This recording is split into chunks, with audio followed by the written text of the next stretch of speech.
Su Qingyan has traversed into a book. She has become the canon fodder sister of the female protagonist, and she has no desire to oppose the main couple, so she obediently agrees to a marriage exchange. Faced with the affection of her canon fodder in-laws, she cannot help but sigh repeatedly for their tragic fate. To her surprise, they can read her thoughts.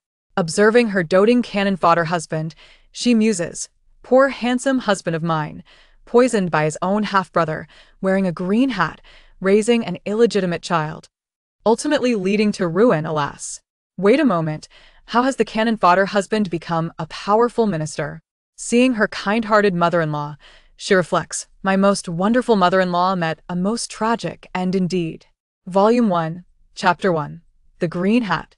Su Qingyan finds herself inexplicably transported into a book. Was it not merely a few sleepless nights spent in pursuit of a novel that led to her untimely demise in bed? Even more lamentable is the fact that she has not become the female lead, but rather the prematurely deceased canon fodder sister of the protagonist. Hearing the distant sound of firecrackers, Su Qingyan dons her red bridal veil, supported by a few maids, as she steps out of the Su family estate. At this auspicious hour, let the bride ascend the palanquin. With a resounding call, Su Qingyan's gaze falls upon a pair of long legs ascending the steps, approaching her slowly. Is he not another canon fodder destined for an early demise? Wow. Those long legs are truly captivating. He must possess an impressive physique. Who speaks? Pei Jingchuan halts momentarily, casting a puzzled glance around. It is indeed true that he has but 2 years to live, yet never has anyone dared to utter such words in his presence. What is this talk of canon fodder and captivating? However, as he extends his jade-like hand toward his bride, that peculiar voice resurfaces. Pei Jingchuan's eyes widen this time. He hears it distinctly. The voice emanates from the bride standing before him. Pei Jingchuan. He will wear a green hat and raise an illegitimate child. This cannot be. He is acutely aware that he is marrying under duress from his elders, fully cognizant that this union would leave his future wife a widow. He desires to leave a legacy, a remnant for his parents to hold on to. If he is to support another's illegitimate child, what purpose does this marriage serve? Upon realizing that no one else can perceive the bride's true thoughts, he inexplicably lowers his hand and instead takes hers. At that moment, Su Qingyan feels a weight lift from her heart. Reflecting on her situation, she recalls that she inhabits a narrative centered on the female lead, Su Qingyue, and the male lead, Pei Jingyuan, whose love blossoms from a chance encounter, enduring trials and tribulations, ultimately supporting one another in achieving great ambitions. However, once the male lead ascends to the throne, their mutual affection wanes, and the male lead is increasingly surrounded by alluring companions, culminating in the dissolution of their bond. The female lead, having endured numerous disappointments and betrayals, gradually rises to prominence. She forsakes love for ambition, ultimately eliminating the male lead and ascending the throne as a powerful empress, a tale of inspiration. In contrast, Su Qingyan is the half-sister of the female lead, originally the legitimate daughter of the Su family.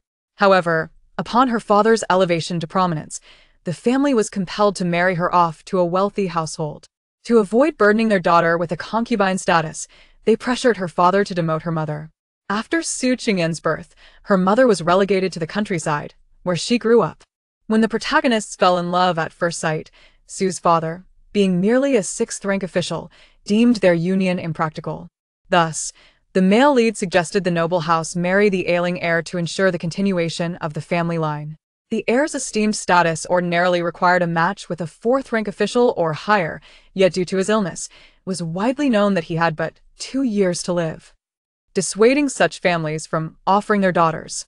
As the noble couple fretted over this predicament, the male lead, a son of the noble family, proposed a misguided solution: to marry the heir to the daughter of a 6th or 7th-rank official.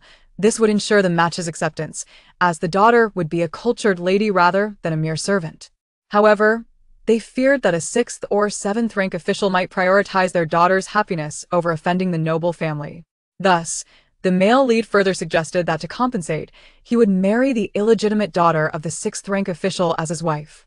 Though he himself was a son of a concubine, having a 6th or 7th-rank official's daughter marry him would still elevate her status, making her family more amenable to marrying their legitimate daughter to the short-lived heir. Su's father was overjoyed, but years of his wife's fierce disposition had left him without other illegitimate children. Thus, he recalled the original protagonist raised in the countryside. The original protagonist was thrilled, yet unaware that the female lead had no desire to marry the heir, fearing it would complicate her secret affair with the male lead, and wished to retain her noble identity. Consequently, she resolved to swap brides on the wedding day. Since the marriage, the male lead had shown no interest in the original protagonist. Over time, resentment grew within her, and upon discovering the affair between the leads, her incessant attempts to sabotage them only served to intensify their bond. Ultimately, she met her tragic end by drowning, branded a thief. Drowning! Just the thought sends shivers down Su Qingyan's spine. She has no desire to perish in such a manner. Thus, she resolves to marry the short-lived heir and, once he passes, abscond with a tidy sum of money. Cough, cough. Madam, we have arrived. As the palanquin comes to rest, Pei Jingchuan coughs a few times before stepping forward to take her hand and lead her into the noble residence. Here it comes, this pivotal moment. I must not reveal the truth. May the forces of fate not compel me to follow the script. I intend to wed the heir, share the bridal chamber, and once he passes, I will become a wealthy widow. Ah, the beautiful life awaits. Just thinking about it fills me with excitement.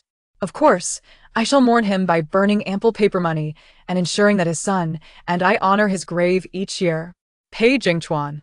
Is my newlywed wife so eager to consummate our marriage? Moreover, she has already mapped out her life after my demise.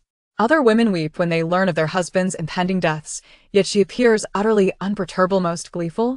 Pei Jingchuan feels a peculiar sensation in his heart as he leads Su Qingyan to the entrance of the noble residence, where they encounter his half-brother, Zhou Jingyuan, and his bride. Pei Jingchuan recalls the voice he previously heard, instinctively glancing at his half-brother's bride, his gaze inadvertently falling upon her abdomen. She is already with child, sparing him the burden of wearing a green hat, yet the shame shall now fall upon his half-brother. This cannot be allowed to transpire. As he grapples with how to intervene, Pei Jingyuan suddenly exclaims, "Elder brother, do not miss the auspicious moment for the ceremony. We must proceed without delay." He gently pulls his bride behind him and hastily crosses the threshold. Oh, dear. Why does the heir linger? Pei Jingyuan is eager to wed Su Qinghua. Surely, he has not realized the bride has been mistaken. At that moment, Su Qingyan's inner voice resurfaced. Volume 1, Chapter 2. Entering the bridal chamber. A family of 3 reunited? Is the child in the belly of the Su family's legitimate daughter actually my half-brother's? Pei Jingchuan was momentarily taken aback, his heart tumultuous like raging waves, struggling to find calm. "Young master, it's time to enter," a nearby servant urged, fearing the auspicious hour would be missed. Pei Jingchuan lowered his gaze, his thoughts heavy as he slowly led the bride into the grand hall. The hall was jubilant and bustling, filled to the brim with guests who had come to celebrate. The sounds of congratulations and blessings rang out incessantly. The 2 couples bowed in the hall, and as the officiant announced, "Send them into the bridal chamber," Pei Jingyuan visibly relaxed. This subtle change in his expression was keenly observed by Pei Jingchuan, who lowered his eyelids, a shadow of darkness crossing his gaze. It seemed he must investigate this matter of the bride exchange thoroughly to discern what his half-brother was scheming behind the scenes and why. As night fell, and the guests of the Duke's residence departed, Su Qingyan felt a surge of anxiety as she awaited Pei Jingchuan in the bridal chamber. Just as Pei Jingchuan reached the door and prepared to push it open, he heard voices from within. He halted, hands clasped behind his back, a slight smirk gracing his lips. "No way. If I confess, what if this young master is straightforward and thinks he can change brides since we haven't consummated the marriage yet? What should I do? Forget it. I'll just go through with the wedding night. I can always claim ignorance later, as I've never met this young master before." After much inner turmoil, Su Qingyan resolved to proceed with the consummation, believing this would provide some assurance. Pei Jingchuan could no longer contain his amusement. After enough laughter at the door, he entered. "Set down your things, you may all leave." After dismissing the waiting maidservants, he picked up the jade rui from the wedding tray and lifted the red veil embroidered with intertwined lotuses from Su Qingyan's face. "My heavens! This short-lived young master is too handsome. His fair skin seems to glisten with moisture, far surpassing the male stars on television. I'd have truly struck gold. Su Qingyan's large, glistening eyes were fixed on Pei Jingchuan, while internally, she screamed with joy, unaware that her infatuated expression was perfectly visible to him. Pei Jingchuan pressed his lips together, a flicker of confusion in his eyes. What is television? What are stars? Is he more handsome than the stars? Although he was well aware of his striking appearance, often captivating women upon first sight, he felt a peculiar pleasure upon hearing her inner praise. Ahem. Pei Jingchuan deliberately coughed into his hand. What should I say now? Su Qingyan stammered, unsure of how to respond. You are not Su Qingyue, Pei Jingchuan stated directly, his demeanor calm as he regarded her. He could not simply enter the bridal chamber unaware, having observed her inner conflict. Pei Jingchuan deemed it necessary to unveil the truth himself. I have seen a portrait. Su Qingyue does not resemble you. Pei Jingchuan's cool voice reached Su Qingyan's ears, causing her heart to leap. Pei Jingchuan. And besides, he never mentioned a switch. Having already performed the rituals, there was no turning back. Seeing her anxious demeanor, Pei Jingchuan continued. What is your name? I cannot be unaware of your name after we have wed. I am Su Qingyan, she exclaimed, wiping away the tears that had almost spilled. No exchange was necessary. She felt a wave of relief wash over her. Given the gravity of the situation, Pei Jingchuan understood that he could not treat the bridal night lightly. After reassuring Su Qingyan, he promptly sought out the Duke and Duchess. However, the news he received was that Pei Jingyuan and his bride were already in the bridal chamber. It's a disaster. How did this situation spiral out of control? The Duchess sighed heavily, her heart burdened. The Duke wore a grave expression, contemplating before casting a complex look at Pei Jingchuan, who stood nearby. He inquired, Jingchuan, do you have any thoughts on this matter? A sixth-rank official's daughter cannot possibly match your status. I believe if you are dissatisfied, you could demote her to a concubine.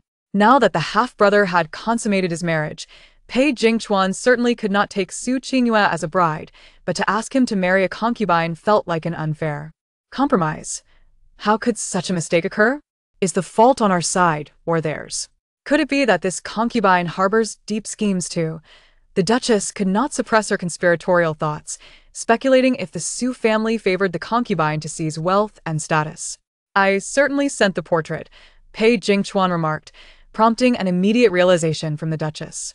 The Duke, having caught onto the crucial point, wore a complex expression, understanding that the situation was far from simple. It is late since we have made an error. We shall leave it as is for now. After all, my son does not wish to burden another young lady. We can inquire further when we offer tea tomorrow, Pei Jingchuan decisively stated. Jingchuan, I apologize for this inconvenience. I assure you, tomorrow I will provide you with justice, the Duke said, placing a reassuring hand on Pei Jingchuan's shoulder, a hint of guilt in his sigh. Volume 1, Chapter 3. The bride price. Pei Jingchuan approached the bedside, gazing down at the figure nestled within the covers.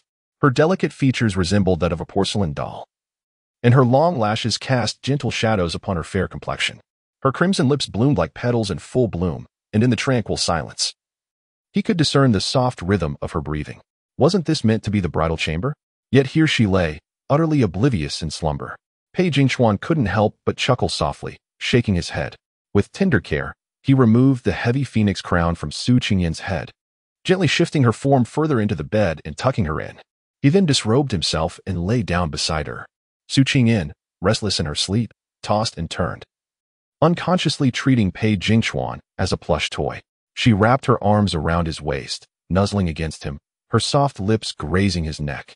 In an instant, all fatigue left Pei Jingchuan as he looked down at the delicate woman nestled in his embrace, his breath quickening. It appeared Su Qingyan was dreaming, perhaps indulging in a feast, as she emitted a soft smacking sound. That sound struck Pei Jingchuan like a bolt of lightning, his expression darkening, emotions swirling within his gaze. In her half-conscious state, Su Qingyan emitted a muffled hum, feeling as if she had transformed into a dish being served to be devoured.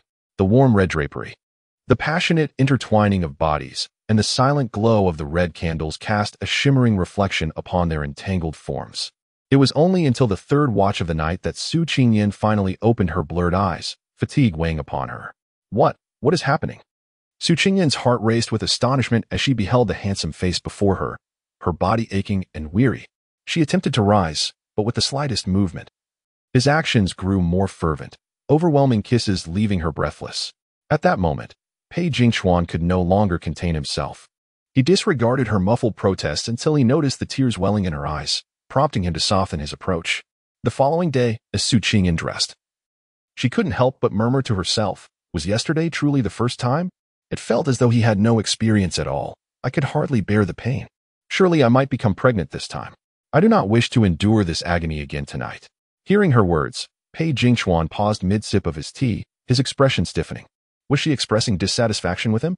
Admittedly, he had been inexperienced, and from now on, he resolved to be more attuned to her feelings. He approached her gently, saying, I apologize for last night. I will have someone bring you some comfort shortly, and I shall spend the night in the study. You must take care to rest well in the coming days. What a heavenly husband. How considerate he is. I was just worrying he might want to continue tonight. And now he grants me a reprieve. Truly, what a wonderful man. Su Qingyan couldn't help but praise him in her heart. Pei Jingchuan felt a flicker of delight at her compliments. After they finished their breakfast, they proceeded to the main hall to pay respects to the Duke and Duchess. Pei Jingyuan had arrived ahead of them, and the atmosphere in the hall was solemn. All eyes turned towards Pei Jingchuan and Su Qingyan. Father, mother. Pei Jingchuan bowed respectfully to the Duke and Duchess, with Su Qingyan mimicking his gesture behind him. The Duke and Duchess glanced past Pei Jingchuan, scrutinizing Su Qingyan beside him. Brother, I am sorry. At that moment, Pei Jingyuan, standing to the side, suddenly bowed apologetically to Pei Jinghuan. It was my fault for not recognizing the bride yesterday and mistakenly treating her as my own. Now that the deed is done, I can only express my guilt. Whatever punishment you wish to impose, I shall accept. His demeanor was exceedingly sincere, almost as though he might kneel in supplication. The Duke and Duchess exchanged exasperated glances with Pei Jinghuan, having already scolded Pei Jingyuan. His remorseful attitude made it difficult for them to continue reprimanding him. It is not your fault. I understand that the urgency of your marriage overwhelmed you yesterday. You were preoccupied and could not attend to me before the ceremony. So mistaking the bride is, in a sense, understandable, Pei Jingchuan replied calmly. Was Jingyuan truly that anxious yesterday? The Duke, seated in his high chair of mahogany, felt his expression shift slightly upon hearing Pei Jingchuan's words. He realized that Pei Jingchuan had perceived something amiss even before the ceremony, and Pei Jingyuan's haste to avoid him was a sign of guilt. Pei Jingyuan felt a pang of discomfort, offering an awkward smile. I was too excited and nervous on my wedding day, fearing I might miss the auspicious moment, thus neglecting to speak with you. Huh? You, an old hand? Still feel nervous? Surely you were more concerned about being discovered. After all, Su Qingyue is barely a month pregnant and suffers daily from morning sickness. If you did not hurry to the ceremony, what if she could not hold back and vomited in front of everyone? Su Qingyan thought to herself, unable to suppress her inner critique. At that moment, both the Duke and Duchess were taken aback. Who spoke? They scanned the hall in surprise, noting that all the maidservants stood silently with their heads bowed, none of them having spoken. Could it be they had misheard? Jinghuan. What punishment do you wish to impose on Jingyuan? You may state your demands. He owes you that much, the Duke said, turning to Pei Jingchuan. Given the circumstances, further punishment seems pointless. He is my brother, and I shall let it go, Pei Jingchuan replied. At present, he had no evidence to prove that this incident was orchestrated by his younger brother, and pursuing it further would serve no purpose. Besides, he had no desire to wear the green hat of infidelity. Finally, the Duke and Duchess comprehended the source of the voice, suppressing their astonishment. Their life experiences allowed them to maintain a composed demeanor, yet they were curious about the veracity of Su Qingyan's words. The Duke, the Duchess. They exchanged glances, wondering if the eldest daughter-in-law had somehow gained insight into Pei Jingyuan's predicament. The Duke and Duchess sighed in discomfort, then turned their attention to Pei Jingchuan and Su Qingyan. Well, the young lord is truly remarkable. He even knows how to defend me. He is indeed a wonderful husband. I cannot allow such an extraordinary husband to perish in 2 years. I must find a celestial physician in the book to save him from the poison. What celestial physician? And how could Jinghuan be poisoned when he was merely ill? Could this celestial physician truly save Jinghuan? At this moment, the Duke and Duchess were taken aback once more. Volume 1, Chapter 4. Pregnancy. Pei Jingchuan cast a discreet glance at Su Qingyan, his astonishment profound, rivaling that of his parents. If he were poisoned rather than merely ill, the implications behind it were indeed chilling. Who could possibly have administered such poison without his knowledge? The authenticity of Su Qingyan's claims remained uncertain. Elder brother, That dowry is the personal property of Qingyan and the others, Pei Jingyuan exclaimed, his impatience evident as he turned to Pei Jingchuan. Su Qingyan, equally anxious and unwilling, bristled at the thought of her dowry being bestowed upon a mere concubine. Elder brother, that dowry was prepared by my parents for me. I am the legitimate daughter of the Su family. If you proceed in this manner, it would surely breach propriety, Su Qingyan stated candidly. What? Lord Su is being compelled to demote his wife and remarry? So, it appears that Su Qingyan is indeed the legitimate daughter. In that case, her status is not beneath Jingchuan's, and her plight seems rather pitiable, having encountered such circumstances. Instantly, the Duke and his entourage began to empathize with Su Qingyan. Their gazes towards Su Qingyan turning increasingly hostile, especially as they recalled Su Qingyan's earlier revelation that Su Qingyan was with child. They perceived Su Qingyan and Pei Jingyuan as harboring ill intentions, oblivious to the schemes brewing behind the scenes. Thus, the Duchess, her demeanor stern, declared, "You seem unperturbed by the improper union and the subsequent arrangements. Let the dowry remain unchanged. Consider it a compensation and an apology to the heir." Su Qingyan, chastised by the Duchess, pressed her lips together in discontent, replying, "Yes, mother." Subsequently, a servant presented the round silk handkerchiefs belonging to Su Qingyan and Su Qingyan. Upon seeing Su Qingyan's handkerchief, the Duchess nodded in satisfaction. She exchanged a glance with the Duke and said, "My lord, I wish to summon the family doctor to examine both of my daughters-in-law and regulate their health. After marriage, my greatest concern is the issue of progeny." Upon hearing this, the Duke realized this was an opportune moment to ascertain whether Su Qingyan was indeed pregnant. He concurred with the Duchess, saying, "Madam, please make the necessary arrangements." Su Qingyan, upon hearing this, immediately felt a surge of anxiety and glanced desperately at Pei Jingyuan. Pei Jingyuan offered her a reassuring look before addressing his mother. "Mother, Qingyuan's health is perfectly fine. She was examined before the marriage, and it was confirmed that she possesses a constitution conducive to conception. You shall soon have a grandchild." "Oh dear, how cowardly."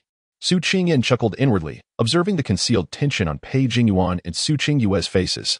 The Duchess's countenance darkened, and she retorted, "It is merely a re-examination. There is no loss involved. The Su family is one thing, but now we are in the Duke's household. Are you fearful of something?" "Mother, you misunderstand," Pei Jingyuan stammered, anxiety creeping into his voice. "It is over. It is indeed over. There is no escaping now. Su Qingyan will surely feign faintness. Oh, no, she will pretend to have a stomachache. She certainly will not allow the doctor to examine her." Su Qingyan mused with glee. The Duchess furrowed her brow, yet before she could speak, they witnessed Su Qingyan clutching her abdomen in apparent agony, exclaiming, "Mother, I believe I overindulged at breakfast. I need to excuse myself." The Duchess thought, "She is surely feeling guilty." Both the Duke and Pei Jingchuan shared her sentiment. Their brows furrowed in disbelief, convinced of Su Qingyan's unspoken critiques. It seemed evident that Su Qingyan had been involved with Pei Jingyuan prior to their marriage, and this exchange of spouses might very well be their devious scheme. Having known Pei Jingyuan for many years, they had always regarded him as a dutiful and respectful son. They never imagined he would resort to such treachery. What could his motives possibly be? What was he scheming? Particularly for Pei Jingchuan. His suspicions about Pei Jingyuan ran deeper than those of the Duke. His naturally suspicious disposition even led him to wonder if his own poisoning could somehow be connected to Pei Jingyuan. After all, should he perish, Pei Jingyuan would be the sole heir to the Duke's estate. With the conversation having reached this critical juncture, the Duchess saw no reason to further retain Su Qingyan. Convinced in her heart of the truth regarding her premarital pregnancy. After Su Jingyuan and Su Qingyan took their leave, the Duchess called Pei Jingyuan aside. "My dear, your second brother harbors a complex mind. You must remain vigilant. Do not worry excessively about your health, for I shall seek out a skilled physician. And you shall surely enjoy a long and prosperous life." "Mother, do you know something?" Pei Jingyuan inquired. His brow furrowed in confusion as he gazed at the Duchess. Could she also hear Su Qingyan's thoughts? The Duchess met Pei Jingchuan's gaze, and they exchanged a knowing look. "You can hear it too?" the Duchess asked, her eyes widening in surprise. "Yes, but let us keep this to ourselves." Pei Jingyuan replied with a nod. "Since you can hear it, I believe the Duke has also heard it. His expression earlier was somewhat off," the Duchess remarked, recalling the Duke's demeanor. "Father is not merely my father. He may find himself in a difficult position. I shall not intrude upon him with these matters. Humph. Were it not for him fathering a bastard, we would not be embroiled in such troubles today," the Duchess huffed in irritation. "For years, That woman had remained in the back courtyard, behaving modestly and not vying for favor. Thus, the Duchess had chosen not to pursue the matter further. Pei Qingyan, the illegitimate son, had been well behaved since childhood. She had fulfilled her duties without bias, yet she never anticipated he would scheme against her own son. Mother, rest assured. I will handle this matter properly, Pei Jingchuan reassured the Duchess. Volume 1, Chapter 5. Never drink. That country girl possesses a beguiling charm. Managing to ensnare your brother in such a manner, Su Qingwei remarked with displeasure. She had initially presumed that someone like Pei Jingchuan would be furious upon discovering the bride's blunder, yet it appeared that it had not affected his union with Su Qingyan. It seemed that Su Qingyan's beauty had cast a spell. Although she recognized her own attractiveness, she acknowledged that Su Qingyan surpassed her. The latter had merely been too impoverished previously to adorn herself, which rendered her less striking. During yesterday's wedding, however, with her meticulously crafted attire and headdress, Su Qingyan's beauty was undoubtedly revealed. It appears the preparations made prior will come in handy, Pei Jingyuan said with a somber expression. Young master, what brings you here? Did we not agree that you would be in the study tonight? Su Qingyan exclaimed in surprise upon seeing Pei Jingchuan enter. He observed her astonishment. Noting the remnants of pastry on her lips, which he found endearing, he smiled gently. It is still daylight, my lady. Do I seem unwelcome? And no, young master, you misunderstand. I am most welcoming. Su Qingyan hurriedly waved her hands in denial. At present, you are my greatest support in this marquise. How could I dare to be unwelcoming?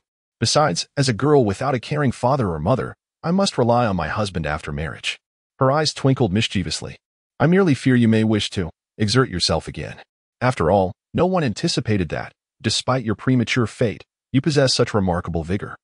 If you were to exert yourself as you did last night, I fear I might be bedridden come morning. Pei Jingwan. Is she implying that he overexerted himself last night? He felt a tinge of embarrassment and replied, I merely came to inform you that I shall be rather busy in the coming days and may need to stay in the study. You should take this time to rest. He was not unsympathetic, he simply wished to grant her a brief respite. At present, he could not share a chamber with her, for he feared he might lose control. A fleeting blush crossed his face. It was the first time a woman had spoken of his attentions in such a way, and it felt rather peculiar. Young master, your medicine has arrived, a voice called from outside. Very well, bring it in, Pei Jingchuan replied calmly. A young servant, seemingly earnest, entered with a tray bearing a bowl of dark, murky medicine. For the past 2 years, Pei Jingchuan had been consuming these tonics daily to improve his health. Though the effects were minimal, he had never ceased taking them.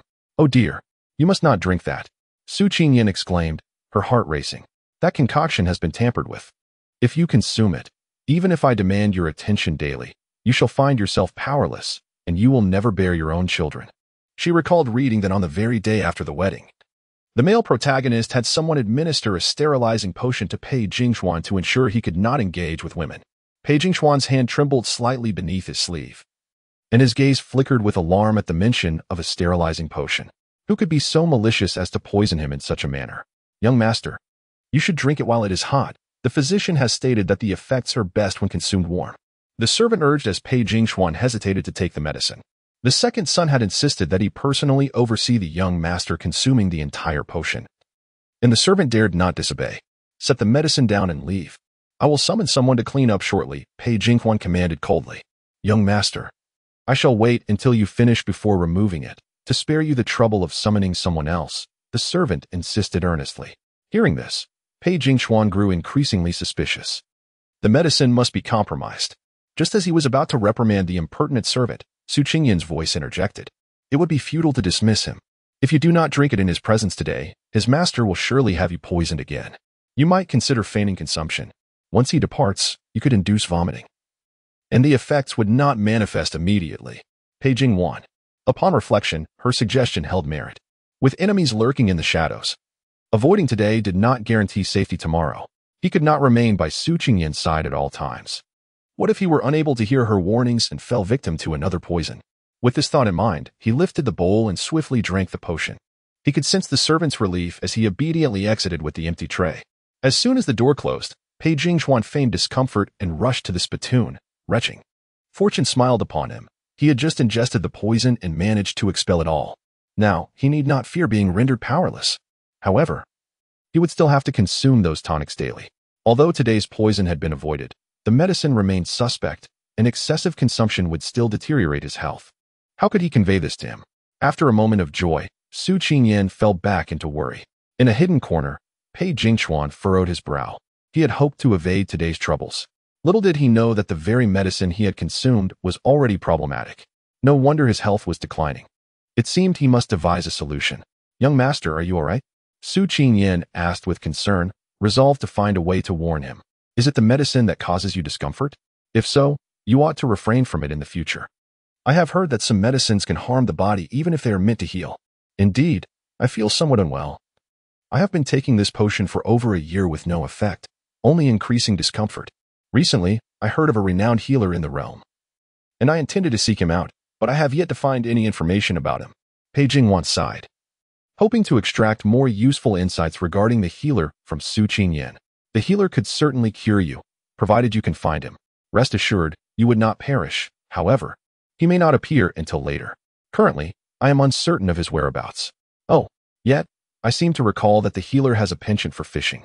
Prior to my acquaintance with Su Qingwei, he was often seen angling. Fishing?" Pei Jingchuan silently noted this, while he lacked specific details. This clue offered a glimmer of hope for further investigation. Volume 1, Chapter 6, The Concubines Rise Over the Wife 2 days later. The news arrived that the servant who had delivered the medicine had been bitten by a venomous snake and died in the rear courtyard. Upon learning this, Pei Jingyuan hurriedly rushed to find his mother, Lu Ruming. "Mother, Zhang Ping is dead. He was my most useful pawn beside Pei Jingchuan. Now that he is gone, it will be challenging to manipulate Pei Jingchuan's medication," Pei Jingyuan said solemnly to Lu Ruming. Lu Ruming, adorned in a resplendent blue skirt, sat thoughtfully in the chamber before replying, "It matters not. He has been consuming that medicine for over a year. His body is likely already deteriorated. Ceasing the medication now merely delays the onset of its effects. With Zhang Ping's demise, we can simply arrange for someone else. I fear it may be too late. Pei Jingchuan has already entrusted this task to a servant who has been by his side since childhood. That servant is an orphan with no family. Leaving us without any leverage to threaten him." Pei Jingyuan expressed his disappointment. "Who says we must rely solely on a servant? No matter how capable that servant may be. Can he rival the influence of a woman?" Lu Ruming smiled slyly. "Mother, are you implying?" Pei Jingyuan looked at her in confusion. Lu Ruming gazed deeply into his eyes, chuckling softly. "You are already wed. It will not be long before the rear courtyard requires a concubine, particularly for Pei Jingchuan. The purpose behind the Duke's wife's insistence on his marriage is to ensure the continuation of the family line. If the young master's wife remains barren, she will surely have to introduce someone into Pei Jingchuan's courtyard." Lifting her teacup, she took a sip and continued, "After all, it is common knowledge that Pei Jingchuan's life is precarious, and if the young master's wife shows no signs of pregnancy in the coming months, they will surely become anxious. Indeed, mother, your foresight is commendable. I now know how to proceed." Pei Jingyuan's eyes brightened with excitement. Meanwhile, on the other side, Pei Jingchuan's lips curled into a slight smile, a glimmer of amusement dancing in his eyes. The Duchess, frustrated by her meticulous preparations, found his words remarkably aligned with her own intentions, leading her to nod in agreement without hesitation. "At the Su residence, mother," Su Qingwei exclaimed as she jumped from the carriage and affectionately rushed towards Madame Su. Su Qingyan and the others followed behind, her demeanor noticeably aloof as she formally greeted her. Pei Jingchuan and Pei Jingyuan exchanged brief pleasantries with them. Madame Su, observing the interaction, felt a sense of dissatisfaction towards Su Qingyan. "Qingyan, the matter of you taking your elder sister's betrothal is already settled. As your mother, I can no longer admonish you. However, given your lowly status, you must not act too recklessly within the Duke's residence, understand? Do not covet what does not belong to you. Your focus should solely be on serving the young master well. Is that clear?" Madame Su admonished with a serious expression. Su Qingyan feigned compliance, responding, "What mother says is true," and offered no further commentary. Madame Su gazed at her expectantly, but Su Qingyan fell silent, causing her mother to feel a surge of frustration. Just as she was about to speak again, Pei Jingchuan interjected. "Esteemed mother-in-law, what do you mean by this? Qingyan is but a concubine. How could she possibly have usurped her elder sister's marriage? Was it not a misunderstanding due to negligence on your part that led to this arrangement? Are you suggesting that Lord Su has favored a concubine at the expense of his legitimate wife? And no, of course not. Young master, please do not misunderstand. My wife spoke in haste, do not hold it against her." Pei Jingchuan's mention of favoring a concubine left Lord Su trembling, nearly spilling his drink. In the great Xia, reputation among officials is of utmost importance. Should it circulate that he favors a concubine and supports a concubine in usurping a marriage, his career would likely be irreparably damaged. As he spoke, he couldn't help but cast a reproachful glance at his wife. Madame Su was taken aback. She had never anticipated that Pei Jingchuan would defend Su Qingyan. A young master of his stature, marrying a sixth-rank official's concubine, should surely be incensed. Should he not direct his anger towards Su Qingyan instead? Why would he choose to protect her? Instantly, a strong sense of resentment surged within her. How could a mere concubine like Su Qingyan dare to usurp her position? Volume 1, Chapter 7. Family discipline. Qingwei was indeed correct. My concern has led to confusion, causing the young master to misinterpret my intentions. I shall take the two sisters downstairs to reminisce while you remain here. Mrs. Su immediately comprehended Qingyue's implication. The two exchanged knowing glances and promptly donned cheerful expressions. Observing this, Pei Jingchuan was about to interject, but Pei Jingyuan preempted him, saying, I happen to have some matters to discuss with my father-in-law and elder brother. Qingwei, it would be beneficial for you and your mother to take a stroll. Upon hearing this, Su Qingwei eagerly rose, grasping Su Qingyan's hand as they made their exit, leaving Pei Jingchuan to halt his intended objection. Very well, I shall find an excuse to step out later. Sister, now it is just the three of us. Surely you do not intend to shamelessly claim the dowry that mother prepared for me? Once in the garden, Su Qingyue's smile vanished, replaced by an expression of haughty disdain directed at Su Qingyan.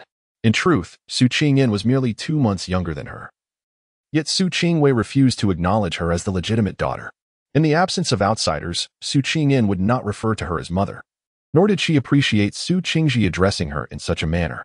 What did you say? Mrs. Su's voice rose in indignation. She had not anticipated that Su Qingyan, this illegitimate daughter, would dare to make such an unreasonable demand. Is your hearing impaired, madam? I requested that you prepare a new dowry for me. Though I am a concubine, I am still to be wed to the young master. Are you not concerned that others might say you are neglecting the duke's household with the meager dowry you have provided? Su Qingyan spoke calmly, regarding them with an expression devoid of fear. When she had first arrived, she had been somewhat subdued, aware that one must bow under a roof not their own. However, now that she was married, she no longer needed to regard her stepmother's whims. Moreover, it was this very stepmother who had wrongfully caused her mother to be demoted, leading to a life of misery. Besides, she was the legitimate daughter of the Su family, and those possessions were rightfully hers. Could it be that this family, capable of demeaning their wives to concubines and remarrying, would assist her merely for a change of dowry? Since their attitude towards her would remain unchanged, harboring the same disdain as before, what need had she to grant them any advantage? You, watch how I deal with you, you little wretch. Someone, seize her and administer the family discipline. Mrs. Su, in a fit of rage, pointed at her and barked orders at the servants nearby. Although 2 maidservants accompanied Su Qingyan, they too were from the Su family and were bound to Mrs. Su by their contracts. Upon hearing her command, they immediately moved to intercept Su Qingyan. Yet, Su Qingyan moved with agility, swiftly evading their grasp. Catch her, Mrs. Su's voice had barely faded when a throng of maidservants surged forth to pursue Su Qingyan. Elder brother, where are you going? Pei Jingyuan asked, bewildered, as he followed Pei Jingchuan. Pei Jingchuan had no time to respond, his pace quickening as he raced towards Su Qingyan. Mrs. Su was eager to summon the entire household to capture her, while Su Qingyan fled like a fugitive. Little wretch, let's see where you can run to. Hold her down and give her a good lesson. One of the older maidservants, on the verge of catching Su Qingyan, instructed her companions with glee. Oh no, I can't run any longer. They will beat me to death here. How pitiful I am. That gentle and handsome young master, I haven't had enough of him yet. Nor have I borne him children, and I might perish here. As Su Qingyan ran, she suddenly twisted her ankle and fell to the ground with a thud, despair washing over her. She knew Mrs. Su was known for her cruelty. If they were to kill her today, they would surely toss her into the lake and claim she had drowned by accident. What are you doing? Just as Su Qingyan closed her eyes in despair, a furious male voice echoed from above. It was Pei Jingwan. Her eyes flew open, and she looked up at him with a pitiful expression. Pei Jingwan. Upon seeing her pouting lips, red-rimmed eyes, and an expression of grievance, felt a pang of heartache. Fortunately, he could hear her unspoken cries. Otherwise, he would have been unaware of the impending danger. Help me, young master. They want to kill me. Su Qingyan could no longer contain herself and burst into tears. Pei Jingchuan's expression darkened instantly, his gaze filled with murderous intent as he glared at the maidservant gripping a stick across from him. It seems you wish to take a life? The maidservant trembled at his words, her lips quivering as she stammered, "And no. It's a misunderstanding. Young master, this is all a misunderstanding. I merely saw the young master's wife fall and wanted to help her up. Is that so? You wield a stick to assist someone, yet you still hurl insults at her?" Pei Jingchuan sneered. At that moment, Pei Jingyuan caught up and, upon witnessing the scene before him, felt an ominous premonition wash over him. Volume 1, Chapter 8, The Su Family. To my astonishment, I was unaware that my wife could be bullied by even the most menial servants of the Su household. Today has truly opened my eyes. Pei Jingchuan scoffed. And after speaking, he crouched down and lifted Su Qingyan into his arms. Su Qingwei and the others soon followed, but when they witnessed Pei Jinghuan furiously cradling Su Qingyan, their eyes widened in shock, understanding that they had severely miscalculated the situation. "Sister, what has happened to you? Mother and I were gone for but a moment. What on earth transpired here?" Su Qingwei feigned ignorance and stepped forward with concern. "Humph, what else could have happened? Are you truly unaware? You excel at playing the innocent, don't you? You are quite the performers," Su Qingyan silently retorted in her heart. Pei Jinghuan furrowed his brows, casting a pointed glance at Su Qingwei. A mere servant of the Su family dares to threaten the life of the son's wife. I wonder who has instigated her. Su Qingwei and Pei Jingyuan's hearts sank at his words, with Pei Jingyuan awkwardly interjecting, "Elder brother, could there be some misunderstanding?" "Misunderstanding? Do you think my ears are deaf?" Pei Jingchuan sneered. Standing nearby, Lord Su was thoroughly alarmed by Pei Jingchuan's words. He quickly stepped forward to chastise the old woman. How audacious. Someone, take her away and sell her. He could not afford to offend the son over a mere servant. Although he held no affection for Su Qingyan, the son was visibly enraged, and he had to take decisive action. Madame Su heard her husband's words but did not retaliate. Though she felt pained at the prospect of losing a trusted aide, what could she do? That wretched Su Qingyan was fortunate enough to catch the eye of the son. If she didn't swiftly resolve this matter, it would surely come back to haunt her. And that would be a dilemma. My lord, this Lord Su felt a chill run down his spine, uncertain of how to explain himself. Is that so? Pei Jingchuan inquired, his expression reflecting skepticism. If the son does not believe me, let this troublesome servant explain herself. If she dares utter a single falsehood, I shall ensure her entire family is sold as well. Madame Su forced a smile while casting a warning glance at the old woman. Upon hearing the mention of her family, the old woman's heart sank. She realized that her fate was sealed today, and if she dared to betray Madame Su, her children would suffer the same fate. Suddenly, she seemed to lose her senses and began to berate Su Qingyan. I simply cannot stand her. How dare that illegitimate daughter covet the marriage of the legitimate daughter? She may have appeared meek and obedient, often gifting me money. But now that she has become the son's wife, she has become even wealthier. Of course, I intend to take advantage of her. Who could have anticipated that this wretched girl would be so defiant? Before she could finish her tirade, blood trickled from her lips. For Pei Jingchuan had thrown a stone that struck her face. Having overheard Madame Su's threats, he understood that the lives of the old woman's family rested entirely in the hands of the Su family. Today, she would certainly bear the brunt of the consequences. Since he could not take action against Madame Su, he saw no reason to waste any more time. With a cold smile, Pei Jingchuan declared, "A mere servant of the Su household dares to act so brazenly, disregarding the son's wife. It seems we can no longer afford to visit the Su family lightly in the future." "My lord," Lord Su exclaimed in panic, eager to continue explaining and placating. But Pei Jingchuan swiftly gathered Su Qingyan in his arms and strode towards the exit. "What on earth did you just do?" Pei Jingyuan could no longer contain his anger as he confronted Su Qingwei. Su Qingwei bit her lip in frustration, replying, "We merely inquired about her dowry," not realizing she would become so arrogant now that she is married to the son. Indeed, they had not anticipated this development before her marriage. Su Qingyan had appeared timid and meek. They had assumed that pressuring her would yield compliance. But who could have foreseen her transformation? Is she truly unyielding? Does she even fear your mother? Pei Jingyuan questioned in bewilderment. Indeed, she treats us with utter disdain. Mother nearly succumbed to her fury just now. Su Qingwei fumed. Meanwhile, on the other side, Pei Jingchuan placed Su Qingyan into the carriage, gently lifting her skirt to reveal the bruises on her ankle. He retrieved a vial of medicine from the hidden compartment of the carriage, reaching out to apply it to her wounds. "Wu, my lord is truly too kind to me. What a celestial husband," rescuing me from peril and tenderly tending to my injuries. This is far superior to my 2 maidservants. Alas, I have only 2 years left with such a splendid son. I must find that enigmatic healer to ensure his survival. Su Qingyan felt overwhelmed with gratitude at Pei Jingchuan's actions, nearly shedding tears. This was the first time she had felt cared for since entering this story. Hearing her joyful exclamations, Pei Jingchuan couldn't help but smile slightly, but then recalled her earlier mention of her maidservants, prompting him to inquire, by the way, where are your 2 maidservants? Why are they not here to protect you? Their contracts are still with the Su family, Su Qingyan pouted. He had assumed that she held her maidservants' contracts, not anticipating this turn of events. Given the circumstances, it was clear that those 2 maidservants could no longer remain. Let the people of the Su family stay within the Su household. My princely residence lacks for servants, Pei Jinghuan declared sternly. Volume 1. Chapter 9. The Daughter of the Duke's Mansion. Alas. The maidservants let out a cry and fell at the entrance of the Su residence. Su Qingwei and Pei Jingyuan had just emerged from within, and, upon witnessing this scene, Su Qingyue's brow furrowed in concern. Elder brother, please calm your anger. No one anticipated today's events. Who would have thought that such a treacherous maid would exist in the Su household? Father-in-law has dealt with her, and henceforth, no one will dare to treat my sister-in-law in such a manner, Pei Jingyuan reassured him, pulling down the curtain of the carriage as the driver prepared to leave.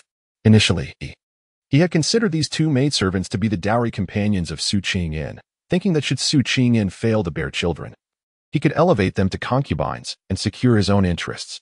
However, given the current circumstances, it appeared that they had already been expelled from the Duke's mansion by Pei Jingchuan. Without regard for Pei Jingyuan, she commanded Ingqiu and Chunao to follow her. Su Qingyan would certainly not be allowed to have an easy time. Upon returning to the Duke's mansion, Pei Jingchuan swiftly arranged for 2 maidservants to attend to Su Qingyan, handing over their contracts to her. From now on, they shall serve you. If they do not perform satisfactorily, you may deal with them as you see fit, he stated earnestly as he presented the contracts to Su Qingyan.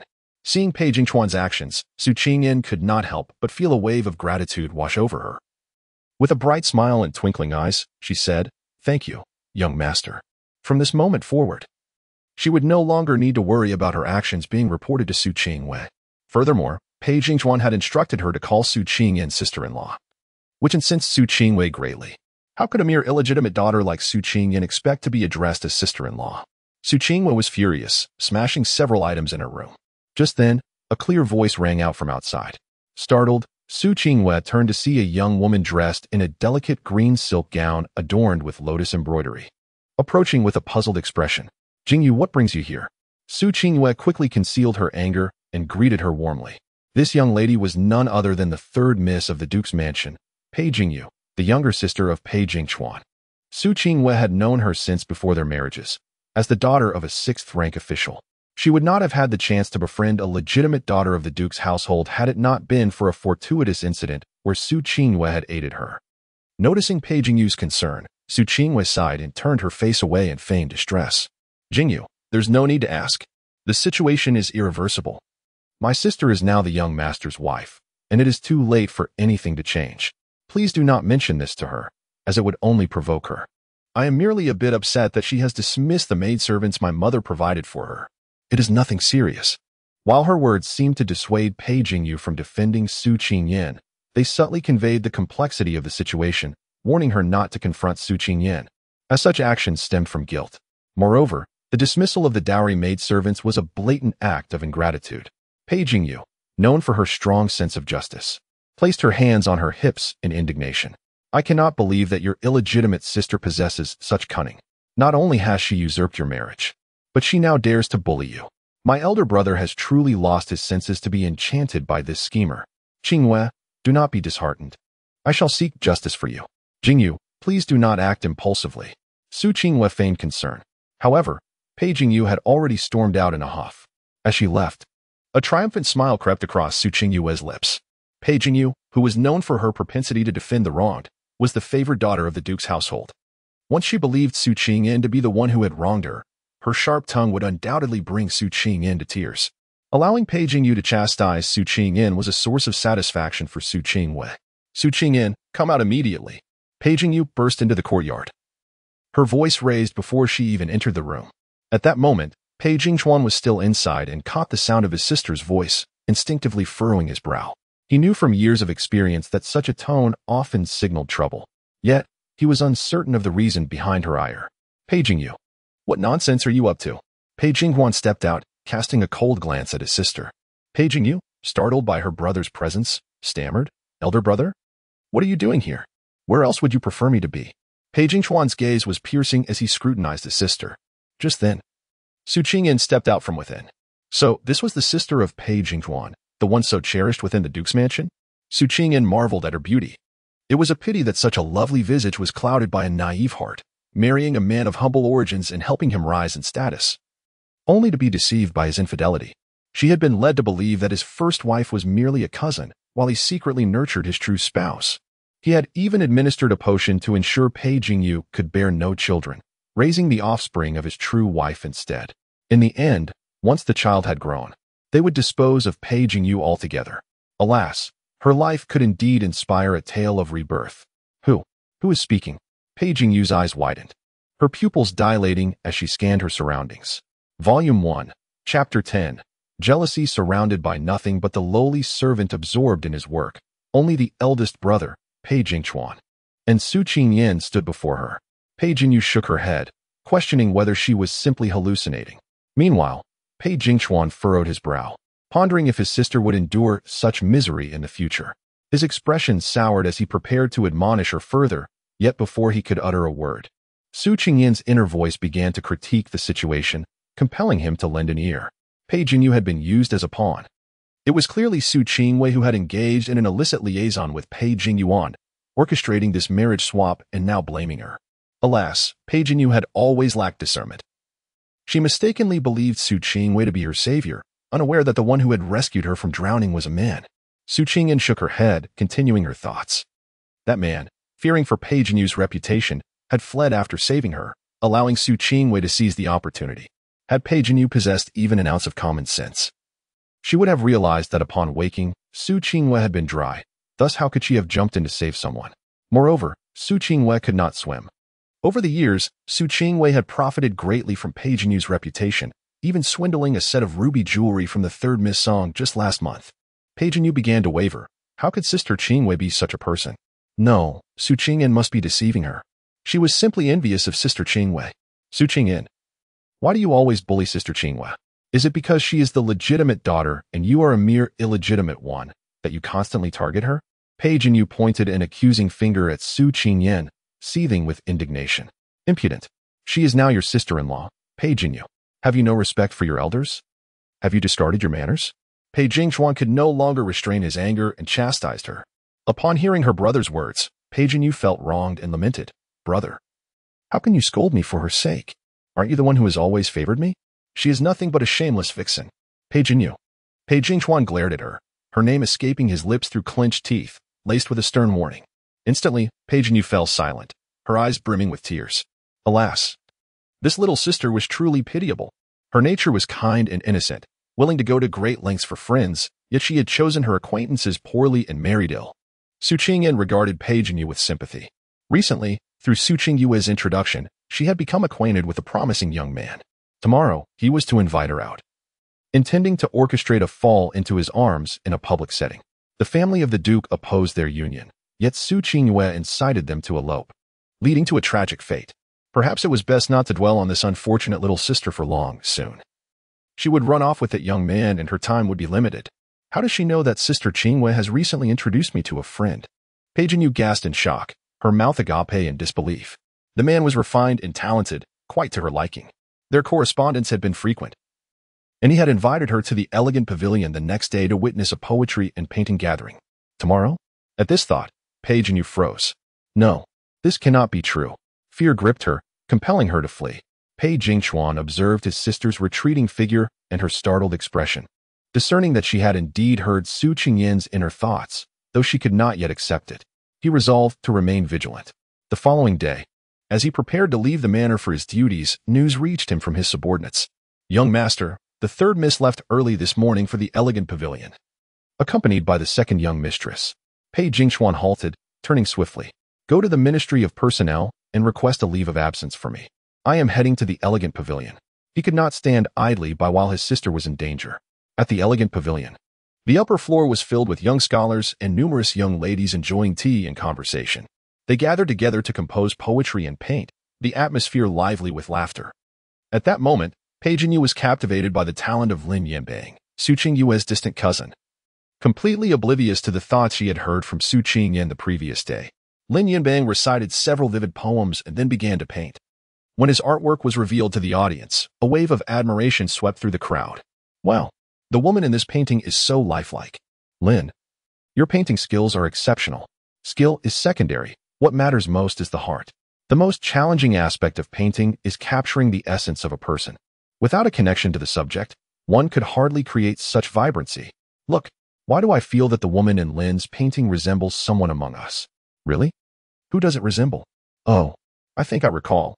Isn't that the third miss of the Duke's Manor? Instantly, all eyes turned toward Pei Jinyu, whose face flushed crimson with embarrassment. Please, do not say such things. This is not me, not me. As a young maiden yet to be married, she found it difficult to acknowledge the resemblance. The crowd grew increasingly boisterous, and Pei Jinyu's face burned with shame. Just then, Su Qingwei approached, gently taking her hand. Jinyu, let me take you away from here. As they began to leave, Lin Yanbang's urgent voice called from behind. Jinyu, wait for me. Startled, Pei Jinyu cried out in panic, while Su Qingwei had already slipped away from her side. Just as she feared Lin Yanbang would pounce upon her, she suddenly felt someone pull her back, causing her to stumble momentarily before regaining her balance. Volume 1, Chapter 11, The Authority of the Household Brother. Pei Jinyu cast a glance at the solemn Pei Jingchuan standing beside her and instinctively called out. Pei Jingchuan's brow furrowed, his gaze dark as he glanced at the man sprawled on the ground before turning to fix a cold stare upon Pei Jinyu. If I hadn't pulled you away just now, it would have been you pinned to the ground and kissed by someone. At that moment, I wonder if you would still want to keep that face of yours. Brother, Pei Jinyu felt a shiver run through her, belatedly looking away. Before her eyes lay Lin Yanbang, who was currently atop another man, their faces uncomfortably close, lips almost touching, a sight that elicited a profound sense of embarrassment, making one wish to vanish into the ground. Suddenly, Pei Jinyu realized that had her brother not arrived in time today, she would have been the one in that compromising position. A cold sweat broke out as a wave of unease and humiliation washed over her. Pei Jinghuan, however, paid no heed to her distress, his expression stern as he felt a deep sense of frustration towards his sister, akin to the disappointment one feels when iron fails to become steel. Upon returning home, they fortuitously encountered Su Qingyan, who was accompanying the Duchess of the State to enjoy tea and delicacies in the flower hall. Having just endured a scolding from her brother, Pei Jinyu felt a surge of indignation within her. Spotting Su Qingyan, she could not fathom why, but she felt an overwhelming urge to unleash her pin-up frustration upon her. Thus, Pei Jinyu glared at Su Qingyan with her large, expressive eyes and coldly declared, "Humph. You vixen. After deceiving my brother, now you wish to ensnare my mother." Su Qingyan, caught off guard while savoring her snack, looked at Pei Jinyu in utter bewilderment. Pei Jingchuan shot a disapproving glance at Pei Jinyu and, with a sharp exhale, stated, "Pei Jinyu, you are grounded for the next few days. Stay within the confines of our household and reflect on your actions." Hearing her brother's reprimand, Pei Jinyu lowered her head in grievance and muttered, "Brother, I did nothing wrong. Can someone please tell me what exactly transpired?" The Duchess of the State, seated nearby, inquired with confusion, having witnessed her daughter's unexpected hostility towards Su Qingyan, which seemed utterly unfathomable. While she did not harbor strong feelings for Su Qingyan, she found her neither particularly disliked nor outright favored it.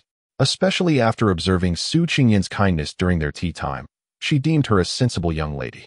Mother, Jinyu went to Wenyazai with Su Qingwei without permission, where she witnessed a group of men composing poetry and painting, and nearly found herself in a compromising situation. Had I not arrived in time, the consequences could have been dire. Before Pei Jinyu could defend herself, Pei Jinghuan promptly relayed the events to their mother. He understood that should Pei Jinyu have spoken first, she would surely twist the truth, and the repercussions would be severe. What? The Duchess of the State was immediately astonished. Jinyu, you are incredibly bold to have engaged in such behavior. It seems I have indulged you far too much. You are not yet married. Who permitted you to venture into such a gathering? The Duchess was infuriated by Pei Jinyu's actions, though the customs of the Daxia dynasty were not excessively conservative. Allowing women some freedom to socialize, families of high standing like the Duchesses maintained strict standards for their daughters. Generally, They forbade females from associating too closely with men in private, primarily to prevent any untoward incidents. Mother, please let me explain. It truly isn't as serious as you think. Moreover, today's incident was purely accidental, and Mr. Lin is genuinely talented, a good person. I merely wish to see how those gifted scholars compose poetry, Pei Jinyu argued, a hint of defiance in her tone. Oh dear. It seems this matter has not transpired as intended. Today, it was supposed to be Jinyu who was tackled by Lin Yanbang and pinned down, resulting not only in a loss of reputation, but also stirring her heart. Su Qingyan glanced at Pei Jinyu, pondering if this was when she began her clandestine interactions with Lin Yanbang. Later, when Lin Yanbang proposed and was rejected, they would, under Su Qingyue's encouragement, find themselves in an inescapable situation, ultimately compelling the Duchess to accept their union. Yet, why would the heir venture to Wenyazai today? Could it be that he was attuned to her innermost thoughts and rushed to her aid? Pei Jingchuan felt a wave of helplessness wash over him. It appeared that their secret was on the brink of discovery. No, she must never learn that I can hear her thoughts. Otherwise, what will happen if she chooses to remain silent in the future? Thus, Pei Jingchuan quickly coughed, fixing his serious gaze on Pei Jinyu. Jinyu, you still have the audacity to explain yourself here. Had I not fortuitously encountered you at Wenyazai today, your reputation would be ruined, and what future would you have for marriage? Is that so? So it was mere coincidence that the heir found himself at Wenyazai. However, rescuing her from this moment does not guarantee her safety forever. Today, Lin Yanbang's plot may have failed, but he would undoubtedly devise another scheme. Su Qingyan mused. Let me think. Will his next move be to drug himself, and then have Pei Jinyu come to his rescue? Indeed, in 3 days. Lin Yanbang will feign an encounter with Pei Jinyu, pretending to be drugged, leading her to take him away, ultimately resulting in her becoming pregnant. What? Pei Jinyu is pregnant? Upon hearing this, it was not only Pei Jingchuan who was astonished and anxious, even the Duchess of the State nearly fainted from shock. If Pei Jinyu were to become pregnant before marriage, her life would be irrevocably altered. At that moment, Pei Jinyu was taken aback, pondering. Could I truly be pregnant before marriage? No, Mr. Lin is not a despicable man. Yet, reflecting on today's events, she shook her head in disbelief.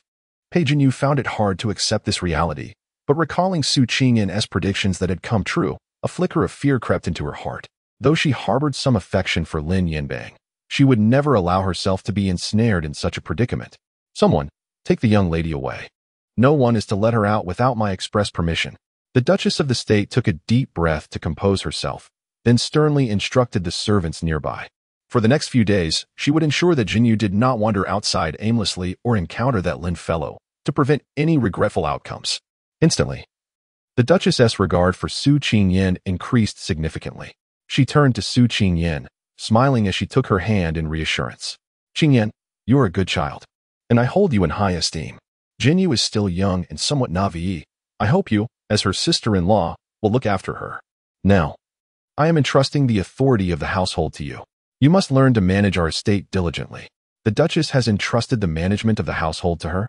Su Qingyan gazed at the Duchess's genuine smile, feeling somewhat incredulous. She thought to herself, just moments ago, I was unjustly scolded by Pei Jinyu without any explanation. Yet the Duchess believes I am sensible enough to be given this responsibility? Oh no, I do not desire this authority over the household. In her previous life, she toiled like a beast of burden, but in this life, she yearned for nothing more than to indulge in daily feasts and revelry, shunning all responsibilities. Su Qingyan fervently shook her head. Moreover, to assume control of the household would be a thankless and exhausting endeavor. If the finances of the estate were insufficient, would it not mean that I would have to supplement the funds myself? I am already impoverished to the point of desperation. I cannot bear to use my dowry to support the Duke's residence. Su Qingyan could not help but mentally voice her grievances. The Duchess and Pei Jingchuan, upon hearing Su Qingyan's inner musings, exchanged glances, both astonished. Shouldn't she be elated at the prospect of wielding authority over the household? Volume 1. Chapter 12. Withholding in this moment, the room was strewn with shattered porcelain, while the maidservants knelt in trepidation at the side. Su Qingyue, her countenance twisted with fury, sat upon a stool and exclaimed, Mother, how could you possibly entrust the management of the Duke's household to a mere illegitimate daughter? What qualifications does a girl raised in the countryside possess to oversee the inner workings of the Duke's residence? Ever since news reached her that the Duchess had bestowed this authority upon Su Qingyan, Su Qingyu had erupted in a tempest of rage within the confines of her chamber. Kneeling nearby, The maid Fong Dong, eager to curry favor with Su Qingyue, cautiously remarked, "Madam, please do not be so upset. This future duchess has spent her childhood in the countryside. Entrusting her with such responsibilities is bound to lead to farcical outcomes. Since the duchess has chosen to relinquish control, it is clear she will no longer involve herself. If the future duchess fails in her duties, the authority will surely revert to you." She glanced at Su Qingyue and continued, "Your status as the legitimate daughter, well-educated since childhood, far surpasses hers. Simply wait and see as she makes a fool of herself." Fong Dong's words struck a chord with Su Qingyue, gradually calming her fury as she contemplated the merit in Fong Dong's reasoning. A glimmer of malice flickered in Su Qingyue's eyes as she maliciously declared, "You speak the truth. That rustic girl, Su Qingyan, hardly knows how to read. I am curious how she will manage such a vast estate. I cannot fathom what mother is thinking by entrusting it to her. In any case, I shall seize this opportunity to relish her humiliation. Perhaps she might even be cast aside by my elder brother." In the study, Su Qingyan wore a furrowed brow, grappling with the responsibilities of household management, as the duchess had completely washed her hands of the matter, delegating all affairs of the estate to her. Disliking trouble, Su Qingyan opted for a laissez-faire approach, maintaining the existing expenditures and allocations as previously arranged by the duchess without making significant alterations. Thus, the various factions within the Duke's household raised no immediate objections to Su Qingyan's stewardship, and she found herself enjoying a leisurely existence, merely needing to review the accounts submitted by the steward each month.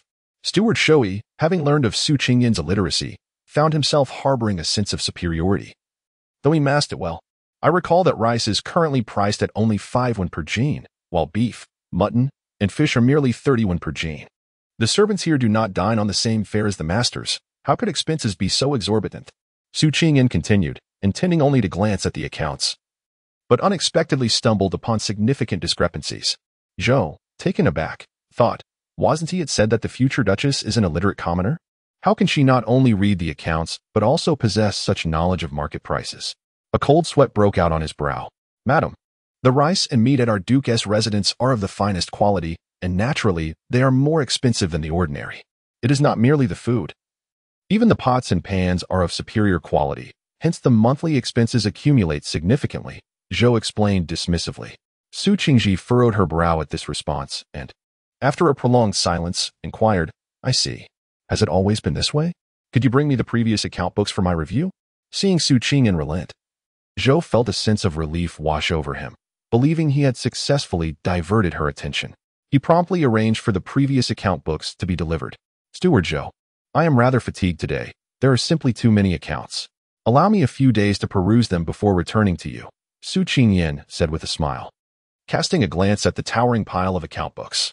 "Very well, madam," Zhou acquiesced, assuming she had not discerned any irregularities. Furthermore, the previous account books had eluded even the duchess's scrutiny. What could Su Qingyan possibly uncover? He was not concerned. Once Zhou had departed, Su Qingyan took her maidservant to the kitchen. Days later, a sense of urgency enveloped the atmosphere. "It is dire, madam. The second and third branches are in uproar, claiming that since you assumed management, you have curtailed their allowances and provided them with counterfeit bird's nest and abalone.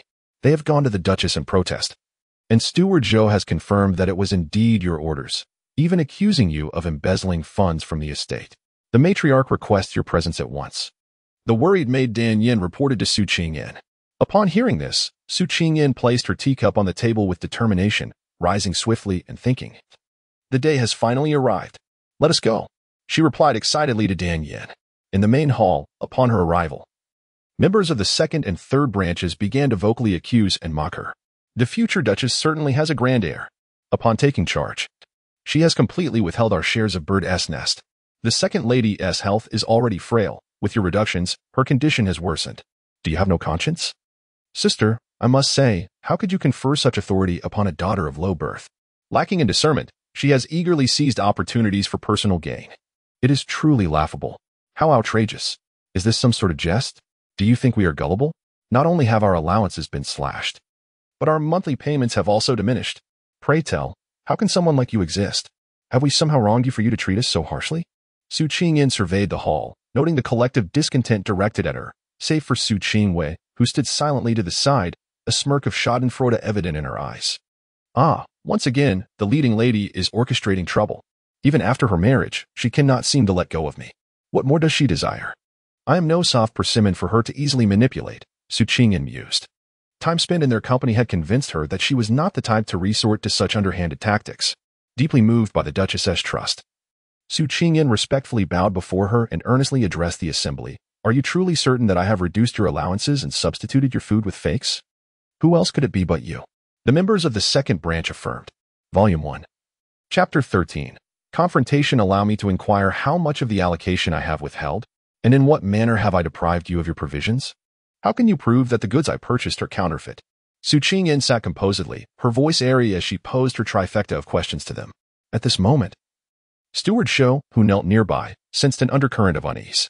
Before the second household could respond, he hastily interjected, Lady, they're already aware of the situation. It would be unwise to continue your evasions. This month's accounts are glaringly different from last month's, evident to all. Is that so? Does Steward Zhou dare to present the account books for everyone to inspect? Qingyan raised an eyebrow at Shoei upon hearing this. Steward Zhou felt a tightening in his chest and forced a nervous chuckle. The account books are not for just anyone to peruse, especially since the lady has already reviewed them. He thought to himself, how could I allow members of the second household to see these accounts? The onlookers exchanged glances.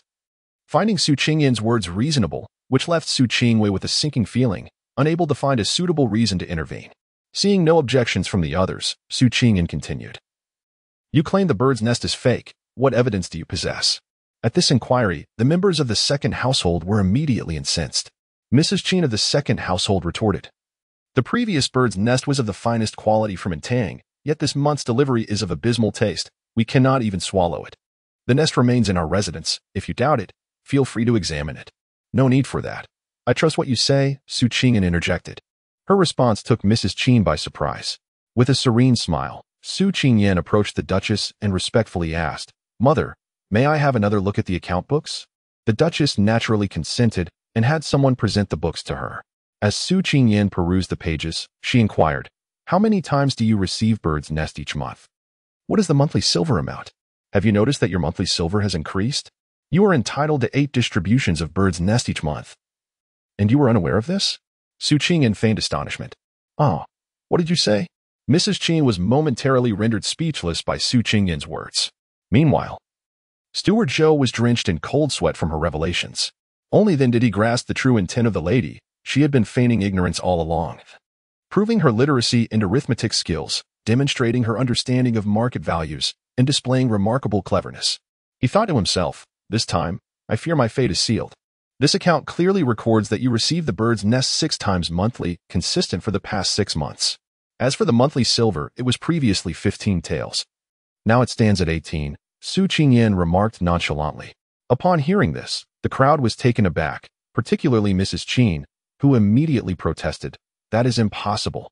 My monthly silver has always been 10 taels. I have never seen 18, let alone 15.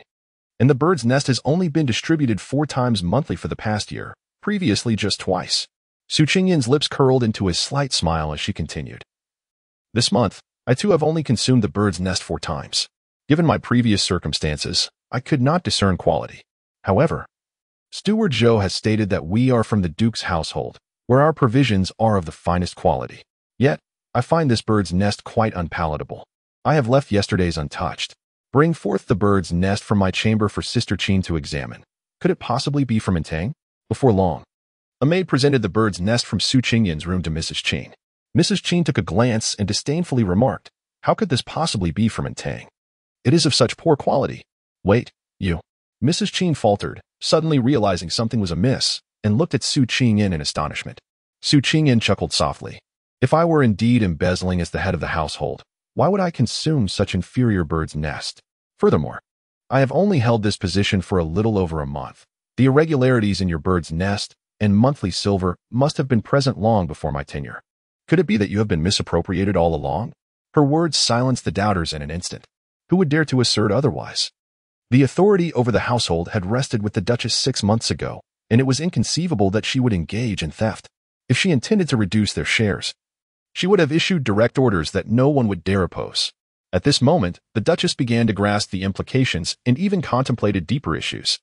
Since assuming her role, few had approached her to voice complaints about food or dissatisfaction with monthly silver. She had regarded the accounts as normal expenditures, never suspecting any discrepancies, and had not scrutinized them closely. She had assumed that the second and third households were entitled to 8 distributions of bird's nest and approximately 15 taels of silver each month, alongside additional benefits, which they had not received. The second household had even believed that having 4 distributions of bird's nest monthly was satisfactory, never realizing they could have received more. If not for Qingyan's incisive observations, they would have remained oblivious. Steward Zhou, having served in the Duke's household for over a decade, had handled these accounts all along. "Spare me, my lady. I was merely momentarily confused. I implore you to show mercy." Steward Zhou begged on his knees, trembling with fear. Her ability to convincingly prove her innocence stemmed from her capacity to comprehend the accounts and detect the anomalies, coupled with her inquiries in the kitchen where she discovered discrepancies, thereby preparing herself thoroughly. Most importantly, she had read books and understood that Steward Zhou was an ardent sycophant of Lu Ruming, devoted to her interests, having profited significantly for her over the years, valuing her more than his own life. Lu Ruming? The Duchess was taken aback upon hearing Su Qingyan's internal musings, realizing that the seemingly unassuming Lu Yingyang was intricately involved in all of this. How utterly unexpected. Volume 1. Chapter 14. A waste of efforts brings Steward Zhou to the Yamen to report to the authorities. Inform the Duke and his family to interrogate him rigorously with severe punishments. We shall uncover the whereabouts of the silver he has embezzled over the years, commanded the Duchess sharply. Since she could not extract the truth herself, she resolved to send him to the Yamen, a place notorious for interrogating criminals. She was confident that the brutal tortures would leave an indelible mark on Steward Zhou's memory. Upon hearing that he was to be sent to the authorities, Steward Zhou panicked. He thought to himself, within the Duke's residence, he could shoulder the blame, believing that the Duchess would show him mercy after his long years of service. However, if he was delivered to the government, he feared he would not endure the consequences. His own demise was trivial, but he dreaded the repercussions it might have on Ruming. Her life was already fraught with hardship, and the silver must remain undiscovered. In a moment of desperation, Steward Zhou broke free from the grasp of the attendants and hurled himself against a pillar. "No, he seeks to end his life. Quickly, stop him," the Duchess exclaimed, urging her servants to intervene, but they were ultimately a moment too late. Zhou's body slumped against the pillar, blood spilling forth. The attendants, upon hearing the Duchess's command, fell silent, trembling as if standing on the precipice of an abyss. The Duchess nodded in acknowledgement, saying, "Indeed, the parasite has been eradicated. What is rightfully yours shall now be yours." "Oh, how splendid. Thank you, my lady." The members of the second house, led by the Qin family, expressed their gratitude to the Duchess. As she listened to their praises, her gaze fell upon Su Qingyan. With a gentle smile, she grasped Su's hand and said softly, "Your gratitude should not be directed at me, but rather at Qingyan. Had it not been for her, this matter would have left us in ignorance forever." "Indeed. We must extend our thanks to the young lady," echoed the Qin family, their earlier hostility forgotten, now filled with appreciation for Su Qingyan. "Qingyan, you have done remarkably well to unearth this long-standing pest in the Duke's residence. Such a feat is no small task." The Duchess, affectionately holding Su's hand, felt increasingly satisfied with her daughter-in-law. "Wow, a luminous pearl. Mother, you are too generous. I have never seen a real luminous pearl before. This is a feast for my eyes," Su Qingyan exclaimed joyously. Meanwhile, Su Qingyue stood nearby, biting her lip in frustration. She had not only failed to undermine Su Qingyan, but had inadvertently garnered the Duchess's favor for her instead. With Zhou's life now lost, she shuddered at the thought of the wrath that would befall her should Lu Yingyang discover this turn of events. The tale of these events swiftly spread throughout the Duke's residence, and before long, Lu Ruming was informed. She immediately summoned Su Qingwei to her chambers. "You worthless fool. Not only have you failed to achieve anything, but you have also cost me dearly. Do you have any idea how much effort I invested in cultivating Steward Zhou?" Seeing Su Qingwei standing there with a nonchalant expression, Lu Ruming, in her fury, hurled a teacup at her feet. Over the years, to maintain her lavish lifestyle within the Duke's residence, she had kept a tight grip on Steward Zhou. In essence, he was her financial lifeline. Yet now, Zhou had lost his life while attempting to entrap Su Qingyan on Su Qingyue's behalf, rendering her years of effort utterly futile. Aware of her culpability, Su Qingwei remained silent, standing quietly to the side. "You wretched girl. You are less competent than even a lowly concubine." Lu Ruming's derision stung Su Qingwei deeply, igniting a surge of indignation within her. Unable to contain herself, she finally shouted. Lu Ruming cast her a disdainful glance, mocking, "What? Are you upset? Reflect on the events. Do they not illustrate your inferiority to her? My lady, I assure you, I will have Su Qingyan ousted from the Duke's residence. My husband has already administered a drug to the heir, and should Su Qingyan fail to conceive, she will surely be scorned. Besides, I carry my husband's child, which I will soon reveal. At that moment, Su Qingyan shall find herself in an embarrassing predicament, Su Qingyuan declared anxiously. Very well, I shall grant you one more chance. But do not take it upon yourself to dictate matters in the Duke's residence afterward, Lu Rong replied, her gaze briefly falling on Su Qingyuan's belly, her fury slightly abated. In her heart, Lu Rong mused, as long as Pei Jingxuan remains childless, the position of heir will inevitably fall to her son, Pei Jingyuan. No matter how much the Duke dotes on them, he will not allow the Duke's lineage to become extinct. At Qingyu Pavilion, Pei Jinyu had been confined for a full 10 days, and the monotony of her isolation felt like an eternity. She glared resentfully at the lessons for women she was forced to transcribe, feeling increasingly agitated. Copying these texts, what purpose do they serve? I'm nearly bored to death. The previous incident was merely a coincidence. Su Qingyan is no oracle, and she cannot always speak so accurately. I wonder how Lin Gongzi is faring now. She mused, holding a brush, her chin resting on her hand. Mother, are you truly taking me out today? You're not deceiving me, are you? Pei Jinyu exclaimed, springing up from her chair. Miss, it's true. The lady just sent someone to inform you. Please, prepare yourself to accompany her. Xianglan replied, nodding. Wonderful. I can finally go out. A smile lit up Pei Jinyu's face, and after a quick grooming, she excitedly sought out the Duchess. Since the Duchess had listened to Su Qingyan's heartfelt concerns, she had been worried about Pei Jinyu. After careful consideration, she decided it was time to introduce Pei Jinyu to potential suitors. She believed that securing Pei Jinyu's marriage would alleviate her worries. Thus, she planned to take Pei Jinyu to an upcoming banquet at the princess's residence, where they would encounter esteemed families, making it an ideal opportunity for introductions. Such an event warranted a splendid appearance, so she intended to take Pei Jinyu to the renowned brocade shop in the capital to select fine garments and accessories. Little did they know that just as they left the Duke's residence, a shadowy figure had begun to follow them closely. Volume 1.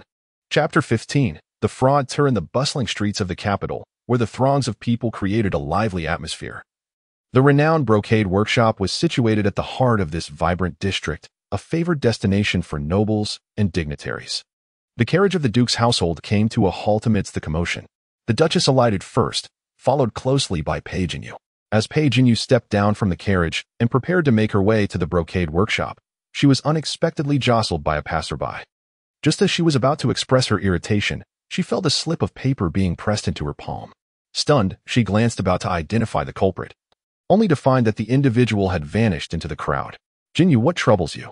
The Duchess turned her gaze towards her daughter. Nothing, mother. I was merely bumped into by someone, Pei Jinyu replied, and proceeded to enter the brocade workshop alongside the Duchess. Taking advantage of the Duchess's distraction while she examined the fabrics, Pei Jinyu discreetly opened the note in her hand, revealing the ominous message, north of the city. 1,000 taels to redeem Lin Yanbang, or else receive his remains. Upon reading the chilling words, her face drained of color, and without a moment's hesitation, she dashed out of the brocade workshop. Jinyu, why the sudden rush? The Duchess, who had intended to show her daughter a fine piece of fabric, turned to see her daughter sprinting away, prompting her to abandon the cloth and pursue her. However, Pei Jinyu was too swift. She burst out of the workshop and sprinted towards the northern part of the city, leaving the Duchess panting in frustration behind her. The northern district was not far, merely a few miles from the workshop. After running for a while, Pei Jinyu hired a carriage to continue her journey north. Upon arriving in the northern district, she spotted a menacing-looking man approaching her, who inquired, "Are you here to rescue someone?" Pei Jinyu nodded vigorously. "Yes, I have come to redeem Master Lin Yanbang. Here is 1,000 taels. Where is he? Follow me," the man responded, casting a glance at Pei Jinyu before leading her to a secluded residence. At that moment, Pei Jinyu's heart was heavy with concern for Lin Yanbang's safety, and without hesitation, she followed the man into the house. Upon entering, the man opened a door to a side room, revealing Lin Yanbang lying on the bed. "Give me the silver, and you may take him," the man urged impatiently. Pei Jinyu hastily produced the silver from her possession and said, "Please verify, this is 1,000 taels." The man, visibly excited, accepted the pouch and departed with satisfaction. Once he had left, Pei Jinyu rushed to Lin Yanbang's side, shaking him awake. "Master Lin, please awaken. Master Lin, wake up! Lin Yinbang opened his eyes, groggy at first. But a glint of surprise flickered in his gaze upon seeing Pei Jinyu. With an expression of worry, he murmured, Miss Pei, how did you end up here? Where are the others? This place is dangerous. You should leave at once. Master Lin, it is all right now. They have departed. Are you unhurt? Pei Jinyu felt a wave of emotion at his concern for her. I am fine. Lin Yinbang's speech faltered, and he began to breathe heavily, as if in distress. Seeing his condition, Pei Jinyu quickly reached out to support him, urging, Master Lin, you are in no state to remain here. Let me take you to a doctor. And no. It's unnecessary. I merely Lin Yinbang hesitated, appearing reluctant to express his predicament. What is it? Pei Jinyu pressed. Avoiding her gaze, Lin Yinbang finally confessed. They noticed my appearance and forced me to take a drug, intending to sell me to the brothel. I was on my way to take the imperial examination when they captured me. I could only seek your help upon seeing you on the street. Miss Pei, you must leave. I fear I may lose control. Pei Jinyu was taken aback. What? Master Lin, I shall take you to find a doctor immediately. She resolved not to abandon Lin Yinbang to fend for himself, grasping his arm and leading him toward the exit. Lin Yinbang said nothing further, allowing her to guide him out. Just as they approached the door, he suddenly pulled Pei Jinyu into his embrace. Miss Pei, I feel I can no longer restrain myself. Lin Yinbang gasped, tightening his hold, his hands beginning to wander. In that moment, Pei Jinyu was truly alarmed. She struggled to push him away, but her efforts proved futile.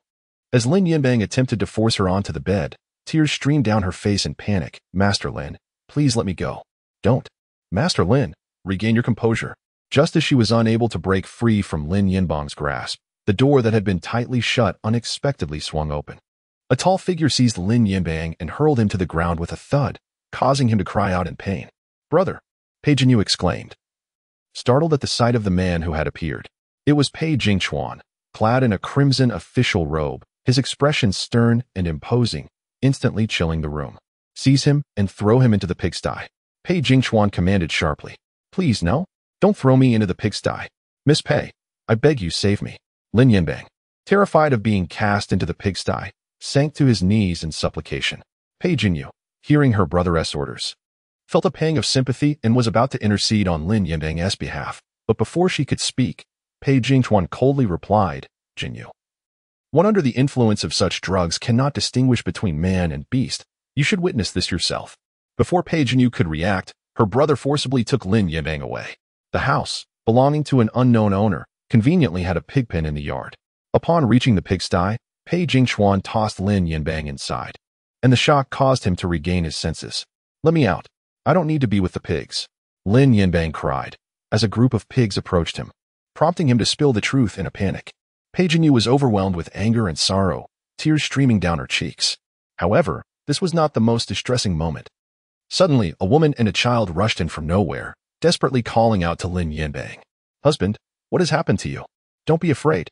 I'm here to save you. Father, what is wrong? Pei Jinyu was taken aback by the woman and child's words, standing frozen in shock. After a moment, she finally reacted, turning to Lin Yinbang with fury. Lin Yinbang, I helped you out of goodwill, and this is how you repay me. You scoundrel. How dare you deceive me? Oh no, it turns out what my sister-in-law said was true. Lin Yinbang is nothing but a great fraud.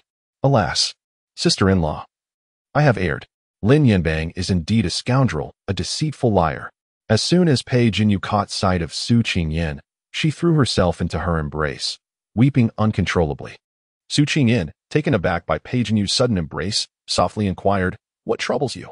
Pei Jinyu remained silent, only continuing to weep. Volume 1. Chapter 16. The calculated scheme. Pei Jinyu wept for quite some time before finally ceasing her tears. Pei Jingchuan recounted the events succinctly to the Duchess and Su Qingyan. It is a blessing amidst misfortune, the Duchess remarked with a palpable sense of relief after hearing Pei Jingchuan's account. This individual is utterly despicable. Having thwarted his plans this time does not guarantee he will not employ more insidious tactics against Jinyu in the future. We must remain vigilant. After finishing his narration, Pei Jingchuan discreetly cast a glance at Su Qingyan, eager to discern her thoughts on the matter and to speculate on what further schemes Lin Yinbang might devise. The Duchess shared this curiosity, leaning in to catch Su Qingyan's sentiments. Lin Yinbang has failed yet again, after 2 unsuccessful attempts. I wonder what cunning strategy he will concoct next. He is not one to surrender easily, Su Qingyan mused inwardly upon hearing Pei Jingchuan's remarks. The Duchess and Pei Jingchuan exchanged surprised glances, realizing that Su Qingyan too was uncertain about the unfolding events. As they waited in silence, the lack of further commentary from Su Qingyan left them with a hint of disappointment, which Su Qingyan sensed through their peculiar demeanor. "Mother, eldest brother, what troubles you?" she inquired, perplexed by their expressions. Pei Jingchuan, feeling somewhat awkward, replied, "It is nothing. I was merely lost in thought." Observing the concern etched on her mother and brother's faces, Pei Jinyu recognized their anxiety for her well-being, stemming from her recent unfortunate associations. Feeling a tinge of guilt for her imprudent choice of friends, Pei Jinyu linked arms with Su Qingyan, assuring them, "Mother, eldest brother, you need not worry. I promise to heed sister-in-law from now on." The Duchess beamed with satisfaction upon hearing her daughter's vow, gently advising, "It is good that you understand this. Henceforth, you must listen to your sister-in-law." The Duchess was thoroughly pleased with Su Qingyan, for without her timely intervention, her daughter might have found herself in dire straits. Meanwhile, Su Qingyan, observing Pei Jinyu's affectionate gesture, murmured to herself, "Since when have we become this close?" Pei Jinyu smiled warmly in response. On another front, Lin Yebang, having witnessed his plans crumble, was unwilling to relinquish the invaluable support of Pei Jinyu. As a mere impoverished scholar from a remote mountainous region, he understood that despite some family assets, they paled in comparison to the wealth and influence within the capital. Moreover, he realized that his mediocre academic achievements would only allow him to barely pass the imperial examinations, with a long and arduous bureaucratic path ahead. Should he manage to align himself with the Duke's household, his future would undoubtedly soar to great heights. As soon as he exited the pigsty, he sought out Su Qingyue, imploring her to speak on his behalf to Pei Jinyu. Although initially reluctant, Su Qingyue was swayed by Lin Yinbang's promise that if he were to marry Pei Jinyu, he would ensure her own elevation in status and fortune. Convinced that it was wiser to have allies than enemies, she acquiesced, recognizing that a few words could potentially yield great benefits. Thus, Su Qingyue, bearing gifts from Lin Yebang, made her way to Pei Jinyu's quarters. "Bring me the jade white hairpin, the white jade hairpiece inlaid with red coral flowers, and the peony white jade comb gifted to me by my aunt. Oh, and do not forget the recently acquired shimmering brocade." Upon entering Pei Jinyu's chamber, Su Qingyue heard her voice and paused, thinking, "These must be exquisite treasures. Every year on my birthday, Pei Jinyu bestows gifts upon me. Could these be intended for me?" Her heart swelled with joy at this notion, and she entered with a smile. "Sister Jinyu, I've come to visit." Pei Jinyu, engrossed in her search, hardly acknowledged her presence. Observing Pei Jinyu's indifference, Su Qingyue's expression soured, but when her gaze fell upon the glimmering brocade, a flicker of desire sparked in her eyes. She reached out to touch the fabric, smiling brightly, "Sister Jinyu, this material is truly magnificent." This time, Pei Jinyu heard her, quickly snatching the brocade from Su Qingyue's grasp. Carefully placing it aside, and admonishing, "Sister Qingyue, please do not touch it further. It is a gift for sister-in-law." "What? You intend to give it to Su Qingyan?" Su Qingyue could hardly believe her ears. Disbelief surged within her as she turned to Pei Jinyu, questioning, "Sister Jinyu, is this not meant for me?" Pei Jinyu, feeling displeased, responded, "Sister Qingyue, you jest. This is indeed a gift for sister-in-law." Su Qingyue felt as though she had been struck, her mind buzzing as emotions surged within her. Realizing that Pei Jinyu was dismissing her, she stated defiantly, "Sister Jinyu, were you not previously quite disdainful of her? What has transpired to make you treat her with such kindness? Is it because of her?" Upon hearing this, Su Qingyue speculated that Lin Yinbang's failure must have been foiled by Su Qingyan, further solidifying her resolve to assist him. "Sister Jinyu, you have gravely misjudged my cousin. He genuinely cares for you. His marriage was forced upon him by his parents, and he does not cherish her. Besides, the child is not even his. My cousin is a good man. Sister Qingyue, I have witnessed everything firsthand. How can you still defend him?" Pei Jinyu asked incredulously. Initially, she believed Lin Yinbang's actions to be solitary, unaware that Su Qingyue possessed knowledge of the circumstances. Doubts crept into Pei Jinyu's mind as she pondered Su Qingyue's unexpected advocacy. "Sister Jinyu, sometimes what we see with our own eyes may not reveal the whole truth." Su Qingyue sought to elaborate, but Pei Jinyu, feeling exasperated by her presence, dismissed her outright. Recalling her sister-in-law's previous warnings about Su Qingyue's deception, Pei Jinyu's suspicions were confirmed. Su Qingyan, having noticed Su Qingyue, felt a wave of irritation and intended to ignore her entirely. However, unexpectedly, as she passed by, Su Qingyue extended her foot, tripping Su Qingyan and attempting to shove her into the nearby lake. Observing Su Qingyue's treacherous maneuver, Su Qingyan thought, "How audacious. You wish to harm me? I am no longer the pushover I once was.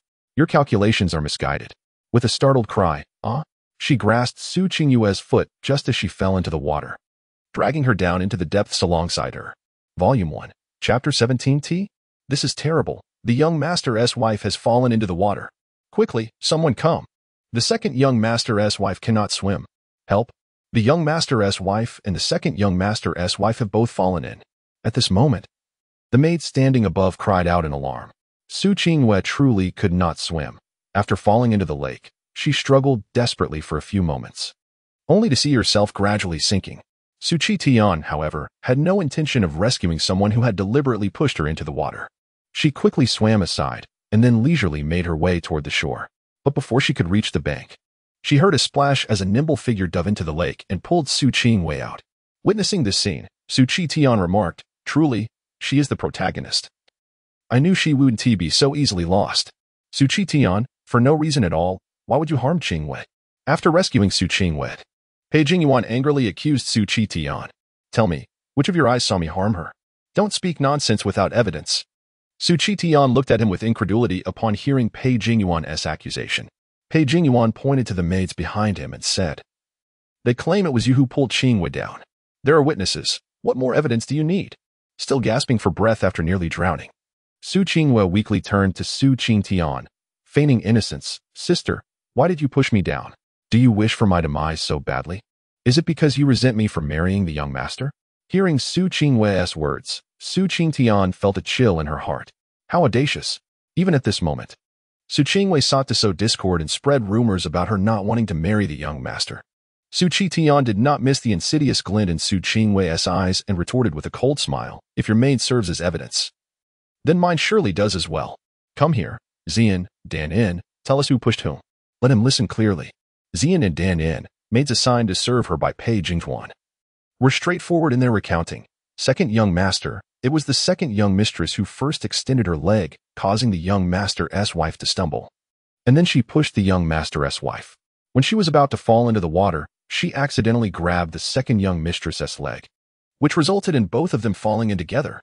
You are all talking nonsense." Pei Jingyuan gritted his teeth in fury. "Your maids speak the truth while mine are mere fabrications. How unreasonable can you be?" Su Qingyan protested, hands on her hips. Why Pei Jingyuan was so enraged by Su Qingyan's words that he could only grind his teeth in frustration. Su Qingyue's eyes darkened as she taunted Su Qingyan. "Sister, you can swim. Should you fall in, it would be of no consequence. But I cannot swim. If not for my husband's timely arrival, I might have perished today." This was a clear insinuation that Su Qingyan had intentionally caused her to fall into the water. Someone who could swim would naturally not fear such a fate, thus implying that her fall was premeditated. Just then, some other maids and servants passed by, and Su Qingyue deliberately spoke so that they could hear, ensuring that the tale of Su Qingyan causing her fall would soon spread throughout the Duke's residence. Upon hearing Su Qingyue, Su Qingyan was determined not to let her scheme succeed. She proclaimed loudly, "Indeed, I can swim. Were it not for that, I would have drowned by now, especially since you had the second young master to save you while I was left unattended. Had I not suffered in my youth and learned to swim, it might have been me drowning instead." Su Qingyan thought, "What is tea to me? Who cannot brew it? Let me show you who is truly adept." The crowd, hearing Su Qingyan's words, began to think that Su Qingyue had not anticipated her ability to swim. They believed that if Su Qingyue fell in, she would surely perish, and should they follow her into the water, it would clear their own suspicions. Su Qingyue was incensed by Su Qingyan's words, gritting her teeth in frustration. She had not expected Su Qingyan to be so eloquent. And when she noticed the curious gazes from the crowd, she yearned to flee from the scene. "Husband, I feel rather unwell. Perhaps I've caught a chill. Please find a doctor to examine me." Su Qingyue, fearing that she might be further provoked by Su Qingyan, turned to Pei Jingyuan with a look of distress. Pei Jingyuan, equally enraged by Su Qingyan's actions, left in a huff with Su Qingyue. Before long, word of this incident reached Pei Jingyuan. Upon learning that Su Qingyan was unharmed, he could not help but feel a sense of relief. Pei Jingyuan had also received results regarding the marriage exchange. It was indeed arranged by the Su family, and Su Qingyan was confirmed to be the legitimate daughter of Lord Su.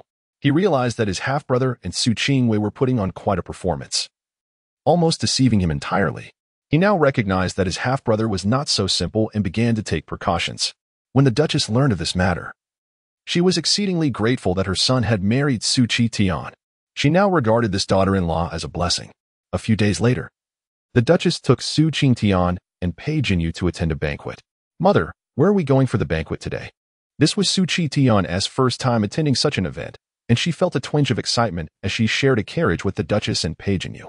"Today, the princess is hosting a banquet at her residence," the Duchess replied with a smile. Upon realizing it was the princess's banquet, Su Qingyan was momentarily taken aback. Thinking to herself, "The princess? Is she the wife of the Marquis of Anyang?" It seems she died at today's banquet, after which the Marquis fell into despair. Eventually, he encountered a woman strikingly similar to the princess, awakening from his stupor. Little did he know that this woman was a spy from the enemy, leading to his ruin. What? The princess will die today? The Duchess, overhearing Su Qingyan's thoughts, was instantly drenched in cold sweat. The Duchess struggled to maintain her composure. The princess was her closest confidant, and she could not allow anything to happen to her. Thus, she turned to Su Qingyan and said, "Qingyan, do not be nervous when we arrive at the princess's residence. She is a wonderful person and will not act with any airs of royalty." Su Qingyan nodded with a smile. "Mother, if you say so, then the princess must truly be kind." Yet, within her heart, Su Qingyan sighed. Good people do not live long. By the way, if the princess were to perish, how deeply would my mother mourn for her dear friend? And what of Su Qingyan, who would likely earn the Marquis of Anyang's favor by saving the princess? Su Qingyan is so vile. I cannot allow her to succeed. I must think of a way to save the princess. Upon sensing Su Qingyan's thoughts, the Duchess grasped her hand tightly, saying, "Qingyan, the princess is benevolent and loves the common people. Having such a princess is a blessing for all. Qingyan, you must come up with a way to save her." The Duchess prayed fervently in her heart. Volume 1, Chapter 18, The Princess in the Grand Princess Mansion. Su Qingyan and Pei Jinyu gracefully descended from a carriage intricately carved with exquisite patterns, each holding the arm of the Duchess. In contrast, Su Qingyan emerged from a humble two-wheeled cart alongside the second branch of the Duke's household. "Humph, let us see how you can still smile later." Su Qingyan cast a jealous glance at Su Qingyan. For today's banquet, she had made ample preparations in advance. Since Su Qingyan, a mere illegitimate daughter, dared to covet what was not hers, she would have to bear the corresponding consequences. Upon entering the princess mansion, they were met with joyous laughter and a vibrant atmosphere. As today marked the birthday celebration of the mother of the Duke of Anyang, originally just a lowly guard. The Duke of Anyang was discovered by the princess for his exceptional martial skills and subsequently recommended to the emperor, who was then still a prince.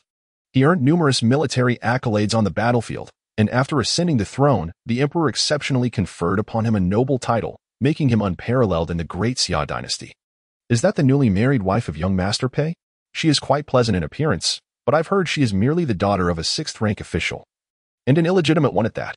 As Su Qingyan entered the banquet hall with the Duchess, she overheard whispers among the crowd discussing her. I believe if it weren't for her bewitching looks, how could she possibly attract the young master? I heard that upon discovering she had usurped the engagement from her legitimate sister, he was not only unfazed but also consummated the marriage with her. Ah, how could the young master be so superficial? This illegitimate daughter of a sixth-rank official is unworthy of him. When he found out about her stealing the marriage, she should have been relegated to a concubine. The slanders against Su Qingyan grew louder, and even the Duchess and Pei Jinyu, standing nearby, could scarcely bear to listen. They exchanged worried glances at Su Qingyan, fearing she would feel disheartened, and were about to confront the gossipy women. However, to their surprise, Su Qingyan had already taken the initiative and approached the group of women. "Are you jealous of me?" Su Qingyan stood before them, smiling enigmatically.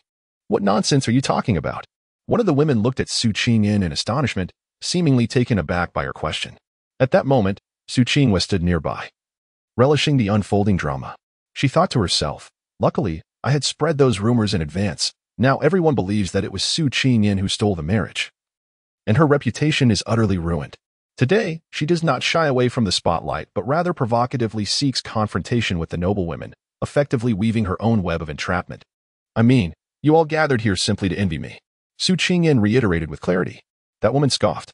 "Jealous of you? You must be delusional. What do you have that we would envy? Of course, you envy me, an illegitimate daughter of a sixth-rank official, for being able to marry the young master. while you esteemed daughters of high families are ignored. Su Qingyan smirked, raising her chin defiantly. She was well aware that although Pei Jingxuan was a fleeting character in the narrative, many noble ladies admired him, despite their parents' disapproval. Indeed, Su Qingyan's words struck a chord with them. Several noble women's expressions darkened instantly, while others appeared increasingly agitated. Exactly. Just wait until you grow old and lose your beauty. Let us see if the young master will still want you. Su Qingyan glanced at the noble women and continued, regardless, I am already married. Whereas you should be worried about your own reputations after being exposed as gossipers today. At that moment, the noble women realized the implications of their earlier words. Being called out in public would tarnish their own names. Those timid women were left speechless, frightened into silence. Initially, they had been envious of Su Qingyan's marriage to the illustrious Pei young master, leading them to gossip maliciously, but they had not anticipated such repercussions for themselves. As they noticed the surrounding gazes upon them, they grew ashamed and sought refuge within the crowd. TSK, do you think hiding will save you? Your futures are all looking grim. Su Qingyan stood aside, reveling in their misfortune. Su Qingyan observed the retreating figures of the noble women and mused. Ah?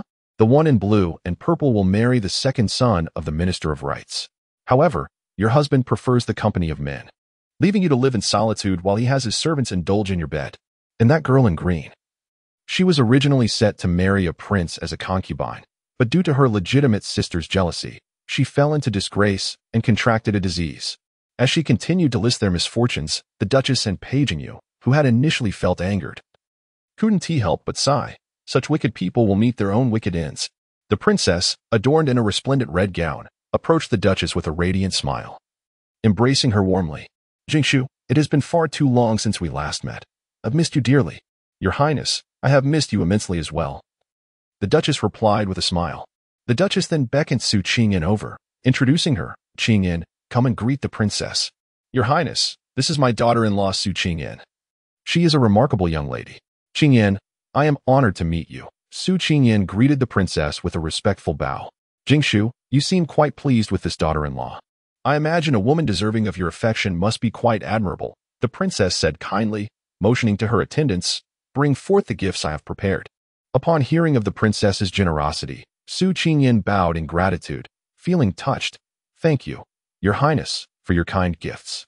Wow, the princess is truly wonderful. She doesn't disdain my humble origins and presents me with gifts upon our first meeting. Oh, how fortunate I am to have such a benevolent princess. Su Qingyan thought with a heart full of admiration. Upon hearing Su Qingyan's heartfelt thoughts, the Duchess felt a surge of excitement. Indeed, the princess is truly exceptional. So, Qingyan, do tell, what perils might the princess face today, and how can we ensure her safety? Volume 1, Chapter 19. Caution. The Duchess waited for an extended period. Yet there was no internal lamentation from Su Qingyan. At that moment, her heart was filled with anxiety as she murmured, why is she not speaking? From a distance, a maid dressed in a delicate apricot-colored gown approached, carrying an exquisite platter. It was at this moment that the Duchess heard Su Qingyan's inner scream. It was her. The maid was the one who had concealed a dagger beneath the fine silk on the platter. She intended to stab the princess as soon as the platter was unveiled.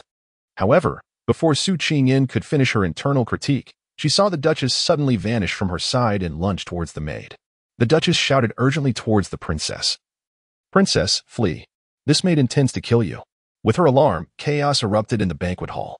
Su Qingyan was astonished by her mother's actions, perplexed as she questioned, Mother, how did she know the maid was going to harm the princess? She has taken the lead. Isn't that the heroine's role?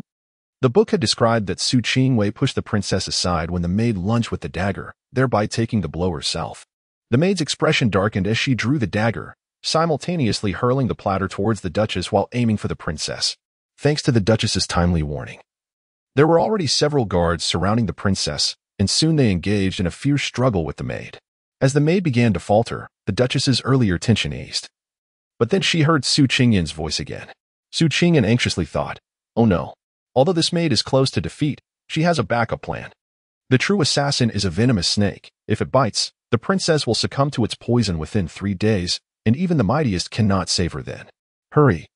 There's a snake slithering towards the princess in the corner. Upon hearing Su Qingyan's thoughts, the Duchess muttered, a snake? Where is it? After searching for a while, she finally spotted the snake making its way toward the princess. Without a second thought, the Duchess lunged at the serpent. "Mother, what are you doing?" Pei Jingyu screamed as she witnessed the Duchess's reckless action. Su Qingyan, drawn by Pei Jingyu's cry, instinctively glanced at the Duchess and saw the snake. Heavens! Mother is charging at that snake. She will be bitten. Panic-stricken, she fretted. My mother is a good person. I cannot allow her to be harmed. As the snake drew nearer to the Duchess, Su Qingyan made an impulsive decision she had not anticipated. She dashed towards her mother, shouting, "Mother, be careful." Just as Su Qingyan pushed the Duchess aside, the snake was about to strike when a silver glimmering sword suddenly appeared, cleaving the serpent in two. Looking up, Su Qingyan saw it was Pei Jingchuan who had arrived. He had rushed in upon hearing her warning.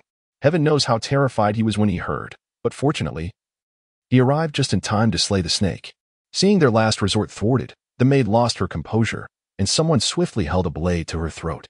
"Seize this assassin and take her to the dungeon. I shall personally interrogate her to uncover who sent her to assassinate the princess," Lord Anyang commanded sternly. As soon as his words fell, blood trickled from the maid's mouth, and she fell lifeless to the ground. It turned out she had resolved to die, biting down on the poison hidden between her teeth should her plot be exposed. Su Qingyan gazed at the deceased maid, silently reflecting. They are indeed assassins from an enemy state. They would never allow themselves to be captured alive for interrogation. Though the princess has narrowly escaped this time, one cannot be certain what methods will be employed next. Oh heavens, may you bless the virtuous princess with a long life, turning misfortune into fortune. Upon hearing Su Qingyan's thoughts, Pei Jingchuan's expression hardened as he pondered, assassins from an enemy state? This matter has just become complicated. I must find a way to inform Lord Anyang. We cannot allow the enemy to prevail. Today, it was truly thanks to Su Qingyan that we avoided disaster. Jingshu, are you unharmed? The princess finally reacted, anxiously approaching the Duchess. She had witnessed how her dear friend, the Duchess, had discerned the maid's intentions and how she and her daughter had thwarted the snake's attack. Had it not been for them, she might have been fatally stabbed or bitten by that serpent. They were indeed her saviors. The princess looked at Su Qingyan with gratitude, speaking softly, "Qingyan, I shall reward you handsomely. You, your mother, and the young master are all my rescuers. I will remember this kindness." Su Qingyan, hearing the princess's words, humbly replied, "Your Highness, you flatter me. It is only what a subject ought to do." After responding, she discreetly patted her own heart, murmuring, "What can I say? Both you and mother are such good people. I cannot bear to see good souls suffer. Thankfully, everyone is safe." Meanwhile, Su Qingwei, standing amidst the crowd, felt her face contort with jealousy as she thought, "How could this happen? My husband had forewarned me that the princess would face danger today and urged me to be vigilant so I could save her at a critical moment. Regardless of the outcome, my intervention would have earned us Lord Anyang's gratitude, paving the way for my husband's advantage. But I never imagined I would have no opportunity to act, as the Duchess uncovered the maid's plot, and Su Qingyan intervened against the snake. Why didn't that snake bite that little wretch? How could Pei Jingchuan arrive so fortuitously? Su Qingwei seethed. Her teeth clenched as she witnessed the princess and Lord Anyang regard Su Qingyan and her mother as their saviors. This was meant to be her glory. Yet Su Qingyan had stolen it away. Volume 1, Chapter 20. The impostor Pei Jingyuan wore a grim expression, deeply displeased by the unexpected events of the day. It seems rather difficult. Given that my father, mother, and elder brother all hold her in high regard, it would be challenging for us to take action, he remarked, his face betraying his concern. Upon hearing this, Su Qingwei furrowed her brows. Is there truly no one in this Grand Duke's residence capable of dealing with her? She pondered. I recall hearing of a dowager in the Duke's household before. What a splendid idea. Qingwei, you are quite astute. Pei Jingyuan's spirits lifted at her suggestion, and he promptly ordered someone to attend to the matter. Meanwhile, on another front, Pei Jingchuan had dispatched a capable young man to assist with the steward's responsibilities, alleviating Su Qingyan's burdens considerably. Concurrently, the second and third branches of the household, having received an increase in their monthly allowance and benefits, were quite satisfied with Su Qingyan, and no one dared to trouble her any longer. When Su Qingyan arrived, she found the Duke and Duchess, along with Pei Jingchuan, standing with bated breath nearby. Everyone from the second and third branches of the Duke's household had gathered as well. In the most esteemed position sat an elderly woman with a stern countenance. Upon Su Qingyan's entrance, before she could even bow to pay her respects, the old woman's gaze fixed upon her like a venomous serpent. Is this truly the newly wedded wife of Jingwan? Such a lack of decorum, she does not even know to pay her respects upon seeing an elder. This lowly daughter of a minor family is indeed contemptible. Before Su Qingyan could perform her greeting, the old woman unleashed a barrage of scathing remarks. Su Qingyan was taken aback by the tirade, muttering under her breath, "How absurd. I was just about to bow. You reprimanded me before I could even kneel to show my respect. How unreasonable." Pei Jingchuan, standing nearby, also felt a wave of discontent at the old woman's words and was about to speak up when the Duke intervened to silence him.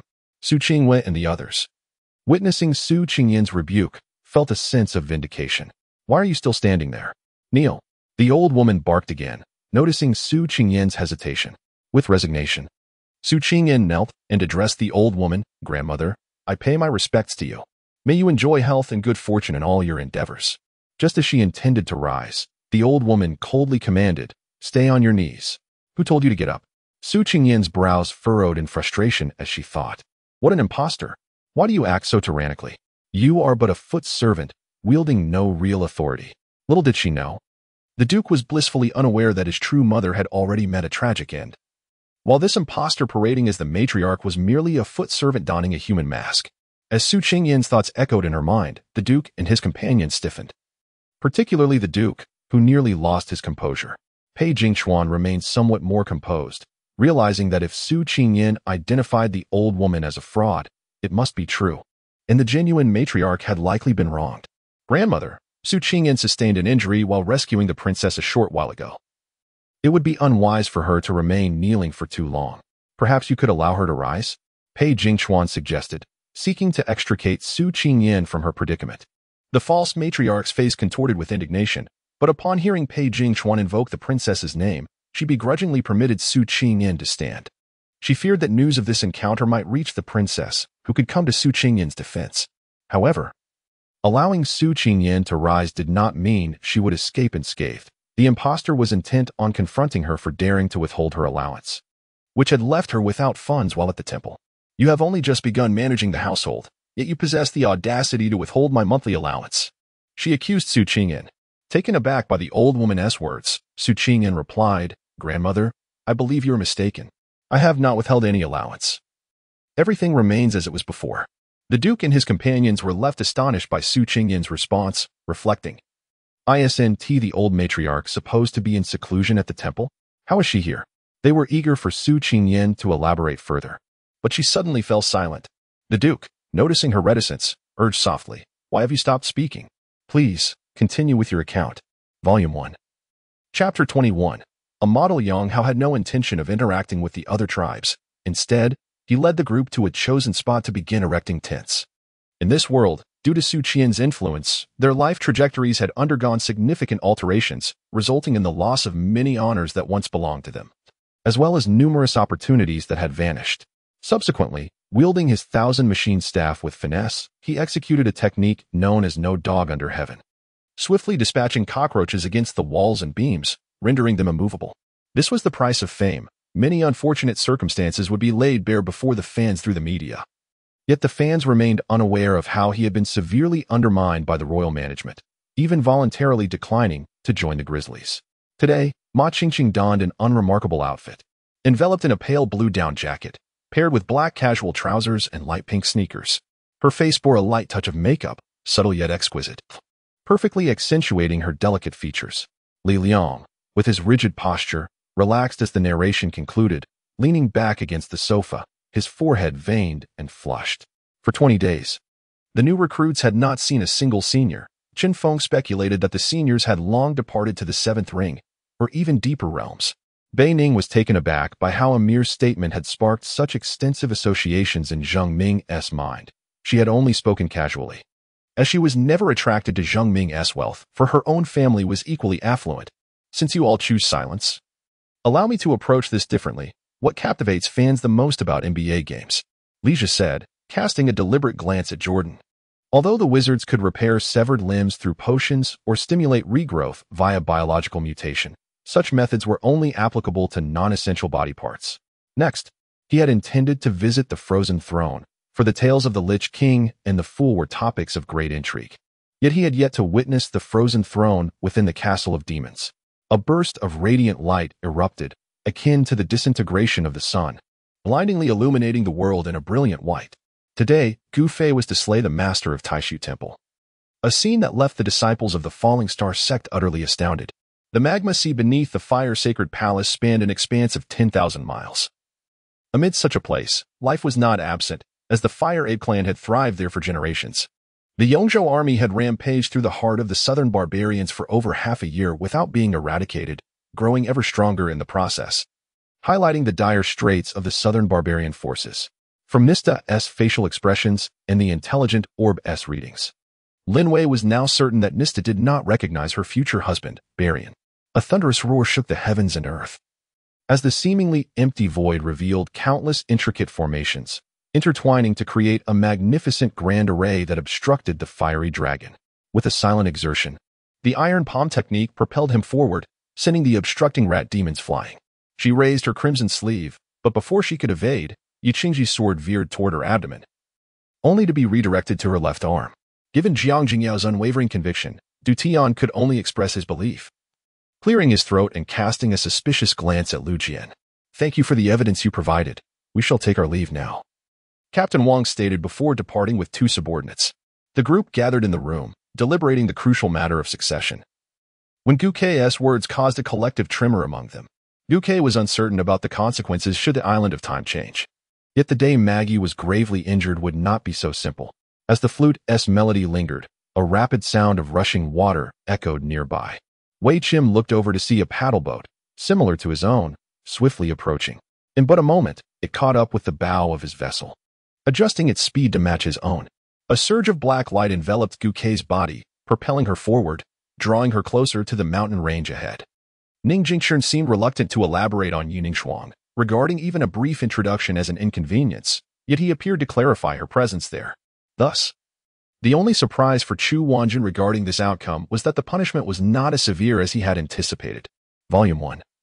Chapter 22. Establishing Rules. Empress Changsun observed the expressions of those around her, shaking her head with a hint of resignation. If given a choice, she would prefer to remain inconspicuous. Zhang Shun nodded in agreement, stating that while not everyone was involved, it was close enough. Furthermore, to his knowledge, it was not solely their witchcraft sect engaged in courting the earthly families. Nearly all malevolent sects harbored similar intentions. Since you comprehend this, do not dwell on it, as it would be a futile endeavor. What you can do now is limited to this, Kai Zijing remarked. Moreover, if Granny Su truly intended to protect Yixiang, the dilemma of whether to kill or spare him posed a formidable challenge.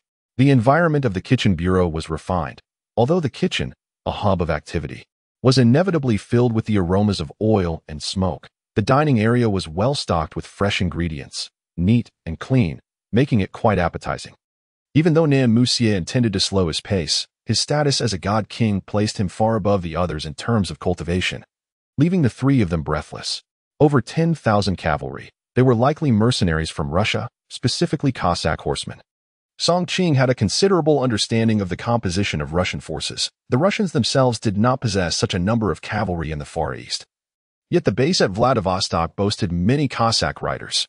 By the time Li Wenwei emerged with a smile, Yu Qingchuan stretched lazily, chuckling as he shook his head, then entered his room to engage in a brief workout with dumbbells, perspiring slightly after only a few casual movements. He suddenly felt that the weather was no longer as frigid as before. It seemed that summer was fast approaching. Time passed unnoticed until the candles in the room were lit.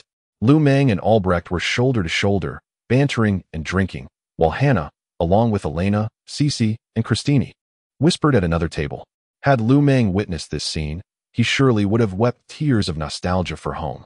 In the past 6 months, Pang Zi had successfully paved pathways within the government office, gaining familiarity with the inside information. If one were to inquire about the most leisurely profession, this technician would unhesitatingly declare his own. The grand competition would be broadcast wherever viewership was possible, and the ratings would undoubtedly reach astonishing heights.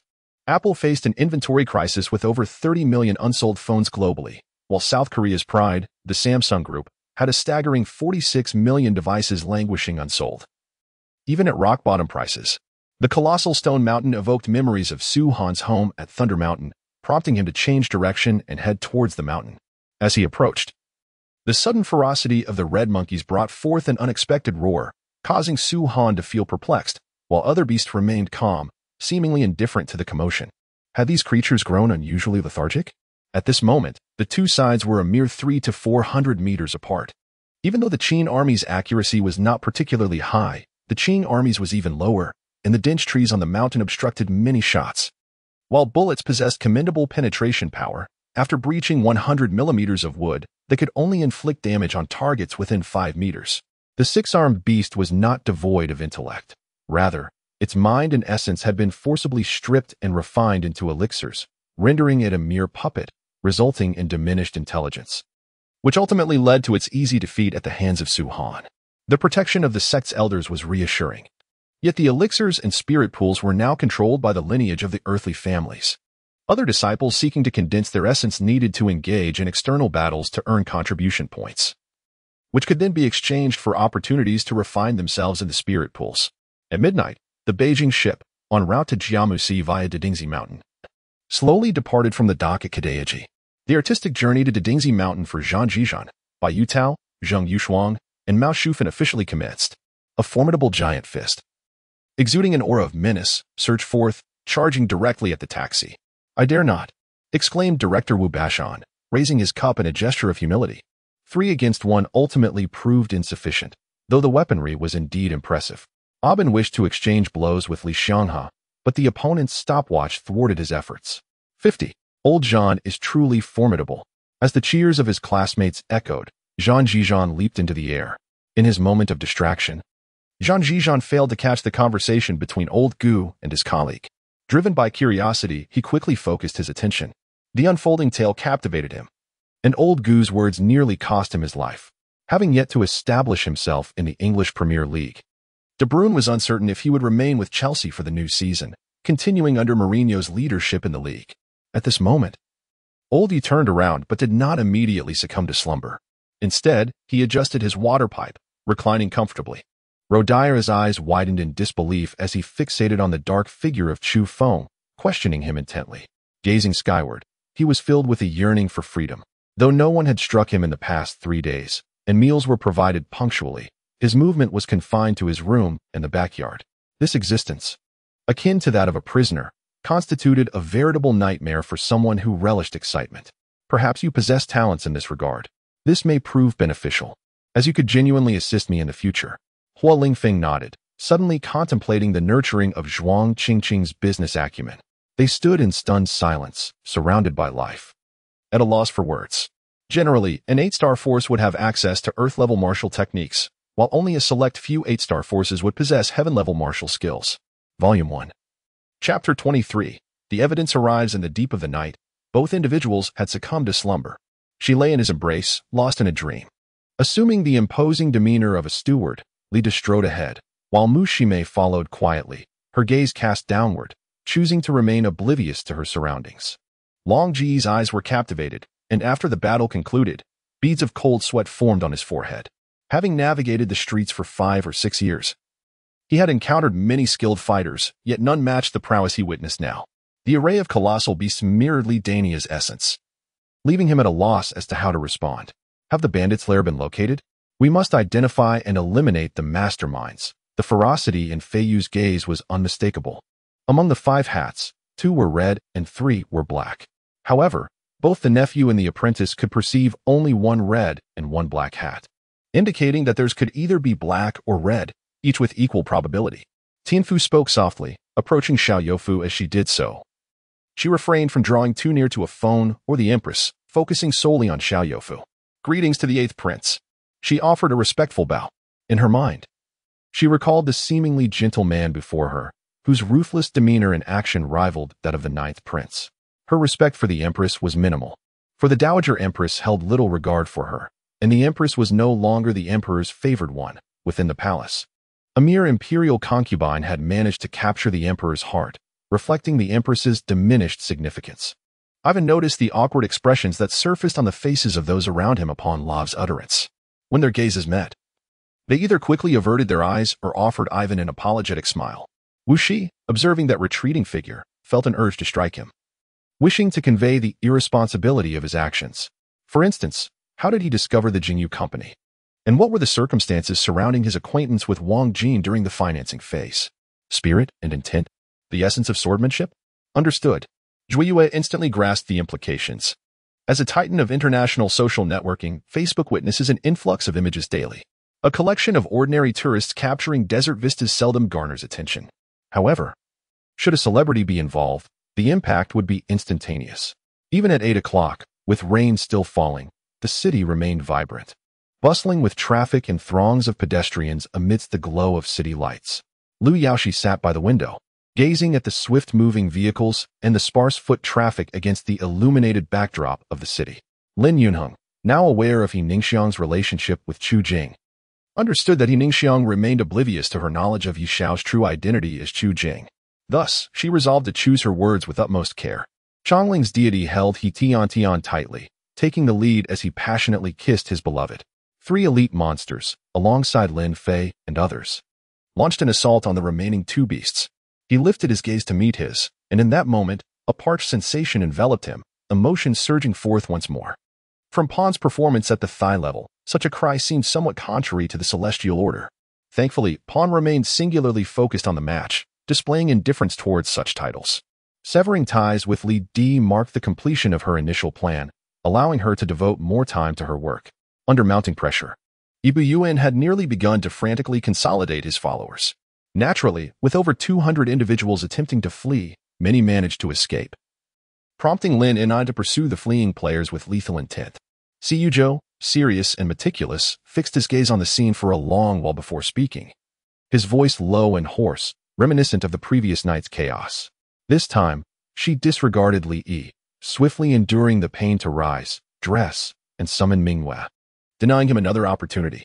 Prince Fu grew incensed, storming to the emperor to create a scene, ultimately compelling the emperor to acquiesce to his request to accompany him.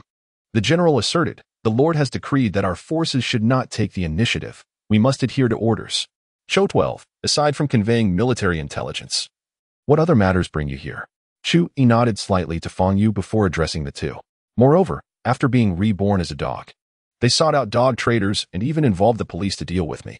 Had I not been fortunate, I might have already ended up as their meal. At the airport, Mo Xiaodong attempted to dial Yi Li's number once more, only to be met with the same message of disconnection. At that moment, Qin Lang's call came through.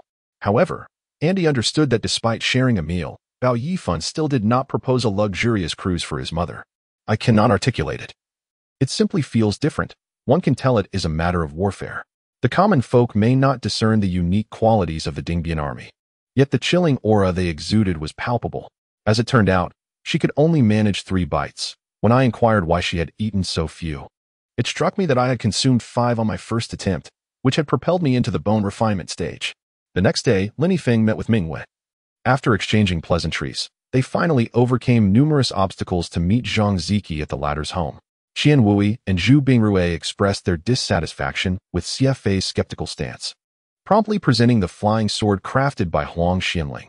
After speaking, she dialed Chen Feng's number, only to find that the person who answered was not Chen Feng, instantly raising her suspicions.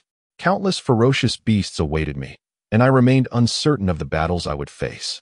Yet, at the very least, this path would spare innocent children from being harmed. This was the last shred of my conscience, untainted by hatred. Volume 1, Chapter 24, Taking a Concubine Thus. When the naive and innocent Tong Guai made her entrance, both individuals were filled with joy. Granny Yin eagerly anticipated the day Tong Guai would bear a child. A team of soldiers, dispatched for reconnaissance, stumbled upon a deranged survivor in a dilapidated village. Yin Wanshan, with a deep breath, divulged the entire situation, calmly observing the reactions of those present. Yunzhe placed Tong Guai upon the sofa, as she had indeed been startled, leaving her abdomen feeling quite chilly. Zhang Tianya cast an approving glance at Lu Zhiming, while Qi Feng stood brooding in the corner, fixating on the figure clad in black.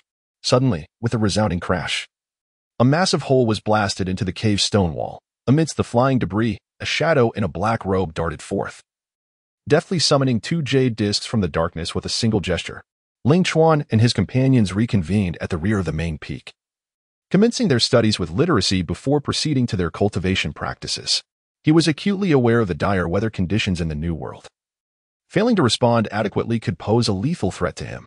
With no time to ponder further, Si Feng fell abruptly onto the sandy ground before him, tightly grasping Ping Chang's hand.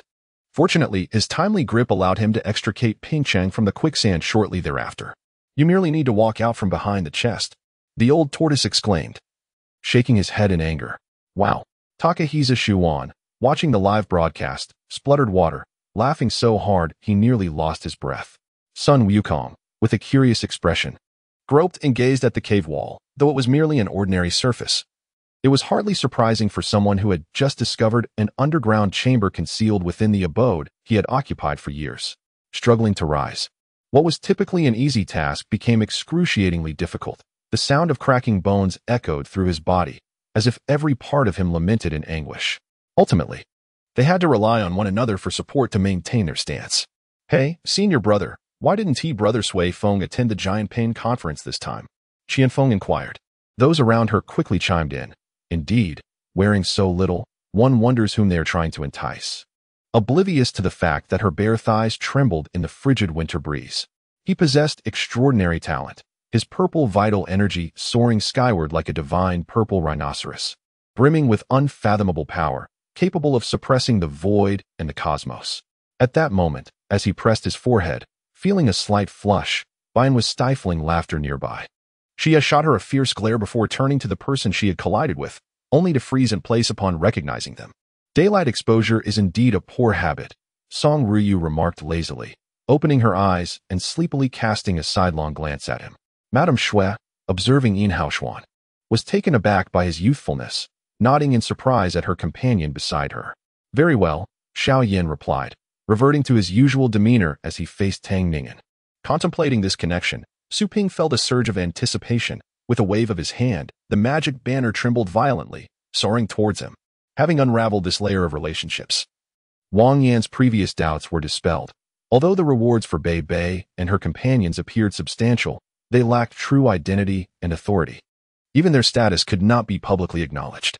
The Academy's resource allocation, however, could hardly compare to the level of that disciple, clearly insufficient. Sure enough, when the 999th strike arrived, Menlua's sword came crashing down upon Master Xuanzang's back. So it is, he mused, if he could complete the assigned tasks punctually.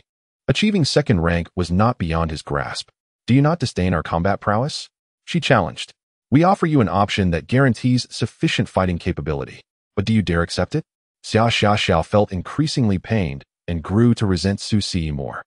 A glimmer of cold light flickered in her resentful gaze as a sudden scheme crossed her mind.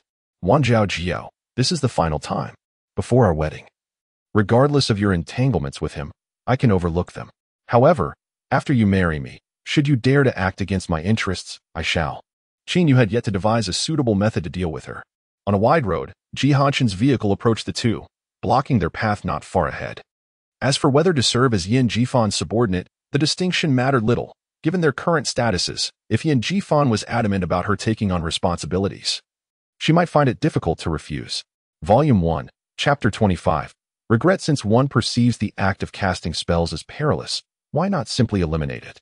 This could also reduce certain costs, for collecting second-hand wands can be quite cumbersome. Gabriel remained unperturbed and remarked, upon joining District 52. Did you not witness a plethora of astonishing phenomena? There exists a myriad of classifications within it. After hearing Moody's words, Arthur seemed to grasp the underlying implications. Subsequently casting a conflicted glance towards Anjuan, Baizong turned and dashed toward his brother, who was Neo Skull Pei, knowing he would not stoop to his level. For he was capable of violence. Just as it opened its gaping maw, its sharp, interlocking fangs not yet fully exposed, a delicate fist descended upon it. Anyone who had encountered such an extraordinarily diligent individual would not stand idly by in their moment of utmost helplessness. The master bedroom connected to the bathing area, while the secondary bedroom was linked to the living room, which itself boasted an expansive viewing balcony. Lu Cece gazed into Sherpaming's bewildered eyes, seemingly inquiring when others had installed chips here as well. In that moment, a cacophony of insults, derisions, and curses hurled at Voldemort resounded incessantly. When he again entered the conference room, all eyes were fixed upon him, and he felt a prickling sensation at his scalp, particularly under the gaze of the esteemed envoy, whose scrutiny felt akin to being targeted by a ferocious beast, rendering his breath somewhat labored. Regardless of whether the three-headed dog pledged its allegiance from the depths of its heart, as long as it swore fealty, it was his. Other students failed to discern the significance behind this, yet Shen Shao understood all too well. It signified that her brother was genuinely on the brink of madness, engaging in open defiance against numerous nations worldwide. Indeed, having suffered 3 successive blows and narrowly escaped 3 times had led the Eagle King to a definitive conclusion. Did Xiao Xiao truly know he had come to confront him? It seemed unlikely. If he were aware, he would surely not have allowed him entry. German television commentator McNair had just recovered from his astonishment, promptly lauding Longshoot's remarkable performance. Swearin suddenly comprehended, trembling uncontrollably, his complexion altering drastically, his eyes vacant, and his aura scattering chaotically. Should this continue, he feared his very essence would unravel. Neymar's selection, alongside the presence of Pele and Ronaldo, also signified Brazil's stature in FIFA. For the 2014 World Cup had been hosted there, and there were no clandestine dealings between Blatter and the Brazilian Football Confederation. No one would believe that to be the case. As the head of the household, how could the father not understand the injustice he faced? Yet, he still chose to place the blame for the crime of coercing his concubine upon him, opting instead to expel him from the family and cast his lot with his legitimate mother and brothers. A gentle breeze swept through, ruffling Sun Wukong's fur, compelling him to close his eyes, relishing the warm caress. This sensation made him yearn for slumber. Very well, let us proceed. I shall bestow upon you the grandest of weddings. With a wave of his hand, Yifeng once again opened a spatial passage, taking Yangzi away from the Tan family. Within the primordial creation tower, the void trembled, the heavens and earth quaked, and the world began to evolve in complexity. Particularly the realm of the 5 elements, which expanded ever larger and broader. Aer was startled by Yifeng's words, which were undeniably clear, suggesting he had seen through his cultivation. However, Aer could not comprehend where he had revealed his secrets. His concealing techniques were considered highly advanced even in the central continent, and one would assume that cultivators from the Tianyuan continent could not penetrate them. Qian Wujing's pupils began to narrow into a slit, the distance now deemed quite short. His aura erupted violently, crashing forth from the palace, heading towards the distant Lu Ning to suppress him. This imposing presence was terrifying. In an instant, it caused the entire extreme northern region to tremble ominously. After residing with Shuiyu for an extended period, Zhou Yin and the others grew familiar and began affectionately addressing him as Grandpa Shui. Shuiyu was delighted by this appellation, recognizing that these children possessed kind hearts and remarkable talents, and their presence in his courtyard invigorated him. Moreover, they genuinely cared only for the prominent figures detained here, utterly disregarding the safety of the students in the Grand Hall, and armed themselves for entry. At that moment, Yi Ming and Chang'e, under the protection of the laws of time, arrived, witnessing the subservient embodiment of the Tao of heaven and the primordial spirits of creation, their faces reflecting sheer astonishment. They then looked up to behold Yichen, who stood towering above the 9 heavens. I have just inspected the seal of the void outside the Yun Kutri Palace. After 10 millennia, it remains remarkably robust. Yet, with our current strength, united, we may indeed find an opportunity to dismantle it. The lighted Bing Yuling's eyes flickered. Volume 1, Chapter 26, Crossing Boundaries with a Single Statement. Xiao Nianxi turned to gaze at Yi Xianling, her eyes trailing to the creases on the exquisite purple brocade that Ji Yangyu had just grasped. A sigh of relief escaping her lips. Jun Mully spoke lazily, uttering merely a single word, yet it carried an undeniable significance. In her heart, Mu Fenghua felt a twinge of remorse towards the First Lady, although she deemed it wrong to deceive her. She had no choice but to steel herself and continue the charade for the sake of the future. The pain coursing through her body extinguished any desire to wash her face, prompting her to discard her shoes and turn off the lights to sleep. The prince discerned the Empress's intent. Rather than displaying any irritation, he broke into a faint smile, a hint of malice emanating from his otherwise gentle demeanor. Yet, her eyes brightened as she contemplated the prospect of tormenting her now that she was imprisoned. Consort Hao, unable to bear the torment, took her own life within the confines of the palace. Yuan, however, remained unhurried, reassuringly stating, "Do not worry, I shall not chase anyone away. I am curious to witness Madame Zhang's capabilities. Tonight, you may stay here." With that, she yawned and pretended to ascend the stairs. As Xian Xing felt the ache in her arm, beads of sweat cascaded down her forehead, directing a resentful glance towards Yu Zuiqing. The profound connection of love certainly played a role, yet the allure of physical intimacy was undeniably another factor, sending my longing to the bright moon. Du Ziyuan hummed a tune as he arrived at Ma Tingyun's villa. Having been here for several days without visiting an old friend felt somewhat remiss. Outside the tent, not far away, the Thunder Eagle remained motionless, fixated on the center of that area. Loda continued to wag his tail in delight until Zero approached and seized his tail, rendering him immobile. "Is this the Dragon King of the Beiming Dragon Palace, your brother?" Sun Fengzhou inquired, his expression unwavering as he surveyed the distant enemy camp. This elicited knowing smiles among the others, akin to parents observing their children playing outside, an unspoken understanding shared among them. Before long, they found themselves following Gu Yuren onto a broad street, finally encountering other humans after many years, their excitement palpable. Yet, this relentless tide of people, blindly seeking their demise, persisted well into the night. Lei Dachui found it astonishing. He had merely wished to test a theory, never anticipating success. Warlord Yu encountered a sudden smile, his charm disarming, causing Yu Zhixing to succumb, willingly yielding to him. In the sky, the Viking aircraft, pursued by flying insectoid beings, suddenly illuminated with a blue light. Jiang Nan stormed out of the hotel, exasperated. The commotion had delayed her, and the streets grew increasingly congested as she strolled along the roadside. Song Mingtian encountered no obstacles in seizing the Hanzon cauldron, easily acquiring it. Ingchen stood with a smile, lightly waving her hand. As Siju placed 10 taels of silver upon the table, Shenwei wore a displeased expression, his tone now rigid, devoid of the previous humility and respect. Observing him from a distance, he appeared even more handsome, explaining why Shan Ruashi had developed feelings for him.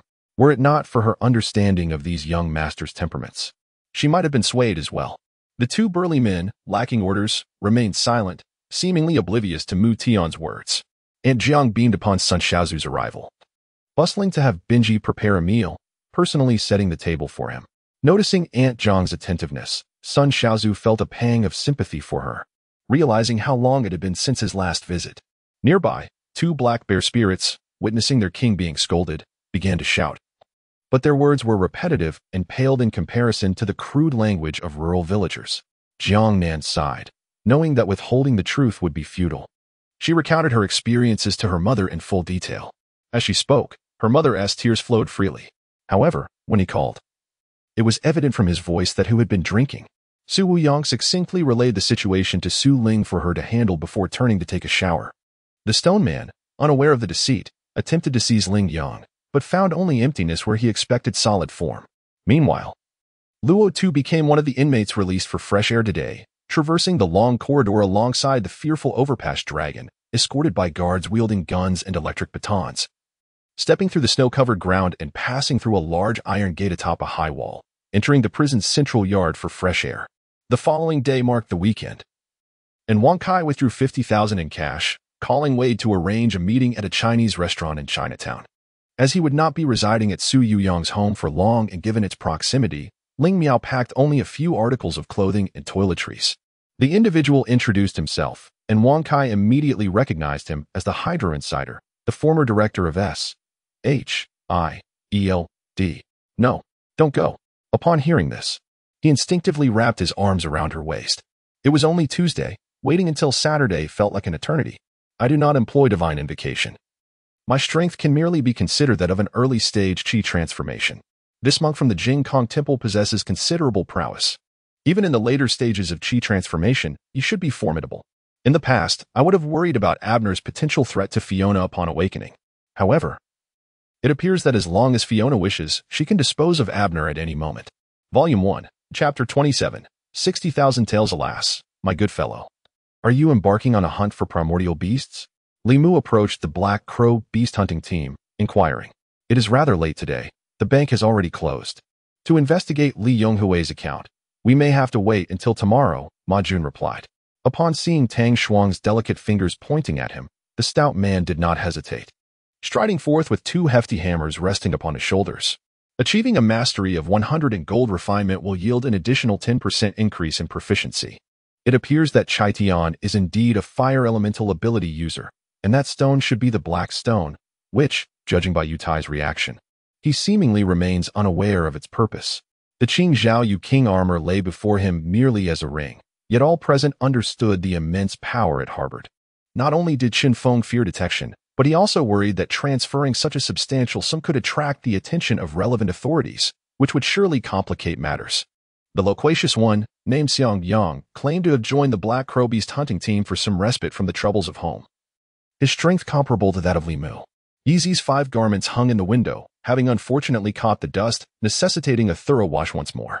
The following morning, Jeff bid farewell to Eryu, embarking towards his destination, Kaji Town, after searching the charred ruins of the Lingling Tower to no avail.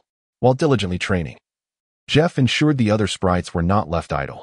King Carp, Pippi, and Karakura were the weakest among them, and the tasks he assigned were intended to bolster their abilities.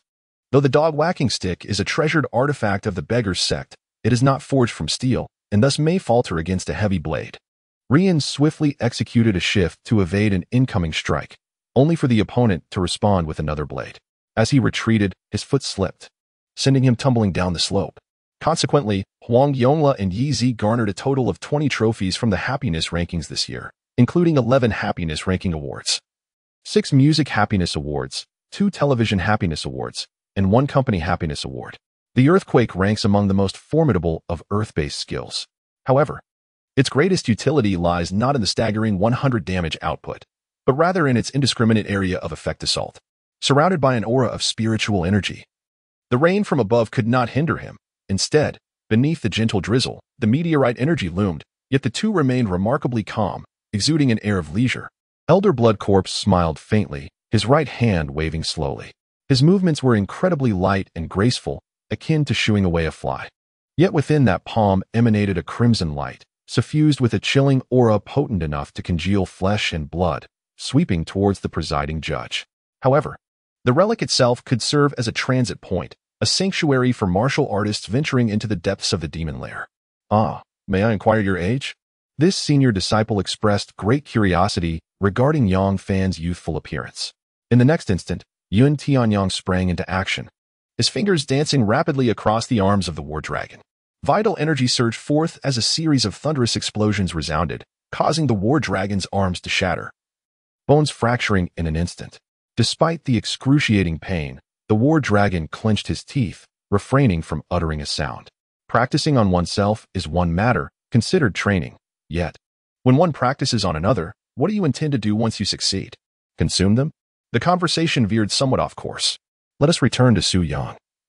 He is no longer troubled, having transformed his impulsiveness into the present situation. Fortunately, he possesses the ability to earn. However, if the number of individuals exceeds the limit yet remains undetected by the temple, what does that signify? Is my master truly that formidable? He is merely cold on the outside yet warm within. This aspect of Lofi bears a striking resemblance to my master. So what observed Sun Yin, who wore a face of generous sacrifice, unable to suppress a chuckle, shaking his head slowly, a smile gracing his features. The newly emerged Earthfire Savage Ape Network was also in pursuit of the one who stole the Earthfire Red Lotus. However, after a thorough search, the culprit's presence remained elusive. "We are all classmates, Kong Quan. Your words are rather absurd. When did you consider me a classmate? Your life or death bears no consequence to me. If you perish, I shall find tranquility henceforth," Mu Zifei remarked coldly, surveying the two battered individuals. This evening, both Chen Xian and Shun Su had undergone meticulous preparation, and combined with their naturally striking appearances, they instantly captivated the attention of all present. With another anguished cry of defiance, the number of cultivators in the arena dwindled to less than 30%, leaving the once 16-member team with only 9. It is said he hails from the Western continent, trained under a mysterious figure, and honed his skills in the West Sea, earning the utmost respect from Wu Gu, who regarded him as an esteemed guest. Wu Li was only aware of these details. Volume 1, Chapter 28. Another portion listening to the words spoken, Chun Xinghai surmised that a servant had been hired at home. He nodded slightly and proceeded towards the backyard. Time lost all meaning for Chun Xinghai, as his existence was consumed by the fluctuations of the alchemical furnace before him. The young monk, however, gazed with evident yearning, clearly resonating with the frivolous remarks made earlier. "Yes, Captain."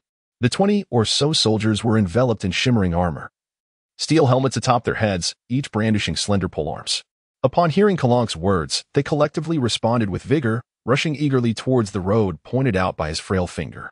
The previous prayers yielded an opposite outcome, igniting despair and trembling in their hearts. Could this be fate? The remaining young prodigies echoed sentiments, their expressions laden with advice and goodwill, as if they were genuinely concerned for the well-being of Lang Hongxiang. Gu Daiyu's pale visage flushed suddenly, and she averted her gaze, unable to meet the eyes ahead. Gu Chifeng looked up, realizing that it was Hanzi, who approached with a smile. Indeed, the more than 20,000 soldiers who had perished companions in arms, had not misjudged Feng Wuqing after all. As the two conversed animatedly, a surge of brilliance erupted from within the light screen nearby, almost blinding onlookers, before fading again, revealing a tall figure clad in a flowing white silk garment. After some inquiries, Yufeng quietly exhaled in relief. Numerous vessels traversed the waters near the Soul Sea, primarily those engaged in shipping trade. The crime of treachery was sufficient to condemn the Feng family and even remove the bothersome Hawaiian king. Observing the boy's vibrating lips, Ying's mouth stiffened into a smile, her dark red pupils narrowing dangerously as an aura of mystery and profundity began to emanate from her. Of course, Aniel from the Master S sect is exceptional. She is not only beautiful but also affluent. I am merely acting in the best interest of our family, Sun Huixian retorted, discontent. The young man smirked coldly. A 9-star soul saint was undoubtedly an indomitable presence within the lower-class cabin. Such prowess would not falter even in mid-tier accommodations, yet unfortunately, this unfortunate soul had crossed paths with Yufeng. One could not help but admire Zai Sun's skill in reading expressions and negotiating.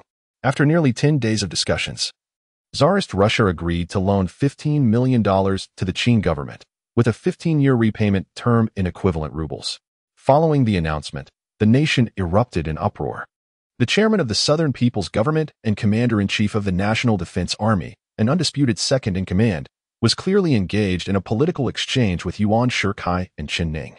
Foolish child, your grandmother is my mother. If it comes to financial support, I can certainly assist, she said, as mother in our local dialect refers to parents' cousins. Aunt Tianhua and her husband have always addressed my grandmother this way.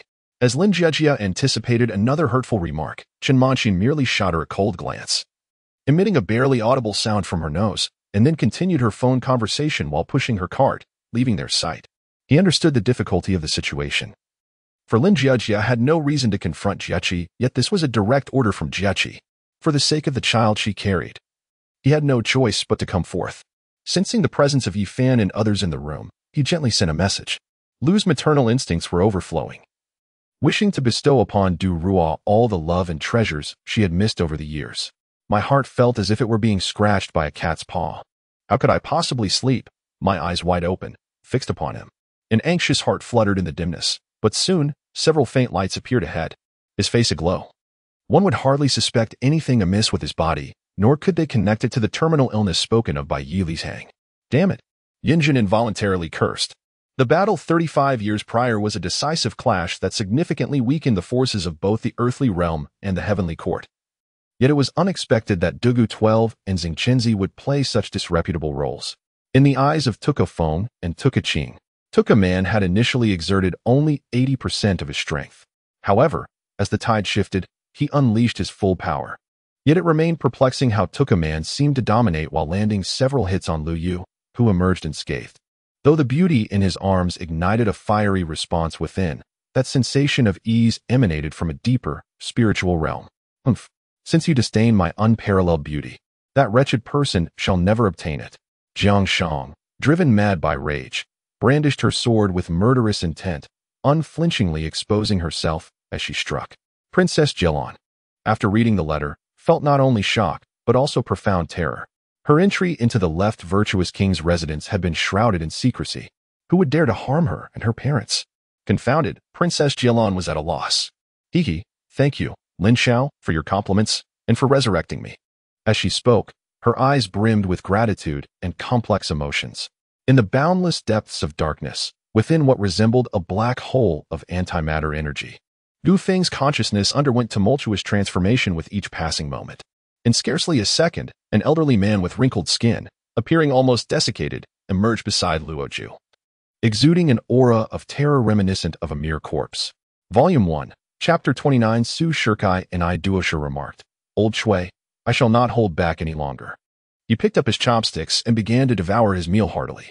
Firstly, regarding updates, due to unforeseen circumstances in reality, I have fallen behind on updates for an entire week, which can only be described as utterly regrettable. Chao Peng, somewhat puzzled, lowered his head.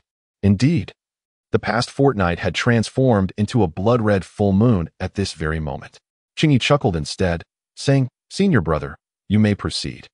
If any of my disciples violate the sect's precepts, I shall show them no leniency. However, if he dares to argue, that is beyond my control. With that, She cast a meaningful glance at Su Hua.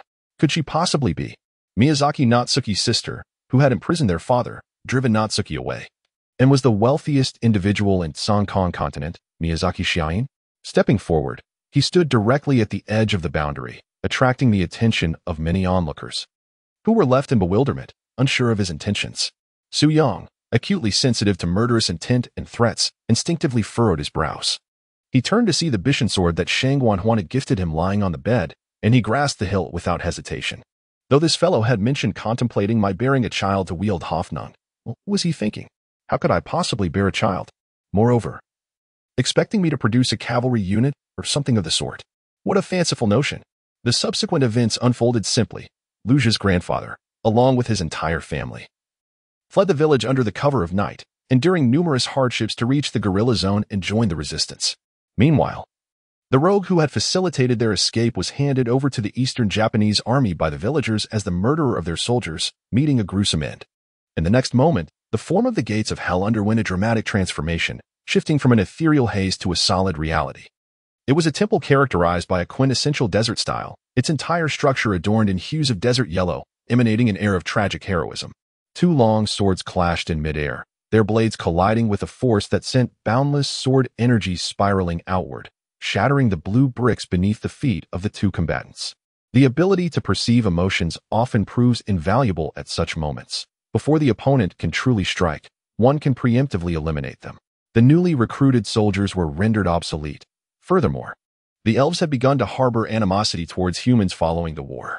Dispatching humans to their territory could potentially escalate tensions, leading to further conflict. Is that so? Tang Riyun smiled, her radiance akin to that of a blooming flower. Yet, to Lu Yan, her smile invoked a sense of unease. Bai Ruozhu had not heard the preceding conversation nor understood what had transpired with the astrology. Why did the astrologer not inquire about her? Was it because Ao Song had just been beside her? Sun Yu's orders for appointments and dismissals were announced one by one, and Huang Zhong, the veteran general who had followed Chen Mo for over a decade, declared the distribution and assignments of the army. But you have already done your utmost. What purpose does it serve to accompany her to death? Su Wan pressed her delicate hand against his clasped knees, her eyes pleading as she gazed at him. This display of vulnerability sent a chill through her heart, making her feel that even proposing a partnership would likely be futile. The main thoroughfare leading out of Raccoon City had been sealed off long ago, with countless armed officers resembling mountains blocking the way, cutting off the last escape route for the remaining citizens. Do not fear, do not fear. It is the three souls urging the pursuit curse.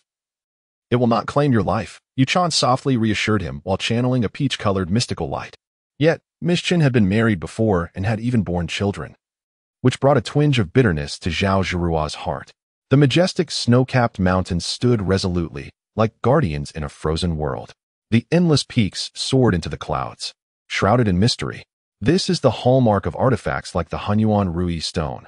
Their weight is as mutable as desired, refined to perfection. They can be as heavy as mountains or as light as feathers, with their transformations dictated by the heart, thus deserving the title of Rui.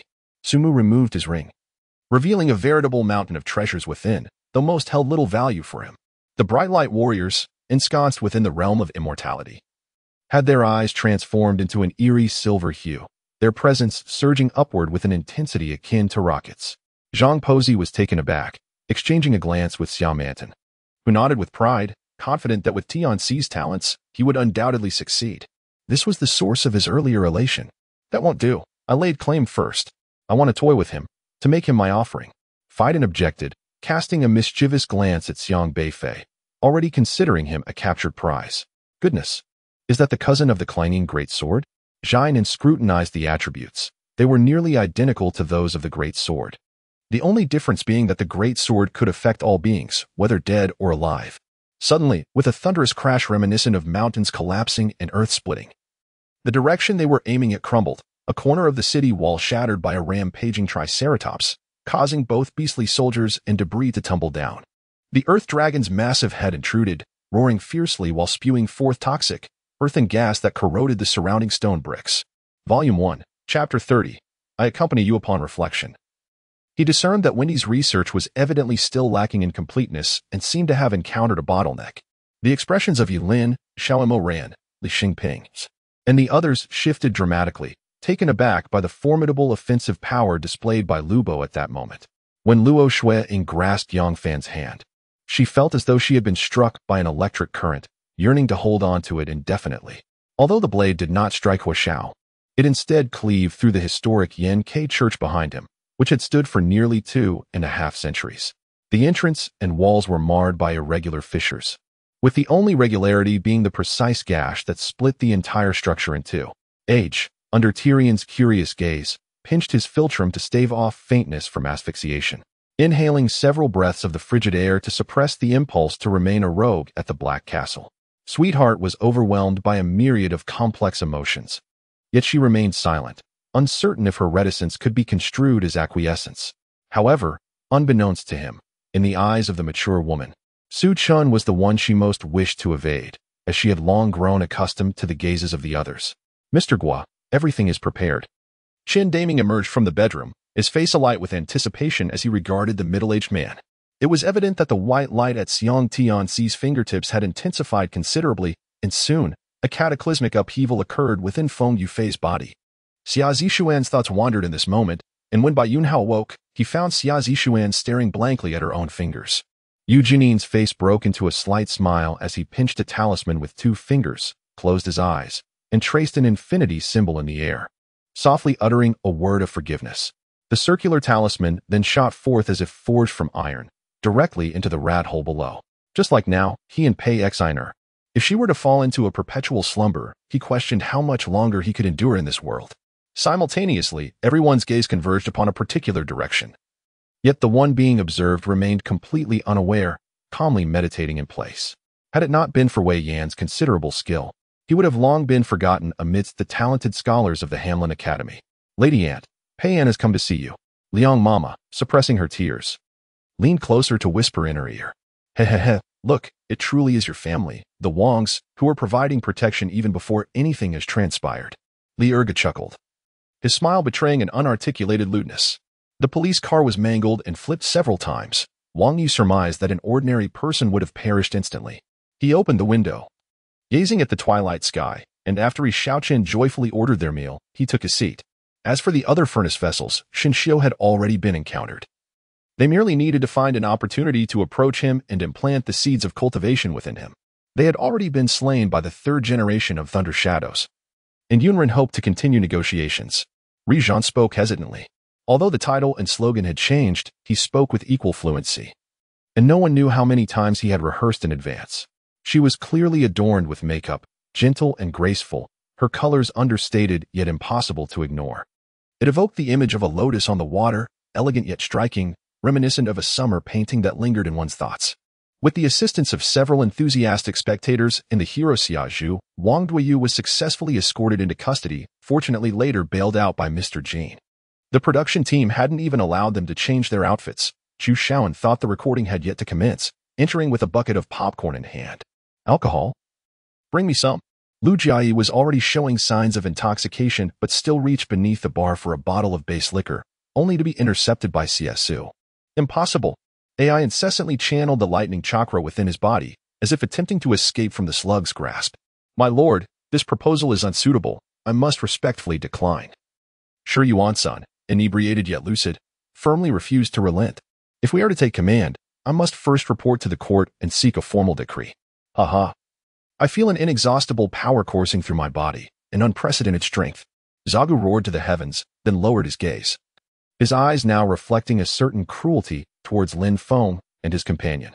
Even in later years, Lunan had never donned this particular watch, not due to financial constraints, but because he had always worn the couple's watch purchased at the time of his marriage. Is it not perceptible through your divine sense? Tian Shuzhenren appeared to have anticipated his inquiry all along.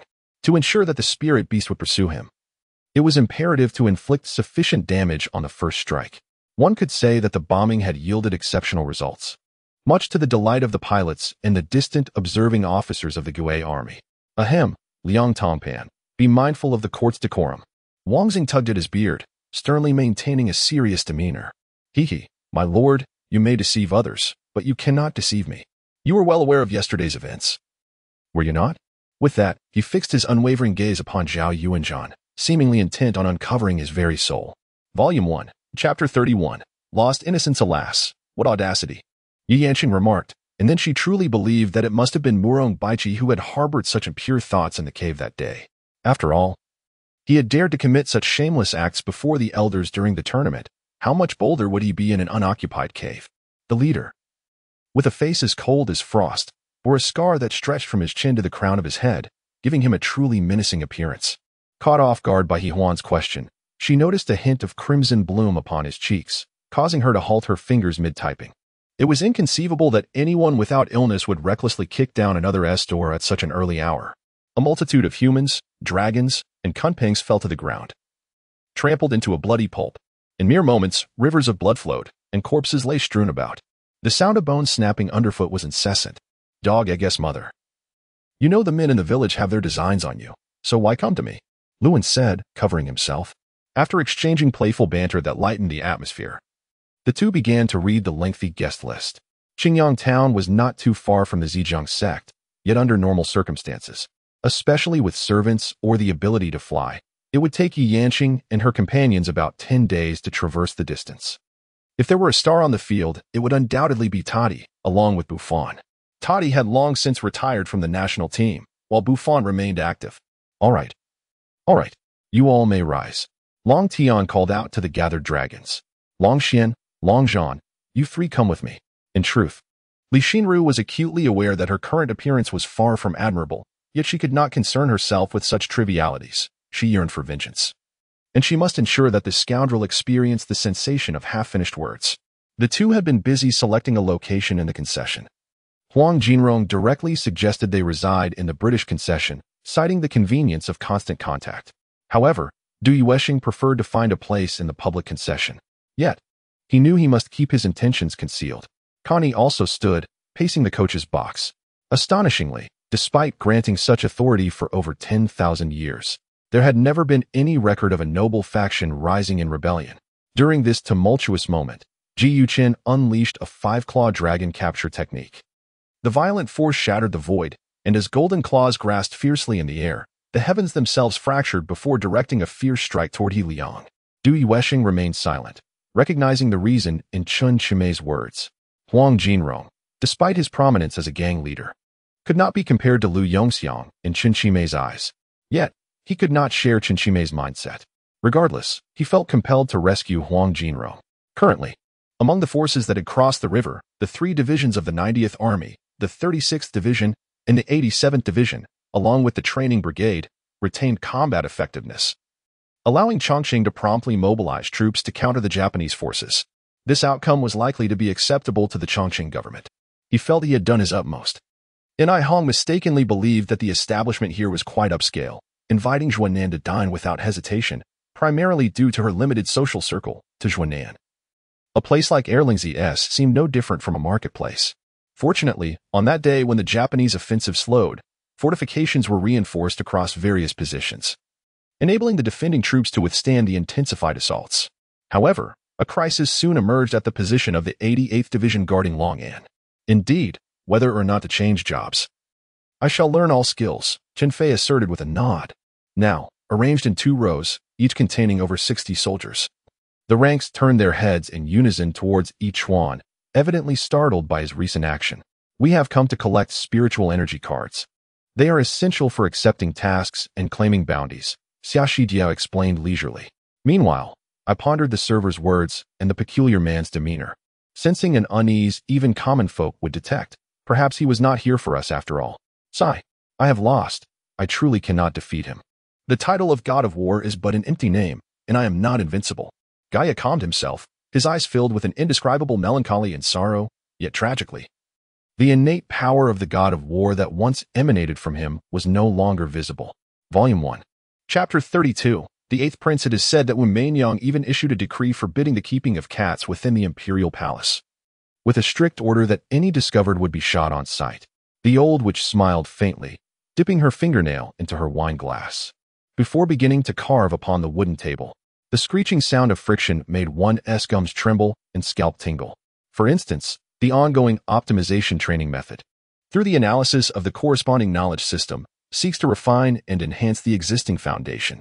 In the Song dynasty, The fusion of different martial arts was also based on this principle. Suddenly, Old Li slapped his thigh and leapt from his cushion, hastening towards the window with legs as thin as bones. What is it that you require of me? The Taoist of Song, aware of the superior rank of the individual before him, inquired with an air of calm detachment. As the walls shifted and the corridor transformed, the surrounding space expanded until it culminated in a vast plaza. At the moment of combat, the Hungry Ghost Hall, where Lu Qichao resided, was attacked by golden-bodied puppets. As a senior member of the Hungry Ghost Hall, Lu Qichao naturally rushed to the forefront, engaging in direct confrontation with the golden-bodied puppets. The astute individuals speculated that only Mi Do understood the recent attack, which was a manifestation of his Blood Dragon Seed-esque command, shrunk to the size of chopsticks. Unleashing its spirit's assault, an attack from the spirit tool itself, wholly unconnected to Mi Do. Aside from my two friends, eliminate everyone else, Li Yunqing declared fiercely, his voice echoing deep within the array. Spirit techniques are far superior to inferior spirit techniques. At the same cultivation level, spirit techniques can easily leave inferior techniques in disarray. Subsequently, the auxiliary player felt a chill creep down his back. A figure had seemingly appeared behind him, followed by the piercing of a blade into his heart, instantly penetrating his organ. Void. Dragon? A thought suddenly flashed through Zhou Yu's mind, and as he unconsciously voiced his speculation, his expression grew increasingly grave. A clear sound rang out, quickly followed by a thick scent of blood that filled the air. Now, an eerie silence enveloped the scene, with all eyes fixated upon Feng Buhui. At noon, the scorching rays beat down upon the earth, and the crowd gradually succumbed to exhaustion, seeking refuge in a cool stone cave to recuperate. In the depths of Suanwei Mountain, Gong Ling and Wu Xian exchanged glances, though they had discerned his origins. This statement also indicated that he was no longer a disciple of Suanwei Mountain, leaving the two who had been imprisoned in the illusory realm for centuries utterly baffled. Many matters are inextricably intertwined. Even if one were to sit until dawn, when the sun rises at 7, the entanglements would still remain unresolved. Minutes prior, Song Tingjun finally changed into a new outfit and departed the villa, driving towards Spring River, Flower Moon Night. Even though Shiza was adept at disguise, not a single clue could escape Arthur's keen perception. No emotional connection can endure beyond a quarter. Even if he escapes, others cannot escape such fate. Han Yu was obstructed by her, looking down to see her lips pressed tightly together, her gaze filled with both suspicion and hatred, an expression far from pleasing. The boss had always been gentle with others, his emotions carefully concealed. It was the first time such overt anger had manifested on his face. In the dead of night, Qin Jinyu, who failed to remain indoors for slumber, became the prime suspect. Her focus could only be directed toward her. Yet, despite her idleness, she refrained from contacting Shi Che, fearing it would displease Han Yu. Moreover, she found no necessity to meet given the smooth progress of her experiment. After a lengthy wait, Shi Che finally exited the conference room, with her assistant's office located at the end of this floor. Wei Hanyu, having observed part of the discussion, unexpectedly offered several suggestions. And astonishingly, some were indeed quite useful. Upon contemplating this, Shiza glanced at her, promptly receiving an eye roll from Huaizhen. The dark magic circle re-emerged, prompting everyone to hold their breath as they watched the enormous magic array materialize before the gates of the Dark Spirit Castle. Wang Ping cast a sidelong glance at Hao Shiwei, deeming his thoughts somewhat naive, though he refrained from voicing his opinion. Yet, for Luo Qianan, these matters seemed trivial. They had never witnessed her bloodthirsty side. As they advanced a short distance, an unsettling sensation arose. Several auras began to fluctuate in the air. Slowing down, they scanned their surroundings. Wait, can my mod programming tool even alter the parameters of the paradise? Is such a boon possible? However, they were not entering the game, but rather ensuring their ability to breathe, as they were about to descend into depths of at least 1,000 meters underground. Huh, a signature? Do you even know what day it is? I waited here all night for you. Can you come with a serious demeanor? Seeing Lu Xiuehua in such a state, Lu Qianxue disregarded the presence of teachers and others, rushing over to support Lu Xiuehua. The life and death trial of the previous night, coupled with the heartfelt confession amidst peril, had tightly bound their youthful hearts together, never to part again. Volume 1. Chapter 33. It turns out to be him. Jian Beichen seemed to be obstructed by an invisible force. His talisman did not imprint upon the Leifeng Pagoda.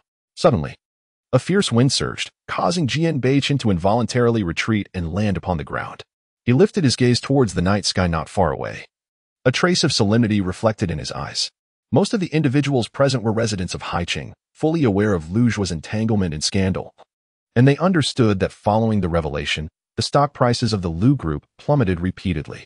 At merely 19 years of age, Xiang Ning had already attained the 9th tier of the Golden Core stage. With a single finger, he could crush Fan Li. In a fit of rage, Mei Jiaqi crouched outside the doctor's office, an expression of desolation etched upon her face. Previously, the sensation had not been particularly pronounced, but now she felt that both the speed and amplitude of her actions were somewhat inadequate. She possessed strength, yet it was constrained. If they were to realize that holding on to her was futile and would instead become a burden, perhaps they would release her. Professing deep affection for our Aiju all these years, is this what it means to be unforgettable? Lady Lu scolded sharply, her eyes radiating evident anger. As Zhao Haoyu clapped his hands, several men in suits entered, carrying a vase. Only after Zhao Xie had calmed down did she feel a belated sense of embarrassment and extricate herself from Xieti's embrace. However, Lu Jingting had already turned her over. Their positions now reversed, her countenance lay upon him, while his arms remained steadfast around her. Song Yulan and Lu Yunmian had also come to check on Wan Wan, partly due to a visit from the elders of her family, but upon entering, they were taken aback to see the Yu family troubling Wan Wan and Feng Fei. His true form was that of a great rhinoceros. Thus, even in human form, 2 horns adorned his forehead. Nanshi made her way towards the predetermined location, inquiring along the way with passing students, ultimately taking over 10 minutes to arrive at her destination. Presumably, the school authorities, aware of the presence of a viscountess, had arranged a lavish VIP room for their first day, though it was promptly declined. Such overt flattery towards Gu Qiuqiao. Did she truly believe Gu Qiuqiao would treat her with the same kindness as Huang Shang? Chun Tiezhen and the others had dined aboard the ship at noon. The Yu family and Chun Tiezhen had not prepared any other dishes, sticking to seafood, which consisted of merely 2 offerings, fish-flavored scallops and pickled pepper scallops. Mr. Su, you must support me, right? After Su Tang departed the room, Ji Yunqi softly uttered this ambiguous statement. Zhang Qian sought to disrupt this order, sever the future momentum established by the Supreme Master Daoyu, and forge a destiny of his own. Indeed, this was a unique advantage of the Supreme Master Daoyu. It was exceedingly difficult for the ancient sects to relocate their strongholds, unless they, like the Xingsa sect, pledged allegiance to the Lord of Chaos or the Ji Jin sect, vanishing in an instant with their aid. Upon hearing this, Duo's expression darkened, unable to resist touching the white hair on his forehead, his mixed bloodline. Was he not referring to himself? Can he truly defeat me?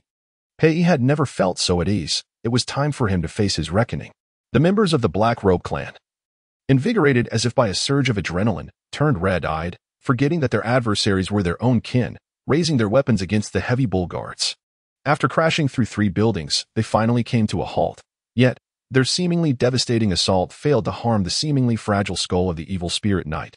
When Yin Ruoming retrieved her 9-flavored egg tart from the oven, the surrounding chefs paused in astonishment. Among them, a man clad in a dark blue combat suit adorned with a large bird emblem and possessing an unparalleled physique cautiously led several companions towards the observation tower's hall. Subsequently, the grand arrival of the reigning German team also parked at the disembarkation point. The 7th prince attempted to explain, but before he could utter a word, a deafening crack resonated from behind. The intensive care unit was eerily silent, evoking a sense of dread. AI Yimo pushed open the door, her eyes widening at the towering figure within the room. On the following day, when Xin Hongxue came to visit, she found herself unable to discern the figure before her. Despite her keen vision, Ying Yang had once mentioned this as the unity of heaven and man, a trick to sever one's 5 senses. Recalling this left her exhilarated. Indeed, he was filled with fear of why the director had summoned him.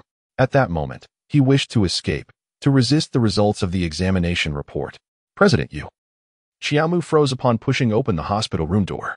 Luo Qifeng leaned against the headboard, quietly gazing at the slumbering AI Yimo. Hatred filled her heart. Her desire to marry Gu Nianbin was solely for revenge. Now, Gu Nianbin was just like her, 2 individuals steeped in animosity. How could they coexist?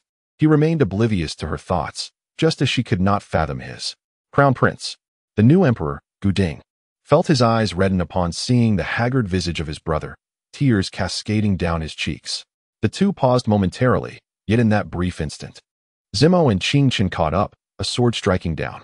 Has he lost his sense of reason? Lu Haochen squinted, conceding that even if he were unreasonable, as the boss, who would dare to challenge him? When his jewelry was seized without resistance, he could accept that. Yet, Being touched and still grinning was utterly humiliating. Volume 1. Chapter 34. The women of Miaojiang Li Zhan's status naturally compelled others to curry favor with him, and within the imperial guard. He engaged in lively conversation with those around him. After a considerable time, Lingdang suddenly pounced onto Tang Ning's lap, urgently asking, "Sister, teach me how to earn my own money." She emphasized the last 4 words with fervor. On the opposite wall, another seal was cast, and a dark opening emerged, accompanied by chilling winds. If time could revert, Wang Xingxin would have crawled rather than offer advice to Li Er, yet time flows in one direction and cannot be reversed. Once the unwelcome guests departed, Li Er felt a sense of relief, especially with the successful promotion of the movable type printing that threatened the foundations of the aristocratic families. Coupled with his deep-seated resentment due to the Cui family's refusal of marriage, both Waran and Ai Yunfei displayed expressions of terror. Indeed, they were frightened. For if they were not, they would not be hiding together in this house, seeking police protection. Upon hearing that Guan Yu had spent the day selecting horses, Lu Tianhao's eyes lit up, banishing all traces of sleep. "Ah, this piece of ice is quite remarkable. It is unexpectedly large." Situ Xian approached slowly.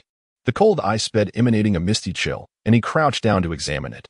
"No matter, I anticipated you would respond thus," said Lin Yin as she turned away after speaking. "What? How could we be stranded on a deserted island?" The speaker was not the elderly Su, but rather Su Dong, whose eyes gleamed as he fixated on Tang Yin. Everyone turned towards the source of the voice, and to their astonishment, they discovered Qin Shou, flushed and excited, gazing at Lin Ren as though he had encountered a hero of his dreams. When ordinary individuals face the heavenly tribulation, the thunderstorm invades their bodies, rendering them utterly defenseless. The power of lightning obliterates every cell, and through flashes of electricity, one can witness the charred remnants of bones. Bai Lu was the first to caution them. Indeed, while the ghost had manifested, it had yet to encircle them, making escape the wisest course of action. Laughter ceased as the crowd envisioned a deluge of unprecedented scale, submerging even the highest mountains, a scene of indescribable terror. Liu Bingwu, the head of the Public Security Bureau, who had already colluded with Liao Songmin, was present as well. The guests he had invited had been specifically sought out by him. Qin Feng contemplated ignoring the situation and driving away. Yet the police SUV in front maneuvered to block his path, signaling him to stop. Annoyed, Qin Feng thought, "Is there no escape? Who dares to stop the vice mayor's vehicle?" Upon closer inspection, he discerned a subtle difference. Zhao Xia received a glance from Lu Xianger and bravely interjected. However, Lu Ernyang was thoroughly amused by their flattery. "Weren't you the one who claimed to have no desire to ascend the social ladder? Who is Yushi to impose her will upon you?" Hua Weichan retorted, jealousy and bitterness surging within her. Past grievances and rivalries were swept away. Chen Fenghua never anticipated such a monumental shift in his lifetime, all stemming from his grandson, Chen Langjia. The ball was once again passed to the teammate who had just executed a powerful kick, as his long passes were the most accurate on the team, typically initiating such plays from the backfield. Reflecting on this, the image of a worn visage resurfaced before the emperor. He could tell she had deliberately applied makeup. Yet compared to her former unadorned self, her complexion was considerably lacking. As one of the principal executors of numerous plans, Tian Ren was not only among the first to engage with the 3 entities who Hai had just showcased, but was also the individual with the most knowledge and research regarding these 3 directions. It wasn't until Tian Sheng completed the intricate diagram of the Tai formation that the elder finally closed his mouth, initially nodding gently before suddenly shaking his head vigorously. The trio immediately proceeded to the nearest hospital, where doctors drew a vial of blood from Gu Dongjue and Zhou Jining, both of whom bore witness as the vial was inscribed with Zhou Jining's name and sealed with Gu Dongjue's blood for testing. At first, the scent was intermittent and elusive, but now it was clear and distinct. Yet, why did Li Yanxin, so close to me, show no reaction? Why had she not detected even a hint of fragrance? Ignoring the rapidly gathering gazes, Lu Shenghao cupped the wine in his hand and brought it to his lips. The sharp fragrance did little to elevate his spirits. Regarding Liang Bo's assurances, Yanxin had no reason to doubt him, as Liang Bo was known for his meticulous conduct and would not jest about such matters. Fang Pu nodded vigorously. "It is indeed possible. However, the price is exorbitant. The average person could never afford it in a lifetime." According to Tao Yao, acquiring a martial arts manual or secrets of the human heart required payment of 10,000 taels of gold to the owner of the brothel. "Even if I strike first, isn't it rather cruel of you to retaliate with lethal force?" Jing Ying questioned angrily. A thunderous sound seemed to indicate something had fallen to the ground. Yet when Lin Yu opened his eyes to survey his surroundings, he found nothing amiss. Just as Lin Yu was about to speak, Tang Yinxue shot him a glare, prompting him to shrug and fall silent. As I exited the tea room, an unpleasant, greasy odor wafted towards me from an unknown source, making me feel uneasy and slightly nauseous. However, I dismissed it from my mind and turned away, leaving it behind entirely. Volume 1. Chapter 35, Traditional Chinese Medicine. As Long Xiang Tian drew nearer, Mr. Jiang could not help but mutter to himself. He contemplated launching a long-range attack with his sword once more, but Long Xiang Tian had closed the distance too quickly, rendering his long weapon a hindrance. Meanwhile, Meng Luan, exhilarated with his fully charged old mobile phone, realized that this visit to the research institute was not as dreadful as he had initially anticipated. Not only had he secured a relaxed job, but he had also saved himself a considerable amount, around 60 to 70,000 yuan. It seemed that in the future, he could come here to charge his phone, given that this was a public institution where the electricity expenses were presumably covered by the state. This was the second occurrence. The wooden puppet had transformed into a new guardian without so much as a greeting, amidst the expectations of the masses. A towering spectral figure materialized above the Aaron Temple in the western desert. He wished to articulate a defense, yet dared not utter a sound outside the hall, fearful of disturbing what lay within. As he became more adept at utilizing the system, he gradually unraveled the secrets of mutation. His mind envisioned the forms of mutation, folding paper structures and conceptualizing functional designs, relying entirely on his imagination and the interplay of paper structures. Although Long Xiang Tian did not exhibit particularly extraordinary traits, his skills were nonetheless commendable. If I were to remove the nails from the Kan and Jin positions, would I truly be able to vanquish the Azure Corpse? Coupled with having grown up in such an environment where gambling houses and brothels surrounded him, it was indeed a wonder if he had managed to learn anything virtuous amidst the pervasive corruption, even though he had already heard this series of news during the day. The confirmation still left him profoundly shaken. Song Zheng suddenly spotted Su Yuping picking up a bitter melon, sending chills down his spine. That was precisely what he feared most. Having tasted it earlier that day, he had resolutely decided never to attempt it again. Wei Song, what are they doing? Wang Bo called out to Wei Song, who was now mockingly referred to as Wei Lao Air, as Wang Bo often tasked him with organizing the training of the team in his absence, akin to a vice-captain's role. Very well, I shall take care of everything. Seeing his brother's attitude, Li Qingjin chose not to press his viewpoint further, nodding before hastily descending the stairs. On this day, the town of Lada was bustling with activity, with adventurers flocking from all directions to witness the spectacle. The intensity of this duel was almost on par with the rare confrontations between golden-level adventure teams. Thus, the peculiarities surrounding this matter were numerous, and as Yangzhen, who was to inherit such a precarious situation, it was essential to delve deeper into the underlying circumstances. The malevolent spirits manifested in abundance on the stone wall, blocking the path, and simultaneously opened their enormous jaws, unleashing a torrent of ghostly flames that converged. Although Du Zipping and Xiong Yang possessed protective spiritual artifacts, they dared not recklessly confront the onslaught and promptly retreated. At this juncture, Song Ji had no inclination to ponder whether Wang Baoqiang would forgive Ma Rong. Nora lowered her head, surveying her legion of undead creatures and the formidable assembled skeletons as if she were a deity observing the masses. Pay a price? Huh? On what grounds? Just because you have reached the 9th level of Qi training? Tu Lu scoffed dismissively at Yu Kuang with a look of utter disdain. The second prince, Shangguan Qingyu, and the minister of the imperial household, Zhang Xinghua, exchanged knowing smiles while concealing their expressions behind their wine cups upon hearing Emperor Changtai's words. This was splendid news for them. Aslan once jested that if anyone were to attack this building tonight, then tomorrow would either herald the apocalypse or usher in a new era of happiness. The two tanks of Murong were swiftly positioned, and as they transitioned into siege mode, Murong's third tank and the second stealth unit charged forth. On one side, the military morale was scattered and spirits were low, while on the other, battle fervor surged, fierce and relentless. As more and more Han and troops scaled the city walls, the defending forces could no longer withstand the onslaught. In that fleeting moment when the box opened, Sun Yong immediately discerned the authenticity of what lay within. It was undoubtedly genuine. His tone was resolute, imbued with an unwavering certainty. The chamber of the new emperor, while referred to as a side hall, was merely a few steps from the main hall of Sinang Palace. Ning Yuxiao winked at him, as if to say, "You guessed it, I relish seeing your perplexed expression," before a plain white screen. An elderly man clad in white sat in quiet meditation, his eyes closed, expression unchanged, with nothing around him save for a long knife resting across his knees.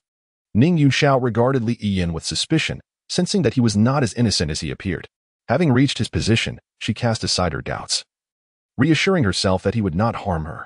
As she observed the peculiar tribe preparing to unleash their tentacle strikes, he hastily endured the agonizing pain to withdraw his tentacle, rolling to evade the impending attack. Watching Yi Xian reveal all his cards yet remain powerless, Lin Chongqing found the scene rather comical. With a thunderous crash, a headless ghost shrieked, instantly obliterated by the lightning, and the room's malevolent energy began to dissipate following the vanishing of the ghostly figure. Volume 1. Chapter 36. The Inhabitants of Shadows. What is this? Yan Shi's gaze was fixed intently upon the wall, where a pale figure within captivated his attention. In that moment of peril, a deep, resonant voice echoed through the air.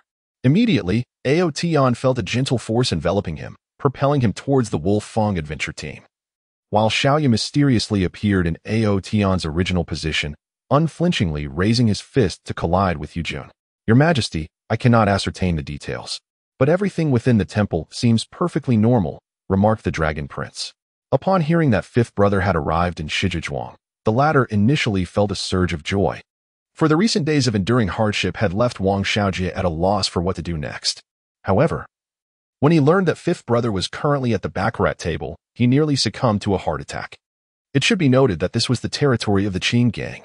Upon closer examination, one would discern that although both individuals appeared fearless, they exerted great effort to avoid targeting each other's vital points during their attacks, lest they inflict harm upon one another. For Matt, Houston had a vivid memory. Even Cole, known for his stern demeanor, spoke highly of Matt, who had even created an extraordinary technique for cultivating fighting spirit. Seventh brother, if you discover something enigmatic, do not hesitate to break it open. After all, it is not particularly valuable. Feng Wujing expressed a similar sentiment, albeit with a more reserved demeanor than his younger brother, refraining from displaying excessive eagerness. Matt took a deep breath. After each session of cultivation, he always had new insights. This time was no different, as he found that his connection with the universe had grown more harmonious. At times, he felt as if he had become one with the very essence of the world. Judy nodded, glancing at the silent and downcast May before quietly turning away to a distance where she could no longer see them, releasing a sigh and soothing her chest. A piercing wail erupted from the depths of the ocean, its sound waves traversing the vast expanse of water, stirring tumultuous waves upon the surface, radiating outward from the Leviathan. Even as the sailing vessels distanced themselves from the eye of the storm, they were still caught in its residual force. Previously, when he sought out Mui, he found the latter in deep meditation. Unbeknownst to him, the essence of his cultivation was subtly manifesting. His water essence, derived from his martial techniques, was not easily discernible. Yet the essence of fire blazed like the sun, impossible to conceal. Yin Yunqing scoured the inn, searching each room, and upon reaching a secluded chamber, he heard a commotion within. His heart raced, and he kicked open the door, only to be met with a sight that ignited his fury. Han Xiaoshu nodded slightly. Indeed, do not let shadows deceive you, as that would only cloud your judgment. Yes, I will tend to Sister Dai in the car. You all may go down to eat, Hu Dai's friend remarked, gently stroking Hu Dai's head, as if this gesture might hasten her recovery. Juji stifled a laugh, delivering her biting remarks with a flair for the dramatic. It is not that she lacked the ability to save lives, but even if she possessed such capability, she would never deign to rescue someone who gazed upon her beauty with ill intent, especially given that Gao Wan was particularly loathsome, having devolved into a wretched creature. His survival would only necessitate evasion in the future. Now, they had become subordinates of Tian Longzi, and naturally, they would follow his lead. Wang Zhun sighed in resignation. I had hoped that the slaps Han Tong delivered would awaken you. Please, do not kill me. The pudgy, round-faced young master cried out, his face streaming with tears and snot, lamenting how so many were to be sacrificed for such a worthless individual. It was both pitiful and contemptible. Indeed, Mu-Yi felt a heaviness in his heart. This outcome was both anticipated and unforeseen. Although he was uncertain of the changes that had befallen Su Gui, it was evident that such transformations had come at an unfathomable cost. Ning Shufei, treating Li Zhaoyi with disdain, did not erupt in anger but tightened her concealed grip within her sleeve. Possessing an enviable and unparalleled beauty, yet lacking a compassionate heart. Whether in the borderlands or the celestial realm, she would be described with two phrases, ruthless and relentless. to cultivate to a level on par with the prodigious heirs of the great royal families, despite originating from a second-rate clan, speaks volumes of Jin Shang's extraordinary nature. Of course, the most significant factor was his unwavering resolve to establish a rival within his own mind, that being the ninth Qin Qiu. Even if one were to endure, they would still shed their skin. Such thoughts echoed in the hearts of many, for they felt utterly powerless against Qin Shuang. This person's ambition was unmatched throughout the realm. The sealing power of the divine fragment had completely dissipated, fully exposed to the impending heavenly tribulation. As a mighty divine presence descended above the heavens, the ominous black tribulation clouds began to coalesce, forming an eye of judgment. These blood samples would be meticulously examined in the laboratory. Should any signs of bioweapon infection be detected, the individual would be immediately isolated. Volume 1. Chapter 37. The concubine. Yet this object, while perhaps deemed valuable in their eyes, holds little worth for us snipers. The ender flower is merely a standard possession among each villager. Although we have an abundance of it, we seldom allow it to circulate. Those that do leave our hands are typically high-priced commodities intended to bolster the village's finances. You've killed them. The Blood Alliance will not let you off easily. Heed my words and leave the Eastern Sea, Jiang Mei said, leaning against Chu Feng with a note of worry in her voice. His focus was solely on medicine, martial arts, and the pure relationships with his seniors and juniors, save for the impure inclination towards admiring his junior sister's bosom and visage, occasionally. He found himself unable to resist the urge to touch, an indulgence that brought him immense comfort. After all, he recognized that Yi Jinglan was not his biological father, and even his own father had forsaken him.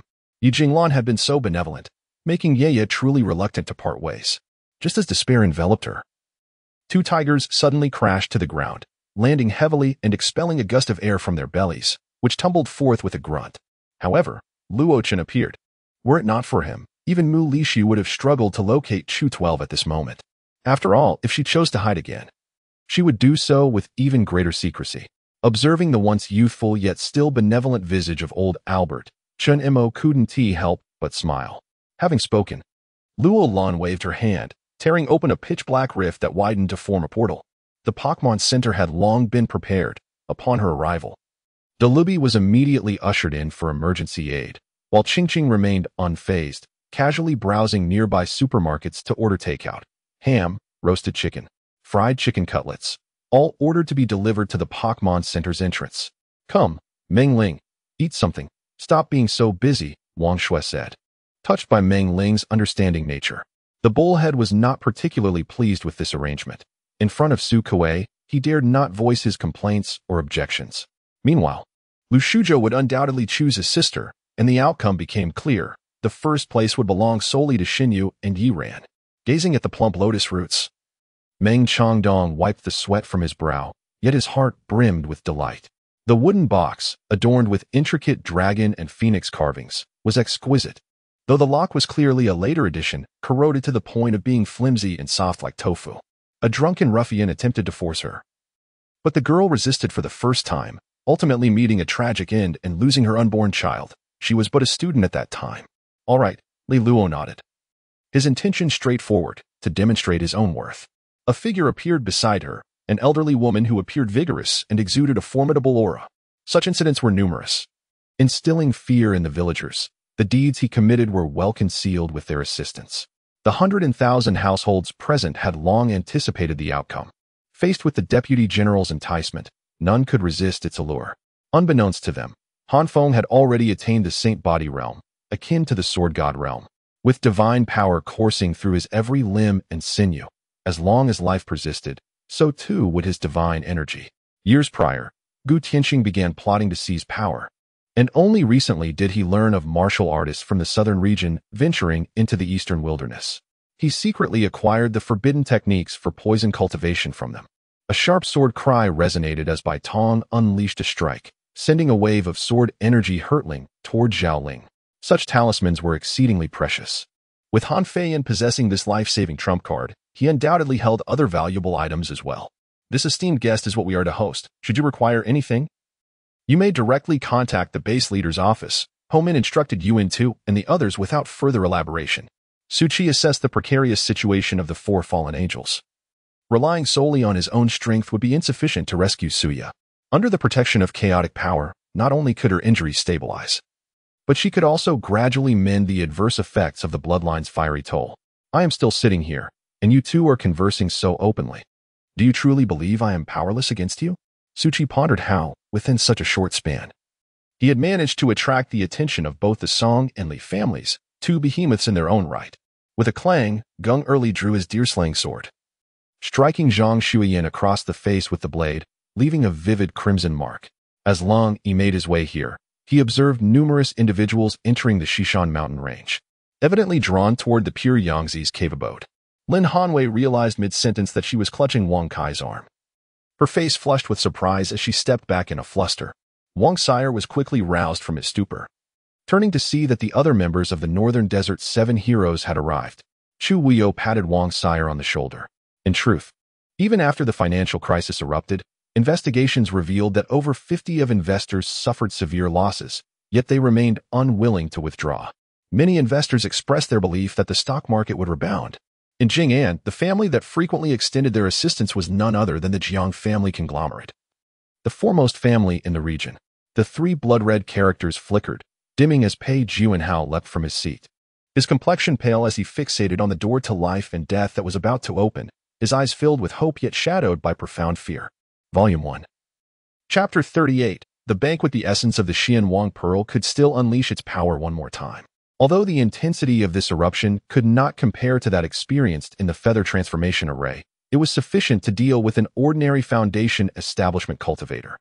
To his surprise, the boy who had previously bullied Jiang Yuanxia was now weeping profusely over a corpse. Having spoken, Yu Hongzhu swiftly vanished from sight, her cheeks flushed, as the haunting image lingered in her mind. At this moment, Qingyan finally understood why her husband had brought Diao Chan to the forefront yet refrained from partaking in her.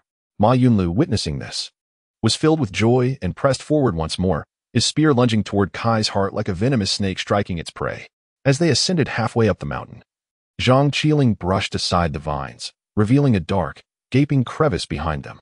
At that moment, another lifeless body appeared ahead, its limbs grotesquely torn apart, seemingly devoured by some mystical beast. In this second tier, there existed second and third-grade elixirs, all exquisitely refined, any one of which could fetch a high price if sold.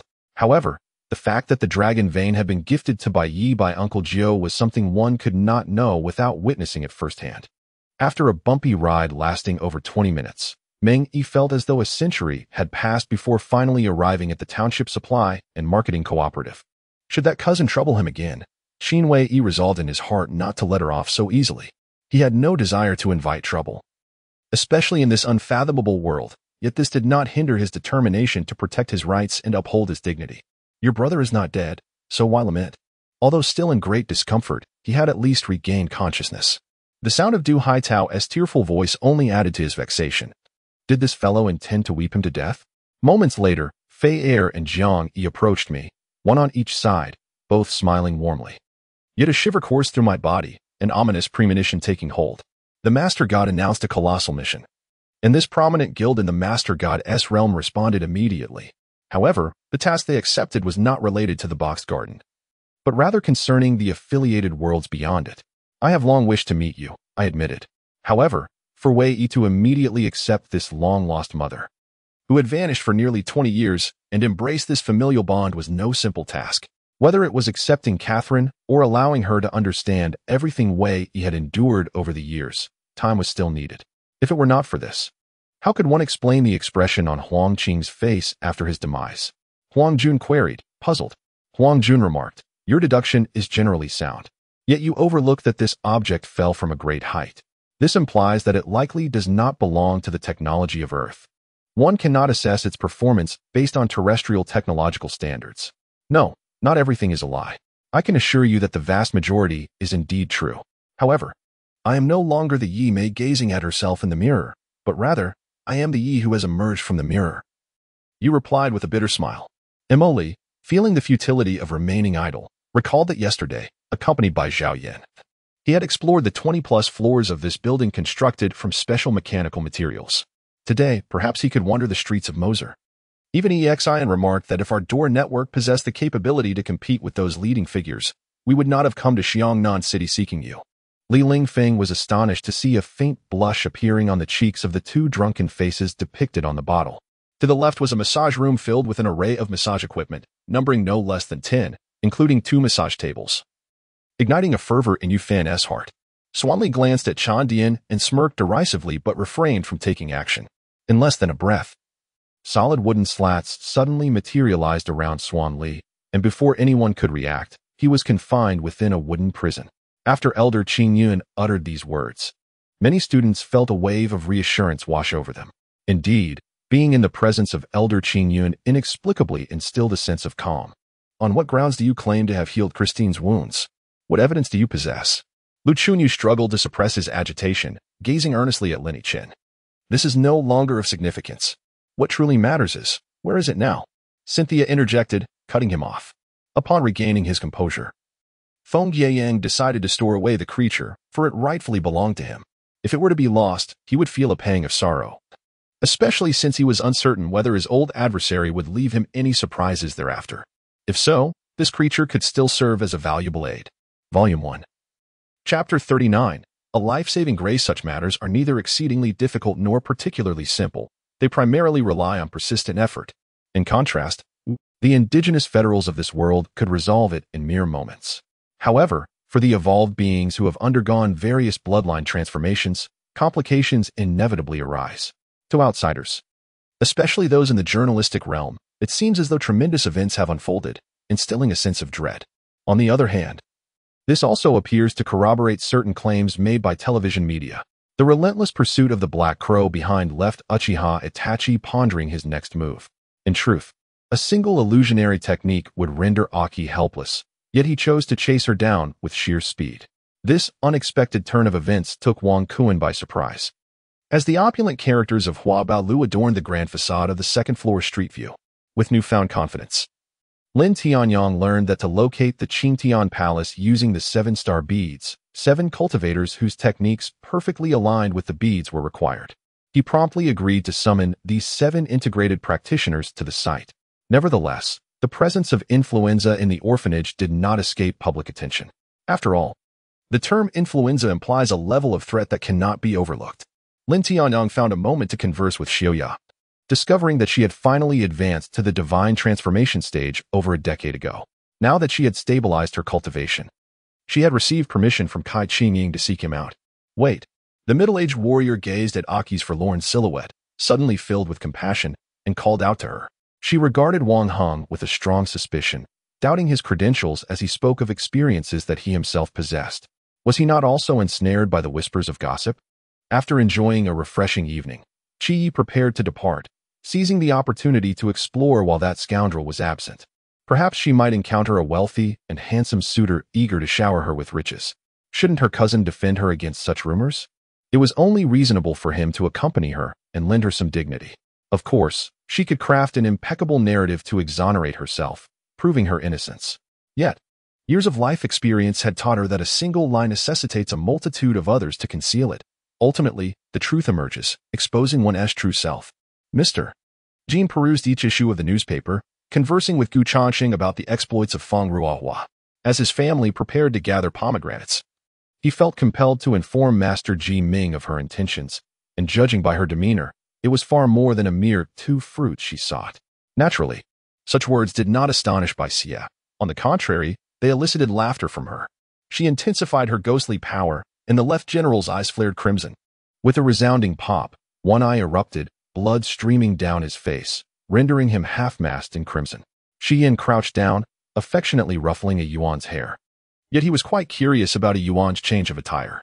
Come, let us set off fireworks, Zheng Fangyi declared, igniting the sparkler in Qin Mudong's hand.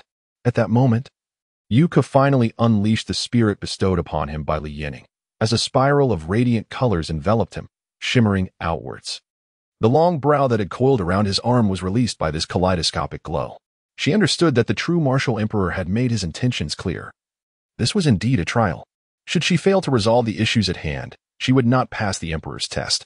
As for Lu Qima, her previous family, the Lu clan undoubtedly had ties to the hidden families. Yet the Lu family presented to the mundane world was clearly distinct from those concealed lineages.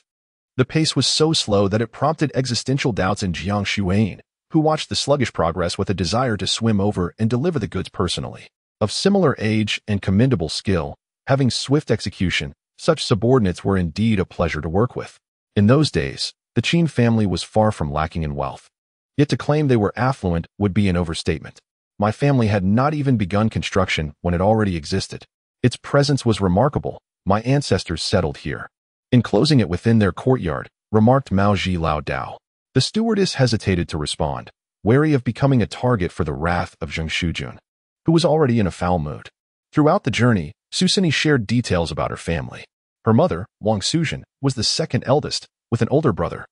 Her uncle had 2 sons, making them her elder and younger cousins, while she ranked third among her generation, considered the eldest sister. The others in her peer group were younger siblings. Bojia wanted to assert that it would never happen. He had overestimated his own abilities. From every angle, he appeared to be a victim. You have been in Shili City for so many years. You should cultivate your connections and take good care of your brother, the old matriarch advised. Wei Xiong staggered back several steps before stabilizing himself. His aged face flushed a deep maroon. This matter was primarily instigated by Helan Wuda. And though he was merely following orders, he did not wholly endorse it. Hearing his words, he chose to remain silent. Volume 1. Chapter 40. The dispute. Since that is the case, my subordinates of the 9 Nether shall pave the way for me. Upon hearing Murongchi's words, filled with an inexorable killing intent, he immediately stepped forward, transforming into a streak of black light as he surged towards the colossal, cloud-piercing 9 Nether sacred mountain. Receiving the jade talisman from Murongchi, Su Yanran cherished it as if it were a treasure. This was the first gift she had ever received from him. Though it may not have been particularly precious, its commemorative value was immense. Li Yundong was overwhelmed with mixed emotions upon hearing those words.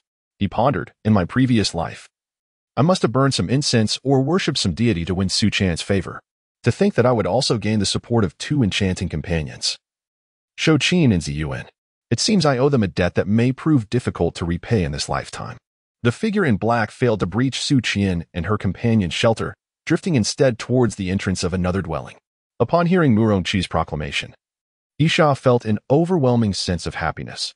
This man not only possessed great abilities, but also regarded all those associated with the flying leopard as his kin, confirming her belief in him. This must be 4 of the 5 royal families, Yi Ming mused, observing the dragon, tortoise, phoenix, and tiger intricately carved upon the high platform. Moreover, there were even exotic plants. While the lower-tier varieties were manageable, the higher-tiered ones could become nightmares for the star beasts. Alas, humans would dare not approach them. Humph. Enough said, angry dragon. Our team has no need for such a cold-blooded individual. We can manage without him, Danwei asserted. Julie's lips, enticingly bitten, turned toward the 2 concealed gentlemen, casting them a flirtatious glance before stepping out from the shadows of the vehicle. The pitch-black night exuded a chilling aura, as if conspiring to envelop all wickedness within. This night was destined to be one of sleeplessness. She could not let him go. After all her experiences, her feelings for Kalen were indescribable. On one hand, she detested and worried about his ruthlessness. On the other, she could not forget the kindness he had shown her. Yes, Commander, I am willing to accept the punishment. Kalen sighed with relief, interpreting Xiao Hui's words as a sign of trust. Kalen picked up the severed hand, untroubled by the protective suit. After examining it closely for a moment, he casually handed it to Mike. Yu Hong, I trust you and your instincts. Wherever you go, I shall follow. Do not abandon me. Feng Yixiang whispered, leaning his head against Pan Yuhong's shoulder. Aliong roared in anger, yet it was too late. Despite his fury, the soup had already been consumed. Fortunately, it was not lethal, nor was it poison, but rather a hallucinogenic concoction that could induce vivid illusions. Yi Qiong's countenance darkened, his muscles contorting in rage, a clear indication of the overwhelming fury within him. It appeared that he had acted too slowly. Meng Qinin sighed, suppressing the excruciating pain, and lashed out with a heavy whip once more. Yet, events unfolded as Tang Lingling had predicted. After all, Shaoqi was known for his cunning ideas. Songjin labored daily, her strength rivaling that of an adult male, with all her might. She delivered a slap that left not only Zhang Yusin but everyone present in stunned silence. Before long, Chun Fan summoned several aged apes and rushed to the edge of a cliff, beginning to hurl stones at the heavenly fire ants below. However, the thought of truly losing Xia Xia, of never again hearing her voice, made Meng Zhou feel an unbearable pain. as if his heart were being viciously crushed and ground into dust beneath someone's heel. Enveloped in golden Buddhist light, no malevolence could approach her. Discomfort ebbed like a receding tide, leaving her feeling as though she had been purified by spring water, both refreshing and soothing. On the large screen appeared a series of codes, followed by a display effect, ultimately presenting a table showcasing the top 20 countries by global GDP. This did not imply that she accepted all opinions without question. From Lin Tang's perspective, her choices and filtering were executed with considerable skill. Moreover, the divine physician was not a consumable. Summoned, they could remain by one's side, significantly enhancing the survival rate of the soldiers of the Qi army after injuries. Volume 1, Chapter 41. Rumors by Ji was momentarily taken aback, intending to declare herself the chairperson of the Yu Mei group. However, upon observing the expression of her interlocutor, she opted to exercise caution. Unbeknownst to her, it was already past 4 o'clock. As she struggled against drowsiness, a sound resembling wheels rolling over the ground jolted her awake. It was rare for anyone in the village to venture out at such an early hour, leaving her somewhat astonished. Unable to restrain her curiosity, she tiptoed to the window and peered outside, where she spotted Wang Luhong and Lu Chang pushing a cart onto the bridge. The grain merchants, driven by greed, had created discord among themselves, leading to the disappearance of Qian Zixuan and Sun Jian from the rankings, resulting in considerable uproar. This agony persisted for an extended period, long enough for Su Xinyan's consciousness to teeter on the brink of collapse, plunging him into a state of confusion. This wretched place was not only damp but also devoid of clarity, leaving one to wonder how those ruffians managed to survive. Their continued existence was indeed miraculous. Gao Yiping brushed the dirt off his arm, expressing his disdain. In an uncharacteristic move, she instinctively wrapped her arms around Lin Stian, burying her head in the crook of his shoulder. Having previously spent time in the countryside, the villagers, upon hearing the calls of Li Manjun and Lu Yan, began to gather spontaneously, bringing along their discarded items and feathers from chickens and ducks. Ling Jun positioned himself in front of Qi Lian, who, undeterred, intended to circumvent him. After observing the pair's clumsy performance, Zhang Jing surmised the purpose of Huang Biao's actions. Yet, despite his unchanged demeanor, his words remained as irksome as ever. Hua Ke let out a cold snort, his irritation evident as his beard bristled. All right, let's do this. Gan Liang did not refuse, after clinking glasses. He tilted his head back and downed the drink. With a thunderous shout, a terrifying sword light, stretching 100 feet, erupted in the void, exuding an awe-inspiring force that struck fear into the hearts of onlookers. It sliced through the air toward Qingyan, causing a violent disturbance in its wake. The blinding golden light enveloped the entire Yulei sect, leaving the city's inhabitants in a state of bewilderment, utterly unprepared for the events unfolding within. Truth be told, he placed greater emphasis on Yang Yifeng's potential and future, believing that the current Yang Yifeng could not surpass them. Yet, it became evident that even the most exceptional talents among them, despite transcending an entire realm, might not stand a chance against this individual. Upon hearing Gan Liang's refusal, the crowd initially presumed he was sparing Zheng Jingrao, their leader, from any rebuke. The incident had once stirred the entire county, with a fierce clash involving 50 to 60 people. At that time, I was away on business and did not partake in this confrontation. The bitterness in Shidu's voice was palpable, his words carrying an emotion that others might find difficult to perceive. Upon witnessing Yu Rubing brandish her divine sword, Shangguan Kaiwei was equally astonished, never expecting that the blade in her hand was not the Bloodfire sword but another divine weapon. Of course, even if the laboratory could produce it, it would merely match the capabilities of that American research institution. Miss Younger leaned her head against him. Given Yun Jingtian's tall stature and upright posture, she found her head resting on his arm. Everyone dispersed swiftly, each taking their separate paths.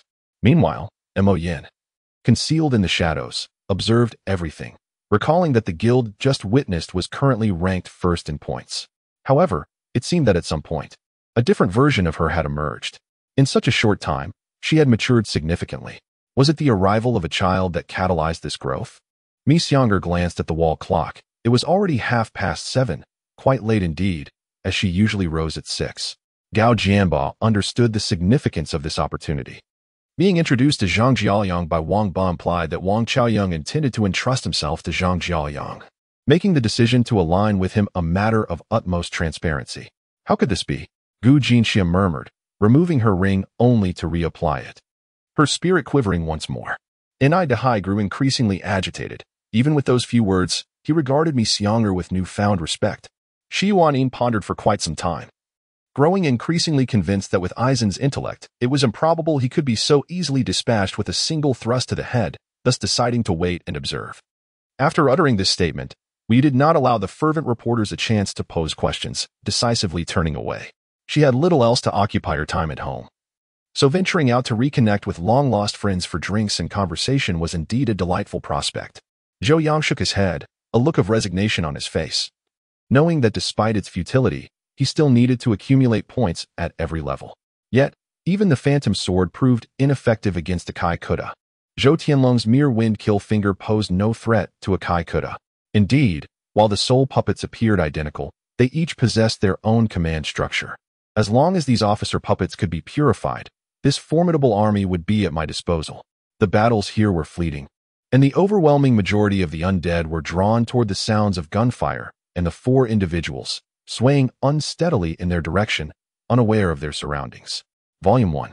Chapter 42. The concubine. This stark reality does not stem from my reluctance to engage in conflict. Rather, it is true that I am simply disinclined to contest with you. Although she was entirely oblivious to the unfolding events, the mere thought of such occurrences was enough to astonish anyone. The cannon's barrel erupted, unleashing a dark violet beam that surged towards the warship with fervor. Note: players initially possess 20 attribute points, which may be allocated randomly among the 5 primary attributes: strength, agility, stamina, spirit, and perception. Naturally, this cannot be separated from the content that Mu Sun intends to divulge. Both elements are indispensable. Otherwise, Mu Sun's extravagant expenditures would amount to a waste of resources. Undoubtedly, unless absolutely necessary, Qingyan is reluctant to resort to the latter method. And even if she desired to do so, the difficulty would be considerable. She feared that if she revealed to Su Quanquan that she was Rong Xiaoqian's cousin, Su Quanquan would surely question why Rong Xiaoqian's cousin chose to conceal her presence, thereby provoking unnecessary explanations. In the distance, Ling Yun and the 10 sorcerers of Lingshan were diligently engaged in their work. Ling Yun was collecting data to ascertain the geographical features of the mountains and rivers, subsequently relaying the calculated results to the 10 sorcerers, who would then make fine adjustments. The schadenfreude in Lung Min's eyes was nearly uncontrollable, yet he ultimately restrained himself. Is this so? Ace's demeanor appeared somewhat despondent. Despite her desire to offer comfort, Song Li was at a loss for words. Casting a glance at Li Huazhao, he noted that she too wore an expression of innocent bewilderment. Well, he had lost all hope. Their target was likewise Yang Xin and Li Shitu, or perhaps more accurately, Li Shitu. They had not even noticed Yang Xin. Feng Xing remarked. With her keen perception and precognitive abilities, Shui Ying had already discerned the intentions of that girl Yao Yao. Yet she had refrained from voicing her thoughts, leaving Yang Xin entirely unaware. This is a monumental matter. If these 2 old men were to collapse, the southern government would be doomed. Observing the individual still adjusting his attire, he casually erected an invisible barrier before the screen, then with a flourish of his sleeve, the door opened automatically. The cavalry commanded by Cao Xiu donned the standardized armor of the Tiger Leopard Cavalry, a new design from the Yi City Military Research Institute, which boasted significantly greater defensive capabilities than the previous scale armor. Even the steeds were adorned with horse armor, charging forth with an unstoppable momentum, impervious to the feeble assaults of these scattered troops. What? Feng Wu exclaimed in astonishment. According to the information at hand, there were no spirit practitioners of master rank or above. Could they possibly belong to noble families? Mr. Jing, how can these seemingly wise individuals remain so nonchalant, causing us eunuchs to fret on their behalf? Before the deputy general could finish speaking, a cold glint sliced across his throat, and a spray of blood splattered onto a duo's face. After all, the young man in black, a dozong, possessed no means of resistance against his opponent, and in an instant his body was consumed by flames. Humph. To act heroically, I see it as mere bravado devoid of strategy. As soon as Li Chang finished his statement, he heard Gu Chanqian snort disdainfully, rendering him rather embarrassed. Moreover, entry was not merely determined by wealth. One also needed a certain status and position to gain access. Jiang Huai is my uncle, and his beloved is my aunt. She is my sole relative. Yet I find myself powerless to avenge them. As Feng Jingyao spoke these words, her complexion suddenly turned pale, and blood began to seep from her 7 orifices. The most reliable sources of information are undoubtedly the 500 totters, and Jian Nu, who were released after their personal experiences. Chongzhen was taken aback. He had painstakingly arranged for Huang Han to be transferred from Liaoxi, yet for over a year, the Red Flag Army remained as solid as iron. With even the forces at Shan Haiguan gradually gravitating towards Ning Yuan. Do you hold significant influence? Liu Beilan furrowed his brow, fixating on Chen Ziming with a cold glare. His gaze seemingly capable of inflicting harm. After Zhang Xinzhong, Luo Rucai, and others evacuated from Nanyang, they retreated into the Debi Mountains. And shortly thereafter emerged in Huguang alongside the so-called revolutionary left King's camp, led by Zhuijin Wang, merging forces. Qin Yini, having gained an advantageous position, was ecstatic after securing an allowance for 3 generals to expand the military within her husband's embrace. The intricately carved bed creaked throughout the night, causing the 2 maidservants, Qin Yin and Qin Yu, to lose sleep, and the following day, they appeared with dark circles under their eyes, visibly fatigued. Yuan Yi spoke gravely, noting that the elderly widows had deep connections with Fu Yuan, the creator of the Great Hand Seal, and considering that his own wishes remained unfulfilled. Perhaps all responsibilities would eventually fall upon Shen Langyu's shoulders. He contemplated and, not wishing to remain at the palace, opted for a carriage to his residence outside the palace. Zhu Jianlian found himself jostled within the bumpy carriage, the dual fatigue of mind and body prompting him to close his eyes, and he unexpectedly dozed off amidst the swaying. Your temporary authorization has been approved. You will be subjected to secondary surveillance while enjoying the privilege of marking targets within the Achilles defense system, requisitioning vehicles, and armed vigilance. The artificial intelligence continued its calm discourse, yet this was hardly a moment for casual conversation. Thus, Wang Qian signed as the principal party. Lei as the first witness, Lu Yun as the second witness, Jin Chuan on behalf of the Academy of Social Sciences, and Changxing on behalf of the Medical Center. I intend to procure some food. I have been famished for quite some time. After eating, I shall indulge in a full day of enjoyment. Inko laughed cheerfully, oblivious to everything, as she waved her hands and set off in pursuit of sustenance. Volume 1, Chapter 43. Responsibility, do not mention it. This is merely my duty.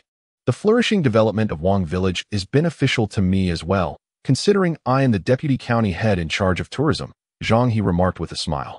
The appearance of 4 figures further corroborated the Navy's earlier statement. These naval officers were unfamiliar with Zhao Hao and his companions. An old soldier stepped forward and addressed the 4. Surely, their relationship extends beyond mere doctor-patient dynamics? Chu Qiu pondered, recalling how she shared every meal with him, and how the doctor even stayed by her side at night, keeping her company. Meng Wei felt a surge of anger at this thought.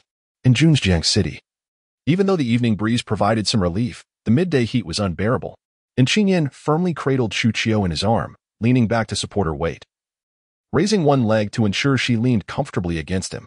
He then freed one hand to retrieve the keys from his pocket before opening the car door. He bent down gently, placing Chu Qiu in the passenger seat. Qingyan reflected, noting that each time they procured raw iron, it was the masked figure from the previous ship who coordinated with Ji Jiang. Given that Fu Shijun had yet to fully recover from his injuries, Lan Xiaoxiao voluntarily took on the role of driver, while Fu Shijun occupied the passenger seat, with 3 children in the back. Later, they simply ceased to cooperate. At this moment, they were merely 5 meters apart. Seeing no solution in sight, she contemplated invoking the life sword. However, in this peculiar space, the life sword was an absurd notion. Ziling was aware of what Cixin was contemplating. Pretending not to hear, she tugged on Mujin and ran ahead. Ignoring them, you and Bai Gu Jing are currently at the Guanyin Zen Institute. Your curiosity about Elder Jin Shi is piqued, especially considering that in many narratives, Jin Shi possesses the potential to be a seeker of truth. Her expertise in disguise is remarkable, which is why she has deceived so many men. Gazing at Ling Xuefei, Yu Chen's hand, hidden within his sleeve, had already clenched into a fist. Though his expression remained impassive, the flames of fury ignited in his eyes.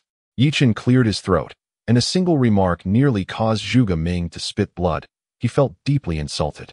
When had he, a 2-star Do God Realm powerhouse, ever been so scorned?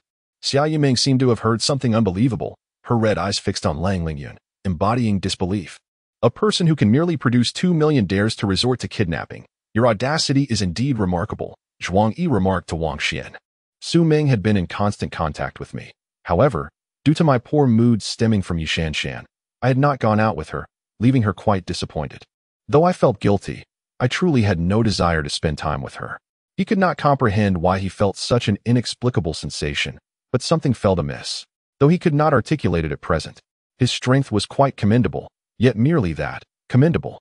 Under Yi Chen's assault, the arrows systematically shattered the opponent's mental sea. In nature, all things coexist in a cycle of mutual generation and restraint. Just as spirits inherently fear fire and thunder, these spirit cultivators naturally shun these two elemental assaults. Thus, as the ghostly figures approached, Zhao Jiogong resolutely opted to wield the heavenly cloud measuring ruler. Su Lin stood still, refraining from further introductions, for even in the presence of the wind, the robot could detect the musty scent in the air. Not only that, but a layer of dust had settled on the windows. With arms outstretched and palms raised above his head, Murong Ming unleashed the martial energy he had forced to the pinnacle, crimson flames swirling and coiling, gradually forming a massive sphere of flame above his head. Earlier, he had sensed a vague intention from the ethereal gaze of Yu Kuang. Indeed, Yu Kuang had no intention of harming his sister. The subsequent discussion focused on Lien Yuan's abilities. However, since Nangong Jia had yet to perish, Lien Yuan remained at the pinnacle of the Yunren level. Thus, the description of Lien Yuan's capabilities had become obsolete. With his strength, stirring such a towering water column was not particularly challenging, yet transmitting such a disturbance across this distance was beyond his reach. The four disciples exchanged glances, initially believing that their senior sister would arrange for Zhao Jiogong to rest overnight in the guest quarters of the poison sect. However, they were taken aback when she instead brought Zhao Jiogong directly to her own cultivation cave, an action that felt overly intimate. Su Lin raised his mechanical right arm, extending his gaze once more to catch up with the first swiftly moving carriage, penetrating through it to lock onto the human driver. A robust figure. It was not male, but female. Seeing this, Dehe let out a sigh of relief, wiping the cold sweat from his forehead. He had just attempted to rob a preeminent powerhouse. With this thought, cold sweat dripped anew from Dehe's brow. Although the malevolent spirits were detestable, and those of the righteous path sought to eradicate them at all costs, the effectiveness was minimal as those spirits were no fools, waiting idly for their demise. The voice was faint, resonating for a long duration without ceasing, yet the window remained closed. Hello, Officer Huang. I am the prison doctor, named Xiren. The particularly graceful Xiren approached, confidently shaking hands with Officer Huang. Who is it? GMO felt increasingly anxious, wondering who could possibly be connected to the protector of the Tianfeng clan and entangled in his affairs. Sun Daming suddenly spotted Li Tianxiu, who had been involved with seventh brother that night, approaching the entrance while carrying clothing. He quickly averted his gaze skyward. Han Sanshan's presence here was unexpected for Feng Qian, who had considered him on par with Su Sandao. However, Feng Qian now recognized that Han Sanshan was no ordinary individual, as he had concealed considerable strength. Hong Jie took several deep breaths to compose herself before casually retrieving a cigarette from her pack, igniting it, and using the flame to set fire to a note. Volume 1, Chapter 44, Proposal observing the man beside her, whose expression was one of profound grievance directed at Lu Ziming. Cui Yi felt her previously softened heart ignite, with an inexplicable fury. Are you seeking Brother Shueisheng? Yang Zixing interjected hastily upon hearing Mu Su mention the individual he recognized. This was also one of the primary reasons why Jinyang Gate and Shitu Island tacitly accepted the existence of Qianye Island, a haven for wandering cultivators. Known as the Golden City, Xiangwala has now lost all its gold, save for the iconic Golden Bell, which has been taken away by Ma Qiao. He was not a native of the underground city. Although he had briefly heard about its customs and systems from Kardashian, he could hardly claim to understand them. Nyangbei. Zhao Jieyu felt a surge of frustration, realizing that after all this commotion, she had unwittingly assumed the role of a personal driver. Cha Zhongjie was taken aback by Tao Yao's swift reaction, retreating several steps in haste, while the mighty earth lion beside him stomped its foot, causing a wall of earth to rise abruptly. What did you say? Jiamu could hardly believe her ears. Just a few days prior, she had been informed of a match for Baoyu with a girl from the Li family, so how could it be that in the blink of an eye, Jia Zheng suddenly announced a change in Baoyu's prospective bride? How could she possibly accept such news? Numerous professional fighters have claimed that only by securing a place here can one be acknowledged as the mightiest combat champion. Her laughter triggered a chain reaction, causing the knife to sway ominously before my face, and I felt beads of sweat form at the tip of my nose. The courtyard was adorned primarily with willow trees, their slender branches casting a sparse shade. Although Jing Mo walked beneath the tree's cool canopy, the heat was scarcely alleviated. Show her, You have accompanied me for so long. I now ask you, it is only natural that I harbor some uncertainties, thus I seek your opinion. Qingyan discerned Xiaoer's hesitation and distress. After speaking, the middle-aged man wielded a kitchen knife, gesturing with it a couple of times. Though his movements and expression were composed, they exuded an air of suppressed ferocity. She approached Nanhanshi, pushing him onto the sofa in the bathroom, collapsing into his embrace. Gulping down 2 large bowls of tea, Jing Imo finally exhaled, as if expelling all the impurities from his body. Certainly, possessing the ability to converse and fight, coupled with wealth and good looks. Having such a boyfriend during one's student years is indeed enviable. When Zhou Ziwei spoke of these matters, he felt a similar sentiment. But these issues held no impropriety for him. Thus, he was pleased and willing to shoulder the responsibilities that came with it. Generally, any ordinary voltage exceeding 36 volts begins to inflict gradual damage on various human organs. I also sensed that I had momentarily lost control, allowing my emotions to erupt. I remained silent as the dark gas began to merge once more with the devouring technique in my mind.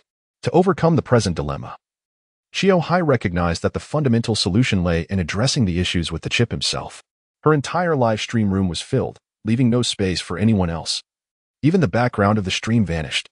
Although Shura appeared infrequently here, when they did, they were often of a higher rank. However, the Sea Tribe typically emerged at night to hunt, making this the optimal moment for my actions.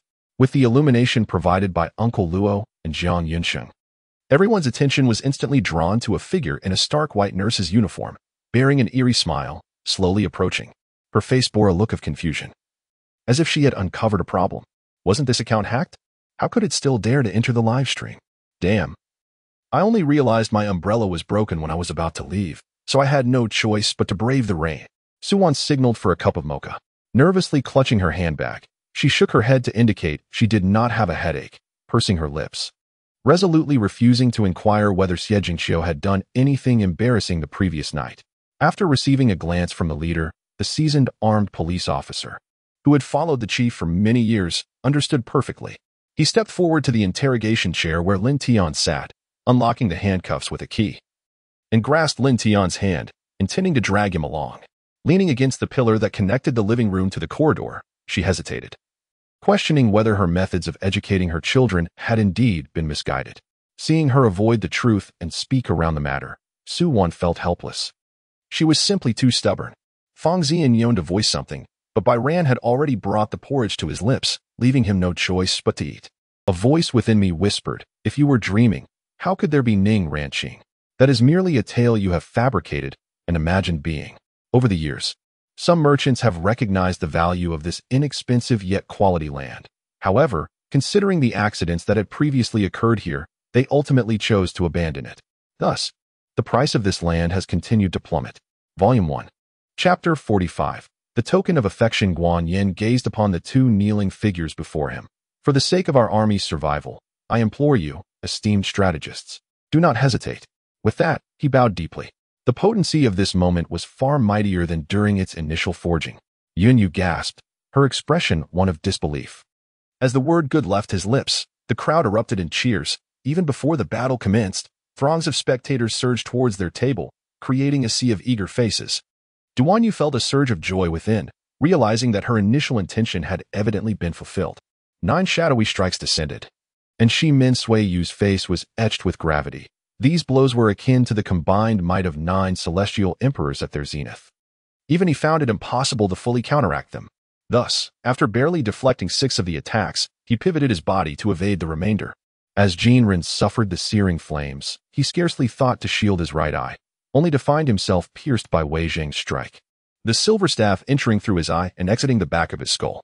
In the midst of his words, his palm pressed against his chest, and a sudden transformation overtook him. The once emaciated form was invigorated by the energy coursing through him, filling every muscle with a fervent battle spirit, causing his body to swell like a balloon.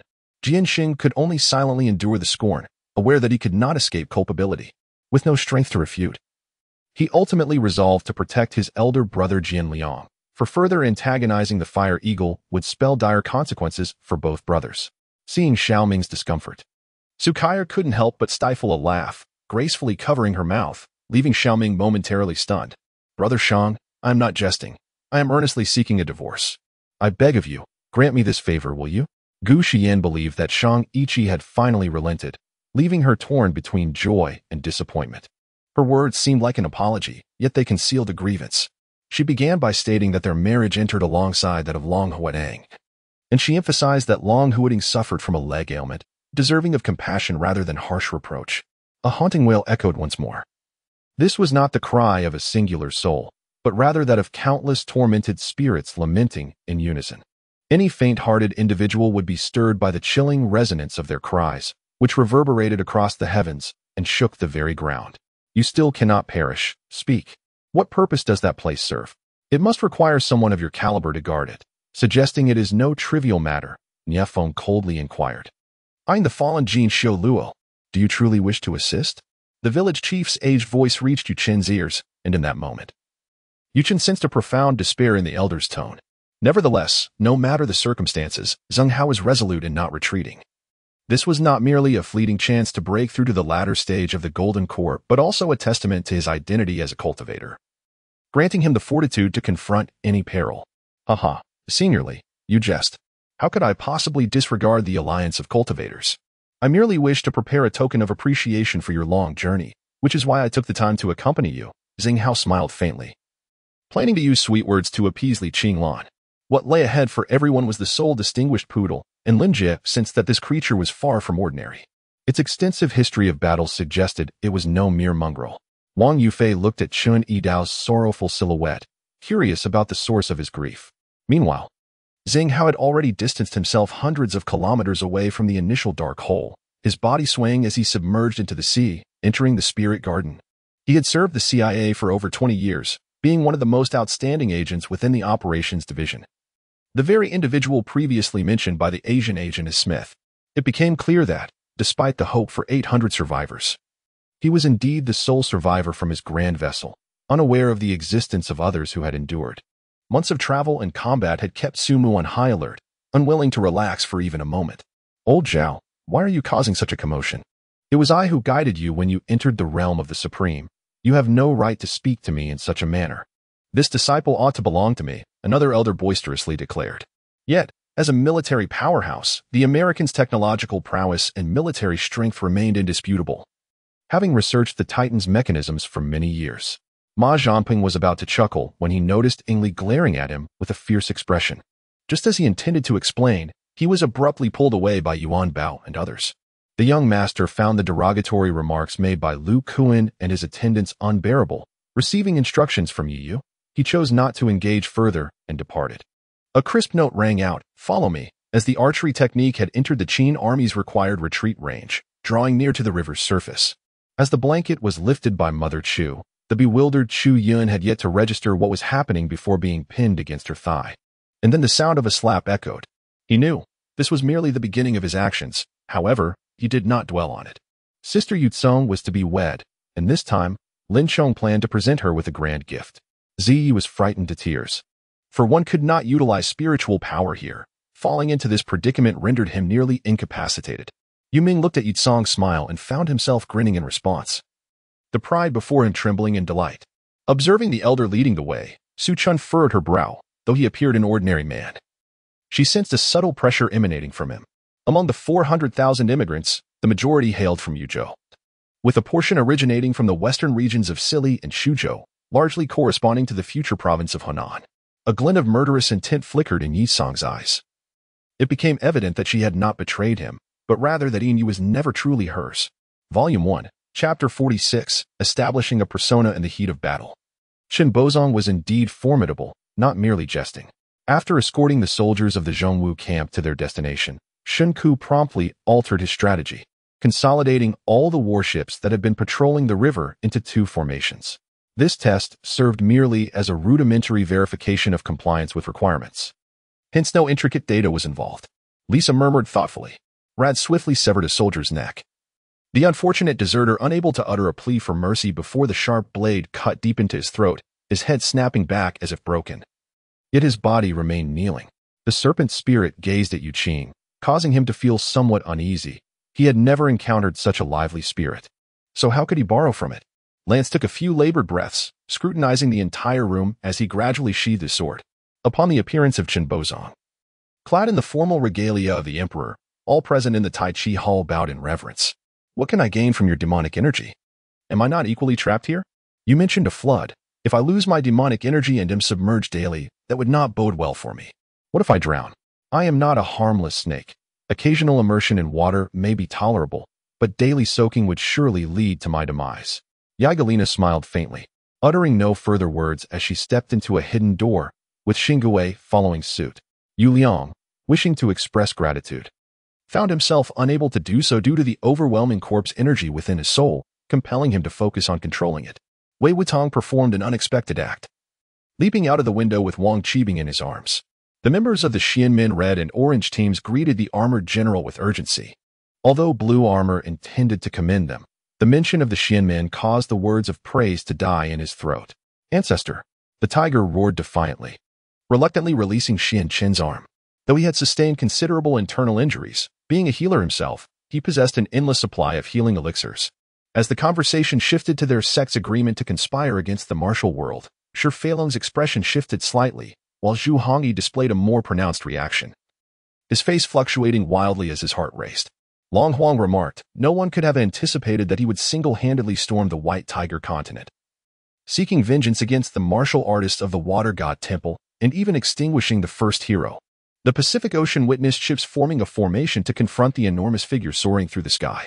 Countless missiles ascended like a rain of projectiles toward the location of Glyza. Regrettably, we cannot disclose this information. If you have any news regarding Mu Jiuqing's light tears, please inform us, and we will verify it. Rest assured, the reward will be substantial, as we have already invested over $1 billion in this advertisement. The counterpart elaborated. The closure of Fanfu was entirely due to Wang Xing's team's lack of experience. The very name Fanfu indicates his initial intent for it to be a platform for mutual greetings. However, its semi-public nature magnified its media attributes beyond Wang Xing's expectations. You need not concern yourself with this. Step aside. I was exceedingly vexed, having finally regained my strength. I lifted my knee and kicked upward, colliding directly with his legs. The onlookers awaited the emperor's announcement of the victor in the contest for the world's freshest delicacy. Yet after much anticipation, there was no sign of the emperor's response. She thought little of it, merely adjusting her attire before following the maid to Lady Luo's courtyard. Unable to discern the enemy's movements, Shunzi hesitated to report false military intelligence, but with the enemy displaying unusual activity, a report became imperative. Just as the hot air balloon set off urgently to deliver the message, Shunzi observed the nearly 10,000 families confined, being driven towards the northeastern fortress of Dongchuan. Simultaneously, he felt a pang of sympathy for his silver. This Mongolian lord was indeed the guardian of Weizhou, and it was true that he could dictate the outcome of the contest. The execution was simple, involving merely needles, potions, and mechanisms. Upon reflection, I realized I had been married twice without ever having a wedding. After advisor Wang acknowledged this, he adjusted his clothes, and before he could sit down, a soldier's voice reached his ears. Another gossip diagram. Just moments ago, the master wanted Gushi to break the formation. Could it be another formation of the mysterious arts? She was unaware if Bada Bao was truly incapable, but since Yi Lishan claimed he was, who would dare to question the words of a divine doctor? I was deeply moved. It seemed the power of the Fusang Wood was far greater than I had imagined, explaining why Yuan lurked among the Mo clan, waiting for an opportunity to seize it. Moreover, it appeared Yuan possessed many secrets unknown to others, perhaps even surpassing Zhuku. Thus, the next update should arrive in about a week, possibly sooner. I will keep everyone informed. Volume 1, Chapter 47.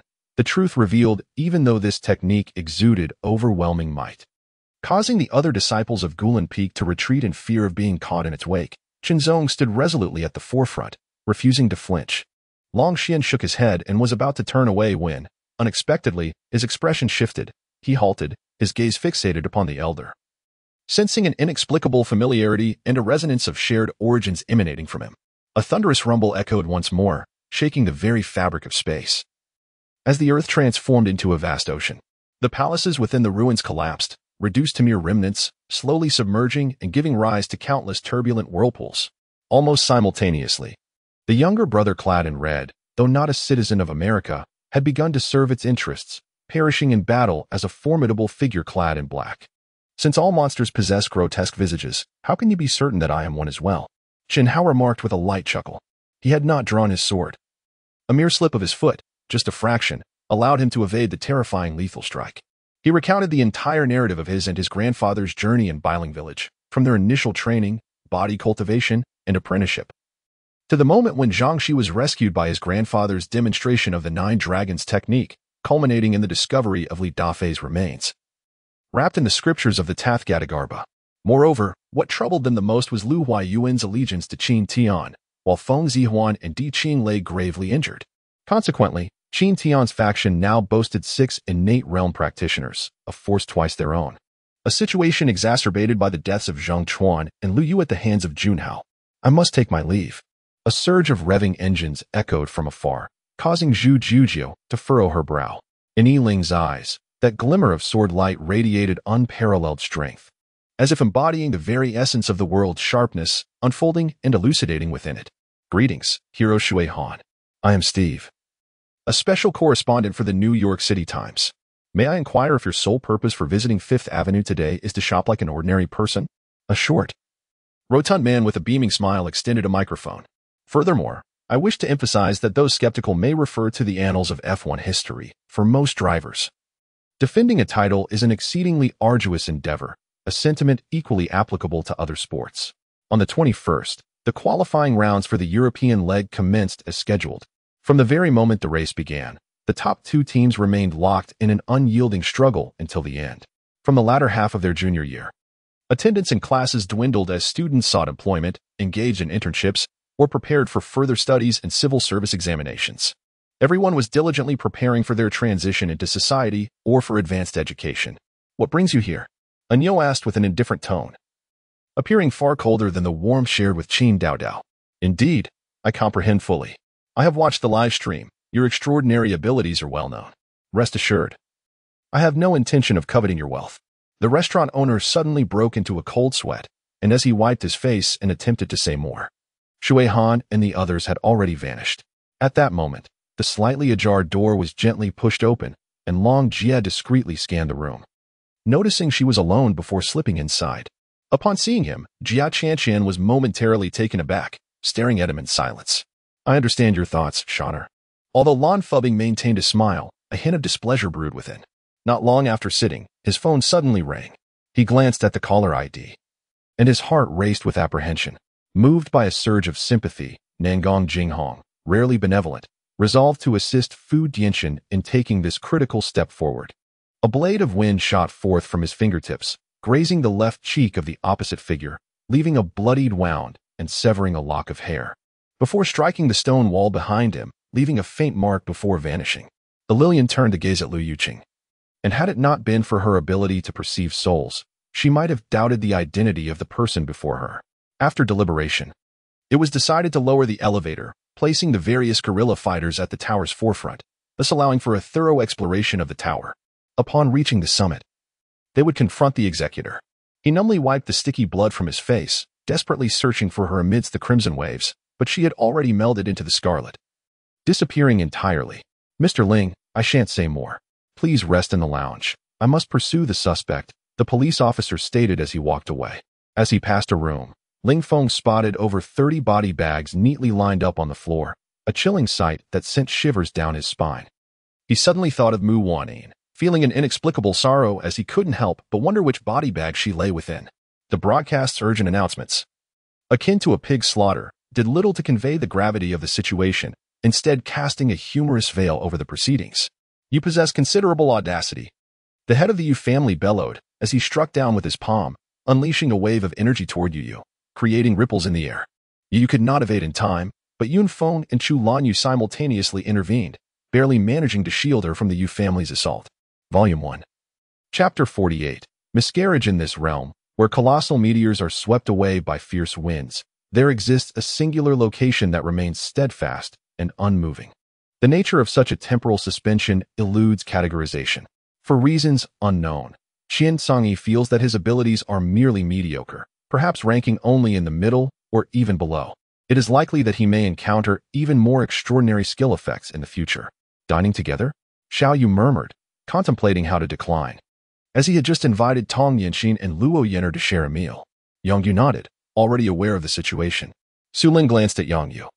Understanding that his message had been conveyed, and thus offered a slight bow before vanishing into the shadows. The animosity they harbored towards GMO was profound. Not only had this individual captured them, causing them to lose face, but he had also monopolized opportunities that rightfully belonged to them.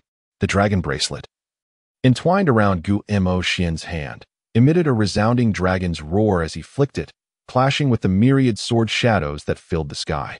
Once Karapika manifested chains, he would confirm the extended use of his 5-element abilities before relaying the information regarding the oaths and constraints to Karapika. In a moment of anxious waiting, Young Yu suddenly recalled something and turned to ask Shu-san, "Where's Tahei?" Almost forgetting that during their capture, the large black dog had stealthily slipped away.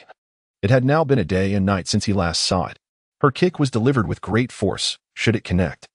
That scoundrel Xiaoyu would undoubtedly be left weeping in pain. Note, long ago, there was an immortal, rich in treasures, who was quite lecherous, enjoying travels and indulging in amorous encounters with various female beings. And Ruali pondered this, and her originally pale, delicate face turned a fiery crimson. Such an indifferent attitude propelled this fervor to new heights, leading to countless outrageous speculations that flooded various public discussion platforms. It is quite normal, really. A change in jobs necessitates a period of adjustment. Once accustomed, all will be well. Under the scrutiny of all the boys in the classroom, she walked directly to He Xie and sat beside him, flanking him with Wen Xiuwen. Zhao Jin's gaze fell upon the angle formed by the stone wall in the ground. He kicked it twice, but there was no response. After some confirmation, Chu Lin learned that approximately 30 kilometers from the estuary lies an alluvial island, the island. Surrounded by the sea, this large island, spanning about 370 square kilometers, presents a fine prospect for settlement. Clearing his throat, he inquired about the situation at the Liu family. Speaking to Xia Ziyu, he indicated that he had instructed her to keep it confidential, as he had his own solutions. Xia Ziyu then replied, "Moreover, Chu Lin's unwavering belief in his invincibility grew ever stronger through repeated life and death struggles. As he faced the fourth challenger, Jiang Ning felt a surge of excitement. After his recent match with Shikai, he had experienced significant changes in his body, enhancing his power considerably. Without a doubt, his strength had increased more than just a fraction. Zhao Chaoyue's appearance instantly evoked cheers from the audience. This was no exaggeration, it was genuine. Zhao Chaoyue's popularity surpassed even that of Zhang Xinyue. This was baffling, leaving many puzzled as to why. However, none found it excessive. If the Cosmic Technology Company were a publicly traded entity, it alone could easily surpass such a market value. Mater raised his hands, grinning foolishly, his eyes narrowing into slits. If one lacked keen perception, they might fail to notice the pair of shifty eyes hidden amid the flesh. Tang Hanlin's expression shifted as he noted that Zhang Rang's aura was commendable, albeit confined to the first level of qi. Listening to his question, Lin Mo suddenly raised a finger to his lips, playfully shushing. Gazing towards the judging panel, Sun Xin felt a wave of anxiety. Yet, she knew she must not reveal her nervousness. She needed to remain composed and relax her mindset. Wu Shixing had already put away his phone, choosing to keep silent during this moment, as discretion was the better part of valor. The entire competition was based on numerical identifiers. Whether it was the challenge or revival round, none knew each other's names, relying solely on luck and skill. In recent days, Qingyan had found the most ease, basking in the sun daily, with meals being delivered to him as the clock struck mealtime. In truth, had it not been for the Qiyang Tavern, the lava sandstorm, and the emergence of the Void Demon King, Song Ming and others would never have managed to traverse the Demon State City. Their survival there was already a remarkable feat, let alone encountering the leader, Ishuebua. Volume 1, Chapter 49. Administering medicine in that moment, Jean Luoluo recalled the cool, slippery object she had encountered in the darkness. Could it be the hibernating python? Such a prodigious talent, if discovered, would undoubtedly soar to great heights in the future, Jimeru remarked, with her eyes gently closed. A faint, enigmatic voice seemed to echo from the depths of her mind. Soon after, a subtle glow appeared, and finally, an ethereal void enveloped her.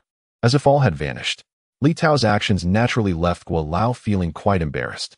After all, Li Tao's blatant disregard for his elders was somewhat attributable to him, and he could only offer an apology to Qian Feng on Li Tao's behalf.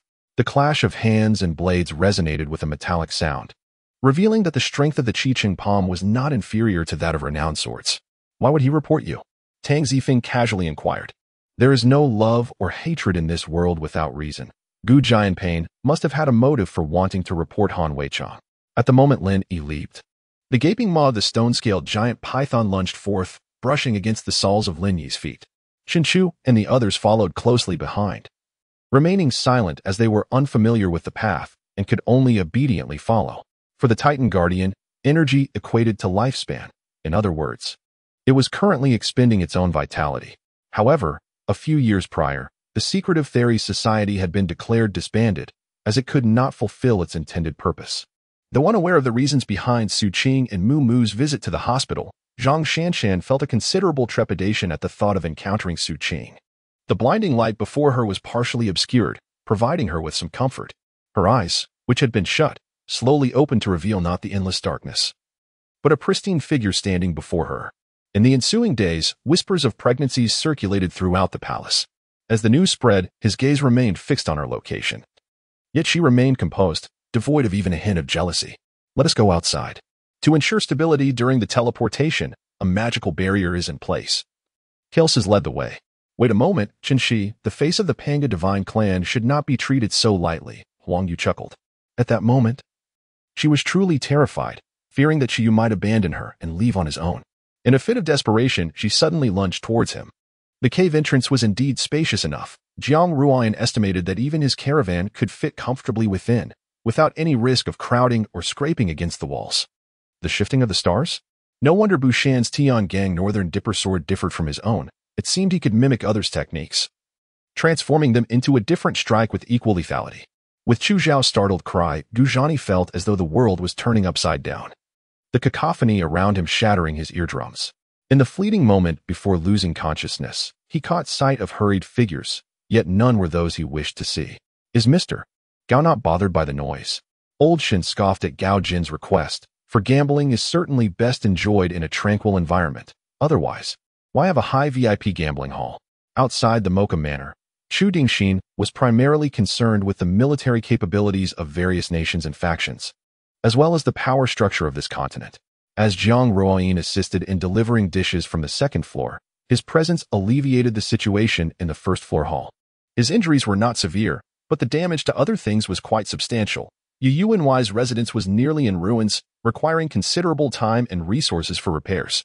Most importantly, he would now have a powerful ally. As long as Li Si was willing, he could request treasures from him. Given his status as a divine dragon, would that fellow refuse?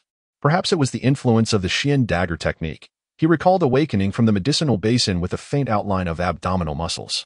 Could it be that the Xian dagger technique had aided in reshaping his body once more? This was indeed an improbable feat, yet such words came from the venerable Lin. And Lin Chuanren could not claim impossibility. He had to respectfully acquiesce. Though it appeared mundane at present, who could tell if hidden perils lay beneath the surface? Muttering to himself, he made his way to the first-floor washroom, placing all of Yi Anqi's soiled clothes into the washing machine. After a moment's thought, realizing that some items were not suitable for machine washing, he retrieved a few and placed them in the sink, pouring in a generous amount of detergent and turning on the faucet, releasing a flurry of bubbles. Volume 1, Chapter 50. Deterioration of condition at this juncture. Ji Yun suddenly extended his right hand behind him, discreetly gesturing towards the front, with the Ghost King providing unseen cover. This gesture went unnoticed by anyone. Jun Yinqing felt her consciousness enveloping everything within her domain. Even the minutest blade of grass or twig could be obliterated at her will. Qingyi turned her head and saw the eunuchs assisting in carrying the sedan chair, feeling a slight sense of relief. Noticing a signal to inhale from the pouch, she complied without hesitation. At this moment, he could not fathom that Yun Fuxiao harbored no feelings for him, if she truly had no affection left. Would her heart ache so profoundly? Moreover, there lay beside her someone privy to the truth. If she could awaken him, the knowledge would naturally unfold. Su Yuji, a formidable presence in the realm, should, by all accounts, remain impervious to any disturbances, particularly in this mundane world. Jun Yuqing gazed upon the walls of the fallen star lake, which were not the earthy tones she had envisioned but a dark silver hue, as if coated with a layer of varnish, devoid of any soil, resembling a cavern rather than an underground hollow. Despite knowing the outcome, Mo Li displayed little change in expression, yet anyone who had ever interacted with others could certainly surmise the discomfort within. Lian Fangzhou, somewhat speechless, understood that what Li Fu had mentioned was undoubtedly connected to the Eastern Palace. Thus she refrained from further inquiry. With Nongongqing's reminder, Long Yi specifically cautioned the investigators. And indeed, they discovered that the remnants left behind were merely a counterfeit of the true king. On the arena, Qingyan felt the pressure mounting.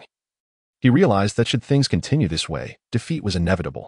His father belonged to the Yin clan, with which he had severed ties this time.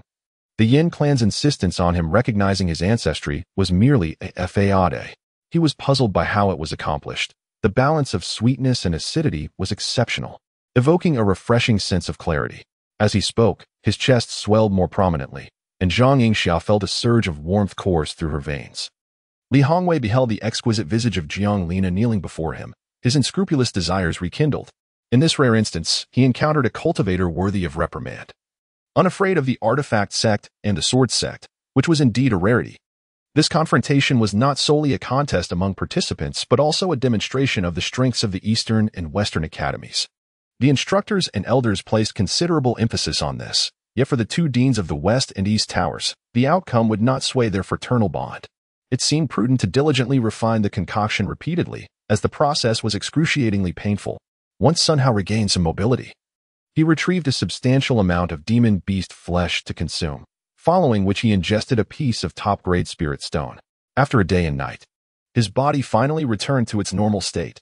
It was as though celestial beings had constructed a stage here, observing the ephemeral joys of the mortal realm, the ardent affections, and the ceaseless entanglements of human affairs.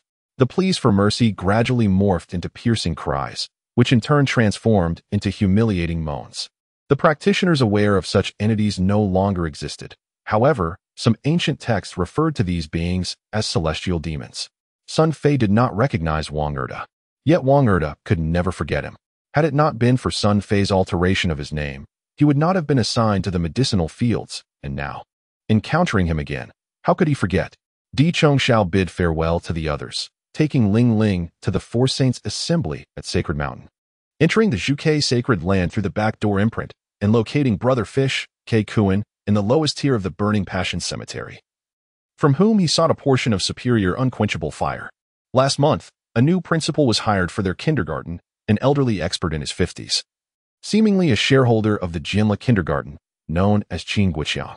The northern king of heaven, clad in green armor, stood upon a foundation of gathered gold, transforming it into earth. In his left hand lay a silver rat, while his right bore a precious banner, surrounded by the ethereal shadows of yikshas and rakshasas. Di Chongxiao, whose whereabouts had become elusive, found himself at the ancestral home of the Rin family, seeking an audience with his great-aunt. However, there were no signs that her quiet abode had opened its doors. The following morning, just as Lin Qingxian and Xia Shui arose, Gongsun Wuju commanded that the four of them be summoned to the reception hall once again. Li Ping'er had devised a commendable plan, and Wei Lianer indeed facilitated matters on one occasion.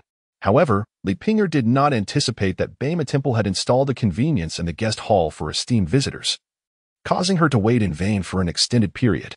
The Yoshin Lake spanned thousands of miles, adorned with myriad islands, a celestial tapestry, the Elder Hall, the Academy for Inner Disciples, and the living quarters for teachers were all situated upon the islands of Yoshin Lake.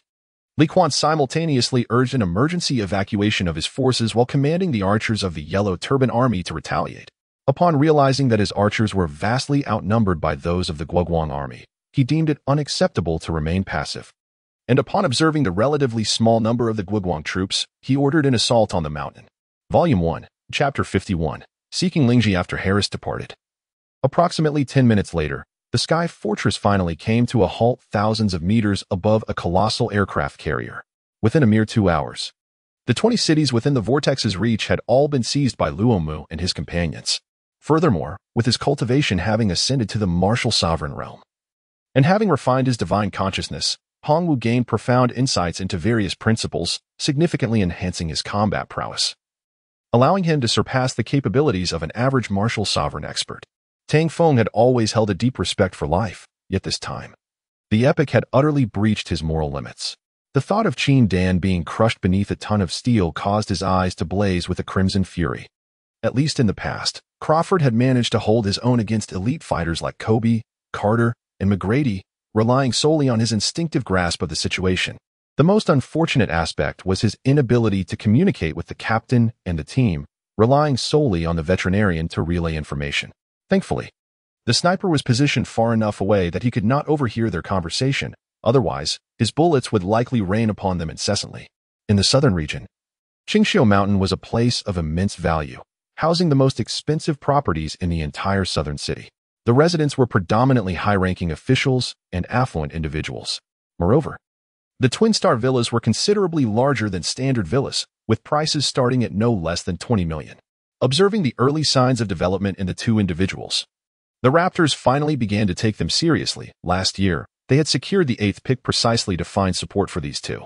The devastating power unleashed upon the cosmic expanse would likely require hundreds, if not thousands, of years for mere self-recovery. Aside from the inability to unleash waves, the close-quarters combat is likely not much different from that dark martial arts gathering, Li Pu mused, following the thread of conversation. After a considerable interval, Terry Lillian emerged. Her delicate visage flushed, her eyes still glimmering with a hint of infatuation, as if she might faint at any moment. As Yulo casually perused the items before him, he exhibited no intention of making a purchase, but when his fingers brushed against the last object, resembling a bulb of garlic, he trembled slightly. In midair, Lu Haosheng suddenly sensed a terrifying aura of murderous intent rising abruptly from below, causing him to look down in shock, startled by the sight of 16 gun muzzles. Some attain divine favor through fairness and justice, while others barter their souls for the attention of demons. The rare beauty of Hailon Lan had significantly diminished in Lin's esteem.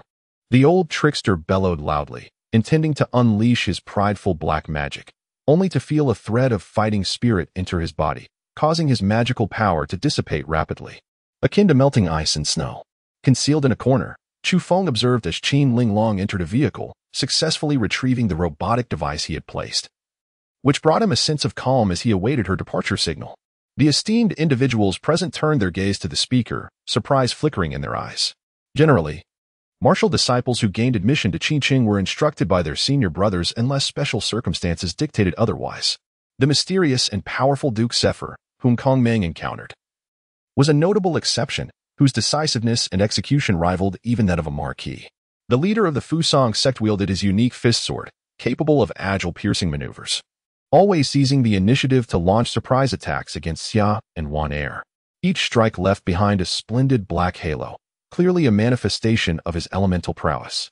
In retrospect, one must ponder the distinction between model students and troublemakers during middle and high school. Some once obedient students have now turned to delinquency, while former troublemakers have ascended to prestigious universities. Thus, rigid definitions of such categories often falter. Never mind if you don't understand. You look frail and certainly different from other troublemakers. We have plenty of time to interact in the future.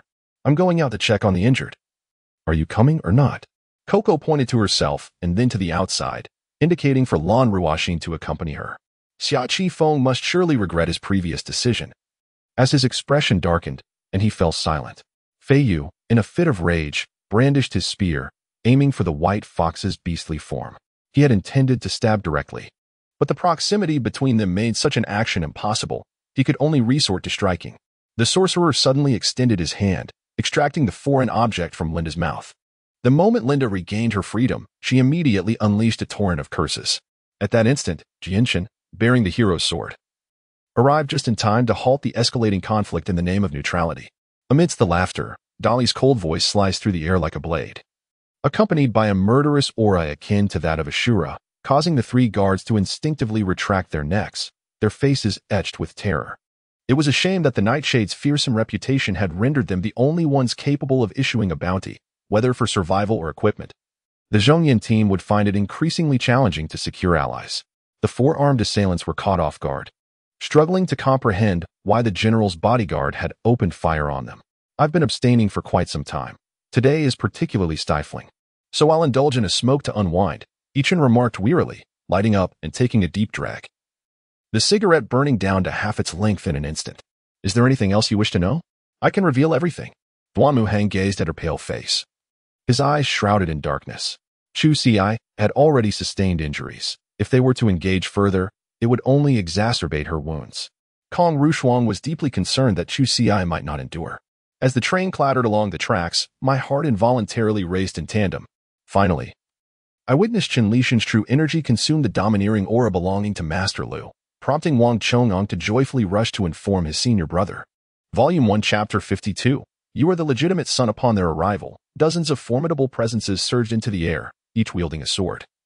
Their sharp auras enveloping the entire scene, as if the very air had been sliced apart. Her foremost task was to journey to Tehran with the embassy's assistance, to uncover the cause of her father's demise and to return his body home. Just as Qingyan found himself in a quandary, a shadowy figure flitted past under the beam of his flashlight. This time, Qingyan was utterly convinced that his flashlight had not shifted, indicating that something had indeed passed through its light. To his astonishment, he realized the audacity of this individual, who appeared intent on overstepping their bounds. Let us depart from here, Luli addressed the group. The contest for the divine staff may have already escalated. We remain uncertain of the strength possessed by those two beings from the divine realm, do we not? At that moment, laughter echoed from the heights above, followed by a colossal figure plummeting to the ground, claiming the lives of 5 unfortunate souls who could not evade its descent. The formation beneath the feet of the divine King Mingheng could harness the energy of death itself, empowering those within its confines. In many nations, the term match-fixing has often been disregarded within the realm of football, with actions taken that show a blatant disrespect for the audience and the spirit of the sport. But where does the root of this issue lie? As the New Year's sun began to rise, Yumei awoke from her slumber, only to find that Hongmei was no longer by her side. Outside Jiangbei Hospital, the situation had become painfully clear. The zombie virus had already spread, suggesting that when the military had sealed off the hospital, chaos had already ensued beyond its walls. Old Wang Kai, in the simplest of terms, imparted a financial lesson to the naive Lu Hua, who gained considerable insight from the experience. Having evaded the flying thorns, the entangled vines unleashed their power, each tendril crackling through the air with formidable force. Upon hearing those words, Qianji rolled his eyes dramatically, while Tsang Yuan's lips twitched in response. In an instant, the spiritual sword in Gu Yu's hand radiated a brilliant silver light, a manifestation of spirit gathering. Though he continued to retreat, he did not stop. After 5 or 6 minutes, Li Nan, gritting his teeth, collapsed onto the ground. Tsang Yuan also distanced himself from the monstrous claw, enduring the excruciating pain coursing through his body as he fled to the ancient tranquility realm. Yet, he was even more certain of that silhouette. It bore an uncanny resemblance to Mu Jinyu. He had observed this figure for 6 years, in search for 6 years, and he could not be mistaken. The governor of Huayan had gone to the tower at Qingjiangpu, while the acting magistrate of Shangyan County was the deputy official, and the acting magistrate of the prefectural office was also the deputy official. When Jia Tsong entered, he presented the seal for verification, completing the formalities, and the inspector's office was temporarily arranged at the governor's office. Upon hearing the news, Shi Qian felt as if struck by lightning. Indeed, it was his brother Wang Yu and the others who had encountered trouble. At that moment, his heart was aflame with anxiety. The official website of the domain was, unsurprisingly, lacking in popularity, compounded by a lack of advertising, leading to dismal sales figures. The soul points could directly enhance an employee's attributes. 1 point of soul points would elevate 1 attribute point. After a considerable time, Wei Jialan finally raised her hand to signal, at which point the attending maids and servants withdrew. As the night wore on, the corridor outside fell into silence, and everything around me seemed eerily empty. I will have a word with Li Li. Wu Sun Xiai surrendered to a promising future. The appearance of the Zhizhi beast was exceedingly rare, and it was said that 2 Zhizhi beasts could not coexist in this world. Wu Sun Xiai suppressed the shock within him.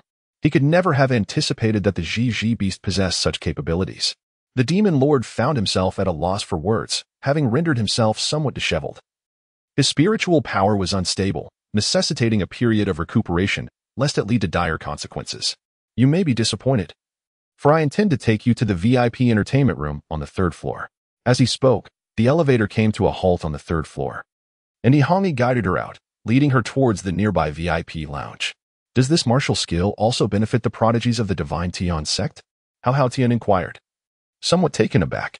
Volume 1, Chapter 53. Cheating, yet I can outrun him. Su Long shot Bai Zhantong a glance, and it was then that Bai Zhantong comprehended that Su Long's intention was to make a hasty retreat.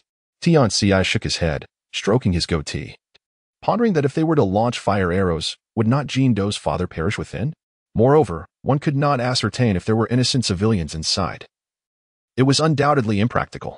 Ming Nan's aim was commendable, as he struck 3 arrows true, yet the Wind Wolf merely sustained a superficial scratch, the damage negligible. At this moment, A wave of applause erupted, for two combatants in the center of the training ground were locked in a fierce struggle, while spectators around them clapped and cheered vociferously. Silver dome, shooting stars, phoenixes dancing in the heavens. Who are you truly? Feng Yuanjuan's gaze suddenly sharpened, and with formidable prowess, he disrupted the melody of the zither, causing the dancers on stage to collapse in a faint. The fire cloud Qilin exuded brilliance, while Yu Ji wore a look of skepticism. Jing Yi harbored doubts within. If that Mo2 Xianjun were indeed as formidable as Yu Ji claimed, akin to the deities of the vast earth, then the disparity with Pu Yuzhenren would be astronomical. How could Pu Yuzhenren possibly contend with him for an entire day and night? Zhang Mingjun arrived riding the wind and departed with a howl, leaving the military tents in a state of disarray, nearly toppled by the gale. Continuing eastward, Mu Sanqian's unusual demeanor became even more pronounced, as he often clutched his black ruler, muttering to himself. His erratic behavior raising Mu Guiyun's suspicions that Mu Sanqian might be afflicted by some sort of hysteria. Indeed, it was. Zhang Yong, bare-chested, shook himself vigorously, his ample girth undulating like turbulent waves, causing Shi Jingtian to worry he might shed a few pounds of blubber. Xiao Baichuan found himself at a loss for words in the face of Huang Zijing's remarks. In truth, he was not wrong at that moment. He indeed could not help. Nor did he dare to intervene, and in desperation, he had merely informed Ling Yutong of the situation. A wise man cannot resolve domestic disputes. Brother, I have no good solutions either. Yet, to untie the bell, one must find the bell ringer. This matter must be addressed by you. Ling Yu spread his hands, contemplating that he would not provoke Wang Yulan's ire. When Lu Hongshang finished packing his belongings and stepped out, he happened upon several neighbors, including Erqing's mother.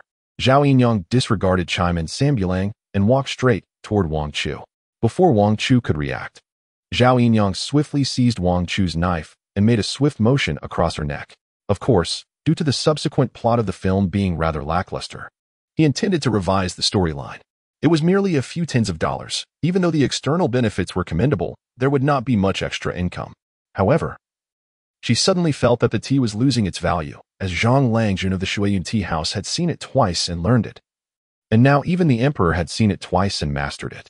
A young man, clad in a winter coat and wearing a polite hat, exuding a dignified and gentle demeanor, was walking ahead of Yao Xianjin, carrying a leather suitcase. There was no choice. People nowadays value job security, believing that a stable position outweighs all, even if the earnings are meager. Jiang Zhao followed the lantern's light, as having emerged from darkness for too long. Her eyes struggled to adjust to the brightness. The old man's voice was gentle, and as he slowly opened his eyes, his profound gaze met Long Qingqian's. In the depths of his eyes, phenomena of the sun and moon revolving, and great stars falling, flickered momentarily. What? Is not the Zhouxian mountain already involved? The Zhouxian mountain and other major forces have indeed participated in this conflict. Space twisted, manifesting in the cosmos, precisely 55 years ago. At the site where the ancient starry road opened, Luo Qingqing glanced at the business card she held. It was exceedingly simple, the front inscribed with shared boyfriend. And the back bore a website.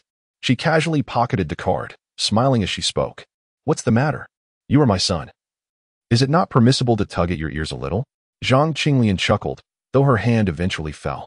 The patrons around, mostly common folk, offered warm smiles in response. He traversed the void and arrived outside the star system's defensive array, welcoming the members of the Detian sect, Jiao Chongxian sect, and Daoju sect. As the clone Lu Shiyu was designed to be candid, she would answer any inquiry from He Xian without reservation. The astute individuals recognized that the slightly ajar frosted glass door signaled that this statement was directed at them. However, once intoxicated by emotions, even a single request became unnecessary. One could engage in any act when embraced around the waist. As Li Qingxian gradually mastered the 3,000 rebirth flames, the spiritual energy within her surged dramatically.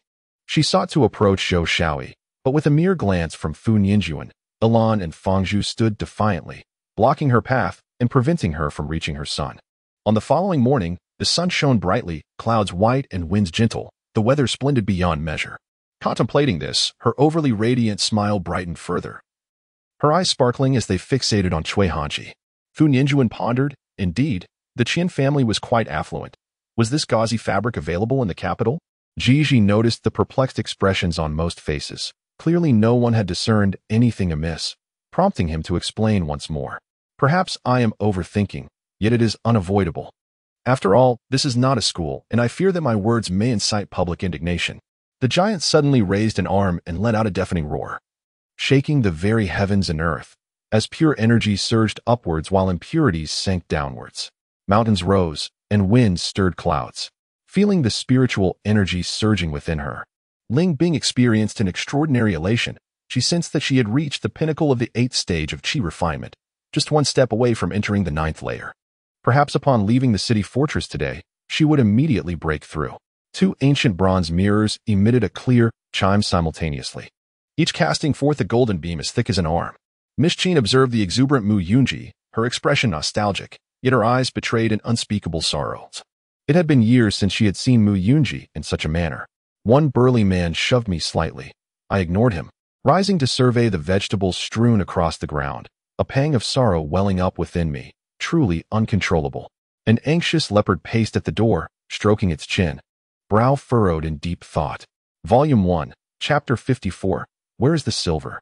Yet, when it comes to discourse, one must adhere to the rules. It was agreed that the discussion would revolve around the contents of the Feishue immortal scripture, and thus, it remained within its bounds.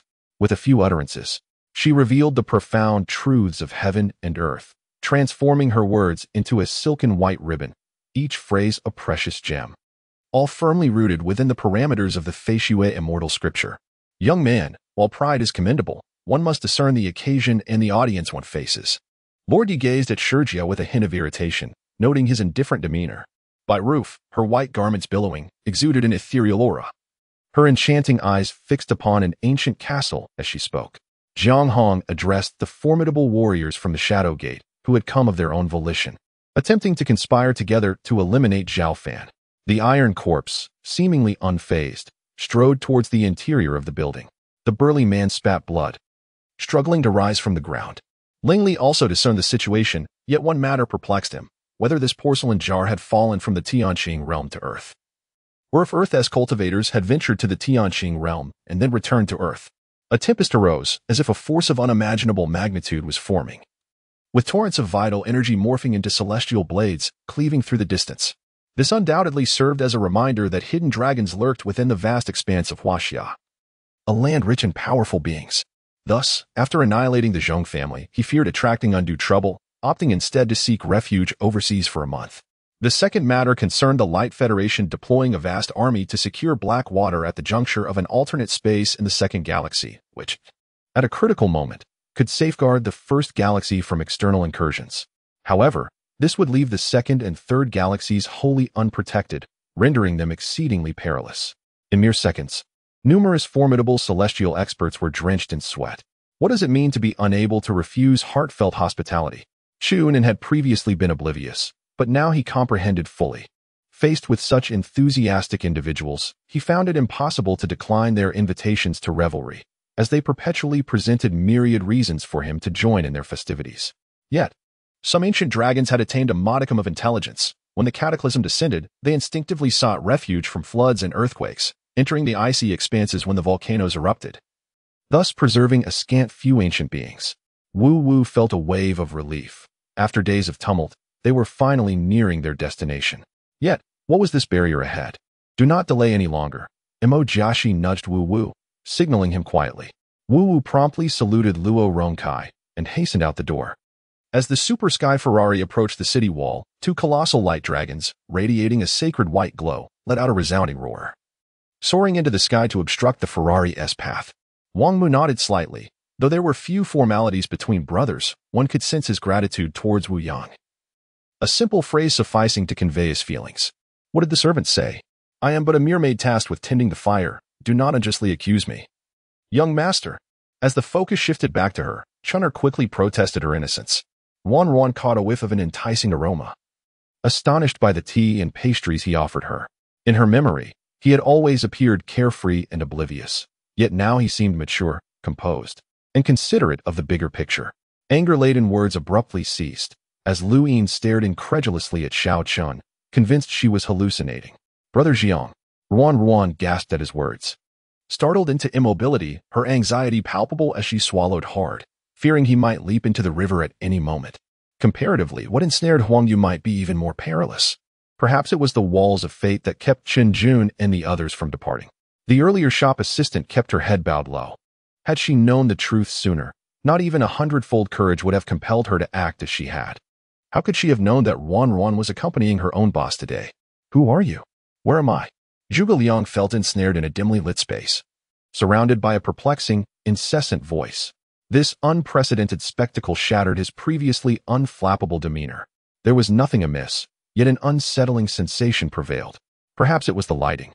Once shrouded in darkness, everything seemed to take on a more terrifying aspect.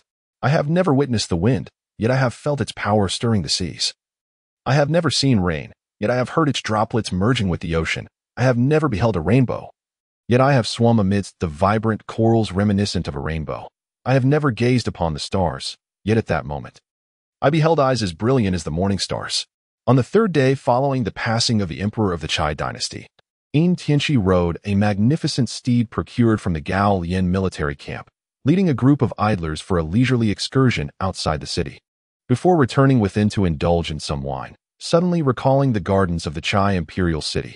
Volume 1, Chapter 55. The Mid-Autumn Feast regardless of the circumstances.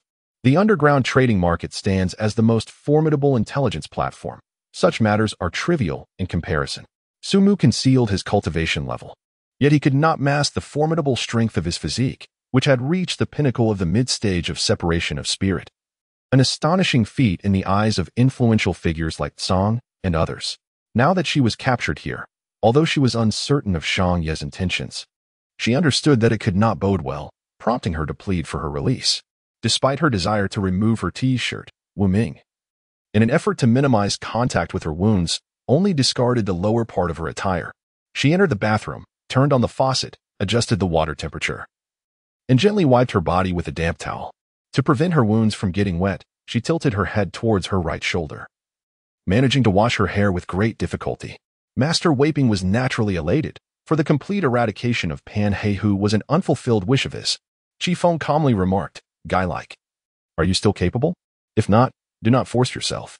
Following another collective assault that repelled Hong Ying, Kelly approached Guy-like to assess his condition. "Then I shall rely on the commander," Master Weiping uttered, closing his eyes tightly and reciting a mantra in hushed tones. Chi Feng, meanwhile, merged with his disciple Xin Yun in advance, waiting for the opportune moment to assist Master Weiping. As the sun dipped lower in the sky, casting shadows through the trees and plunging the pit into increasing darkness, Ruan Fuchen could no longer contain her agitation. Initially, she harbored deep-seated resistance towards the alliance with Shangguan Taitian, and with her junior sister's reminder, her disdain for him intensified. It seemed as though she had no obligations to work and spent her days idly confined to her room, oblivious to her pursuits. "Please, young lady, speak." Yu Chauncey's tone remained cool and elegant, unaffected by the prince's abduction. "If anyone dares to touch my sister's man, I shall ensure he suffers a most dreadful fate," Han Yingsu declared fiercely. He was aware that his sixth brother would rather perish than contend for the throne with him. Yet he was taken aback to discover that their father had arranged for so many to support his younger brother in securing the throne. "Xianghan, why do you seem as though you've lost your spirit? What troubles you?" Bai Shou inquired with genuine concern. Nilo's eyes widened slightly, her previous look of grievance replaced by a smile as she watched Feng Miran's image fade from her consciousness. Some could not restrain themselves from leaving frenzied messages. Fully aware that Yun Jinyao and others could not hear them, yet they persistently reminded as if attempting to transmit their thoughts through the barriers of space. Jiang Yejin grew irate, for although they had reached the highway, no vehicles passed by, and no one was present, they had been abandoned. Just as she prepared to refuse, she noticed Lan Fei had already opened the rear door and exited the vehicle. Over the past 2 years, her husband's health had been exceedingly unstable, leaving Narain exhausted. Forced to relinquish part of her resources, yet this did not imply her naivety. Concubine Dong's attempts to manipulate her as a pawn fell short of her capabilities. Previously, he had not been entirely certain, but upon encountering Li Jifeng, he realized that the words of the divine elixir were far from baseless. "Commander, what has befallen Laya?" He suddenly grasped Halaman's sleeve with fervor. Observing her demeanor, Yi Sumin understood that she had completely emerged from her senior brother's shadow. A tremendous explosion reverberated through the skies, shaking the earth, as 7 colossal stone swords shattered under Yuan Hao's sword intent, dismantling the sword formation in an instant. the space filled with countless remnants of sword intent, and the canyon was engulfed in swirling dust, resembling a bleak and desolate underworld. "Speak your mind," she said, not even bothering to glance at the raging man. That was the tale of a specter, capable of extending and contracting at will, transforming from soft to hard. And with a mere flick of its tip, it could instantaneously morph into a spear-like weapon to pierce its foes directly. However, this was not the crux of the matter. It seemed that Chu Xinghan had come to a realization. The power of the Xianzong sect was sufficient to annihilate several first-rate sects, its formidable foundation instilling fear, silencing any mockery directed towards it. Surrounding vehicles were under police control, and as one individual surveyed the scene, they swallowed their phone in despair. By the time the police rushed in to provide assistance, it was already too late. Hundreds of magical artifacts, akin to range-striking banana leaves, continuously shot at the energy wall, creating ripples upon ripples. Although he could forcibly reverse the situation using his mental power, this method was merely a temporary fix, unsustainable in the long run. Moreover, to open the door of time and space, one must possess unparalleled mastery over spatial techniques, with even greater demands on energy. Thus, he needed to convert all the magical energy within his body into chaotic power. Volume 1, Chapter 56, Affection with Differing Origins Yet a Shared Destination. Both sought to overturn the current state of affairs and eliminate Bai Li Chang'an. Such aspirations are trivial. Should Bai Wuchen desire, he could single-handedly confront 100 adversaries. Chu Huayu chuckled. Coincidentally, the overmentioned Bai Lin Feng earlier refers to the world's foremost intelligence organization. Upon witnessing the sprawling encampment and recognizing that Liu Bei commanded no fewer than 7,000 men, Qingyan felt a profound respect for Liu Bei's formidable power. One might critique their command abilities or question their combat effectiveness, yet it cannot be said that they were wrong.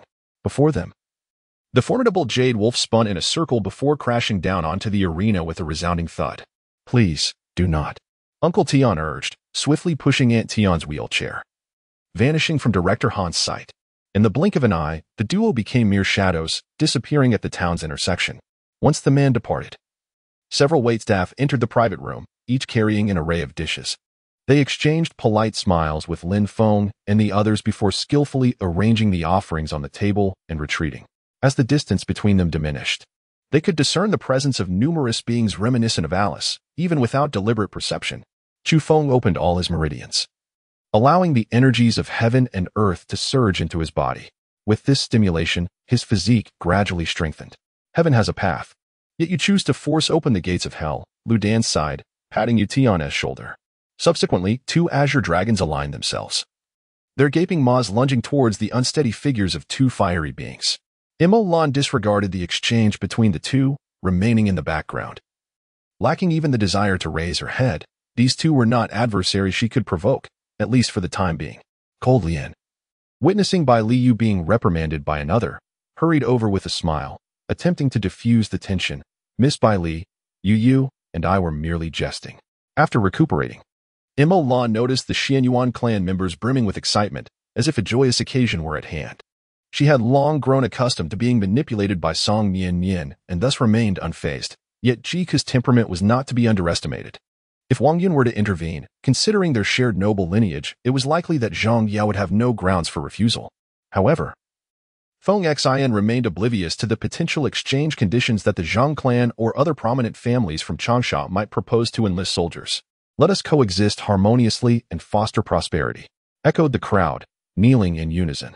This was the rallying cry of the holy city, a greeting steeped in democracy and harmony. What shall we teach in our next lesson? Upon hearing this, Bao Rui felt a surge of excitement after such a long wait. It seemed they were finally ready to display their skills, while Chai Fei, though uncertain, was also stirred by Bao Rui's enthusiasm. "All units on high alert. We are under attack by the white bandits," Sun Sha shouted upon hearing Sun Xing's warning.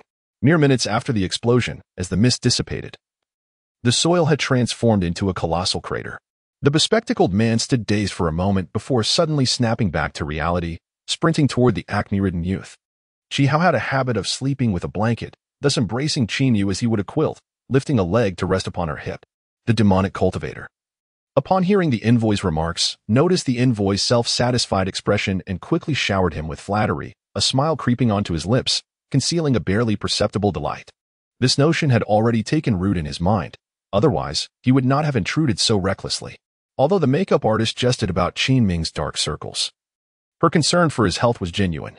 Even without arrow feathers, crafting this requires considerable effort, Zhou Wutian remarked, taking up the bare arrow shaft the leader had carried. It necessitates shaping wood into these slender rods. Silence.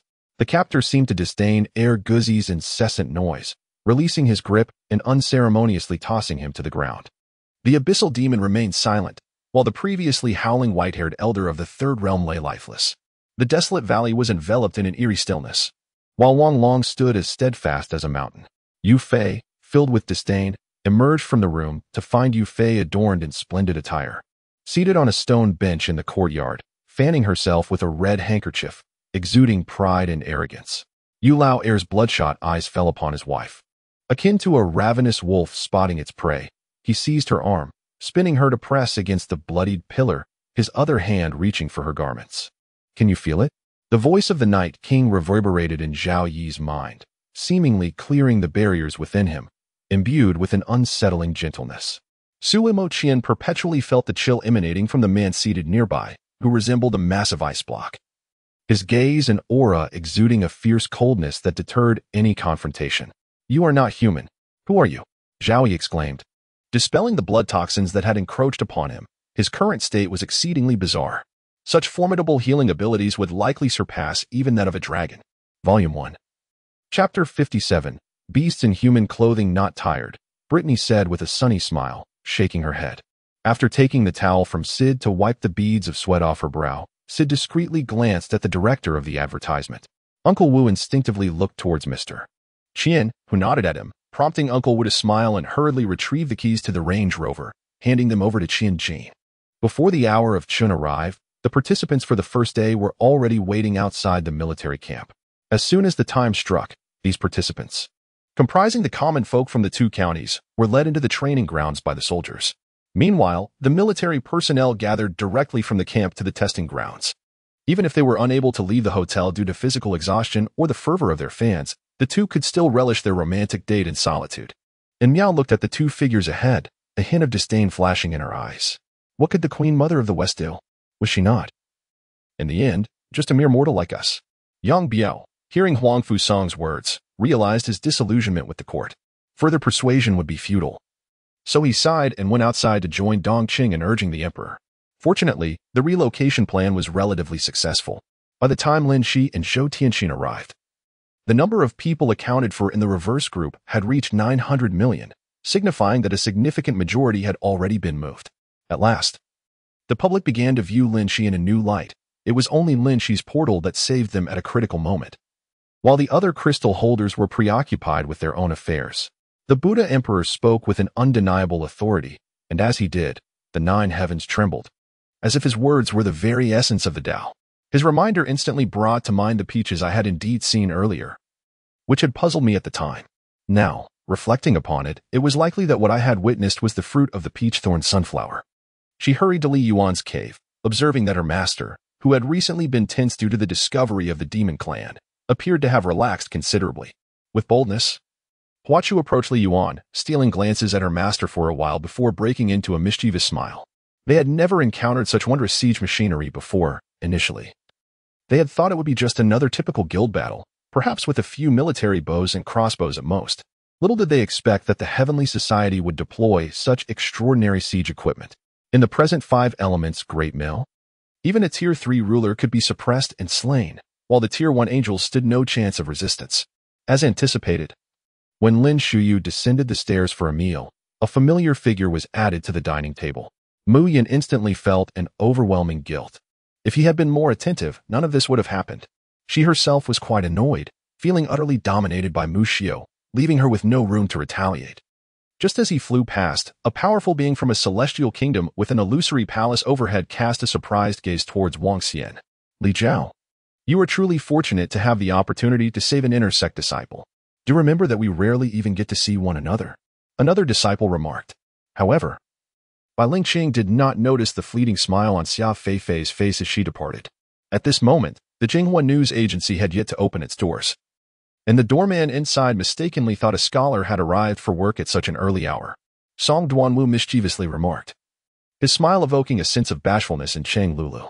The parrot's words, like fingers gently plucking the strings of a zither, effortlessly unraveled the myriad knots in Mengzhu's heart. Every scene she had encountered with Situ Xiao over the past 3 years played out in her mind like beautiful musical notes, vividly dancing within her consciousness. Yunnan sneered, raising his glass. What is there to regret about this old bone of mine? You underestimate the complexity of the situation. Cheers to your conspiracy's success. He downed the entire glass of red wine in one gulp. She had always believed herself to be decisive, yet before him, she felt an inexplicable vulnerability and helplessness. He seemed like a colossal magnetic field drawing her in, and the harder she struggled to break free, the more acutely she realized how tightly she was ensnared. Wang Shi was evidently hiding something, which was the source of Song Duanwu's greatest perplexity. Why would he suddenly run to Shanghai from Wangmiao village? There was clearly something amiss. Upon opening her eyes, she realized it was already late, only to find herself still embraced in a warm hold. Looking up, she said, Qingyan. It's time to rise. The morning court is upon us. She had never witnessed him lingering in bed. He always woke up early, even after a night of exhausting her. Having concluded their serious discussions, Ling Yu and Tong Yu shared their experiences since their separation. It turned out that after parting from the three of them, Tong Yu headed directly to Lego Town, where they lay in wait for half a month to comprehend the internal defenses and operational patterns of the Barrow people, ultimately stealing the hormones used by the Beast King. Bailier had personally tested the power of the lightning chain, and Arthur's current strength had yet to reach the level of a grand magician. He certainly lacked Bailier's resilience, making the paralysis duration even longer.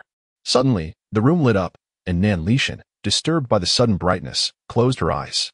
Bai Qingyan pulled her into his embrace, shielding her from the light. After Ing Shui departed, her complexion turned pale, one hand pressed against her chest, displaying an expression of immense pain. Thus, when an unfamiliar voice suddenly emerged in her ear, it naturally caused tension. However, Ling Yin scanned the surroundings and saw no one who could have spoken. Could it be a ghost? Ling Yin was not inclined to believe in such things. Li Haoran nodded and followed into the village, where the villagers curiously observed him. Imo Ruyang fell alongside her, claws withdrawing from flesh, but due to an unstable balance, she inadvertently grasped onto something soft. Volume 1. Chapter 58. The pursuit of mastery. Lin Feng could not fathom the purpose of that individual, so he resolved to dismiss the thought and closed his eyes, drifting into slumber. How annoying. Why mention such things? Yu Xiaomei lowered her head, seeking refuge in his embrace, reluctant to part. Had it not been for the lingering, unmistakable scent of Su Xia that remained in his nostrils, he might have believed that the events of yesterday were merely a fleeting dream born from his deep yearning for her. Lin Wanwan's oversized smartphone buzzed, prompting her to hastily open QQ and scrutinize the messages. Having given birth, she was told she would be able to rise from bed the following day. Now, on the fourth day, she could move with relative ease. Yin Shu advised that another day of observation was necessary, and she would be discharged tomorrow. Gu Tianling appeared oblivious, absorbed in his meal, yet the bitterness in his heart was known only to him. Meanwhile, the significant figure who had bent him from his straight-laced ways sat atop the Jian clan's penthouse, engaged in serious discussions with the chief steward, inadvertently sneezing twice. The sea breeze caressed gently as the sun ascended high in the sky. The naval camp of Haiminzhai faced another bright and sunny day. Wang Hongxiang was slightly taken aback. He had traversed what felt like an eternity within the illusion, yet only half a year had passed in reality. This underscored the formidable potency of the ancient night-blooming Sirius. Without it, he would not have succeeded in his advancement. Hong Mei was acutely aware that the individual trailing her harbored ulterior motives. The moment she was jostled, she distinctly felt a soft yet firm object pressing against her. Gu Yu's sister, Gu Ge, was the most gifted among the younger generation of the Gu family. Esteemed by many elders who believed she held the greatest potential to become the first in years to successfully ascend to the spirit embryo stage. After a night of rest, they would launch their offensive at dawn. Qin Jian gazed coldly at the sacred ground standing tall in the center of the island. Han Shao observed her eyelashes fluttering incessantly. Seemingly overwhelmed by his intense scrutiny, it was only when she retreated a few steps to sit on another short sofa that she regained her composure. Sun Wukong mimicked Xueling's posture, arms crossed and feet perched on Tulag's shoulders, leaning against his neck, his gaze fixed on He Ge, occasionally glancing at Xueling. He Ge felt a twinge of emotion and nodded gently. It was then that General Ge finally reacted, exclaiming, "Indeed, I had almost forgotten. Thank you for the reminder." General Wei, as he offered a respectful gesture from his horse. Should the soldiers guarding the city discover that he was the one responsible for the rat infestation, They would not take it lightly. He watched as troops rushed past him, hastily heading to various crisis points, their eyes ablaze with bloodlust. Faces etched with the ferocity of battle. Daoist Jing. Bai Yujing clasped his fists and then looked up at the cocoon within the formation. How was Brother Yao? He had just been cultivating in his cave when he sensed Jing Ziming's aura, knowing he would not leave the cave lightly if he were unscathed, prompting his immediate arrival. Historically, the residences of English nobility adhered to strict regulations, even more stringent than those governing the residences of Chinese nobles. It was only after the 20th century that these rules began to relax. Bei Nihan glanced at Jiang Laosi. He had merely intended to take a stroll. Yet he unexpectedly encountered such a remarkable talent. However, given that Qingyan had just wed, it would be inappropriate to discuss Liang Ji's marriage at this moment. After some time, they could arrange a betrothal for him. The vehicle rolled steadily along the road as Qiao Song watched the vibrant neon lights swiftly slide past. Buildings in the night appearing like prowling beasts, poised to deliver a lethal blow. She felt a surge of anxiety, instinctively gripping her clothing, overwhelmed by an impulse to flee. Led by Gu Yinzhao, the army finally entered the territory of Miaojing in the evening, arriving at the county where Zhang Zhao was stationed. Yinyu stood outside the floral hall, acutely aware of several piercing gazes fixed upon her, feeling as though pricked by thorns, causing her great discomfort. From the announcement of the acquisition of CBS Records to the purchase of MGM and subsequently the Goober Peters Entertainment Company, this series of transactions exceeding $5 billion captured widespread attention, diverting media focus from the merger of Columbia Pictures and United Artists. Zhao Zixian discerned that in terms of both intellect and skill, Tung Yuanwu far surpassed Lu Shengyelong, not to mention the frivolous Lu Shengtai. Qin Tian was evidently caught off guard by Zhao Zixian's inquiry, nearly choking. Before he could speak, he, along with Zhao Zixian, witnessed the sword god finally regaining his composure. Countless mosquitoes had perished as Yin closed her eyes and reopened them. Her brilliantly blue eyes unleashed a flurry of azure needles, slender and elongated, swiftly exterminating hundreds of mosquitoes. Isolated from the world, those trapped experienced a significant diminishment of their cultivation as their connection to the outside realm had been severed. Volume 1. Chapter 59. Disappearance. He thought he was seeing things and shone his flashlight again. Indeed, he was not mistaken. His old classmate had opened his eyes, yet inexplicably.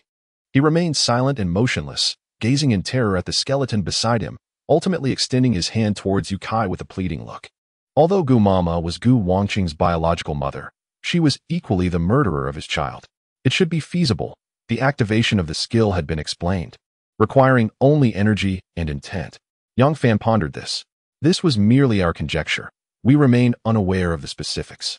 Since he has departed from the printing factory, let us focus on our own matters, Gao Shu remarked. Should any further mishaps arise from this incident, it would not only be the Zheng family suffering but also the entire populace of Danyang City. Having learned from the betrayal of Nie Qidong, Linglong had to exercise greater caution. Just 5 days after the proud cultivators of Wuming ingested the itchy pill, Chu Sun felt the effects take hold.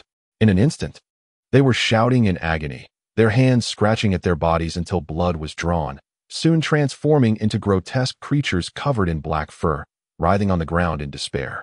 In other words, this scripture could only be observed by other practitioners who had acquired it, rendering them incapable of cultivation. Before long, a group emerged from the cellar, carrying a large wooden barrel, one after another. At that moment, the team transporting ice blocks had just arrived outside the inn, lifting the barrel onto a cart and wrapping it in numerous blankets, ensuring it was securely loaded, which took a quarter of an hour. Xuan Wan, uninterested in him, fastened her seatbelt, started the car, and pressed the accelerator to leave. The crow dangled above Suzhen's forehead, flipping him over. And only then did he realize he could not move. This was a lamentable circumstance. It was unexpected that the training of the hawk and falcon began as if it were a drill. Shangwan Ouyang appeared both surprised and exhilarated. The 9 heavens fiery thunder crashed upon Wei Shanha's territory, instantly enveloping it in rolling black smoke, rendering Wei Shanha in a state of utter disarray as he collided with a pillar of iron like purple bamboo, which collapsed with a deafening roar. Qingyan had disguised herself, altering her appearance. Her hair was black, her eyes intentionally a haunting green, and one half of her face was adorned with red paint in the style of the otherworldly flower totem. I understand, Zhang Yanbei replied, without uttering a superfluous word, and stepped forward to pursue. She had such unwavering faith in Shuangyang's affection, believing it would endure through the ages, How could such an incident arise? How could Feiyang Jie be so deeply hurt? It would be better if they died outside, otherwise. I truly do not know if I would have the heart to slay them myself. Emperor Wei said cruelly, his wide eyes reflecting immense rage. With his left hand grasping Xuanwan's hand and his right arm around her shoulder, time was still ample. They did not drive, but instead strolled leisurely towards Fuji Company. If I were to use these two rare treasures to entice the Chu army, which urgently needs medicine to save the dying prince, do you believe it could succeed? Ningyu inquired languidly. Listen carefully, Sister Yueo has a kind heart and cannot bring herself to sever your delusions outright. However, if you possess even a modicum of self-awareness, refrain from troubling her further, Xiaoyan declared, her gaze at Zhan Long both challenging and resolute. Knowing that she was the young matriarch of the Yin group, how could she possibly negotiate for this piece of land? Thus, she found herself in a predicament. Therefore, after comprehending these primordial sources, Qi Ji did not pause, continuously solidifying his insights, subsequently delving into the realms of Xian Huang and destruction, attempting for the first time to separate each source of power to grasp its essence. Lucius picked up an apple and took a large bite. I have a suggestion, though I wonder if you mages can even do it, he said, glancing at Adeline. Yu Xinyuo's legs felt as though enchanted, forgetting fatigue and soreness as she wandered in, bewildered. The stone man roared as he burst forth from the shadow's confinement. His central body entirely vanished, yet his head remained suspended above, and several boulders soared up to fill the void of his missing form. As a result, Ming Xingshan seized Yi Ning's hand to check her pulse, immediately finding himself in an awkward situation, with Yi Ning equally embarrassed. How could this happen? But if you are not the culprit, then who could it be? If we could apprehend the criminal, there would be no need for you to take the blame. Would there? Ning Shui gazed at Ningyu, her mind in turmoil. A red phoenix sliced through the deathly silence of the sky, casting a massive shadow upon the vast ocean. This also indirectly proved to the emperor that the empress's actions over the years had long been known to the empress dowager, who had even been working behind the scenes to assist the empress. If the morale of the Yellow Turban army were to falter, the imperial army's assault would undoubtedly be easier than before. Those restless Yellow Turbans, witnessing the imperial army's fierce advance, might even revolt on the battlefield. At that point, Xiang City would surely be within their grasp. If one were to claim that his concealment was a complete error, it was based on his unresolved ties with Chu Jiao. Once the maid had departed, Ji Yining dared to boldly sneak past the supporting beams of the house, crouching beneath a window of human height, pressing her ear close to listen intently. It was precisely Master Xia's affirmation that allowed everyone to breathe a sigh of relief. However, at that moment, Old Kong raised his hand to halt the excited crowd. He suddenly noticed that Master Xie and Zhang Shuling's expressions were somewhat off, and they displayed a wary demeanor. Volume 1, Chapter 60, Caught in the Act, Doges. Sui Zilu raised her head, her heart heavy with concern as she gazed at the two dragons soaring in the sky. This was a place I stumbled upon during a time of perilous pursuit years ago. Wushan was acutely aware that he and Yun Tianong were inextricably linked in their fates. Thus, regarding such confidential matters, he no longer concealed the truth and laid everything bare. Su Yang, clad in casual attire, wandered into the men's clothing section. Frankly speaking, despite trying on numerous garments, none provided the comfort he sought. It was not due to their newness, but rather a complete lack of the familiar ease his own clothes afforded him. At that moment, 16 golden armored guards abruptly ascended into the air, their bodies erupting with a startling explosion. Instantly, their shattered forms transformed back into the purest essence of primordial energy, surging into his being. Meanwhile, the Star Beast clan was filled with dread. The few beasts lingering at the battlefield's edge dared not confront this formidable force. In such a scenario, they wielded both power and audacity to amass wealth, and even if a few dissenters emerged, those in positions of authority could effortlessly employ the imperial power to quash any opposition. Conversely, the path of escape seemed to him the most futile option. While Insuo remained silent, yet a flicker of delight danced within her heart. Initially, she had lost hope in him, but upon witnessing Shangwan Tianlong awaken his powers, her anticipation rekindled. Should Shangwan Tianlong master the might of the Black Dragon, the likelihood of seizing victory in the national competition would significantly increase. As the three were cast aside, the sniper aboard the helicopter finally found his chance to fire, decisively pulling the trigger toward the Pope. Just as suspicion brewed between the two, a flash of lightning illuminated the dim sky, followed by a thunderous clap that reverberated across the land, soon giving way to torrential rain that fell in droplets larger than beans. Yet upon hearing that voice, his face broke into a broad smile. It was Zheng Qian's voice. sweet and melodious, with a hint of stubbornness that occasionally bordered on obsession. In the Su residence, regardless of status, be it the master or the servants, everyone rejoiced at the news of Su Yang's reinstatement to his official position. Yang Yin slowly opened his eyes, weary as he surveyed his surroundings. Although he had been gravely injured by Ouyang Hua before being brought here, apart from some lingering pain in his neck, he had otherwise recovered. Perhaps it has been quite some time, Yang Yin murmured as he glanced around.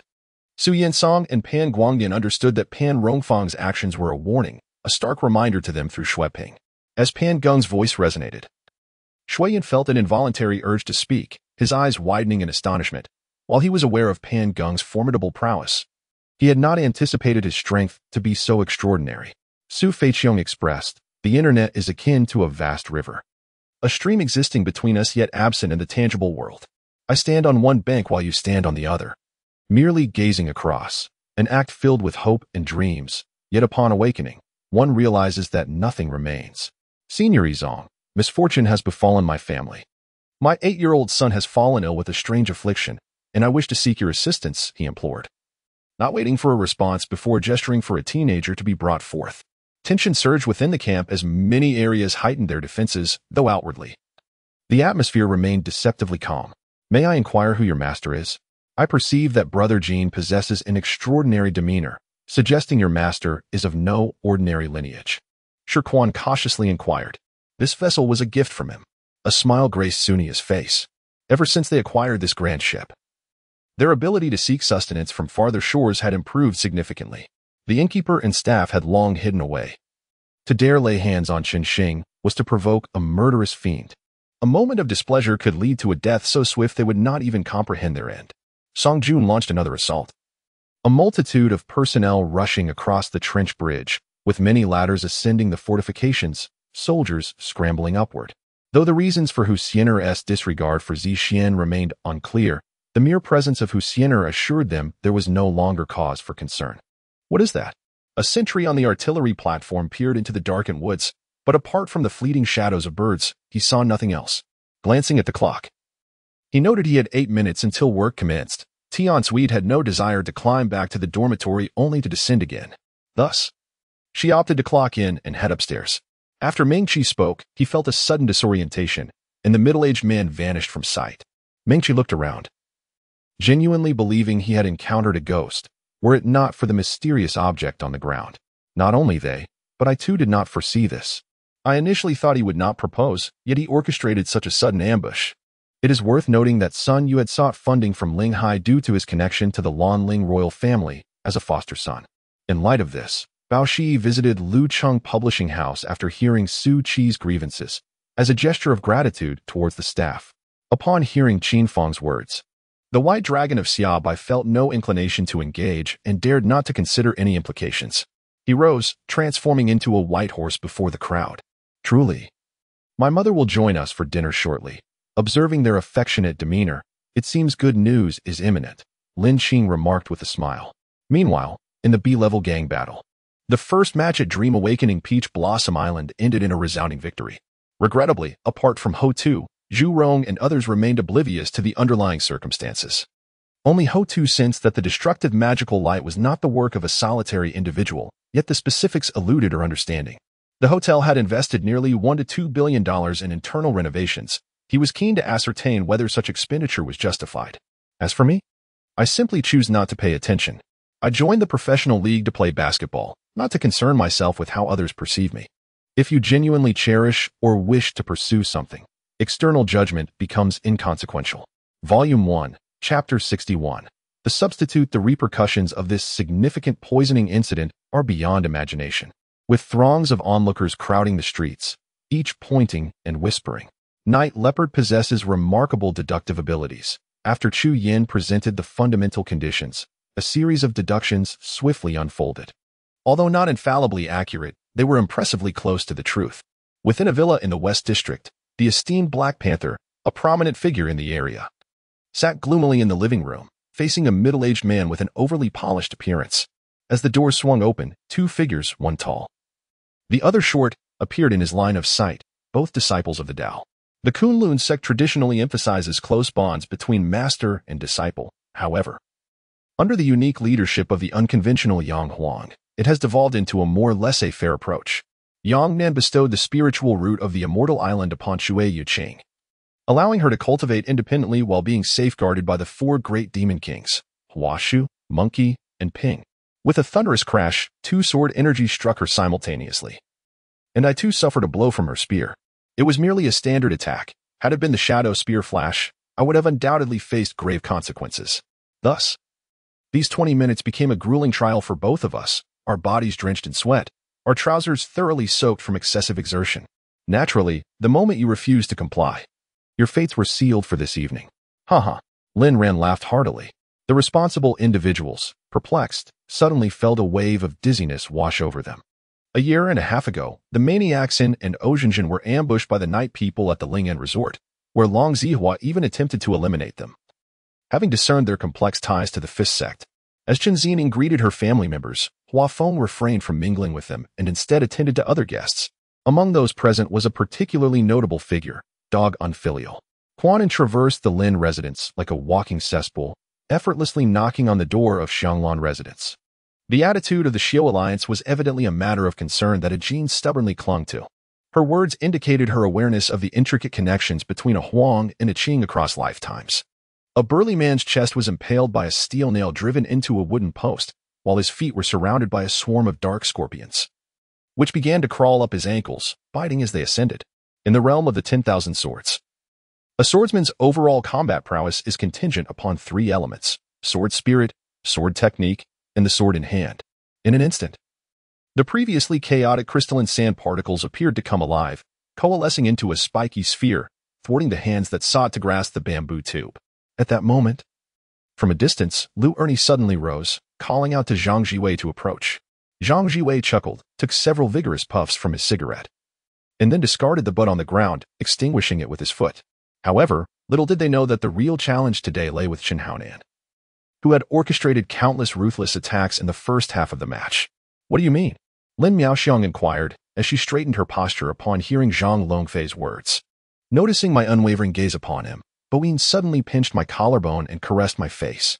Yin Yinzhong was startled, quickly grasping his wrist. While the others in the yard gasped in disbelief, Yin Lin remained silent, turning to another source stone embryo, continuing to point his sword, shattering the stones. If the Soviet Union intervenes to resolve the troubles plaguing the general headquarters, it is inevitable that the general, who has been somewhat beholden to the Soviets, will compromise regarding the diaries, thereby rendering the methods of acquiring the second diary even more clandestine. What logic is that? Arthur leaned heavily on the table, his body inclined forward, eyes eagerly fixed on Li Mu, hoping for some definitive news. Yun Qixi found it difficult to decline her kindness, playfully taking a bite. Dan Baozhu smiled with satisfaction, yet her next action left Yun Qixi utterly astonished. Fortunately, Yang Yang moved at a leisurely pace, and with the darkness enveloping the surroundings, they found it easy to follow him. Thus, Ba Yi, usually adept at reading social cues, was unable to grasp the meaning behind the military chief's words atop the mountain. Instead fixating on how the chief procured field rations from Chen Xiao, Li Huai raised the torch, stepping into the thicket of rocks and grasses, searching for something unknown. Not long after, as if he had found what he sought, he handed the torch to Shi Lai to hold, then pulled a red string from his sleeve to tie a knot. The office contained a private cubicle, serving as Captain Wu's independent workspace, where he brought Quan Kai and Lu Tong. Yes, Xiao asked me to take care of you. I heard you were shot in the abdomen. Is that true? Sukin spoke while changing into slippers. In the basin, the natural convergence was the Chia Ray. As the representative of the Yu family, Yu Qilan, accompanied by 400 or 500 loyal guards, had tightly sealed off the Chia Ray. The Golden Wolf King overestimated the combat effectiveness of the Prairie Cavalry while underestimating the formidable manufacturing capabilities of the Southern forces. The countless penetrating arrows and relentless stone projectiles from the Shanin army inflicted severe casualties upon the cavalry. At that moment, everyone was ignited by Guyu's words. Even the rogue trembled. Damn, do you truly think so little of me? The rogue instantly raised his middle finger in disdain towards Guyu. Volume 1. Chapter 62. The Injustice You Have Lost. Mu Yuni's mental prowess reached a pinnacle, and amidst the dazzling chaos of battle, she discerned a flaw in Xiao Yanru's defenses. With a swift thrust of her long sword, it was poised against Xiao Yanru's neck, the sword's aura having already carved a crimson line across her fair skin. Typically, Only supreme divine weapons or those at the golden body level possess the might to obliterate fragments of the great Tao. Mu Yuni was pulled into a nearby inn by Xiao Linger, and upon ascending to a private chamber on the second floor, Xiao Lingo fixed her piercing gaze on Mu Yuni, reiterating her previous inquiry. He hailed from a cerulean planet, predominantly enveloped by oceans, boasting 7 continents and 4 great oceans. The handsome man, Yao Chujiao, suddenly stood, towering at nearly 6 feet tall. Regardless of their naivety, the intentions of his parents and younger brother, Luo Sinan, were undeniably admirable. At that moment, Wang Pozi and Tong Shuangshuang had arrived in the capital, reuniting with Tong Shuangxi, who had now become a 14-year-old scholar. The ground was blasted into a massive crater, measuring half a meter in diameter, with the surrounding sandy earth collapsing inward. TCH. I refused to continue entangled in this matter with Lele, I thought, attempting to divert the awkward topic, only to find that Lele was unwilling to relent easily. Even the most fervent of welcoming ceremonies must reach an end. As Lori approached the conference room door, facing Song Taiyun, the applause abruptly ceased. It seemed yet another unfortunate soul had emerged. Bei Meng and Mo Beihai couldn't help but feel a pang of sympathy, and they fell into silence. Thus, it indicated that their current capabilities were still insufficient to engage in mutual conflict and harbor animosity towards one another. Although a man was spending the night at her home, her gaze remained clear and composed, her demeanor exuding grace, devoid of any suggestive undertones. She sensed her strength waning, until she could no longer sustain her body and collapsed onto the ground. The crowd looked at Hua Taisui with confusion, evidently taken aback by his refusal to collaborate with so many. As Harold deflected my greatsword, he executed a rather ordinary cleaving attack. Yin Anming adjusted his glasses with his middle finger, surveying Su Yunyu, Wan Yulan, and the blonde man in turn. Gazing at the seaplane on the screen, Lu Huai felt a twinge of confusion. Was this the work of old He, or was it genuinely a seaplane? He hurriedly sought confirmation from the spy vessel on the front lines. I wore an expression of disbelief, exclaiming, "You think I am vulgar? Are you serious? What comes from the waste outlet is merely excrement and waste. Is there any other more refined, profound, or artistic term?" Under the scrutiny of countless lenses, the launch vehicle surged into the stratosphere, enduring intense friction, with its fairing glowing a fiery red. Any spacecraft navigating the cosmos must possess such capabilities. Otherwise, it risks becoming lost in the vastness of space. Lu Xian settled into a massive chair and initiated the operation, prudently securing the open door. At the entrance rested a brand new sports car. The brand I had seen in magazines, Luo, a vehicle valued at over 5 million. Therefore, for the time being, we need not provoke them, but rather observe the unfolding events, as our understanding of Japan is still quite limited. With a heart riddled with wounds, I trudged toward the dormitory, each step heavy, my stomach twisting in pain, a realization that the heart is indeed connected to the gut. As my heart ached, so too did my stomach. My phone lay on the coffee table alongside a collection of empty cans. Just as I was drinking, someone called, and Su Song, mistaking it for his, snatched it up to answer. It was only after Tian Ci had finished that he realized Tang Yin was a third-generation demoness.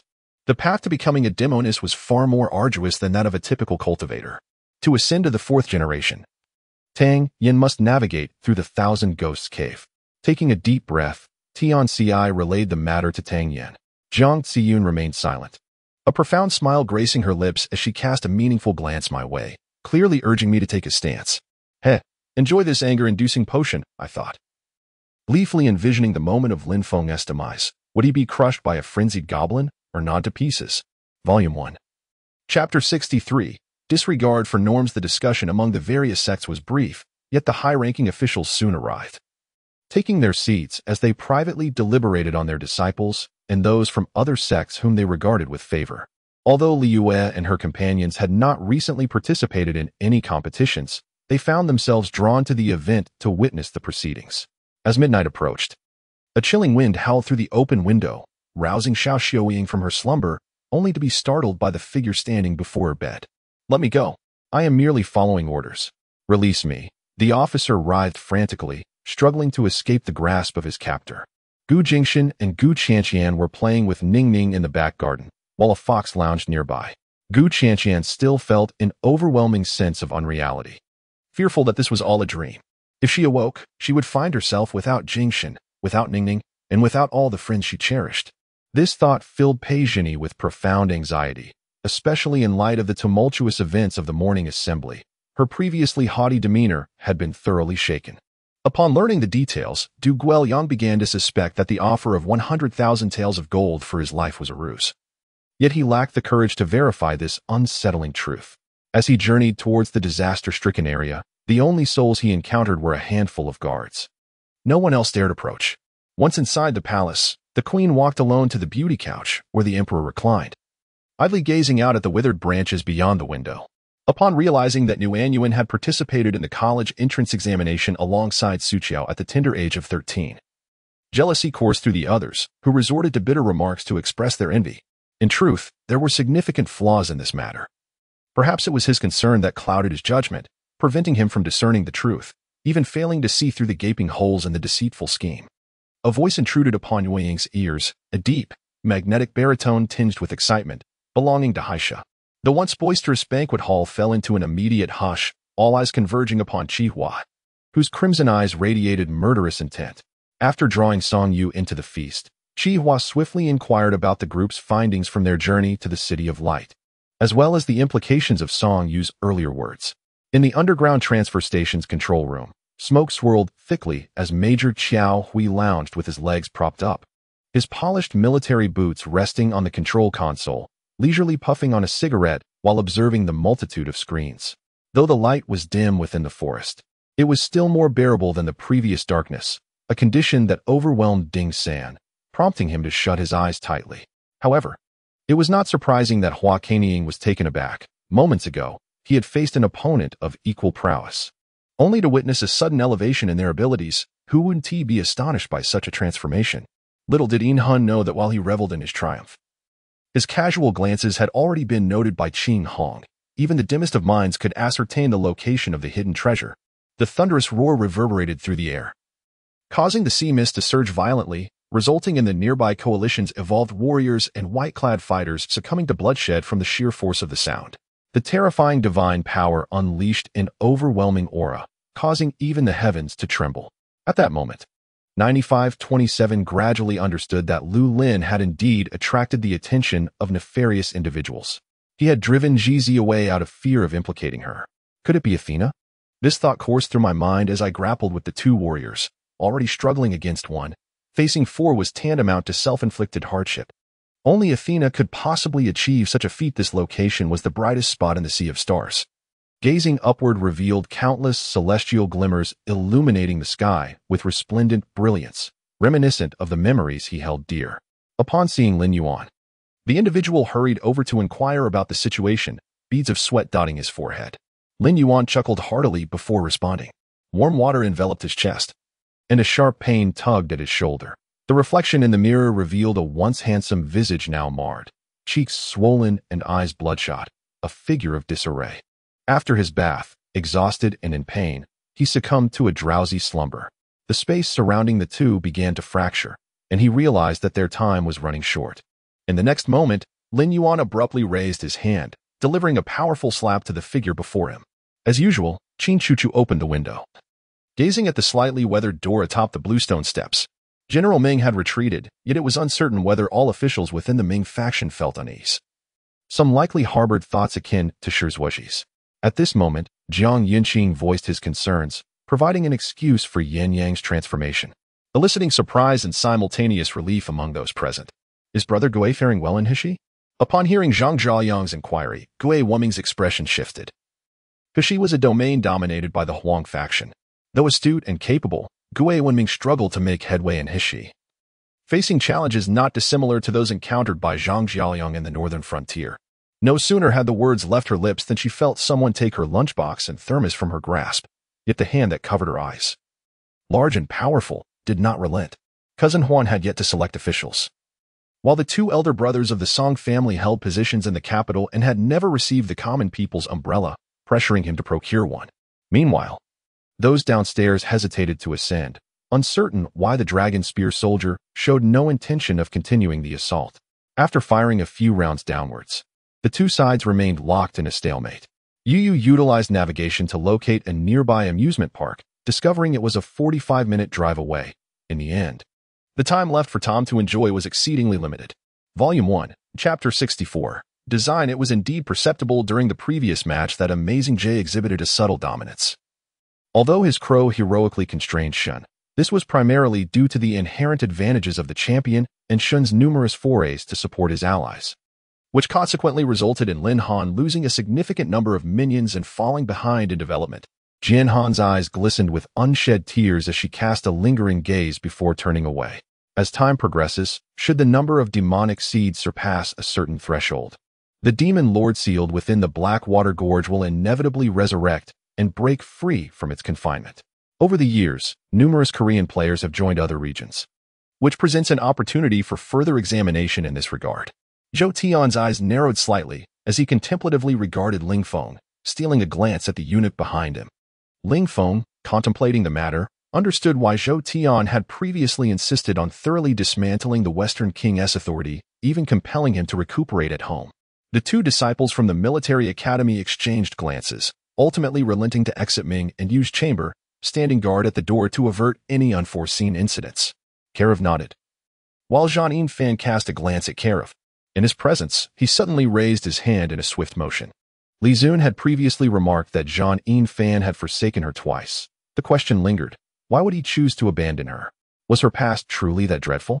In such a treacherous family, it is utterly essential to have one's own support system, otherwise, in the face of even a slight counterattack from the likes of Xiao Min and Yi Su, one would be left utterly defenseless. Yo, what on earth are these people doing? They are utterly pretentious, and I feel an overwhelming urge to confront them, he expressed with indignation while observing their retreating figures. Initially, they seemed somewhat reluctant, yet upon realizing that following Qin Gui could grant them access to Ah Huang's energies, their demeanor shifted. As Guanxi contemplated whether to adopt a more brusque approach, he overheard several voices speaking in hushed tones. Once the group entered the stone portal, they discovered themselves in an expansive passageway, over 20 meters wide, with depths unfathomable. The walls on either side were composed of granite. Wang Changlong, engaged in conversation with friends, was startled by a sudden tug, causing him to frown and curse. At that moment, another gentleman emerged, casting a glance at Zhang Xiao before lowering his head to wash his hands. Having donned his attire, he instructed his subordinates to prepare the vehicle, intent on searching for Jun Kaisen and scouring every possible location. While these 4 points were certain, understanding them did little to illuminate the entirety of the situation.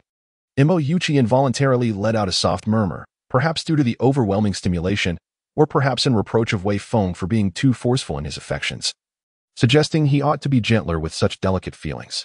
The moonlight cascaded upon the earth, spilling into the joyous hall, where outside, it appeared as though a faint mist began to rise, within which a subtle figure could be discerned. Bai Shui could discern from Chu Wushuang's tone that the man spoke from the depths of his heart. Perhaps his need for reflection stemmed from his own justifications.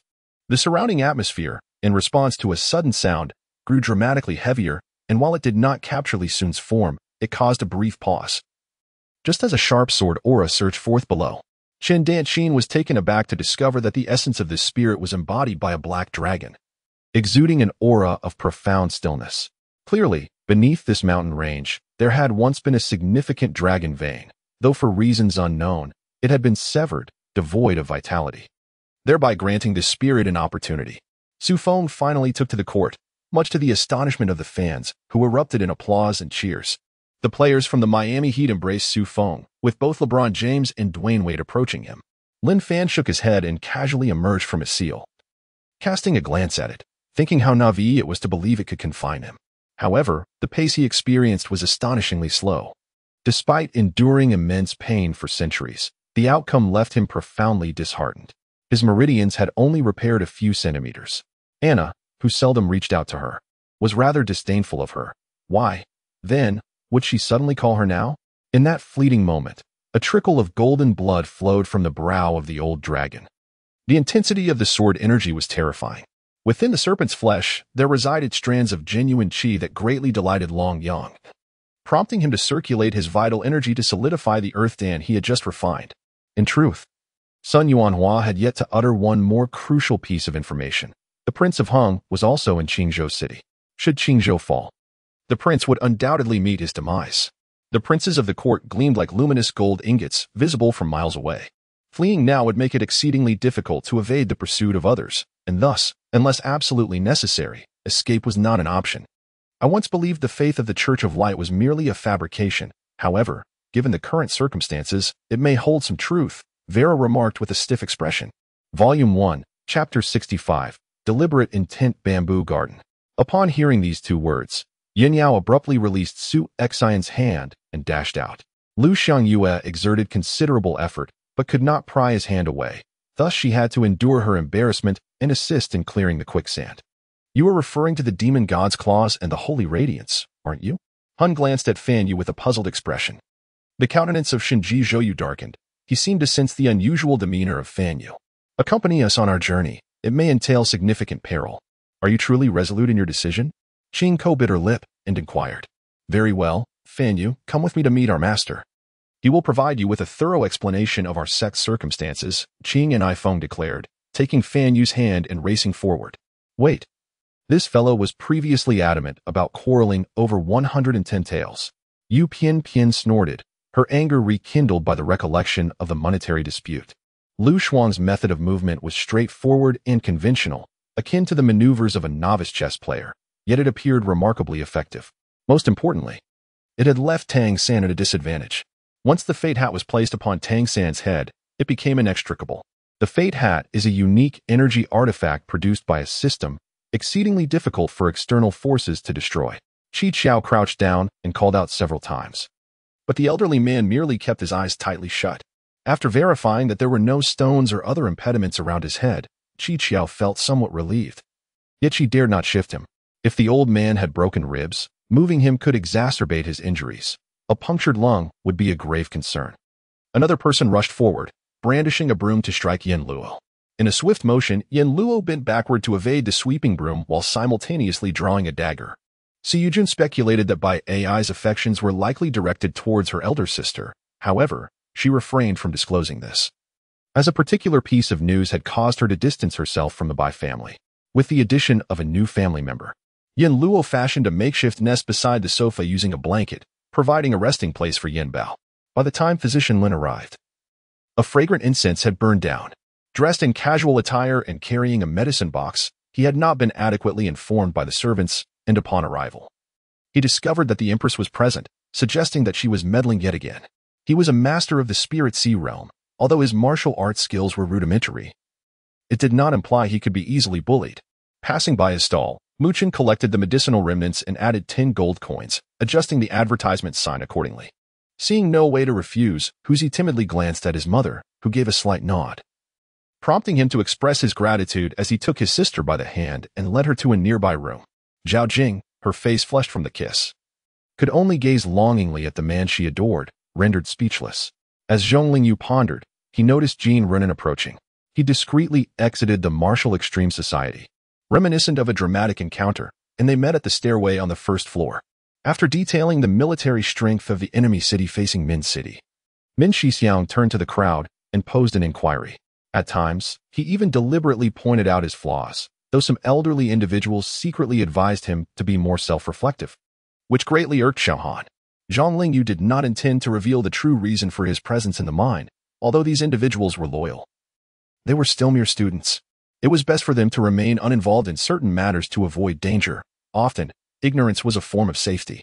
At noon, Gu Wanwan deliberately invited Zhang Ruofing to a meal, expressing her heartfelt gratitude to him. As Lan Linfeng began to speak, she had already waved her hand, unveiling the two freshly crafted bodies. I am a naturally beautiful woman, merely applying basic skincare. What? Are you dissatisfied? Zhao Jing, buoyed by Chu Feng's words, found her earlier tension dissipating and felt an increased fondness for him. After a brief understanding, he comprehended that during his absence, he had been thoroughly outmatched, explaining his dear disciple's current discontent. Although he felt a tinge of urgency, Qinbo closed his eyes and took a deep breath before reopening them. Let us not discuss Messi. We can always talk about Kak. The old Buddha acknowledged Hugo's assertion, indicating that the magical dual wings were indeed challenging to realize. And settling for discussing Kak was a reasonable alternative. The wind howled outside, yet Fan Jin felt no inclination to sleep. As one ages, the hours of slumber diminish. Consequently, he summoned a few familiar acquaintances to share some drinks and idle chatter. Fame brings its own burdens. Hugo had always maintained a low profile, a mindset typical among the Chinese. Yet it was undeniable that notoriety could serve as a formidable shield. However, Wang Jin paid him no mind. As matters concerning the Imo family were of no consequence to him, he was not affiliated with them, and if anything, he identified more with Taoism. Having once been a practitioner of the way. Volume 1, Chapter 66, Demoted to concubine upon exiting, one might encounter unforeseen events. Perhaps even fall prey to the schemes of others, at which point regret would be futile. The reason the Phoenix sovereign displayed such courtesy was undoubtedly due to the recent battle between the master and the ancestral dragon. A confrontation that rivaled the prowess of the leaders of the three clans, thus it was imperative to form alliances. Ling Er's capabilities were quite limited. The rest was managed by her elder brother Qi Dian and the heroes of the Yixing sect. Don't run. The man clad in resplendent golden armor felt his face flush with embarrassment as he missed his strike. Mu Jinhua observed the lack of reaction from her opponent, who was fixated on her, his eyes unblinking. This incited both anger and frustration within her, as she pondered how this girl could so boldly stare at a man without a shred of shame. The sound of shattering resonated continuously, as the outer circumference of the Zhou Tian star formation became riddled with cracks akin to a spider's web. No matter how vigorously Emperor Jun operated the formation, it yielded no results, merely inching toward its demise. Caroline turned and served 2 cups of warm milk, placing them before her husband and Long Shute. The higher-ups made no mention of their past actions towards Uchiha Luo, nor did they heed Qi Ying's words, instead attributing all blame onto the Uchiha clan. This was entirely due to the remnants of his soul being on borrowed time. He entrusted the Nine Heavens secret technique to Li Shang, instructing him to take it beyond the battlefield of immortals, while also misleading him about a false location, as he yearned to witness the descendants of the Nine Heavens lineage. With a lightness in his body, he was lifted into the air and, in the next moment, found himself enveloped in a warm and sturdy embrace. This time, he refrained from announcing his arrival, opting instead to float gently onto the roof of Yilan Er's chamber. Do you wish to monopolize the ninja tools of the 5 great nations? But what benefit does that confer? Upon hearing Qi Ying's request, Xiao was momentarily taken aback. The damaged wall was approximately 7 to 8 meters long, adorned with abstract graffiti. To Tang Xiao, who had no appreciation for art, it appeared as if various paints had been haphazardly smeared across the surface, devoid of any aesthetic appeal.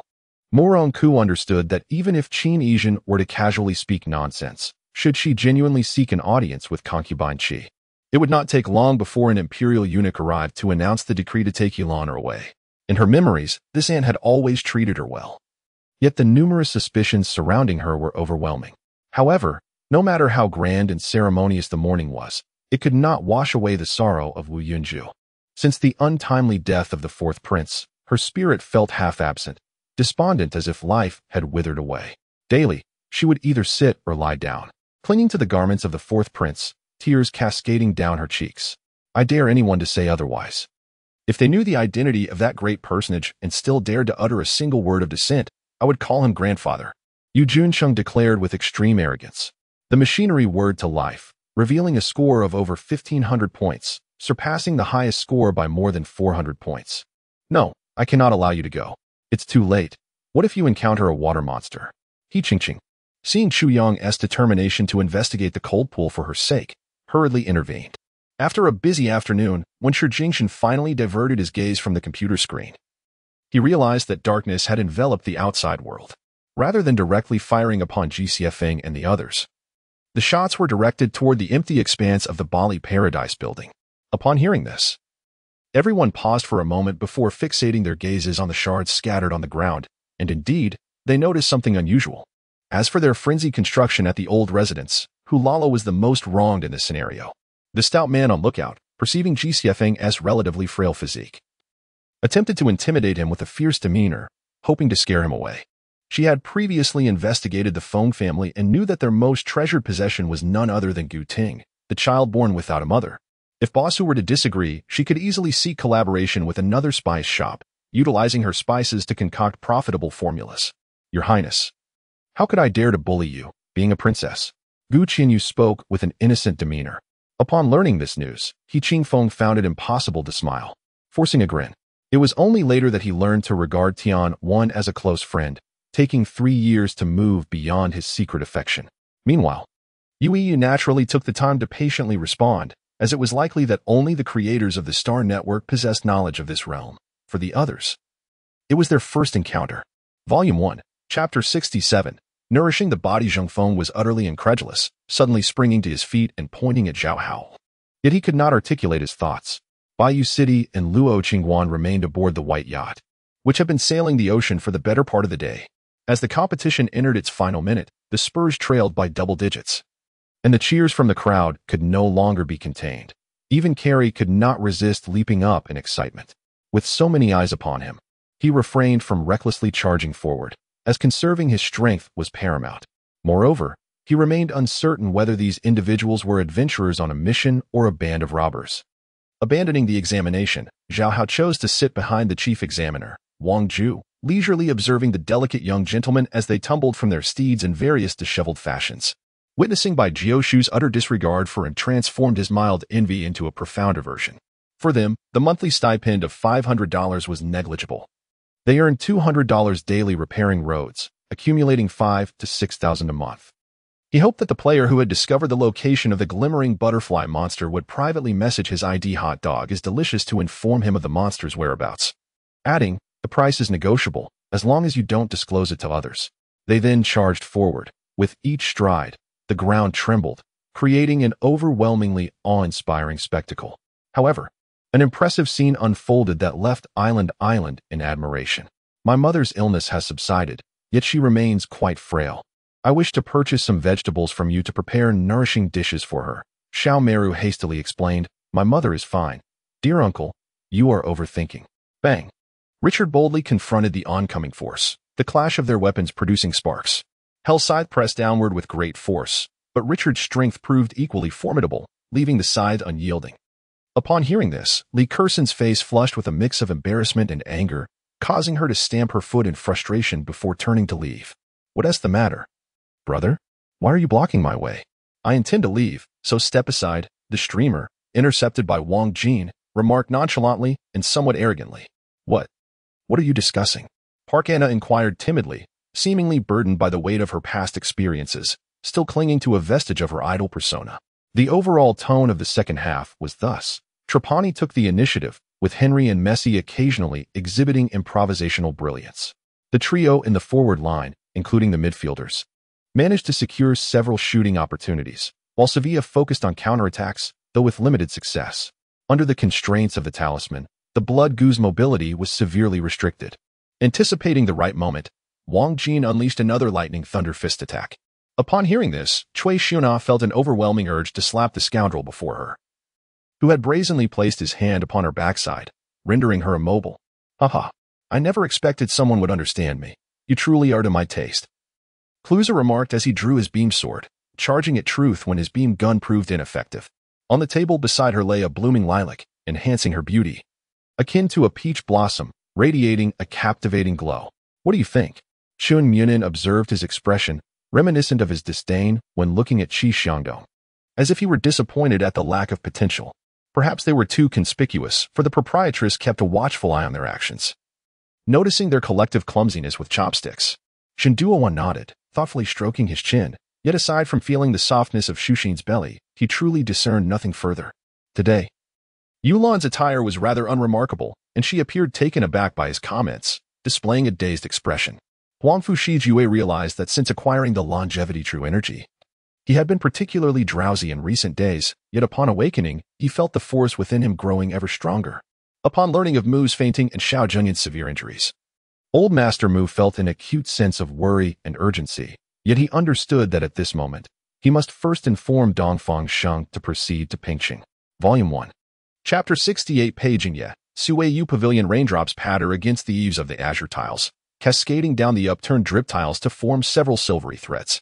The leaden clouds press heavily against the courtyard walls, and the faint light filtering through the courtyard appears shrouded in a dim veil. This is the abode of Su Qingwe, nestled in a modest courtyard within the southern wing of the Duke's estate. The courtyard is rather confined, featuring only the main house, with 2 side rooms and a storage area, clearly designated for concubines, a stark contrast to her previous residence at Chuaying Pavilion, which was far more opulent. Su Qingyue's attire has transformed from resplendent to remarkably plain, and her complexion reflects the change in her circumstances.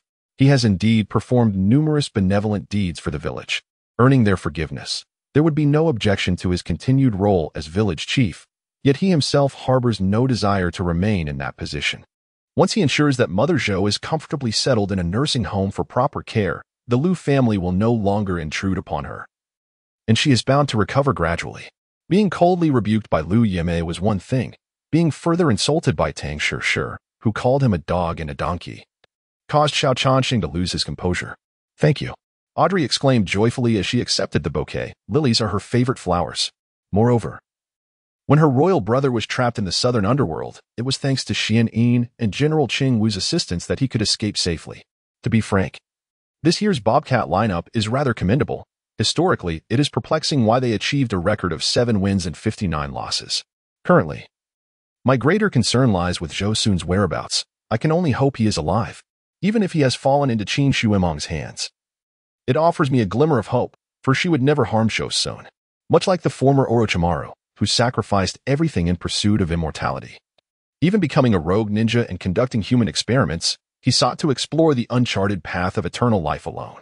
Yet, Takagi Masahito illuminated the way for him, for which he expressed gratitude and a willingness to follow, dedicating everything to him. In the past, if I felt discontent or melancholic, Zhou Sun would immediately embrace me, soothing my spirits with gentle words. The disdain was palpable. Among the 76 individuals, Durant seemed to regard Yao Ming as somewhat acceptable. "The forest is certainly not where the wolf warriors vanished," Wu Fan squinted as he remarked. "Thank you, you remarkable being, for the profound emotions you've stirred within me, making happiness feel so effortlessly attainable and yet so exquisitely precious. You should accompany Mother Zhou," Zijing suggested with ulterior motives. "She is still unfamiliar with the people in the courtyard. It would be best not to go out tonight. Set a table of wine to gather everyone and foster connections." Old Master Chao was taken aback but quickly regained his composure, realizing he was aging, just as that old man was. "Perhaps I have grown accustomed to their presence. The sudden departure from their company leaves me feeling somewhat lost." Gu Chanshan shook his head, expressing his sense of melancholy. The Empress Dowager gradually calmed, opening her eyes to see Mingzhu, and she brusquely shook off her hand, her eyes betraying unmistakable disdain. She found Mingzhu far more agreeable than Min Baoyun, for despite her family's decline, she could not be compared to the Min family. When Mingzhu noticed Princess Anna looking her way, she nodded amiably in acknowledgement. For instance, knowing the danger, he still chose to accompany Bu Fan to meet Li Ming, a figure he regarded as almost divine. Yu Qingcheng estimated that once this place was fully developed, it could comfortably house over 10,000 people. At this moment, even a fool could discern that these individuals were extraordinary. Who among the ordinary would dare command soldiers who appeared formidable and formidable? Not to mention, while I may possess a handsome visage and a kind heart, my eloquence is also quite remarkable. The Heavenly Path Academy and the Shangqing sect faced each other. A peculiar atmosphere enveloping the sky, a fierce battle on the brink of eruption. Xia Ming stepped forward, instantly arriving before Fu Qingxian. In that moment, Xia Ming gazed quietly at Fu Qingxian, while the entire world remained enveloped in profound silence. To Zhao Han's surprise, Zhang Feng did not join the training. Instead, he walked back and forth with her, gazing at the common folk kneeling in 2 rows and observing the impressive display before her. Lin Jiran's eyes revealed a glimmer of hope. Mei Xiong roared, erupting with fury, the ghostly blade whirring as it sliced through the air, transforming into a colossal skull that opened its gaping maw, attempting to devour Lin Feng. Time swiftly passed. Over 400 days had gone by, yet Hong Feng remained elusive. Old Wu noticed her persistent melancholy and felt a pang of concern. Hiding beneath the covers, weeping, she felt grateful that she had never fully surrendered her heart to him. Otherwise, the fallout would have been even more painful. It is perhaps better to face the unpredictable nature of life with a nonchalant attitude. Many things have aided him significantly. However, when compared to others, they ultimately fell short. The vermilion bird, the southern tongue deity, known as Dan Ling Ji, called the Green Rainbow Reflection, is referred to in Taoism as the Red Emperor at noon. As his words fell, the blinding light transformed into a gentle radiance, emanating a sacred aura. Barely seated on the train, Meng Fan received several phone calls. The first was from Buddha, using Ghost 7's phone. Subsequently, Qin Liangyu's lethal strike slowly dissipated into the air, as if it had never been executed. As Tang drew his sword, he poured his heart into each thrust.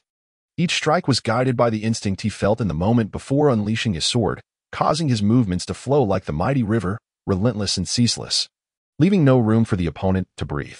The weather has been mild these days, and Lady Yi felt joyous, thinking that a walk would be beneficial, both for her spirits and to cheer up Chao Yangsa. So she immediately instructed Rui Shi to spread the word. You said our lunchboxes contained pig droppings. Isn't the accompanying cola just pig urine? The flight attendant remarked unhappily. How could it possibly run away? In the age of budding feelings, the input method for flirting yielded nothing but runaway cows. Back then, hotels genuinely served those traveling for work, while jelly and popping candy were indeed meant for consumption. Volume 1, Chapter 69. Keep your distance, Jingyi. Ever since the Duchess heard the voice of her heart, she has been fixated on Pei Jingyi. Upon witnessing his gaze meet that of Su Qingyu, she hastily called out to him. As the matriarch of the Duke's residence, she could not permit such scandalous affairs to unfold beneath her very nose.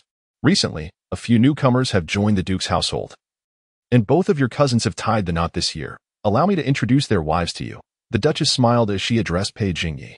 The Duchess first beckoned Su Qingyan to her side, introducing her to Pei Jingyi. This is, since young Master Han has reservations, I shall refrain from further inquiries, Kai Ling remarked, with a hint of resignation. A group of ruffians, waiting for Tang Min to walk away, quickly approached the door of Su Fei's room, which was left ajar. They pushed the door open and entered.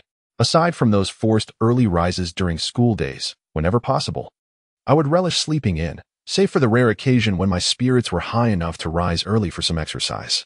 It was barely past 6, which felt exceedingly early. Zhao Hai listened with a calm demeanor, yet once the disciple departed, his gaze deepened, and his expression took on an odd quality.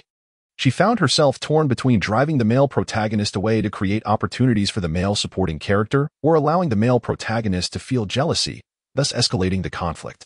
Ling Xian dared not look at Gao Tong any longer, fearing that his expression might betray him. He was incapable of concealing the truth or weaving lies.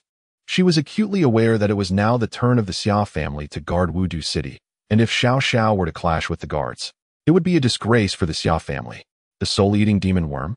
Wu Qing's surprise was palpable. She had indeed heard of it. Yet was it not a relic unique to the Lord of Demons, and had it not been entirely obliterated during the Great War a millennium ago? How could it possibly still exist? You pursued Xiao Xiao here. What is the outcome? Does he spurn you? Or is it otherwise? Yi Jingyu interjected suddenly, clearly disinterested in witnessing his sister's foolishness. In the rear courtyard of Putuwa Temple stood a 9-tiered stupa, enshrouded in mist, appearing to pierce the heavens. Ultimately, the giant-winged flying fish delivered what could be deemed a genuine treasure, one that could not be produced in the same slow manner as the previous 2 items. The elderly woman, worried about her husband's illness, uttered a brief thank you before rushing to the hospital. Only later did she realize she had neglected to obtain Master He's contact information for expressing her gratitude. After speaking, Luo Yi settled onto the newly constructed stone chessboard atop the mountain, awaiting Luo Li to join him for a game. His voice was low, almost squeezed out through clenched teeth, revealing the depth of his pain. Fang Jianning was in a state of heightened anxiety, yet felt powerless to act. In order to avoid complicating matters further, she could only remain where she was. Ghosts possess their own spectral aura, demons carry their own ethereal energy, and humans too exude distinct essences. Could it be malevolence? Perhaps they had engaged in some nefarious deeds or practiced sinister arts, Wang Qian elucidated. Chu Fan was uncertain why Zhou Cc wanted him to wait. She sat there watching television, and he had no choice but to accompany her. Zhou Cc was engrossed in animated shows, occasionally turning to comment. You must seize this opportunity and strive for early success in your cultivation, Wu Qing declared, once accomplished. Your strength will surpass Ming Jin. While the two conversed, Zhou Yi, clad in a youthful white suit, approached, prompting Su Ning to fabricate an excuse to depart. Heishan Chicken, a natural-born fortune-bearer, reincarnated from a powerful deity of the divine Phoenix clan, endowed with the ancient Phoenix bloodline, a descendant of the Phoenix.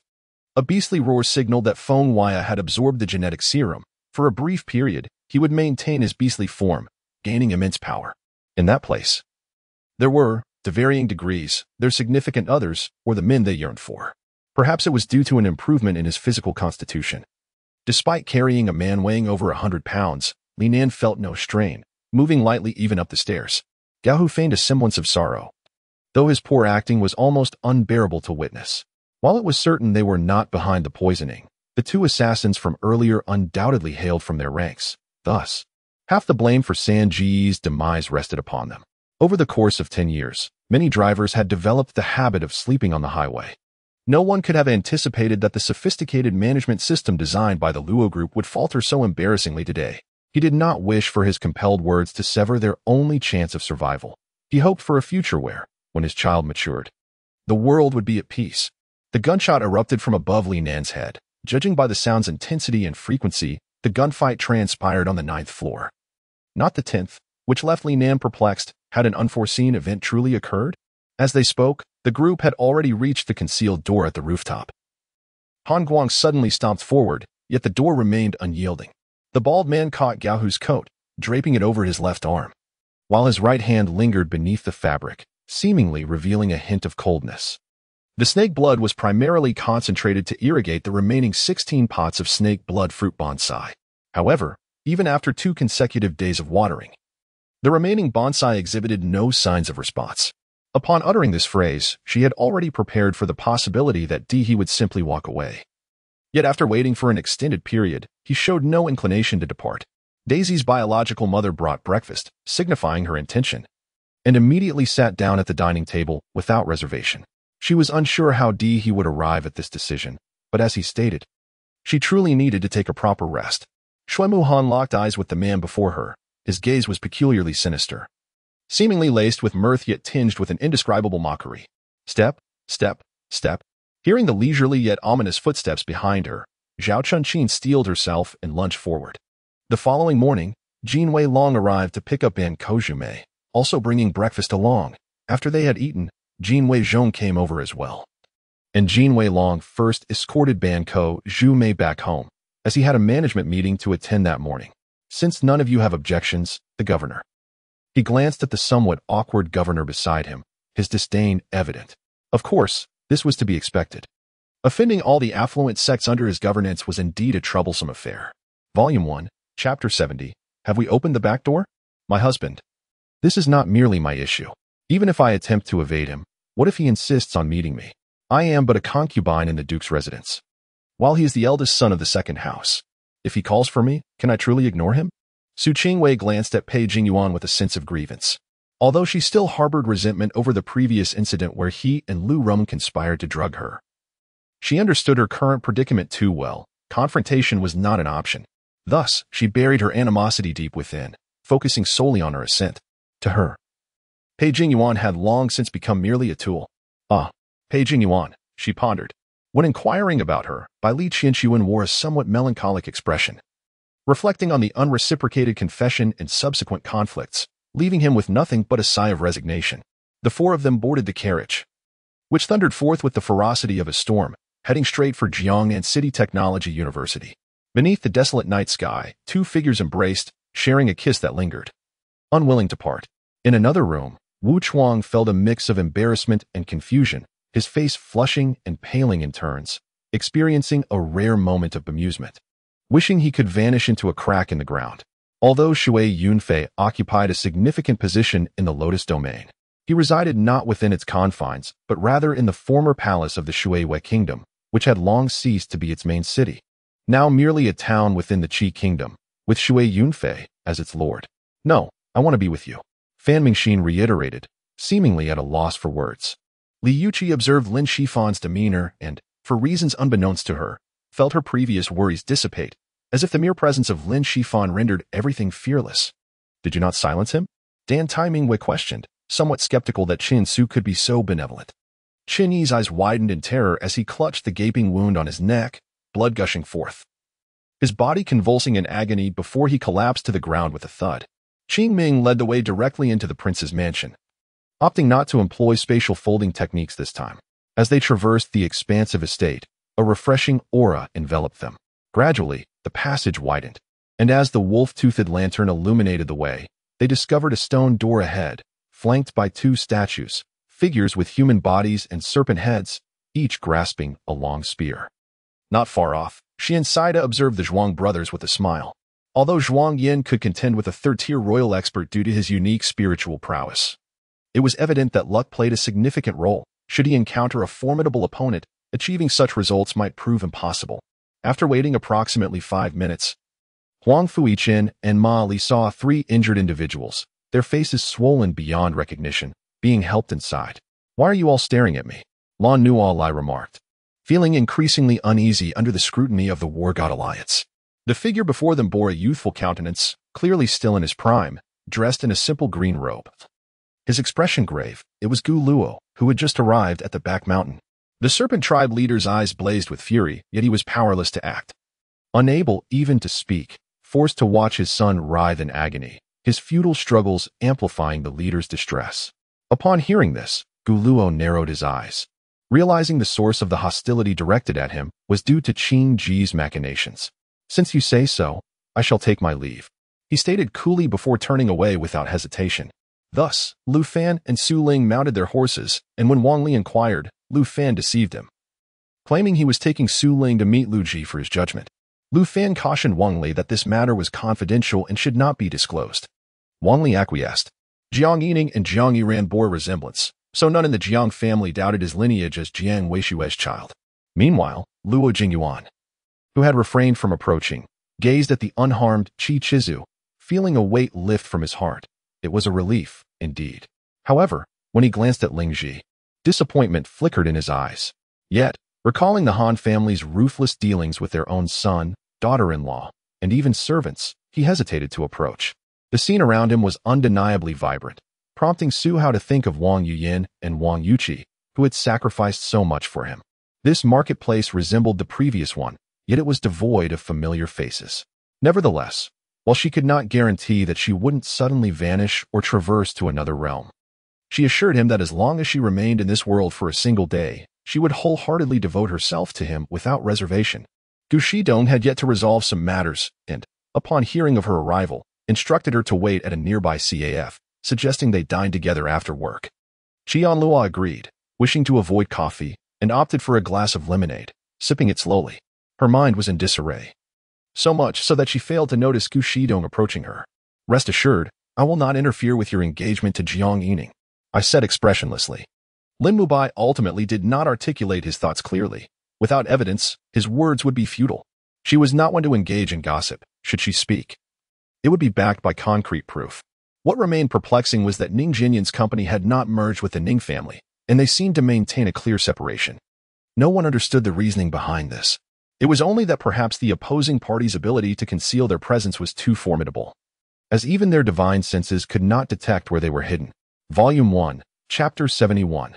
The bitter strategy in an instant. Pei Jingye's fondness for Su Qingyan surged considerably. A gentle melody resonated, and as he sang with heartfelt emotion, the surrounding crowd of fans gradually fell silent. I overheard someone remark that it was his signature song. Could it be that both the music and lyrics were his own creation? As the meeting concluded, twilight enveloped the sky, perfectly coinciding with the company's evening banquet. On their way to the restaurant, Guan Hongda and Wu Bingshan approached. Time flowed on, and the fierce conflict raged relentlessly. Approximately 15 minutes later, the dynamics of the battlefield transformed entirely under the orchestration of both sides. When did he place the call? Was it while I was intimidating that rotund chef? What a marvel! In the hidden chamber, a man clad in a blue robe sat cross-legged, his back turned to him, exuding an aura of familiarity. Yet, back then, Wan Shi had clearly spotted Yuan Shua outside the examination hall and had even departed early. Logically, the cooking time should have been roughly the same. It aligned perfectly with Yuan Shua's timeline, which led Wan Qi to persist in believing it was Yuan Shua. Indeed, it was quite impressive. But surely such a technique could not be frequently employed by Ultraman. Akihara Ryu noticed the indicator light on Ultraman's chest had begun to blink. Although he still harbored some dissatisfaction with Ultraman, this time he acknowledged Mebius, for he was indeed aiding humanity. On the basketball court, Jiang Xieying found herself obstructed by an impending barrier, unable to approach the hoop.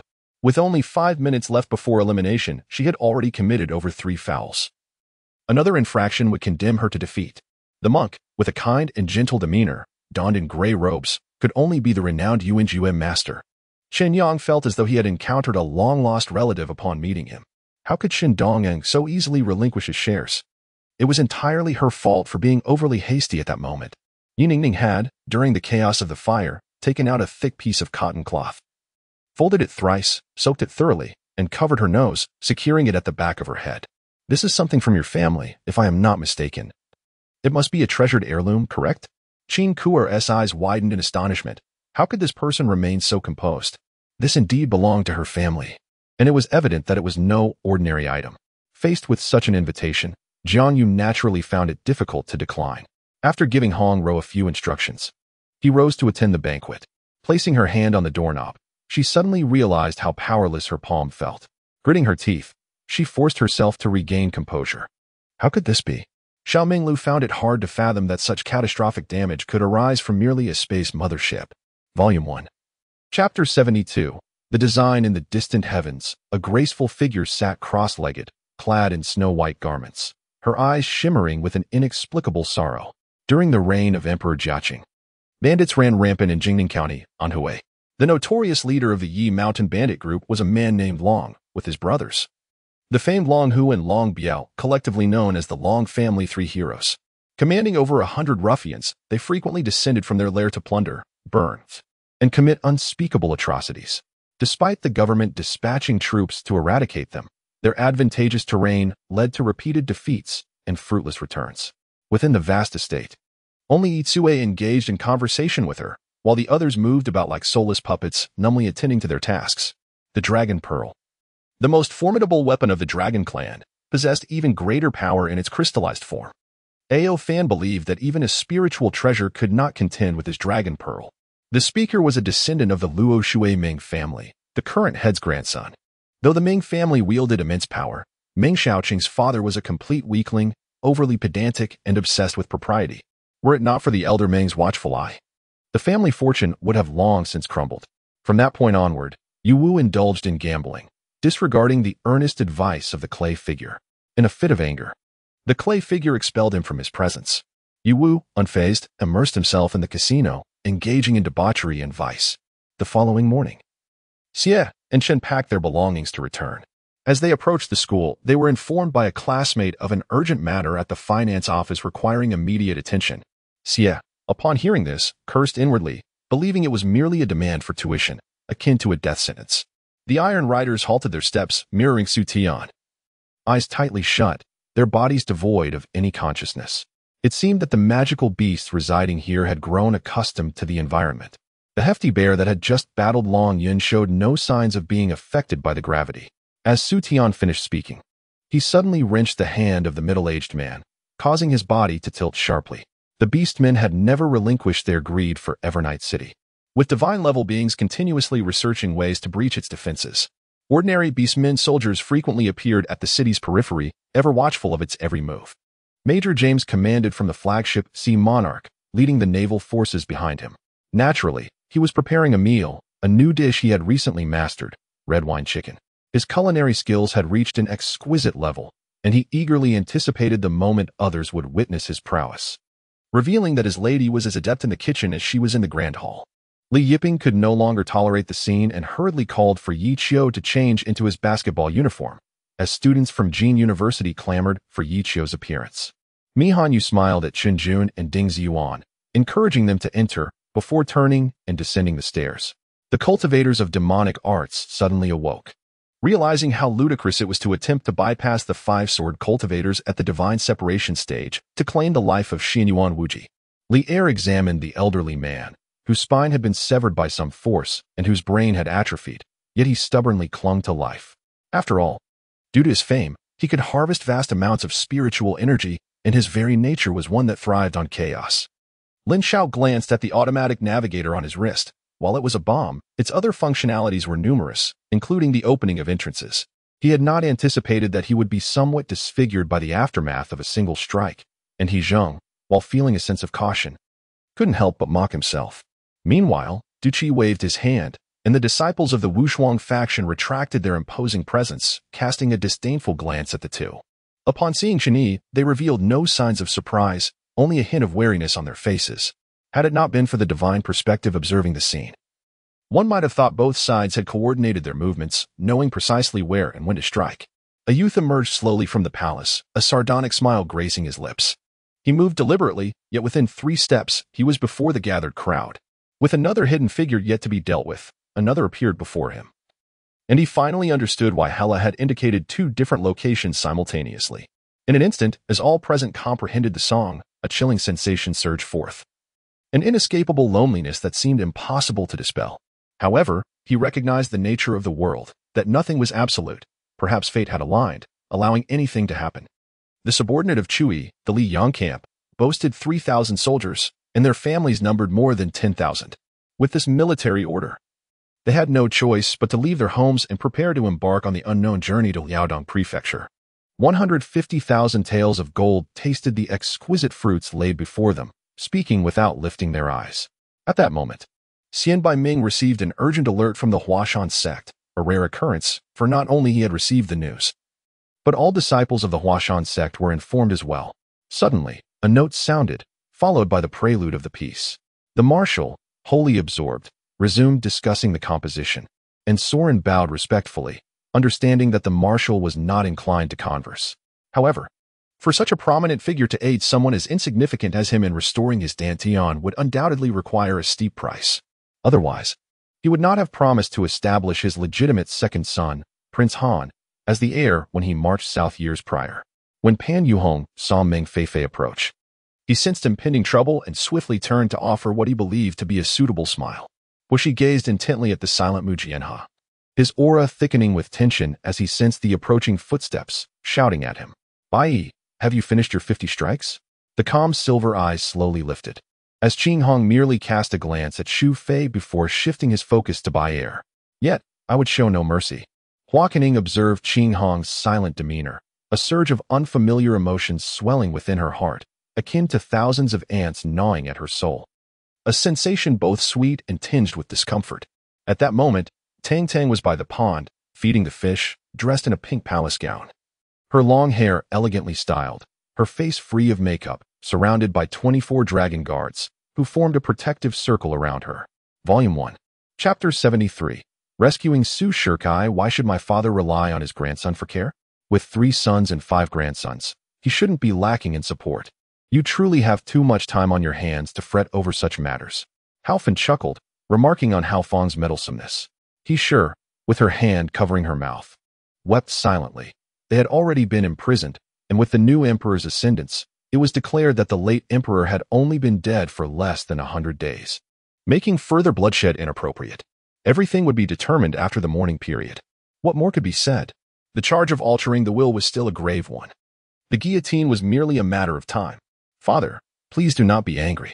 I have brought this ginseng soup for you, having witnessed your struggles with the memorials. Gong Chenza said calmly, approaching the emperor with a tray in hand.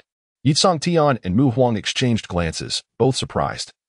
This matter had never been mentioned by Tu Air, despite being one of the 5 phoenixes, regardless of whether the events in the great wilderness mountain were of your doing. Today, you are but a lifeless body. Yitsong Tian's expression darkened ominously, and as soon as he finished speaking, the sound of a sword pierced the air. Aimed at Xi Menyi. What? You mean those extraterrestrials do not intend to leave? Zhou Xian exclaimed involuntarily, his surprise evident. Initially, when absorbing the energy from the wind pool, Yitsong Tian merely felt a slight enhancement to his physical form, without any significant effect. Yu Xianji's grip on the sword hilt tightened instinctively, the sound of her bones creaking audible, as the veins in her alabaster hands throbbed. They may have already anticipated our thoughts, Meng Dikong muttered. Yet, he was aware that this reasoning was rather flimsy, hence he refrained from voicing it aloud. Senior Muyo. In comparison to the sword of slaughter and the sword of indomitable will, which is mightier, Yitsong Tian pondered whether the sword's might was indeed tiered. But he remained uncertain about which was superior, thus he inquired. Han Baieng could no longer afford to be sympathetic. This was the final chance his brothers had carved out with their lives. Without hesitation, he drew his pistol, brandished his knife in one hand, and swiftly charged forward. Teeny looked on disdainfully, of course. Otherwise, why would I shield that scoundrel Lin Yin from the bomb? It was merely a miscalculation regarding the weight of that table that caused the injury. In but a moment, he entered, holding a sandalwood box, and opened it beside fourth uncle. Upon arrival, the stage was already bustling with people, and with the appearance of Chen Xiao, the crowd erupted in excitement. Zhao Zhishan stroked his mustache, wearing gold-framed glasses, his sharp eyes glinting with intelligence. His figure was well-proportioned and he donned his suit, exuding a scholarly air rather than that of a street boss, resembling more a businessman. Yet he soon thought The crown princess had sent Ningxi to test him, already suspecting him. If he showed even the slightest sign of unease, he would be handing her a weapon against him. The more he contemplated, the angrier he became. Glancing at the bearded man beside him, with a resolute heart, he signaled the bearded man with a glance. Su Yifei was taken aback that Yi Chun possessed such a video. He shot several furious glances at the man who had taken out his phone, clearly harboring vengeful intentions. Qin Tian undoubtedly discerned the veiled threat in Mingda's words. Clearly, Mingda had long established hidden stakes within Xianyun's sect, secretly serving Emperor Mingda for years. It turned out that the evil thought Sand 2 altar was originally an incomplete product. On that day, Qin Chongqing had been in a hurry and had no time to properly manage these starving spirits, thus he carelessly tossed them into the hell path. Gazing at Su Jianxing, Lan Qixin, and the others were at a loss for words, staring at him blankly. What sort of luck would allow one to obtain such an extraordinary item? Even divine artifacts would pale in comparison to the treasures within. Su Su informed him that Jing Yunxi had taken her green gourd, although Qin Chongqing firmly believed that her character would not lead her to theft. Su Su's insistence made it difficult for him to dismiss her claims. What would happen next? Even Su Jianxing felt uncertain. The only solace he had was the profound feelings accumulated over the years through their mutual cultivation practices. Who was afraid? I am merely concerned. Dante's temper flared immediately, seemingly ready to clash with Qingyan once more. On the opposite side, the families of the elder uncle and second aunt looked utterly astonished. Having just been shocked by the prices of the two packages, followed by a rather embarrassing exchange between Xiao Chang and the fourth. Although, logically, this should have occurred after Bai Suzhen married Su Xian, who could predict whether the possessed Fahai would lose his mind and capture Su Xian first. Do not worry. He is merely coming for me. I shall handle this. Vermilion remained composed while fending off Shinedo's attacks. Qingyi had a foreboding feeling that something significant and negative was about to unfold. With a swift motion, she dismounted her horse. Goodness, what generous actions! Many spectators had never witnessed such a bounty of gold coins in their lifetimes. The narrow-minded bandits lacked any strategy or decisiveness, even if they harbored adventurous thoughts. Bai Fort Village was not a suitable target. Although the night watchmen were weary, other regions were lax in their patrols, making them even easier to prey upon. Then, Lu Bing and Lan Jichun felt a beam of light enveloping them, and the blue bubble they inhabited began to float away. Yunsheng remarked, I was merely speaking offhandedly. Had I suggested becoming the head coach of Real Madrid, would the system have devised a way? Whether it be Ben Alpha, AU, or Captain Valbuena of Team 10, while they clearly held advantages over other teams, they found themselves somewhat outmatched against the cohesive unit of Monaco. Volume 1. Chapter 74. Whispers about the enigmatic demon sorcery? Why have I never heard of it? Qing Xian racked his brain, but could not recall where he had encountered such a term. Jia Qianqian fell silent, realizing that she did not love him. Why, then, should she evoke sympathy to provoke him? Moreover, she had already promised Long Jie that she would marry him if he could secure the consent of Emperor Yong'an and the favored concubine Ye. Continuing to be entangled with Long Xiao would inflict harm upon them both. While others were engulfed in confusion, Xia Sun gradually shifted his gaze towards Xia Yi.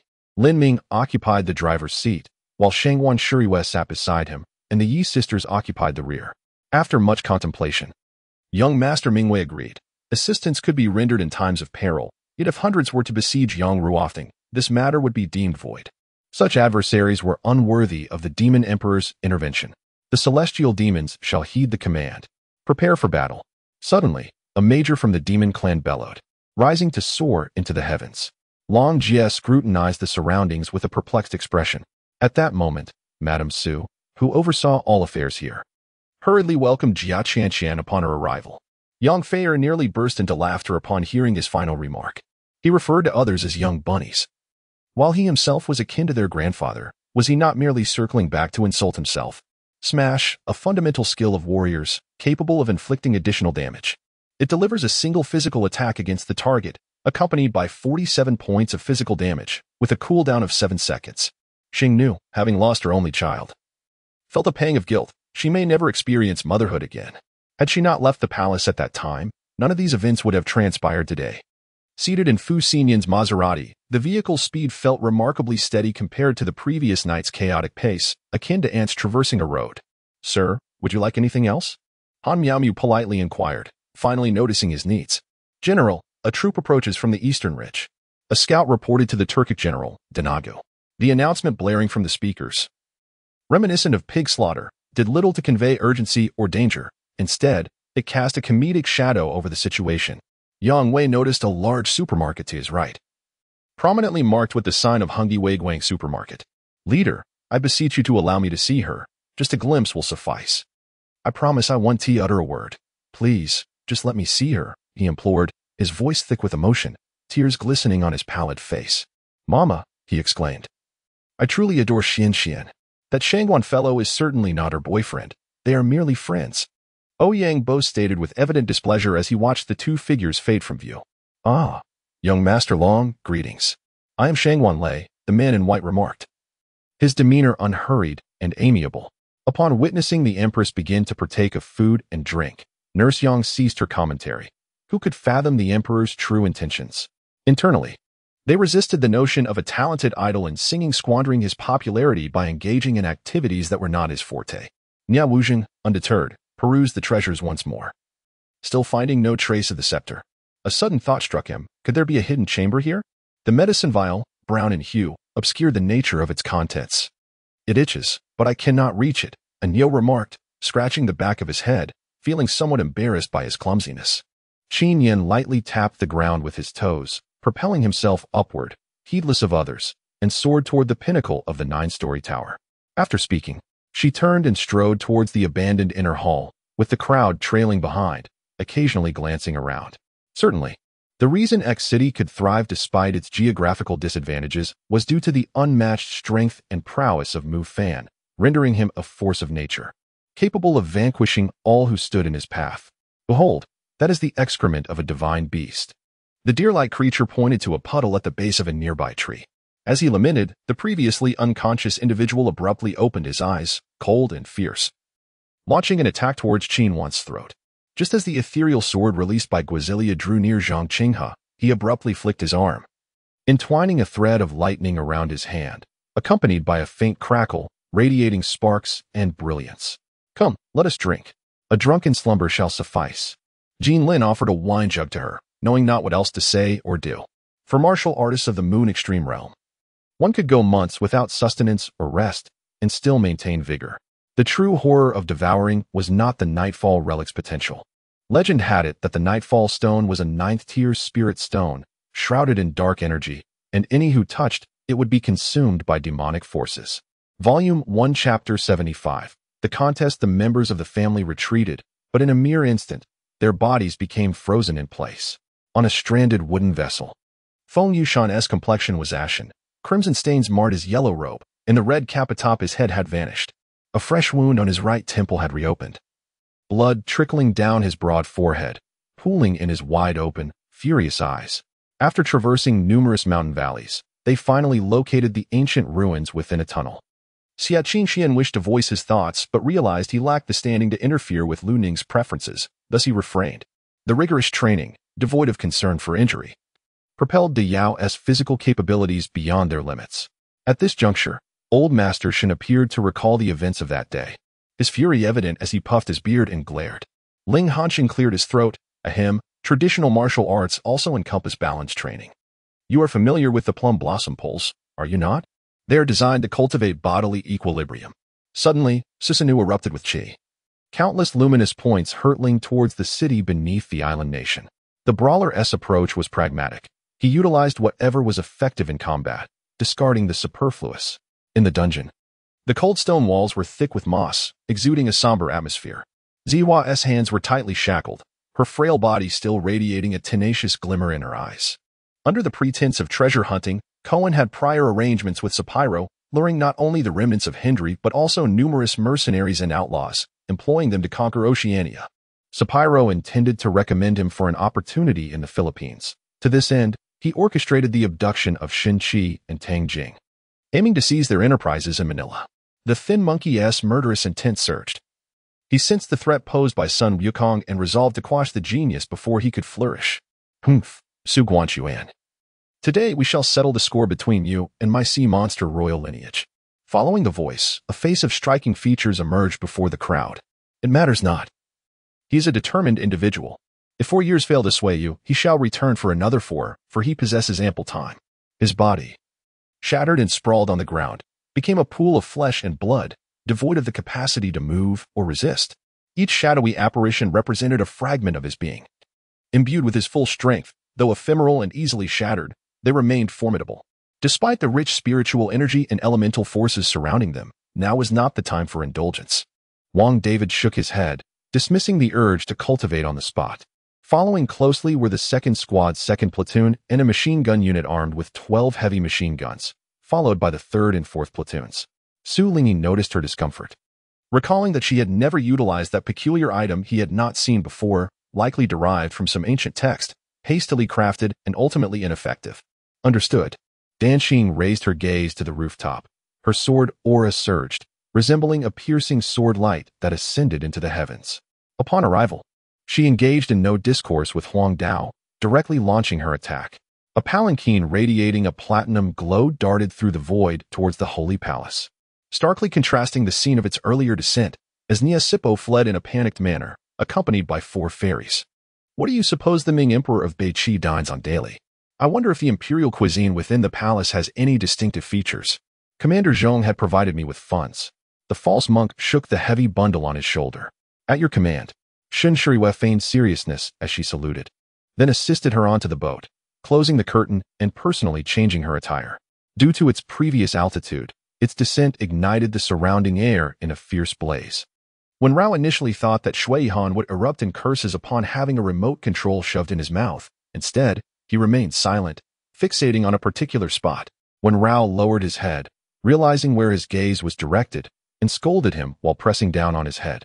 In this critical moment, Yinsu tightly cradled the child in her arms, her back crashing heavily against the ground, her head striking backward, causing her to lose consciousness. Lin Xiao seized young Master Ao and unceremoniously tossed him into the carriage compartment. Young Master Ao's head collided with the carriage wall, producing a resounding thud as he fell silent, unconscious. Madam, the household is quite busy today, and the vehicles are in short supply. Old Ma's face displayed a troubled expression. Later, Wei Feng learned that Mo Yuqi had led him into this magnificent building, despite its modest height, which was, in fact, the headquarters of the Spring Dream without trace organization. This mountain is mine. This mountain is planted by me. If you wish to pass through, bring food. The cocky chicken coop leader proudly raised his newly acquired, multi-barrel shotgun, a prized possession he had obtained through significant sacrifices, including selling 2 children and making his wife accommodate the arms dealer. Sun Yu nodded gleefully, laughing. Hai Sheng, I shall take my leave now. I will bring my own key tonight, so you need not wait for me. As she spoke, she walked away, shedding her work robe as she headed towards the changing room. Yesterday and the day before, they had spotted Wei Feng and Lita from afar through the sniper scope. Holding their breaths and managing to evade detection from Wei Feng's perceptive domain while remaining a kilometer away, the villagers and workers from the construction site gathered, encircling the incident site. However, the large crowd proved futile, as only a 20-centimeter wide crevice allowed them to stare helplessly. That stone, sensing danger, began to writhe. Damn it. It appeared to be the very bioweapon described over the intercom. Volume 1, Chapter 76. As Tang Tua and Gu Shixing exchanged a fleeting glance with Nalan Luo, they followed Gu Yuran outside. The flickering candlelight illuminated the room, while Hua Xuanji clumsily fabricated an excuse. The white flame slightly tilted, and the fire on the table danced rhythmically, as if mocking her. Shifting perspectives, Li Xiaofeng realized that certain matters concerning the Foundation could indeed be entrusted to Li Ruibois, such as issues regarding lease agreements and the venues for charitable medical services. With a sudden burst, a mouthful of blood erupted from the injured man. Yet he nonchalantly wiped the corner of his lips, gritting his teeth as he hurled the stone away, feigning bravado with a hoarse voice that resembled gravel underfoot. The relentless tide of individuals rushing toward their demise continued unabated well into the night. Upon entering the tent, Stephen was engaged in a discussion with someone. When he saw Li Qiming enter, he gestured for the others to leave, who cast lingering glances at Li Qiming as they departed. We barely have 4.2 million in our account, insufficient for investment.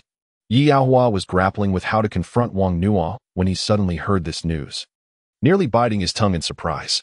The night was eerily quiet, with the wind rustling outside, and the velvet curtain swayed at my feet, sending a tingling sensation through my body. Goosebumps prickled my skin. While everyone was exchanging greetings, I discreetly glanced at Bao Yuan, only to find his gaze fixed upon me as well. In that moment of eye contact, my heart felt as though it had been violently tugged. As Lu Qixin's words fell silent, Sun Fengzhao sensed the disdain in Lu Qixin's eyes. Observing this, Hao Yu, who was flying behind, urged his Wang Qi sword forward, unleashing a radiant arc of light to pursue the grayish-white glow, intent on shattering it in the sky. Wang Shen laughed and remarked, "Dare you defy my command?" He raised his wine cup, deep in thought, and a hush fell over the pavilion. Though there were many couplets to dismantle, this particular one was challenging as the two characters needed to be interconnected, leaving everyone present to ponder their responses. Having not paid much attention lately, I now noticed that Huoba's skin condition had improved, and he was no longer so emaciated, though some areas of his body still bore no hair. After selecting and learning a skill, a chime signaled the disappearance of the illuminated icon, and a new icon representing the elemental affinity skill appeared in my passive abilities. After dealing with Tuba, Qin-Yi proceeded to assist in handling the corpse.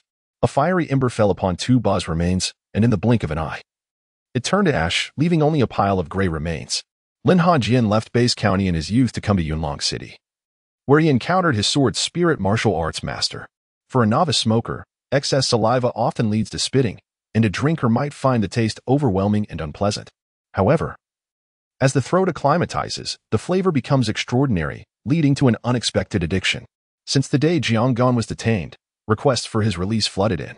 Zhangqing paid them little mind, doubting that Long Fei would truly resort to violence. Nevertheless, the recent events had made the situation increasingly evident. Zhang Cheng could no longer remain idle. Chun-Yi, sharp-eyed, instantly recognized that Zhao Hao's car key was a Porsche, a luxury vehicle exuding an aura of prestige. Isn't the military might of the Kataho family a bit intimidating?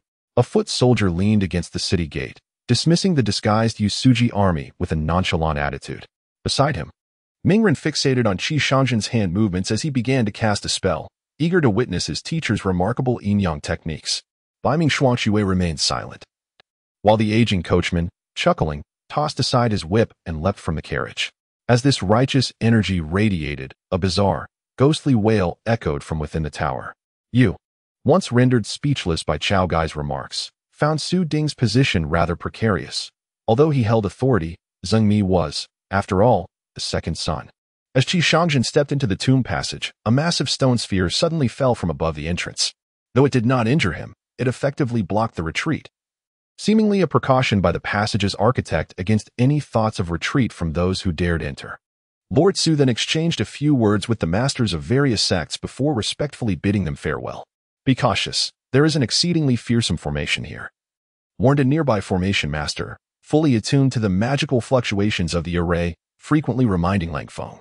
Musa was left astounded by Ma Xiaochuan's actions, unable to fathom how such unimaginable feats could be accomplished so effortlessly by this man. The two alternated throughout the night, during which a flicker of flame drifted outward, severing the connection above. He intended to release countless sparks, allowing the flames to conceal themselves within the thick fur of the gorillas. Volume 1. Chapter 77. The Street Mouse. In the end, Su Shikai was sentenced to 3 years in prison for fraud, stripped of his scholarly title, and forever barred from holding office. His future was irrevocably shattered. He would no longer have the opportunity to ascend to the court and become the infamous minister who wielded power with impunity. Su Qingyan exhaled a sigh of relief at this outcome. How wonderful! A formidable threat that could have tormented her was decisively eliminated. Su's mother, donned in luxurious silks, exuded an air of nobility. Pang Tong remained silent. In regard to that incident, he had fortuitously developed a remarkable physique and rapid recovery abilities after suffering from a peculiar ailment. However, whenever the matter arose, a hint of sorrow shadowed his thoughts, for it inevitably reminded him of events in Anding County. The Rong family had always maintained a single line of descent, and it was already a rare feat that their lineage had not been extinguished. Yet, the journey had been uneventful. It seemed merely a matter of following someone. Xiaoyu paid it little mind as he proceeded into the Kaidan Hotel. It was said that Lin Chiho had cured Aunt Wang's mental disorders and deafness, which elicited gasps of astonishment from those present. Lin Xiangnan glanced sideways at Tang Luoyin before heading to the temporary dormitory arranged by the school, changing into casual attire before leaving the campus. The police officer nodded in understanding, beckoning to his companion as he approached the firearms bag. He swiftly seized a bag, opening it to reveal a gun handle. A flicker of excitement crossed his face as he gripped the handle, seemingly savoring the feel of the weapon. Before long, both men began to feel an increasing chill. Even their spiritual energy and consciousness started to grow cold. a sensation that Qi Shangtong had experienced before, though he could not recall where. Li Shigao, clutching the dragon's claw, surveyed from above, noticing gaps appearing in the lines, likely the work of those from the underworld, who were secretly letting down their guard. A dagger for self-defense. I will have the blacksmith craft one for you another day. Ding Jiushi produced a clean dagger, realizing that it was indeed prudent to prepare one for Ding Shichen for protection. The desire for sleeplessness re-emerged, echoing the ominous power that swallowed the moon. Imbu Li, with a resolute demeanor, brandished his sword, ready to confront the malevolent forces of the forest. At that moment, the leader's expression turned quite grim, uncertain whether it was due to fear or something else altogether. Look at how frightened you all are. This is my son, Hua Haoshuan. Come, greet your uncles. Hua Jingyan said, holding Hua Haoshuan in his arms and raising the boy's hand in greeting. Did Ji Ziming truly not comprehend, or was he feigning ignorance to embarrass him? From the moment Jie stepped into this house, his intentions had been too blatant. If Ji Ziming remained oblivious, it could only be interpreted as a deliberate provocation. Behind Anna's name was the notation of half-vampire, which offered Hu Yu a slight sense of reassurance. Third sister, you ought to provide the crown princess with a reason. After all, we must uphold the dignity of the general's residence. Regardless of the rationale, you must ensure the crown princess does not lose face. She has publicly praised the skills of the eldest sister, Ding Jiushi remarked to Su Peixin. Yin Yang listened intently, her expression grave. In a moment of distraction, Mingyi even felt that she was genuinely beginning to harbor different feelings for Lianshan. The tunnel was long, and he had initially feared for his life. But after landing safely, he found himself embarking on a thrilling adventure. As a father, he held unwavering confidence in his son. Indeed, his hatred for the Tartars was no less than that of his son. However, Su fucking currently lacked the means to personally avenge himself against them. Yet now, Zhang Yang had indeed spotted an enormous head amidst the rubble, a head unmistakably resembling that of a Regao people, towering over 20 meters. Adorned with a pointed cap and a bushy beard. It depends on my esteemed nephew's intentions. If you wish to bury the hatchet, I shall grant him 1,400 coins to ensure temporary peace, should you desire to eradicate the threat. At this point, Huazuyu's tone turned icy as he fixed his gaze upon Zhao Yujun, falling silent thereafter. Meanwhile, as the leader of the Killing Heaven Alliance narrowly evaded an attack, Xiao Nuo solidified his thoughts. What a coincidence to find you here, just the person I wanted to ask. Where is Tuanzhou? Sasuke inquired of Duan.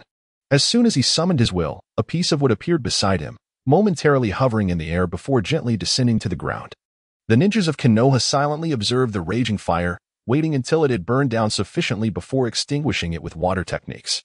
The grove had been utterly transformed into a barren wasteland, the corpses of the mist ninjas unrecognizable, indistinguishable from charred remains.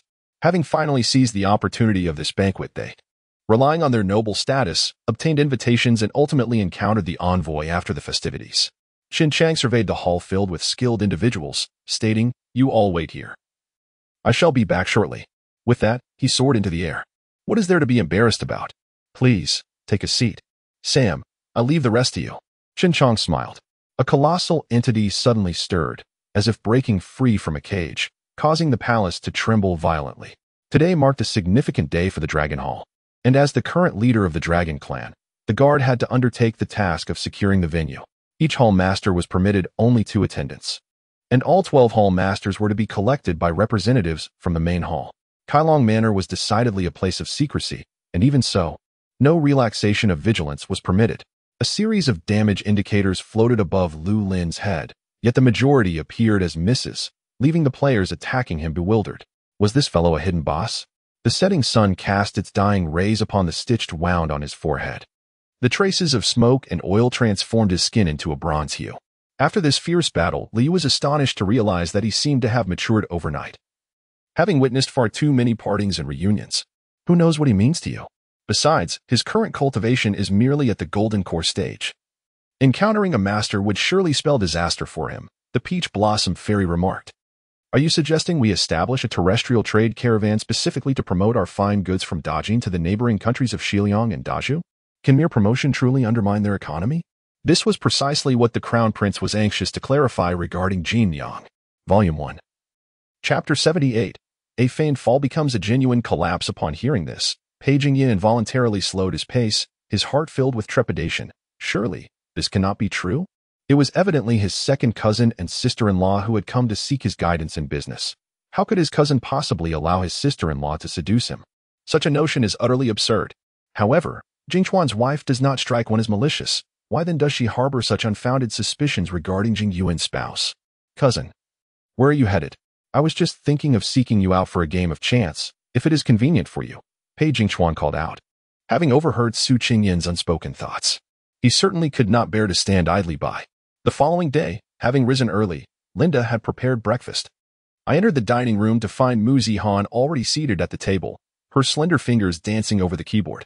Upon noticing my arrival, she smiled at me, a faint blush gracing her cheeks. Alas, this will not do. Luo Tian felt the pressure of the elixir becoming unbearable. It seemed his endeavor would end in failure. Abruptly, he withdrew all his true energy and collapsed onto the ground. This way, he might mitigate the damage from the impending explosion, though he remained uncertain whether the alchemical furnace could withstand such force. The calamity of heaven and earth was upon them. With a unified shout, the banners descended, enveloping a vast expanse of land. Little did he know that Du Ziping's advancement in the dragon-slaying secret technique would take a full 9 days, during which he absorbed the sharp essence of the 5 metal or vein. Upon hearing the loud call from Gawut, Marama gradually regained consciousness. Today marked the first day of the competitive mode, and many players, forsaking level grinding, flocked to accumulate points. One could even spot figures like Mo Yilong and Mo Yinchi in the main city. Subsequently, Chu Xiaoshan outlined various points of caution for the outer sect elders, along with the benefits they would enjoy and the obligations they would bear. After listening to these instructions, Du Ziping took his leave. The most anticipated family, the Jiang clan, had only just arrived the day before the grand banquet. Yet, rather than being deemed rude, many believed that the relationship between the Jiang and Lu families had grown closer due to Lu Qiming's influence. That night, they camped at the site of the fire. The blaze had not only driven away dinosaurs, but also cleared an area of dry, relatively flat ground. Additionally, it was not far from the riverbank where the Spinosaurus once hunted, allowing everyone the opportunity to procure some water. Gun, with his clay, stifled the floods. Spending 9 years in vain, Waldiu transformed blockage into drainage, completing his monumental task in 13 years. Witnessing her desperate struggle, Su Xiaoxiao felt entirely justified in her actions. Reflecting on her past life, she could endure the kneeling of the entire Qin family. Viewing today's events merely as interest accrued. Yet the doll seemed oblivious, its vacant gaze still fixed upon him as it slowly approached. Many knights faltered at this juncture, ultimately succumbing to dragon blood assimilation, transforming into otherworldly beings. Moreover, given her already tarnished reputation with Wang Rui, if she were seen visiting him at night, it would be impossible to clear her name, even by plunging into the Yellow River. On the shore, a figure that had just arrived fixed a jealous and furious gaze upon the scene before him. We are unconcerned with the nature of your grand business. Yet should you dare to lay a hand on the driver again, I will not hesitate to retaliate. Can one jest while driving? With so many lives at stake within the vehicle, the consequences of an accident would be dire. The Golden Bell Shield was a masterpiece of Ma Jun, evolving from rudimentary martial arts into a sophisticated high-level technique. The youth, upon hearing these words, felt a stirring within, glancing at Lin Wei, his expression unchanged yet infused with newfound fervor. Humph, in the name of the city government, I shall issue him an IOU. The obstinate elder, incensed, strode purposefully toward the commercial vehicle, his vigorous steps rivaling those of any sprightly 20-year-old. However, many historical secrets of the ancient continent were obliterated during the Great War between humans and beasts against the demon race, leading to their eventual forgetfulness. Even now, the continent's knowledge of the ancient era remains scant, unlike the ancient rock which possesses a legacy of its own. Particularly rare was a mech, not wielding a standard infantry cannon, but rather a uniquely crafted mountain-cleaving blade. What are you doing? Focus. Do not let the enemy breach the penalty area. Rising from the ground, Taylor shouted at his teammates, frustrated with their defensive efforts. Go. Electric Monster. The height-end competitor tossed out the capsule, summoning the electric monster amidst blue confetti, which then plummeted into the water.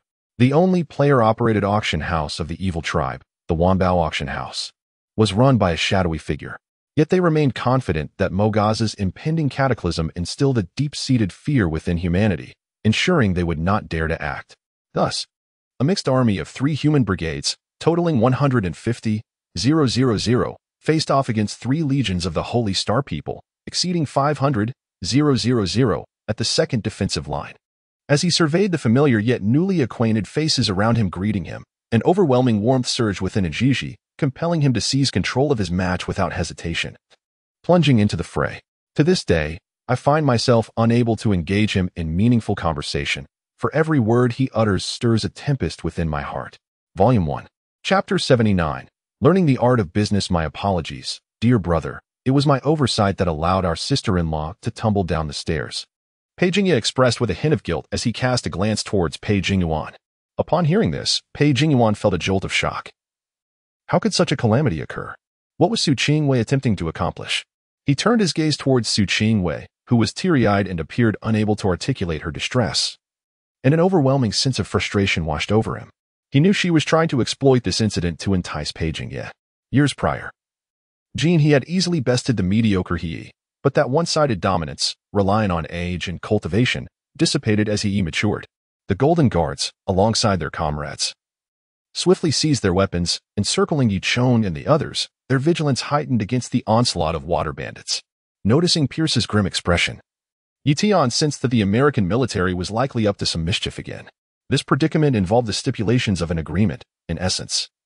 If Nintendo or Sega had not integrated the protocol supporting such COB-encapsulated cartridges into the console, it would render these cartridges utterly unusable. With numerous testimonies from classmates, the security guard glanced at Wang Yan, who had just ended a call and was now directing her attention towards Yi Tian. Longqi, did you not take a leave today? Why have you returned to school at noon? Asked Band Yoshiyuki, perplexed. Upon observing two be silently regarding Yuri after she spoke, Pascal felt a stir of anxiety. Would a confrontation ensue? Higher life forms enjoy extensive lifespans and time is in abundance. After all, at Shijia Academy, there is no escape, if not this year, then the next, and if that fails, what is a few more years in the grand scheme? Eventually, those who have transgressed will be held accountable. There is no rush. It must be said, the newly assigned personnel adhere strictly to the rules. Had it been the seasoned veterans, they would have released him without hesitation, even granting him access to the palace itself. The deeper one delves into the research, the more one realizes the daunting challenge of capturing the grandeur of the electronic era in writing. Lin Bin picked up a martial arts manual. His swordplay had evolved to the point where he often employed flying swords, and when the sword left his hand, it transformed into an empty weapon, particularly in recent battles. His unarmed skills had proven invaluable. The water level in the river reaching the alert threshold does not imply that the levee is in immediate peril. There remains a safety margin at the alert level, and as long as there are vigilant guardians, a temporary rise in water levels can be tolerated. The news was not novel, yet amidst today's headlines, a particular name caught her attention. Gazing at the image of her parents on the screen, Liu fixed her eyes upon it, wishing to engrave every smile and frown into her memory, never to forget. Minister Zhang exuded an air of authority that commanded respect without anger.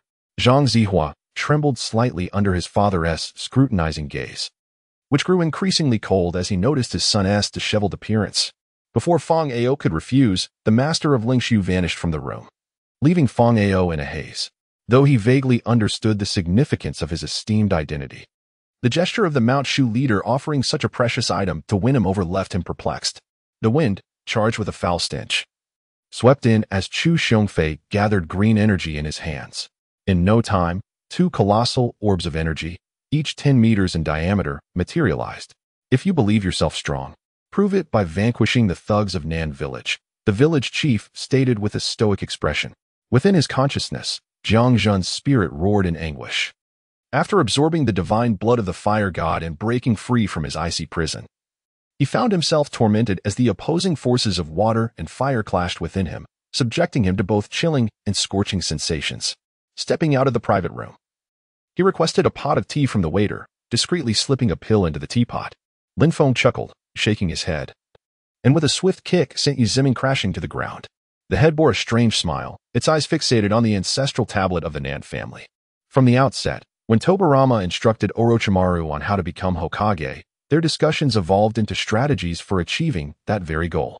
Should a conflict arise, it would be even more intriguing, as the rift between Jiang Zhen and Yi Chuan was well known. Jiang Zhen had previously severed Yi Chuan's arm and pierced his dantian, and no one would believe they held no grudge. Deflecting the attack from the tree demon, Zijing swiftly leaped backward, creating distance before the other tree demons could encircle her. Anyone daring to infringe upon the friends of Emperor Xiang would be deemed an open war against him, irrespective of their strength or identity. even from afar. They would be pursued relentlessly. This was the unyielding decree of Emperor Xiong, one that none could transgress, and his brothers would exhaust all means to uphold it. Oh heavens! In a flurry of chaos, she obscured her face, inadvertently revealing the half that had remained hidden beneath the mask, presenting it flawlessly before the onlookers. Even someone as unrefined as Xue Xingying sensed the unusual nature of today's events. Self-aware of his lack of finesse, he opted to remain silent. I have no interest in your convoluted logic. I wish to reiterate my demand, Yang Shizhong declared, locking his gaze with Han Ling's, enunciating each word deliberately. Volume 1.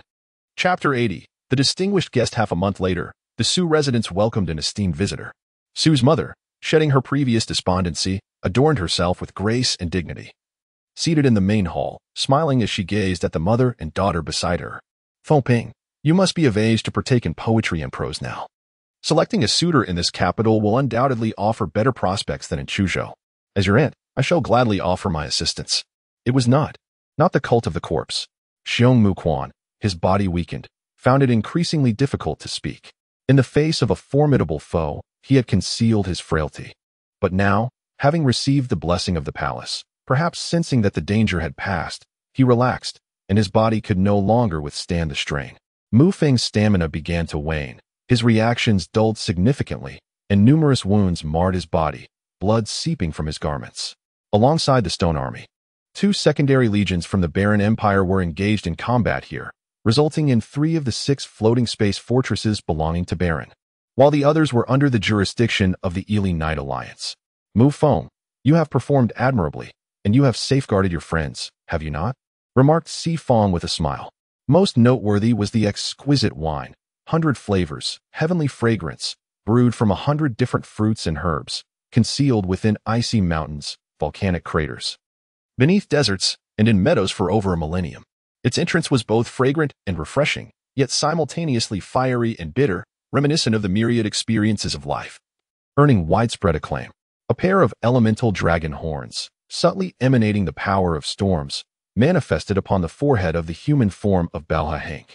The young man fiercely grasped Mu Feng's head, leaning in closely to meet his gaze. With homes destroyed and lives shattered, what significance did injuries hold? Xiong Muquan shook his head in sorrow, his words emerging with great difficulty, manifesting his profound agony. The earlier bravado dissipated like mist, as if he had aged a decade in an instant. His pallid face, drained from excessive blood loss, bore the glimmer of tears at the corners of his eyes. No. The resolute voice of Hu Weiyong resonated from the other end of the line. He would eventually grow up, and evasion would only cast a lifelong shadow. Lu Shaman turned his back to Han Yao, rendered speechless. With the situation having escalated to this point, no words could rectify it, and he could only silently endure her reprimands. Mr. Shun, you need not be so courteous. There is no need to send us off with gifts. We shall soon enter the world of comics, where everything awaits us, Shen Rue exclaimed, mistakenly assuming that Shen Qianshan intended to present them with gifts, hastily gesturing otherwise. The maid of the she-demon often seeks alliances with other powerful demon clans, yet curiously, the offspring retain the distinctive traits of the she-demon. With precision, Xian applied an alcohol-soaked cotton swab to the bruised area, her touch gentle, refraining from any unnecessary movements thereafter. Lu Yufan was taken aback when Lin Chen agreed. Nearly leaping with joy, her hands covering her mouth, tears glistening in her reddened eyes. Fearing a cessation of firepower, they had added 2 extra gun barrels, with ammunition meticulously arranged behind them, evidently prepared for a relentless confrontation with the enemy. However, just as the car was about to exit the mountain path, countless vehicles suddenly emerged from the nearby woods, intercepting them along an alternate route. Upon hearing those words, the expressions of the gathered generals soured, and Tian Wei clenched her delicate fists. The circumstances were far too dire for a mere exchange of words to yield a solution. At the very least, she must dutifully attend to this elderly woman for the next few years. The master could not afford to mourn his mother unduly, lest it severely impede his future. Standing before Jiang Han were a dozen individuals, all bound and immobile, their mouths incessantly clamoring for justice. As for Lin Jiefeng's absurd claims of survival, he paid them no heed, allowing them to enter one ear and exit the other without registering. Nonetheless, he recalled seeing Lin Yang with a pager clipped to his person, and it was indeed activated. Bai Lan discarded all the household items from the residence, surveying the empty space before deciding to procure new ones.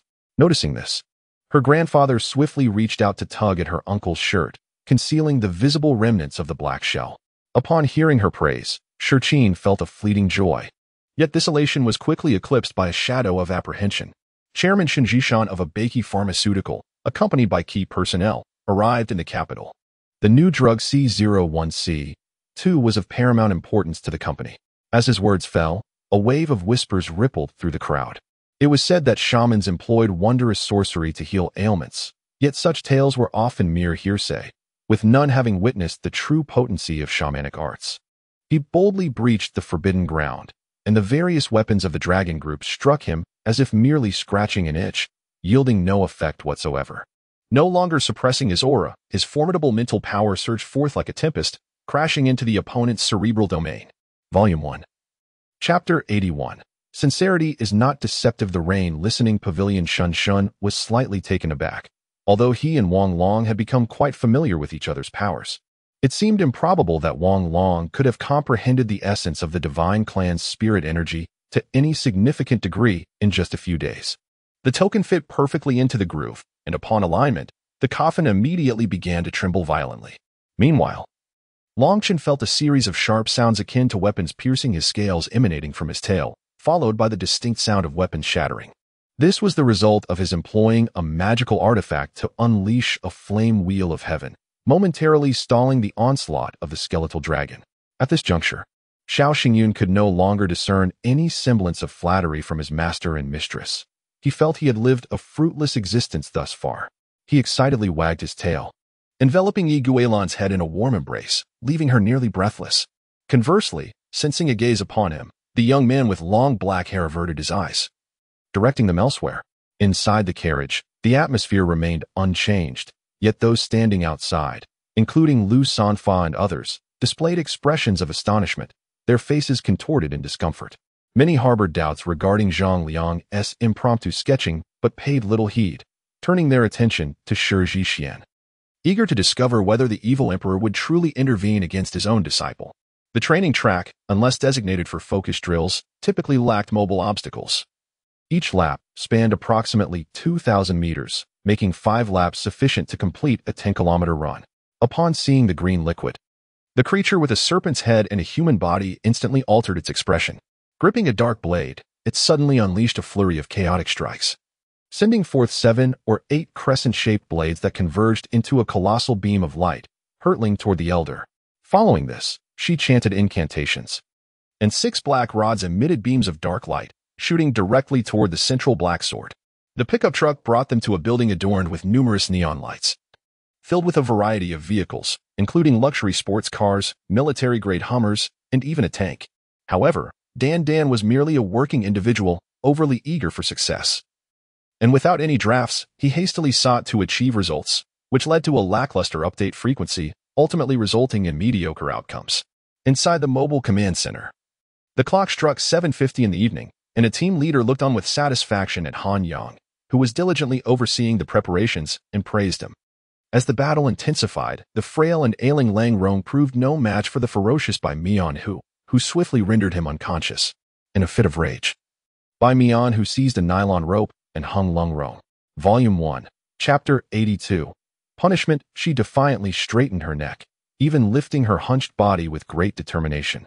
Her eyes, still bearing traces of tears not yet wiped away, fixed unwaveringly on the direction of the groom. In that moment, the tip of the gun radiated a terrifying crimson brilliance, dazzling beyond measure, piercing through the void, as a powerful sanguine aura spread forth, consuming all the lightning and emitting a rumbling sound, reminiscent of something boiling. Suddenly, a plump ant, rushing towards her, exerted all her might, simultaneously muttering a phrase. Her heart contracted at the mention of "I will exchange her," uttered by In Shirshio, causing her pain. Misfortune often conceals fortune. Had it not been for the emergence of demons triggered by their past actions, they might have perished long ago within that tomb. Thus, no one could discern whether the path ahead was one of fortune or misfortune, and it was amidst this unrest that they became increasingly cautious. "Father, Miss Shiryao is injured. I fear this may dampen your spirits," Shui, she interjected, compelled to voice her concerns upon hearing the perfume in the emperor's words. "The first question is regarding the dragon veins buried within the 9 holy islands. You had already laid the groundwork, leaving a trace of your consciousness at the final stage. Had you not? Qingyan inquired, a realization dawning upon him. Zhao Yi opened the document, and upon a mere glance, his expression changed dramatically.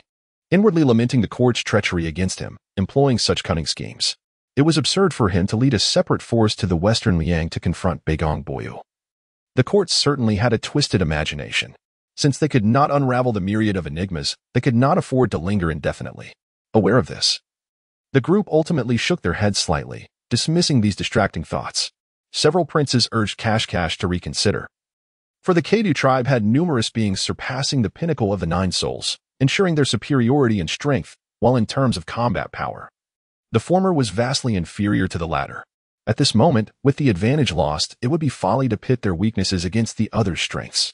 Yet, the three before me completely disregarded my presence, their eyes wide and fixated ahead. He had never endured such humiliation. His nephew had been slain, and even now, the murderer remained at large, brazenly claiming this as a badge of honor, mentioning his name alongside that of the Grand Elder of the Falling Sky sect. Upon completing a set of crane form exercises, the other five-star elder nodded in agreement, their faces reflecting anticipation as they awaited the bestowal of treasures from the Posa King. The silver-armored nation, overstepping its bounds, sought to marry the princess of our golden-armored nation to their king, thus igniting the flames of war. The golden-armored people suddenly found their fear dissipating, furiously declaring their indignation. When one enters the game, the distinction between reality and fantasy becomes exceedingly difficult to discern. Aside from the differing eras and characters, many players perceive the world of Immortal and Demon Chronicles as a veritable reality. In summary, there are two paths to pursue. The first is to elevate one's strength to the realm of boundless phenomena. The second is to seek ethereal treasures from heaven and earth to revive Gu Qingyan's body. As he reopened his eyes, gazing at the still active system interface, a smile involuntarily graced Zhang Zhai's face. In the brief span of time, the vast technological information integrated during Cheng Bin's import of the white entity had already been meticulously organized by Master, within this realm of immortals. Is there truly no completely pure mineral? This piqued Zhou Jihui's curiosity. The recent northern expedition of the Phoenix clan had incurred severe losses, with the three surviving elders collectively seeking forgiveness from the Phoenix. The Phoenix's objectives had been achieved, and her authority firmly established through this battle.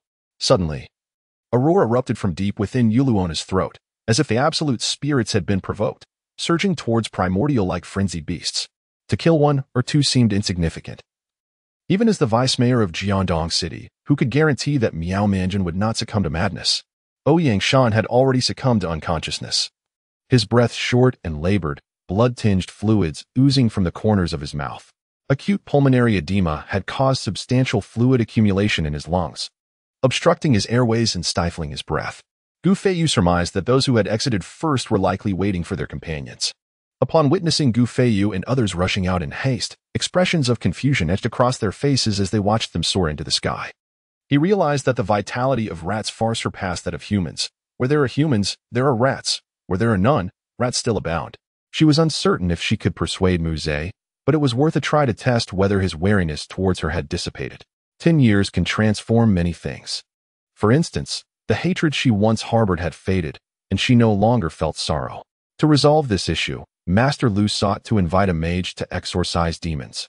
Yet initially, he did not approach Linwu Temple, but rather sent someone to Wu County, offering substantial rewards to invite several monks.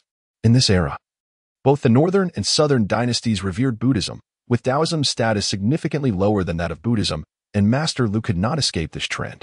Volume 1. Chapter 83. Distress Ah Wu, are you alright? Why are you sweating? I inquired with a hint of concern as I released his hand. The atmosphere fell into a hushed silence only when Ishawa appeared aboard the gambling ship, accompanied by a venerable Western elder with a head full of white hair. We had become inseparable. Katerina extended her hand and nestled in the embrace of Yagami Iori, her actions merely a fade to deceive the onlookers, diverting attention from her beauty, for even the most exquisite flower has its owner. No, this child must not be lost. You may set any conditions. As long as you do not force me to abandon you, I will agree to anything. This child must be born, I implored fervently. You must realize, killing you would be but a blink of an eye. What is the point of all this effort? Luo Shio cast a glance at Tasaka Tokiomi, whose boundless killing intent struck like a crimson wave, causing even the profoundly powerful Tosaka to collapse onto the sofa. The ancient tomb lay underground, shrouded in darkness unless illuminated by the everlasting lamp. Now that the connection had been made, it signified that the exit must lie beyond the door. In comparison to Zhang Yu, she found Tang San to be the more reliable choice, especially since he was surrounded by many others.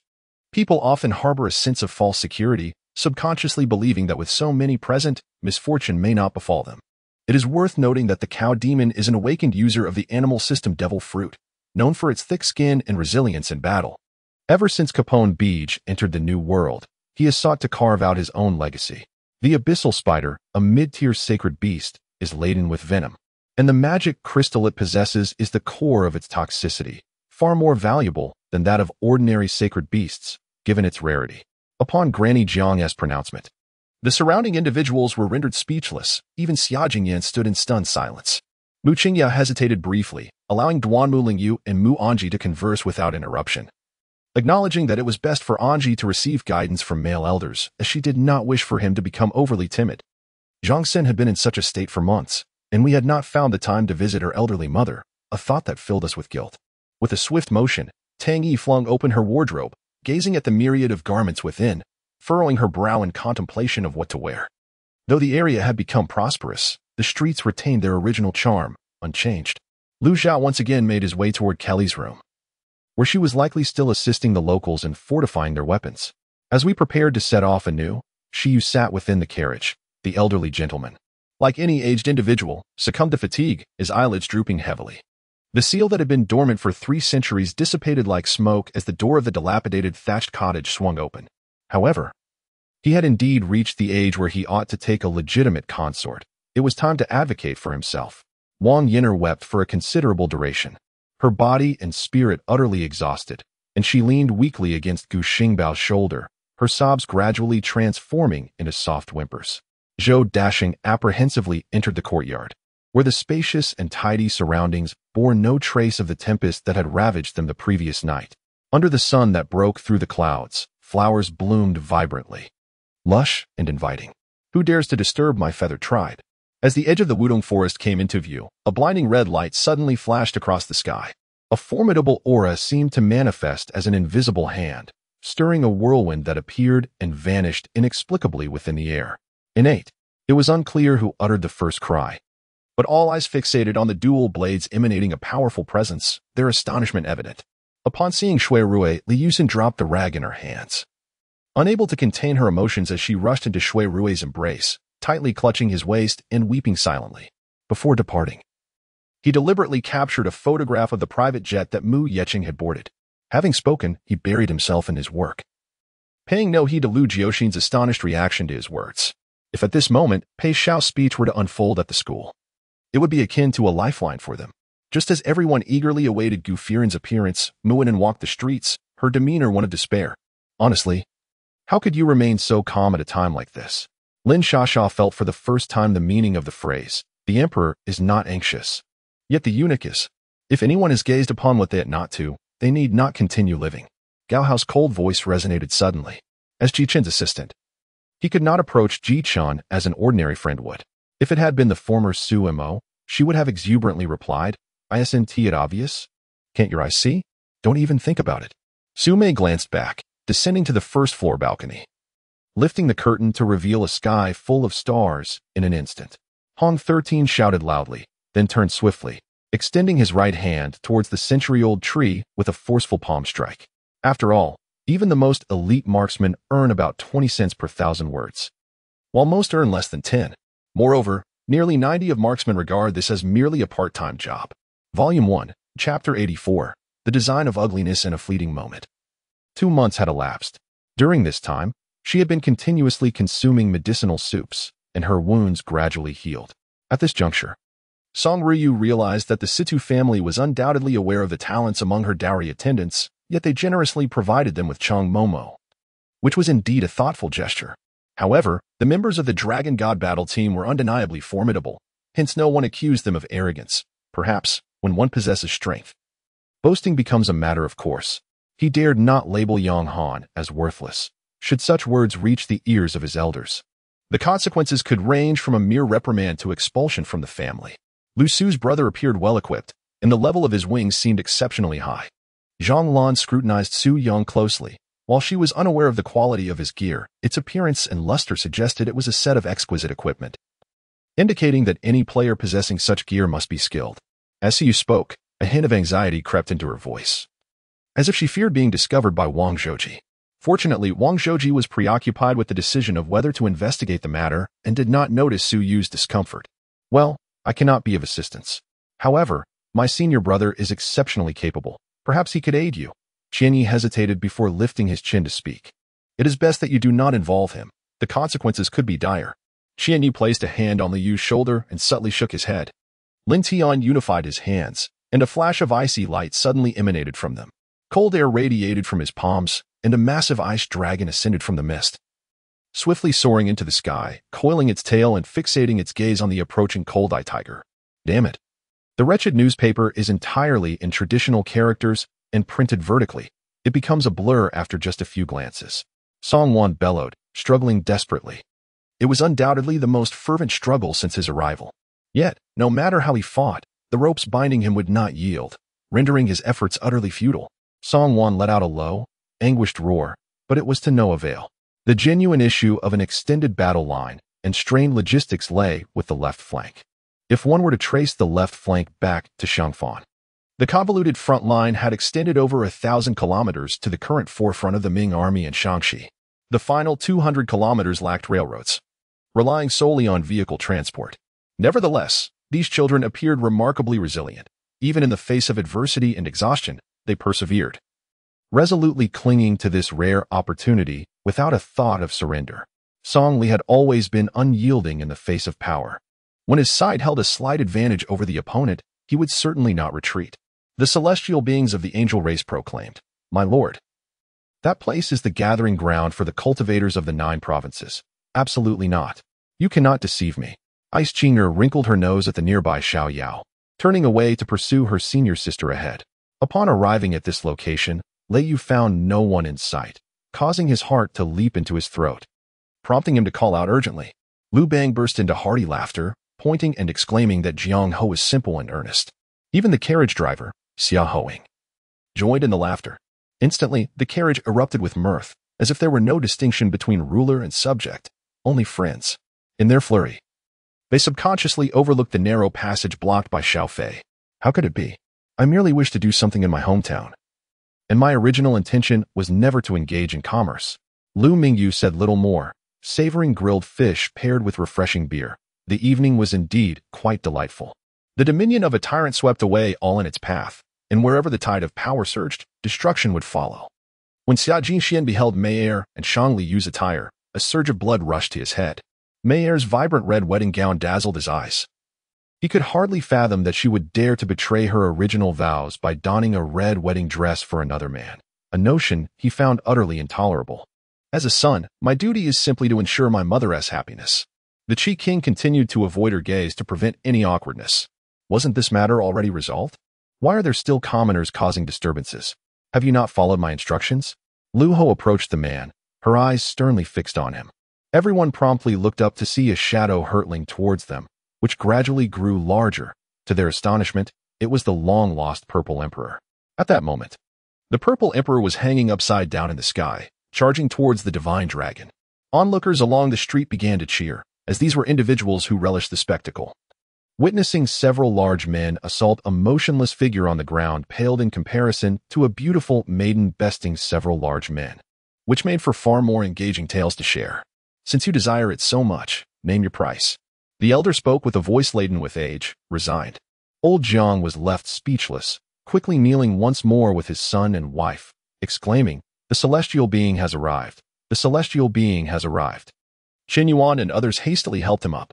Zifeng and Jin Wuqiu shouted in unison, simultaneously raising their shields. Flames enveloped Zifeng, while Jin Wuqiu shimmered with golden light.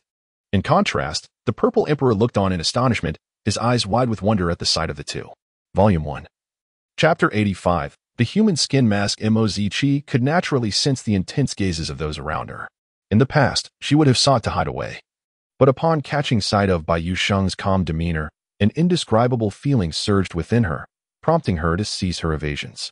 It was only when she settled beside Han Jiang that she let out a deep sigh of relief. The comments had astonishingly exceeded 3,000. Lin Yuan clicked to take a look. The initial remarks were filled with envy, but as she scrolled further, she encountered fresh commentary. Feng Mu's script was not unworthy of production. Numerous film companies thrived on such content, and he was certain that some players would begrudgingly admit that the outcome was passable. Otherwise, what could be done? Without encouragement, there would be nothing to view. Wang Luo felt as though he was being scolded, yet upon reflection, he reasoned that such sentiments were likely non-existent in this world, thus it was still within the bounds of normal cordiality. Struck by the 100th blow, Thor's body was marred with fissures, blood spraying into the sky as his health plummeted by 50. Not only did his breath descend into a legendary realm, but his body also staggered into a half-kneel upon the ground. After the scene, Lin Dong, feeling somewhat drained, shook his head with a wry smile. He had once thought acting was effortless, but only after stepping into the role did he realize his own limitations. Upon Li Bing's entrance, Lin Yuan rose and proceeded towards the studio exit, leaving the crew in a state of perplexity. Xia Anlin had intended to address this matter, but was pleasantly surprised when Huan Yin spoke up first. She had explicitly stated that she wished to celebrate the Qixi festival before departing. Could it be that she desired to spend the occasion together? That so-called brawny yet simple-minded individual merely inquired, with no one more proactive than he. Each time she felt herself on the brink of fainting, an ominous presence within her seemed to invigorate her senses, jolting her into clarity. Not to mention, the perpetrator of her classmate's demise was now alarmingly close, transforming the night breeze into a leather cloak. Yang Fan steadied himself, realizing he had misjudged the situation. Could it be that this voice was yet another figment of his imagination? Moments later, the front desk called to inform him of an arrival, to which Su Chen nodded in acknowledgement, permitting entry. In that fleeting moment of closing his eyes, a figure rolled forth from the inferno, still ablaze, with singed hair. If the other party had approached with civility, they might have considered sharing a room. He and Su Chen, as two men, could easily cohabit. Checks and balances were not merely the purview of a singular elder. Following a series of appointments, Qinlai brought trusted subordinates from the Yuan-Lian realm, securing a third of the military's future positions. Soon after, Xia Qiru's gaze fell upon the man clad in a suit, prompting her to exclaim without reservation, "We are certainly incompatible. Therefore, there is no need for dialogue. Brother Xian, have you ever seen two rivals getting along?" Si Qiyu remarked earnestly. However, the sincerity in Si Qiyu's expression only served to amuse Yu Chu Xian further. Moreover, the enhancement of the innate star pulse's strength allowed for the celestial essence to harbor more divine mandates. These valiant spirits who perished in battle would serve as the optimal candidates for Liang Ji's divine enshrinement. After enduring the scrutiny of the Securities Regulatory Commission, Chen Man realigned her professional stance, preparing to embrace a lifetime as a researcher, devoid of any passion for her work. It was only when her footing faltered that Hua Xuanji realized she was on the verge of falling. Her instinctive reaction was to clutch her abdomen, at which point a chilling hand suddenly grasped her wrist, halting her descent mid-air. Qibao certainly wished for her to depart sooner, after all. Only then could they clarify matters between them. In Zhou Minghai's office, Wang Nuo sat on the sofa, sipping tea while observing Hai go on the phone with Hua Maoxiang. Madame Fu contemplated for a moment, agreeing with this notion, and summoned a servant to guide her, taking Ji Manred to seek out the Lin family. Subsequently, the clan maneuvered their airship to launch several more assaults, ultimately eradicating the 6th-tier void mirage demons within the abyss. With my grip around her throat, Ji Manred was immobilized. Her breathing constricted, leading to a flush upon her cheeks.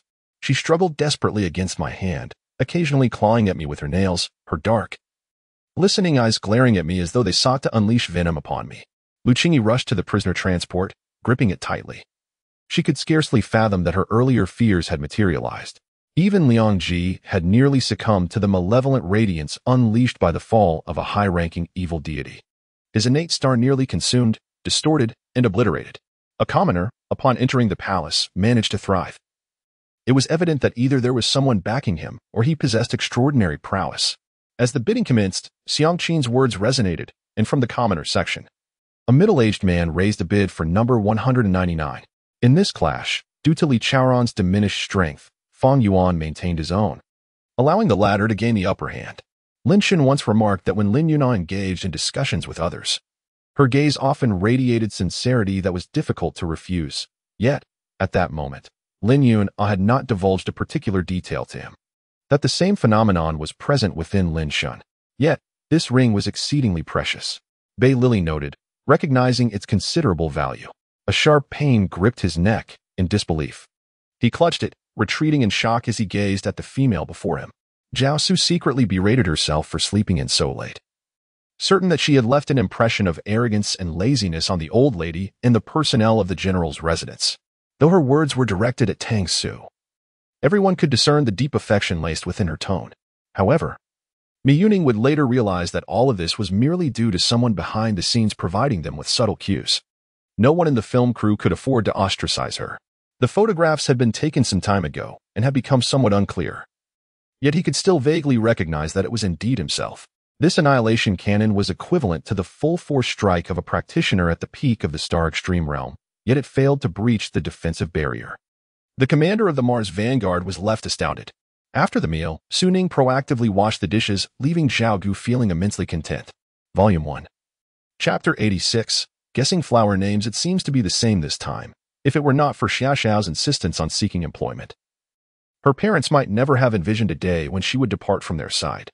However, with so many present, and given that Xiao Fan had rescued Wang Yuyan, he must certainly exhibit proper decorum. Selecting a girl of a lower status should pose no significant issue for someone of his caliber. A genius ranked among the top 30 nationally in the art of puppetry. Although Dong Zhuo did not activate his protective aura, he merely let out a low grunt and staggered back 2 steps, shattering the floor beneath him. By the lakeside, a grand vessel lay anchored, adorned with intricate carvings and exuding an unmistakable royal elegance. At this point, Yuning glanced at the other members of the 2 instruments sect around her.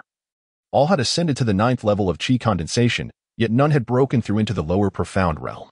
Nevertheless, as a distinguished elder wielding a sword and a formidable spiritual practitioner, it was one thing to indulge in wine, but should she be caught feasting on common grilled meat, it would surely be a source of great embarrassment. When you have the time, do speak, remarked Chu Qing, her demeanor softening somewhat, as she recognized her role as the manager of her own child. This level of cultivation had already placed her on par with the top young talents of the 8 sects, excluding the lesser sect leaders. Fists clashed in the air, producing a sound that sliced through the atmosphere, bang, bang, bang. With each collision of limbs, a searing wave of energy surged forth, causing those without cultivation to feel as though they were losing their footing. The tank operator quickly repositioned, allowing the tank's deputy to take over, as his vision required a minute or 2 to return to normal. The individual referred to as the boss appeared to be a young man around 17 or 18 years of age. Just as his companion was halfway through speaking, he abruptly interrupted. The reverence in the eyes of the 5 masters of the Sacred Physician sect intensified. With a smile reminiscent of the Buddha, he exerted a commanding presence. Reputedly one of the few capable of restraining Zhao Qianjia, they were acutely aware that if Xiao Yi were to nod in agreement, he could depart at any moment without concern. The Demon Hunter Hall, with its long-standing lineage, has historically been revered, with each hall master being a figure of admiration. Drawing her sword, Bai Yuyan's white gown billowed around her, her fair and luminescent skin radiating a powerful aura. As for the reasons behind these actions, let Mr. Phantom elucidate. My task has been fulfilled. With a smile, Oaks shifted all responsibility onto the Phantom, suggesting that this matter bore no relation to him whatsoever. Upon hearing that the Qin residence was besieged, Su Dingwang immediately summoned all the household servants to safeguard his sister, charging in without hesitation to disperse the crowd, oblivious to the dangers that lay ahead. Xiangxiao, look who has arrived. The warm greeting of old Chen echoed from outside the courtyard, prompting Lin Xiaoxiao to frown involuntarily. Divided attention, compounded by the initial tremors, had drastically reduced their accuracy, which for the guards amounted to nothing more than a waste of ammunition. Qin Yiming strapped on his bow and arrow, seized a large blade, and rushed to rescue Su Zheng'er and Sun Shiru, handing Sun Shiru a knife. However, as time progressed, they gradually advanced, enduring against the world's relentless adversities, successfully adapting and thereby surviving to this day, while those who sought to oppose them had long perished. The passage of time and the lessons of history had imparted a clear understanding. It could conjure a world that aligned with one's deepest desires, even drawing oneself into its embrace. Such transformations appeared subtle at first glance, primarily manifesting in minute adjustments. When combined, they resembled an image enhanced by photo editing software. In the final 10 minutes, all the tools present had succumbed to delirium. Their eyes were bloodshot, their bodies battered as they gasped for breath. clutching kitchen knives and casting fierce glances at those nearby, hunting for prey, unable to restrain themselves any longer as they lunged at any perceived adversary, slashing and stabbing. She felt a damp Volume 1, Chapter 87. Those who engage in wickedness will ultimately meet their demise on the front lines of Conca, Do meticulously forecasts, ensuring that they do not easily fall into the jaws of death. Jiang Ruxue awakens from Bibidong's embrace, gazing at her flawless countenance, her heart begins to flutter. The citizens of the capital are all familiar with her, for her 2 poems have surpassed all poets of the Qingyan dynasty over the past few centuries. The spirit pearl continues to emit a faint aura, not overly intense, yet undeniably pure. As the fiercely growing swordsman and shield-bearer rush towards him, Yinan swiftly turns and weaves through the crowd of 200. The furnace is their essential means of survival in the dark forest. Losing all of them would be akin to pushing them into a dead end. The strategy of the Azure Sword Rain is to expand from 3 supply points. Once they secure these points, victory is assured.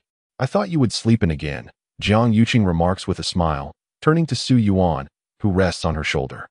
Even the 2 most formidable masters of the Huang family, both at the 2nd level of the divine realm, are unable to suppress their trembling at this moment.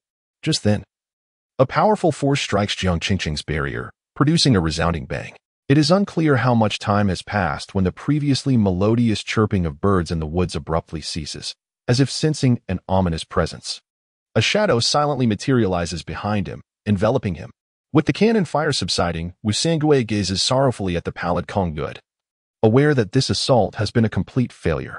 These extraordinary beings have battled the dark cosmos for an extensive duration, their conflict spanning several cosmic eras. However, they find themselves powerless against the dark universe, expending all their energy merely contending with the ever-increasing number of extraterritorial demons. Needless to say, I could smell the ointment the moment I stepped into the room. Lin Fei furrows his brow and states, "The howling troll over there is soon devoured entirely by the devourer grass, leaving no bones behind. A truly terrifying sight." Both Li Si and Xia Luo anxiously fix their gaze upon Zhong Shenxiu, unsure of what he is about to say. However, to their dismay, Zhong Shenxiu remains silent, merely exhibiting a knowing smile. This place offers everything from elixirs to scriptures, and even some mysterious items for sale. Yama King has resolved to make a decisive move. With little blood left, he employs the shadow of magic to navigate through the enemy's formidable obstacles, reaching Zeus. All right, still the same old flawed conclusion that the diviner is a false deity. Ning Yu is momentarily taken aback, although he had long known that the first brother would not reveal Ling He's whereabouts. He had not anticipated that the first brother would state that Ling He is no longer within the Great Wasteland. Ning Yu wishes to inquire further, but understands that the first brother will undoubtedly remain tight-lipped. He can only sigh. At the front of the cavalry, 2 riders ride side by side, engaging in lively conversation, one donned in a cap and crimson attire, the other in a flowing skirt and colorful shoes. Surely, this torturous method of cultivation cannot be entirely fruitless. Otherwise, who would willingly engage in such practices? Li Sanyang refrains from further speech, instead smiling as she lifts her cup to toast the Lord with her husband.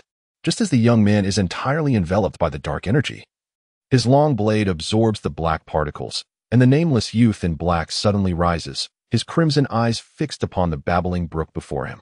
The slender blade behind him abruptly rises, its tip pointing downwards, hilt upwards, soaring vertically before him. Li's intention to deliberately expose the Qiankuan bag stems from a deeper motive, to make contact with such cultivators. Even Lu Yun himself feels a tinge of frustration. This tale is far longer than he had anticipated. He knows the ending and is aware that tomorrow he shall enter the final level. The 107th tier of the Eternal Tower is last hurdle before qualifying for the 108th tier, which he must conquer alone. Employing both hands, Lu Yun repairs the broken stool, restoring it to its original state in a matter of moments. Even he, who first undertook the repair, cannot help but be astonished at how his skills have become so proficient. The blade's radiance, akin to a bloodthirsty beast, swiftly devours every remnant of Yang Tianlong. The middle-aged man does not immediately enter the house. Instead, he gazes at Xiao Yu with astonishment, slowly uttering, you are, Xiao Yu?" His expression betrays incredulity. However, the stone forest cannot be traversed merely through high armor. It would be wise to prepare additional evasion potions. Lin Xian reflects, recognizing that the stone forest is a level 20 dungeon, rather challenging to conquer. The equipment is not particularly impressive, and he had no intention of farming it. Nevertheless, Completing it would yield several gold coins, which is quite rewarding. Master, I encountered that scoundrel who had cornered him. I happened to pass by and saved him.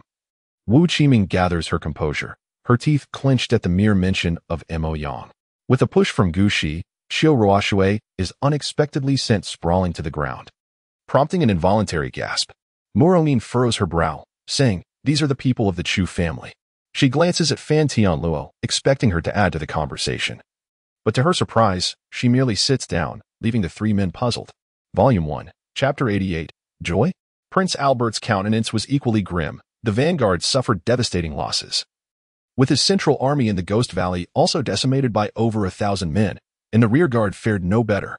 As they departed, he did not hesitate to drag Meng Yin into the fray, insisting on her landlord status and forbidding outsiders from staying over.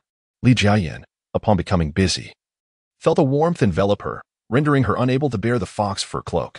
Coupled with the nature of my relationship with her, many found it difficult to speak sternly, prompting an assistant to inquire about my opinion.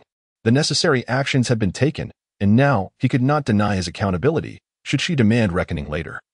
He could only acquiesce. Jiang Yu poked at the noodles on her plate, her heart in turmoil.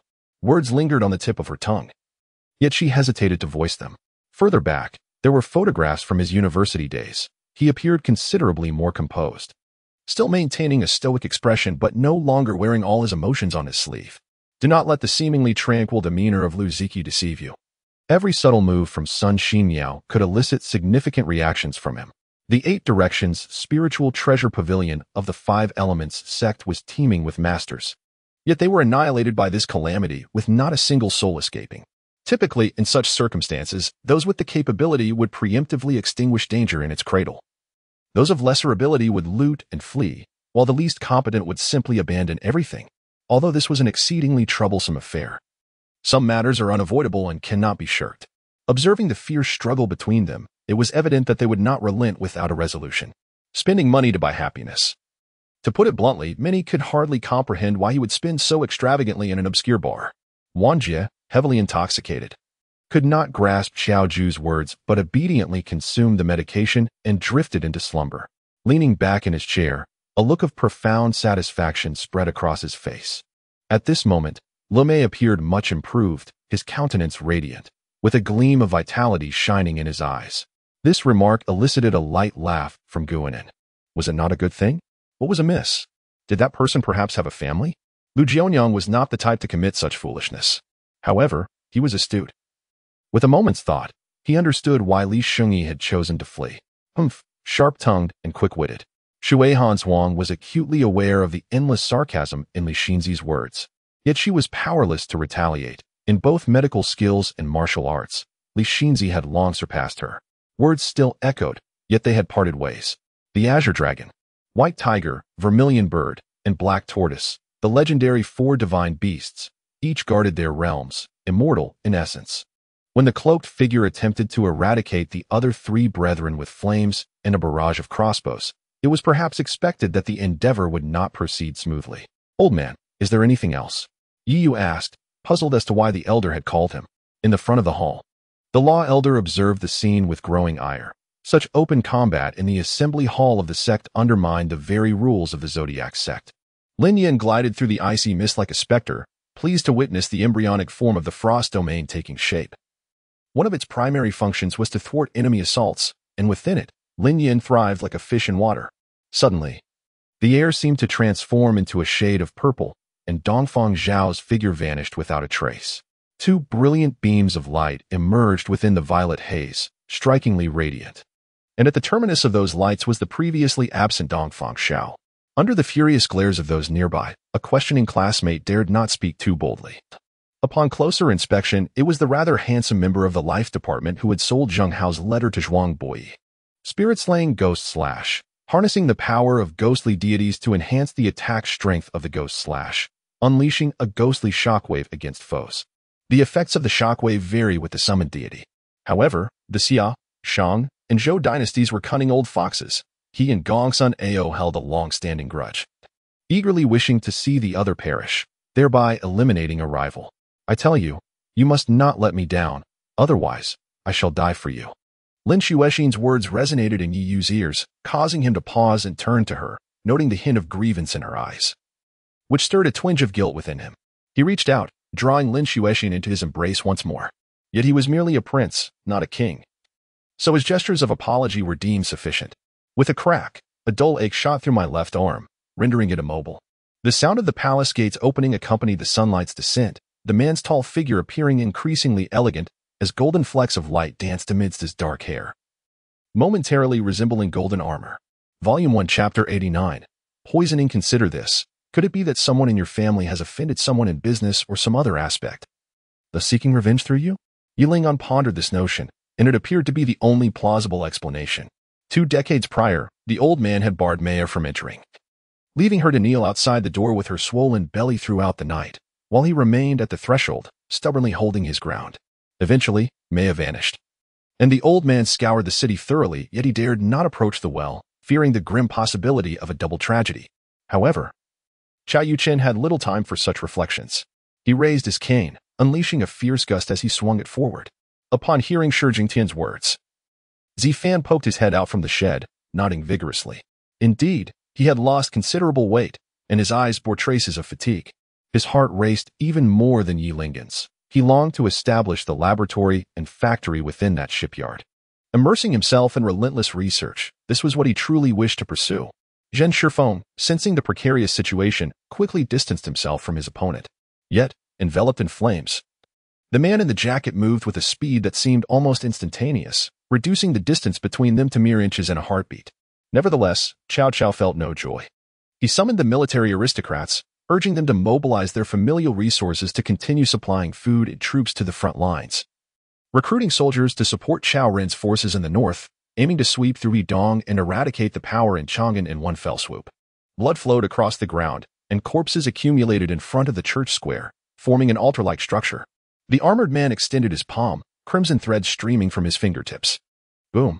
Ymir merely blocked the Ashura seal with one hand, and Xiatong's formidable combat skills failed to even slightly unsettle his adversary. The consumption of poison techniques was immense, and when fueled by spiritual energy, the toll was even greater. Excessive damage to the soul could lead to disastrous consequences. On that day, it was Zhou Mingmei's birthday, and she had reserved a villa for the celebration. In the evening, when Xiaoheng attempted to bully her again, she used Rong Xian as a shield. Just as she was about to call him, she suddenly recalled what Xiao Zihua had said. He could not be awakened from his nightmare. Presumably, it was yet another of Yu Jiajia's minions, but even knowing this, they had no means to counter it. Chen Yu sighed and spoke. However, today, she witnessed them in a compromising situation in bed, and after being scolded by Ji Molan, a surge of frustration filled her heart. There should still be about 1,000. The host had genuinely relied on herself to save others. To speak of it, the host's earlier actions were truly remarkable. The flattery from System 1203 flowed ever more smoothly. The completion of great endeavors and performances is not solely reliant on one's virtues, but rather on perseverance. Thus, in an attempt to please his wife, the husband deliberately requested the waiter to book just a single hotel room, all in the name of saving money. But could she truly indulge in reckless speculation? What kind of person did she think he was? Lu Yunqian felt quite wronged, throwing up her hands in resignation. Huatong supported Long Yujing, placing one hand on his back to infuse him with profound energy. You must let me see you, echoed in Long Yujing's mind. And in the next moment, the mental connection with Huatong abruptly severed. Oh heavens, what day is it today that all manner of strange beings have emerged? He lamented helplessly, although he understood that it was quite natural for a typical high school student to venture out to the commercial street during their break. Was it not entirely reasonable? As he fought his way through, Lu Ming's target was none other than the head of the entire church, Pope Anderson. At that moment, Anderson was engaged in a fierce battle with Warren, who found himself at a disadvantage, having existed in a spiritual state for nearly a decade, which significantly affected his prowess. Who said you were an intern?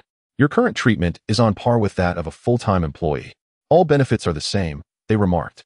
As he drew closer, Yu Huang discerned that this child possessed large eyes, albeit shadowed by a faint hue of blue. With murder in her heart, Lin Ruyan radiated blood-red light, surpassing even the blood clouds in the sky. In truth, I do not possess my mother's beauty. She finally spoke, her voice carrying a chilling tone. Regardless of whether Lu Li acted due to Yan Yisan, she felt equally grateful. Had it not been for his and Yan Yisan's encouragement, she might not have had the confidence to produce so many design sketches. Having stepped outside, Feng Sheng noticed the usually non-smoking Feng Yi now puffing on a cigar from the table, prompting him to approach. A drop of Ming Lan's blood could sustain for quite some time. At the very least, the room for the whip could continue to be utilized. And the lesser-used items were even less of a concern. Ming Lan had lost considerable blood in her efforts to save her mother, and her father was well aware that she needed recuperation. Yet, despite this knowledge, he insisted on her shedding blood, indicating the urgency with which he required those stones. Almost there, it is merely a matter of different customs. Otherwise, there is little distinction. It is all part of the human world, so what difference could there be? Dong Xiao pondered silently. At that moment, the nearby screenwriter provided insights, and the guests became aware of the significance of the first prince's favorability. As actors, regardless of how one appears off-camera, one must always present their best selves before the lens. No sooner had Lu Qin posted that tweet than inquiries flooded in beneath it, questioning whether she had truly signed with Tang. They merely needed to issue commands, and those below would execute the tasks, subsequently reporting their findings back to them. Volume 1. Chapter 90. Apology. Deng Hong, adorned with an elegant cap and dressed in scholarly robes, appeared particularly spirited. His commendable rank of 19th in the civil service examination filled him with delight, prompting him to hastily pen a letter to his father to share the joyous news. On the banks of the river, an influx of over 1,000 villagers from Shanglin had suddenly appeared, though they had fled in search of refuge. Their hearts were heavy with concern for the safety of friends and relatives left behind. This surge brought an air of bustling activity to the riverside, reminiscent of a thriving marketplace. However, despite the imposing atmosphere, the men in black were, after all, his own kin. Should any harm befall them here, the repercussions would undoubtedly be severe, even if it did not directly involve them. Thus, Zhou Donli called out towards another direction. Moreover, the ground was adorned with an array of unfamiliar flora, some of which bore vibrant blossoms, resplendent in their colors. This scene exuded a sense of vitality and exuberance. In the audience, Zhu Xia furrowed his brows, grappling with inner turmoil, pondering whether Xiao Siming would intervene in a moment of peril. Ultimately, Bai Si could no longer contain herself and began to call out towards Long Out Yen, her clear voice slicing through the cacophony of screams. Akin to a refreshing spring amidst desolation. Ma Zhen frowned. When Zhang Yuba initially proposed the treacherous plan of deception, he instinctively believed it was a ploy devised by Chen Han, who feigned illness to avoid Huaiyang. As one scheme faltered, another was set in motion through Zhang Yuba. However, his thoughts had since shifted. They truly did not dare to offend Fan Tiangang and his associates. It was this very individual who had trained them to the point of exhaustion, a memory that had lingered painfully for decades, forever etched in their minds. In the front row of the inner hall, the first figure clad in white leaped forward, soaring like an eagle, and swiftly reached Chenhua to intercept him. Casting a fierce glare at Biao San, the ominous clouds in the sky seemed to resonate with Yang Xiaotian's disdain, gathering ominously, the pressure of the heavens intensifying. Heavy as a colossal mountain looming over the hearts of the onlookers, Chen Lang was not one to dismiss the opinions of his commanders. He listened attentively to Wu Liqian and Qi Xing, considering their counsel seriously, as they were both loyal to him. They harbored a mutual disdain for Fang Mo, and should an opportunity to capture him arise, they would not hesitate. Upon reaching the stables, the horses had already been released. Qin Jiota mounted his steed and departed with others from a different route, leaving Mu Shuesheng alone. He had initially feared execution awaited him, but to his astonishment, he was not killed outright, and Wu Lihan still wished to see him, piquing his curiosity. At that moment, both of them were terrified, hardly able to focus on the menacing entity, hastily checking on Dire's condition. To the husband's surprise, nothing unusual was found within her. Despite the absence of any abnormalities, the completely refined medicinal essences floated before him, shimmering in a multitude of colors, as translucent as liquid crystal, captivating in their brilliance. Upon witnessing Chun Hao successfully complete the first phase, even Mo Jun could not help but exclaim in admiration. They placed their gifts upon the table, and Fu Jinsheng guided Gao Yunjin to sit in the living room. 3 years prior, they had intended to remarry, but her brother's marriage had delayed their plans once more. After speaking, Shen Bing turned to leave, refraining from persuading Lung Fifan. He had always regarded Lung Fifan as a formidable rival, understanding him even better than he understood himself. Though he did not agree at present, he was certain that in a few days, Lung Fifan would appear punctually at Xishan. Moments later, Qing Shiji was teleported out, followed closely by Chu Hong, Zhao Bin, and Mo Lu. Ultimately, 7 individuals passed the test. Lan Ruo had either given up or lacked the strength to succeed. However, This could be considered a special circumstance. Just days prior, Li Erlong had worked tirelessly, and today, with a rare respite from labor, Lu Hohat wished for her son to enjoy a moment of rest. The path of cultivation is eternally solitary. Some find anguish in solitude, while others derive joy from it. There are no innate invincibles. Rather, triumph hinges on one's diligence.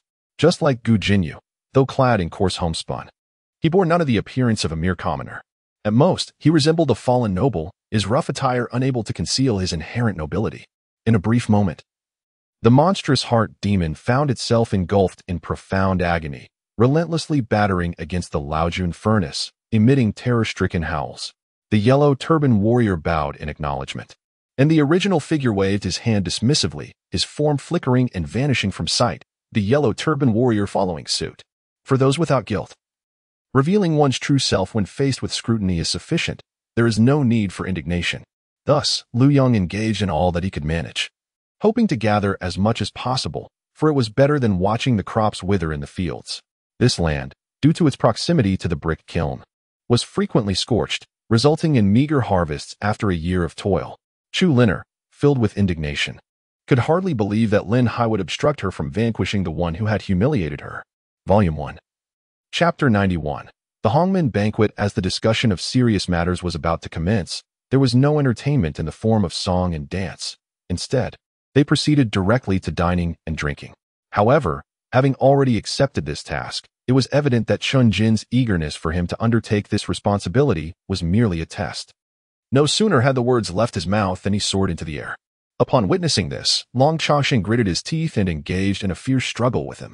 More critically, Dua's subordinate, Moira, possessed an extraordinarily high level of control over time throughout the universe and had already utilized this authority to initiate an infinite reboot, thereby sealing NAR. Suddenly, drones circling above began to ascend, and several spherical, grass-green iron orbs plummeted to the ground. With too many projects and insufficient funding, many had been abandoned midway. Thus, he aimed to consolidate these projects and focus on two key areas. When Ailey could no longer endure, he had no choice but to administer a pill to her, channeling dragon essence into her body to assist her in continuing to cast ice spells and cool the three of them down. Shindingli rode ahead, clearing the path, while Xiaochen noticed that, in anticipation of his arrival, half of the townsfolk at the market had been cleared away, leaving only a few non-obstructive vendors. Upon the entrance of his carriage, the remaining townspeople knelt in welcome. Su Guanjia's eyes rolled in disdain. Although he felt defiant internally, his expression remained impassive. A faint thread of causal power enveloped the main server of Qingyan TV, sustaining the operation of the live broadcast. Zhao Yan arranged matters for Iron Row and left behind a dozen sensing insects before departing alone. I yield. Lei Yu's gaze toward Jiang Tianchen brimmed with apprehension.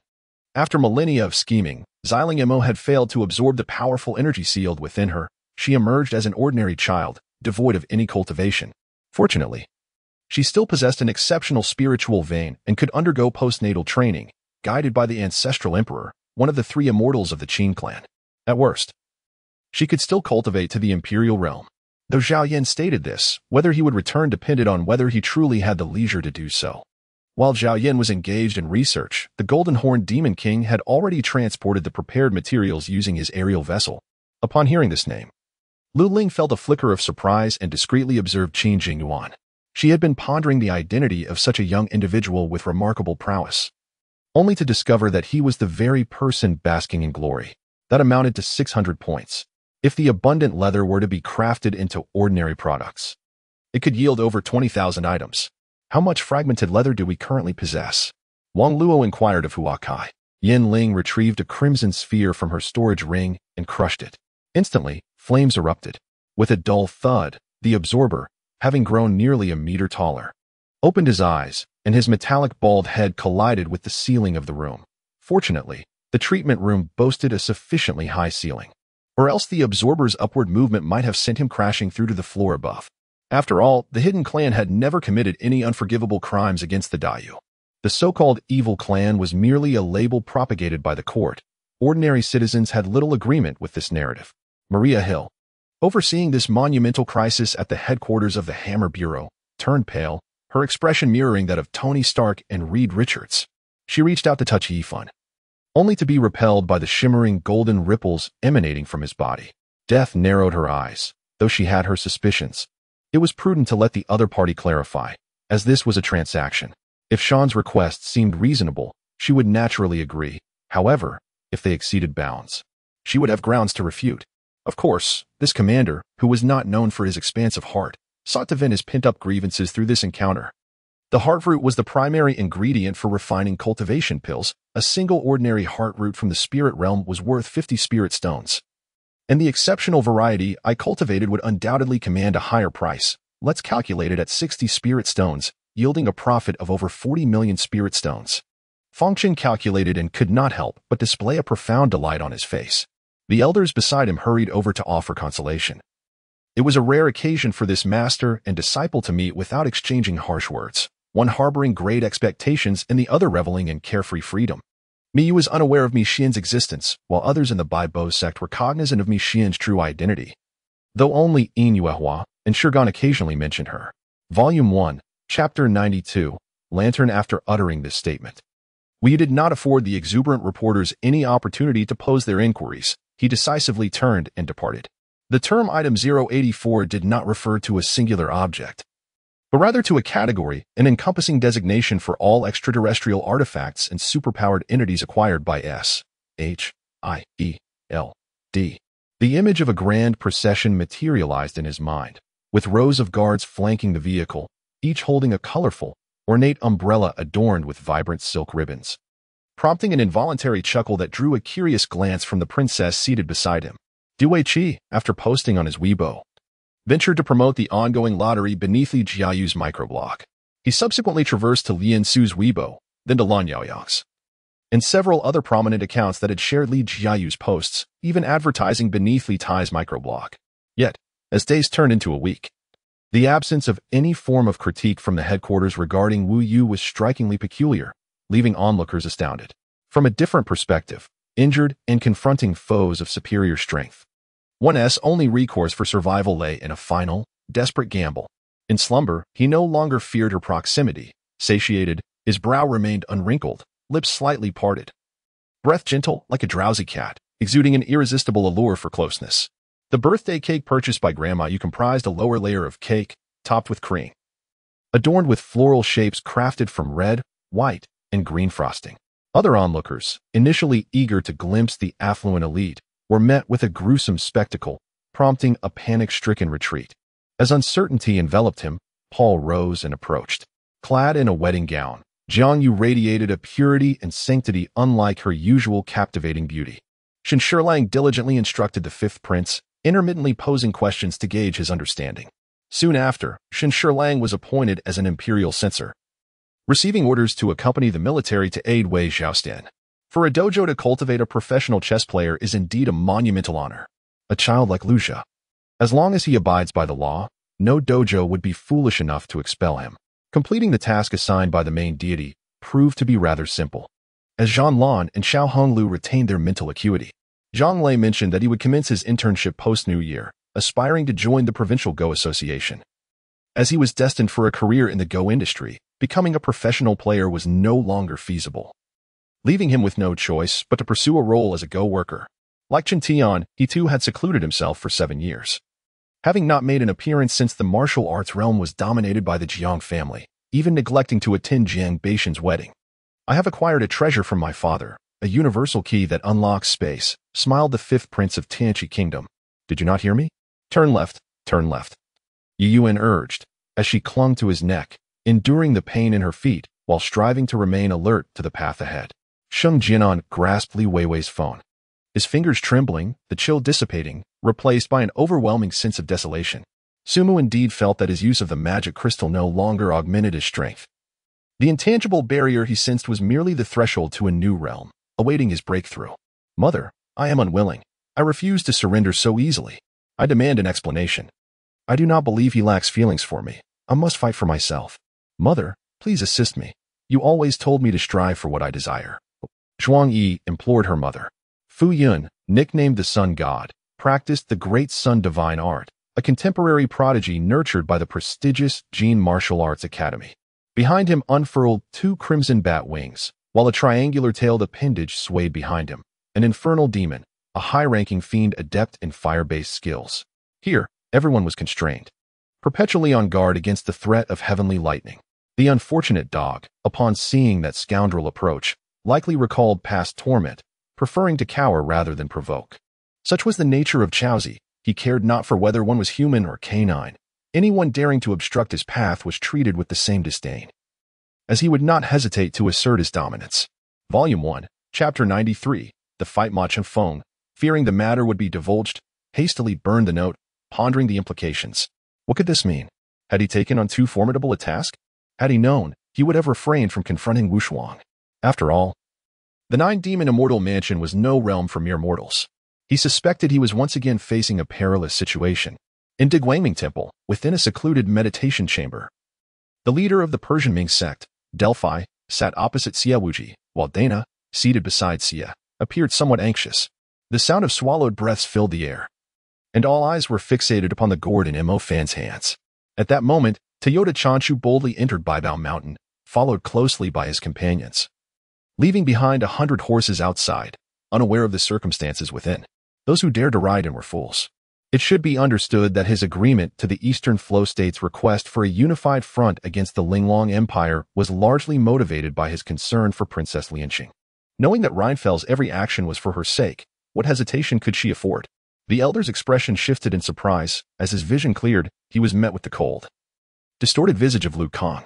Wei Zhenqing remained silent, lost in contemplation. Had he not witnessed the events unfold with his own eyes, he would never have believed them to be true. Yet, this was indeed the reality. He understood the emperor's suspicions. His nature was inherently distrustful. She was indifferent to her reputation. Truly, but if it could allow the citizens once protected by Guan Songhai to know their esteemed general had not betrayed his country, she would strive to make it so. The man's large hand firmly constrained her form, possessively drawing her into his embrace. Your Majesty.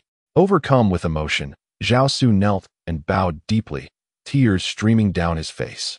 However, as he turned, he noticed the unmistakable hostility in Yin Giji's gaze. Upon hearing his words, Tan Wenliang's face flushed slightly, and she nodded at Gu Xi before turning to leave.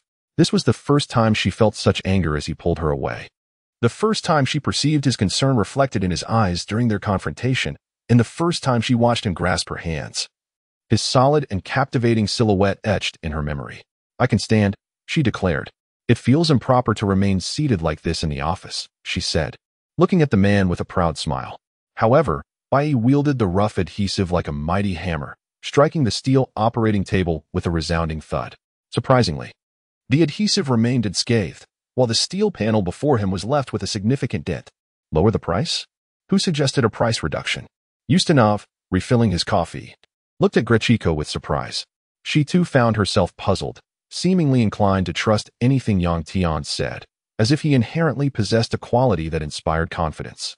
Just as she was about to instruct the 3 dogs to notify the county office, she spotted around 100 individuals carrying buckets, heading up the mountain to extinguish the fire, likely local farmers concerned about the flames threatening their homes.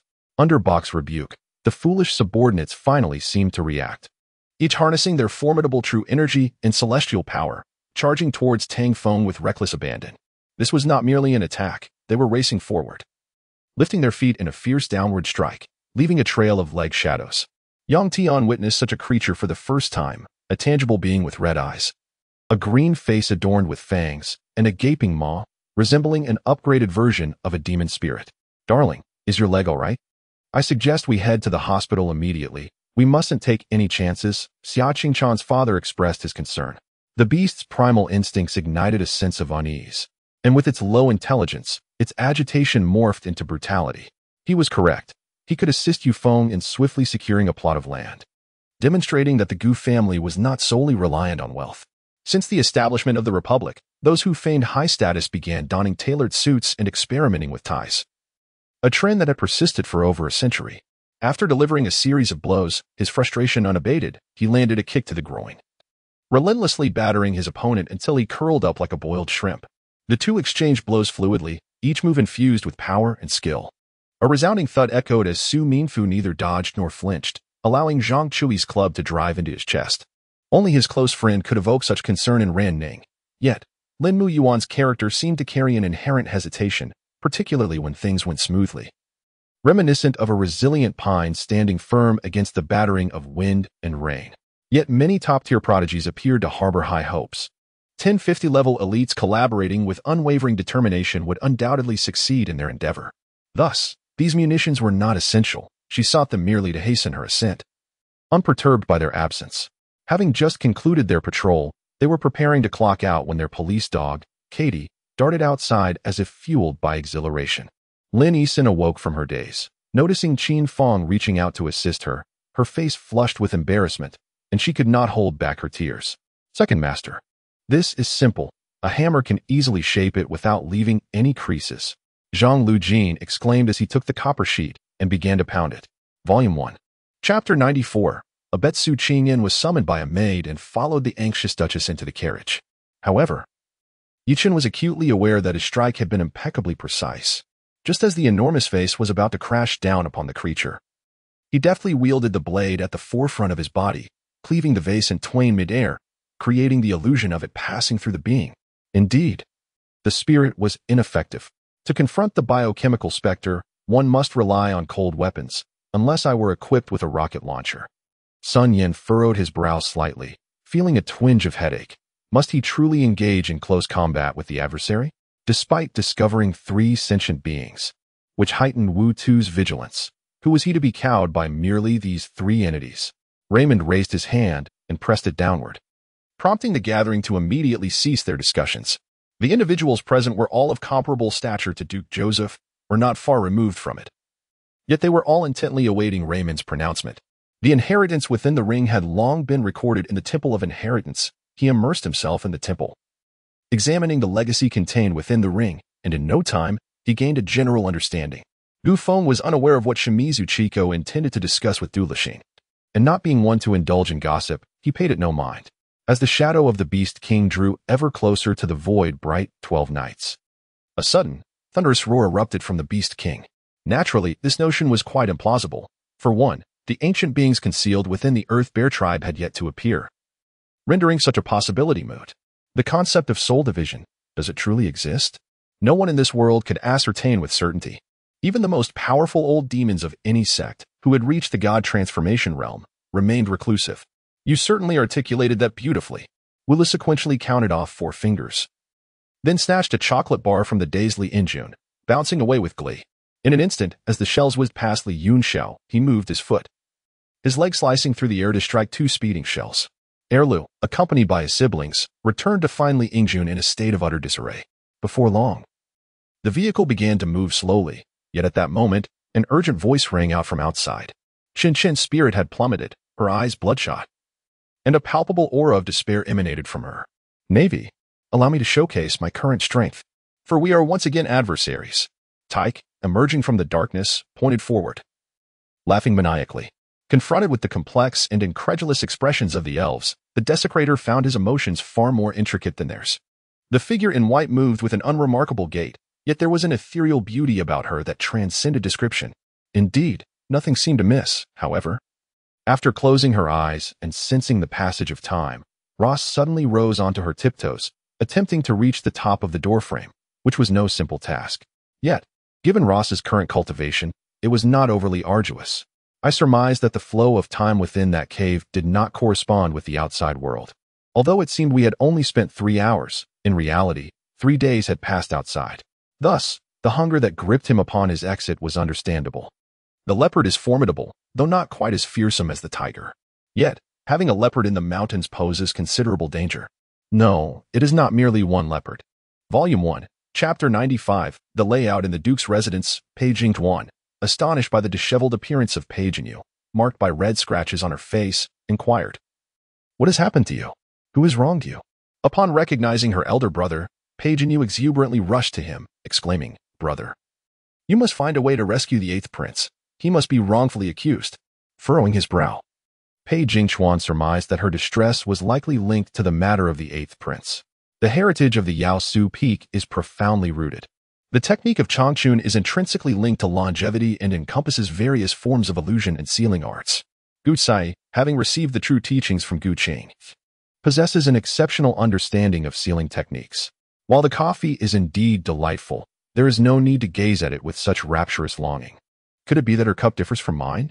The Valkyrians, known for their cunning and treachery, were the extraterrestrial beings responsible for the destruction of Ultraman Leo's home planet. Zheping shared his impressions of them. Doctor, I leave this matter in your capable hands. Captain Liu Yong instructed Zhao Kai before boarding the spacecraft with the Victory team and other astronauts, leaving the remaining onlookers to watch as the two ships ascended slowly into the sky. Cultivators possess remarkable control over their bodies upon reaching their limits. They naturally experience corresponding sensations, making everything seem effortless, unlike the distinct boundaries of the Qi training stage. After enjoying several meals prepared by Ning Ning, Tang Ningjing felt as though her conscience had been devoured by a dog, becoming increasingly carefree. She continuously troubled her dear Ning Ning for meals, growing quite addicted to them, which attests to Ning Ning's culinary prowess. LD intentionally offered him an opportunity to strike, feigning a vulnerability merely to expose his weakest point. Let's switch to manual operation. We must ensure that the propulsion engine at the rear and the anti-gravity system remain unscathed. Mr. Sure decided to prioritize protection, redirecting most of the firepower to the rear while deploying all fighter jets, intending to intimidate the monster, even if they could not injure it. Seeing the commotion in the audience, the host realized that inviting this senior to speak had proven to be a wise choice. The rocks beneath their feet appeared quite peculiar, a chaotic intermingling yet discernible. The crowd noted that aside from the sparse passers-by, everything around them was eerily silent, save for the occasional encounter with a guarding disciple.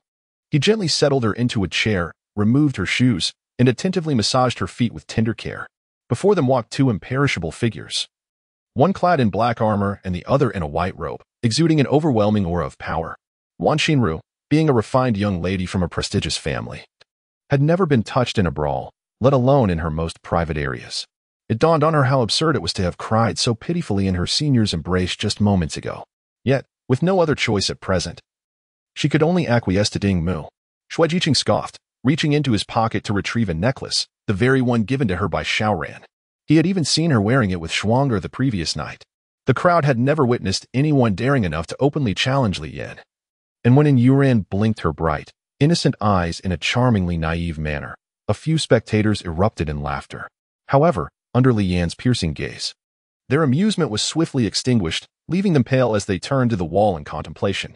The elderly man in purple erupted into laughter, his powerful voice shaking the peach blossoms, causing discomfort to the ears of those nearby.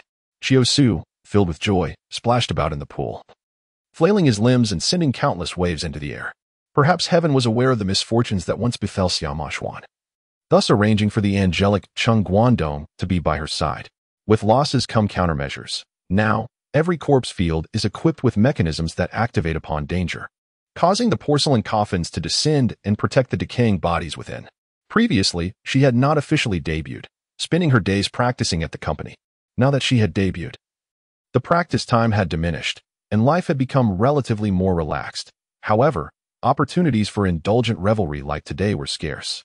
Da Hong Pao is a renowned beverage known as tea, hailing from the Central Plains dynasty, where it is highly favored. Ever since Albert had a taste, he was utterly captivated by this exquisite drink. Now, Long Shun and his team had already encountered the permanent members of the Agricultural Techniques United Nations, including the Republic of Phelan, the United Kingdom, and the Republic of Mali, thus they could not meet them again.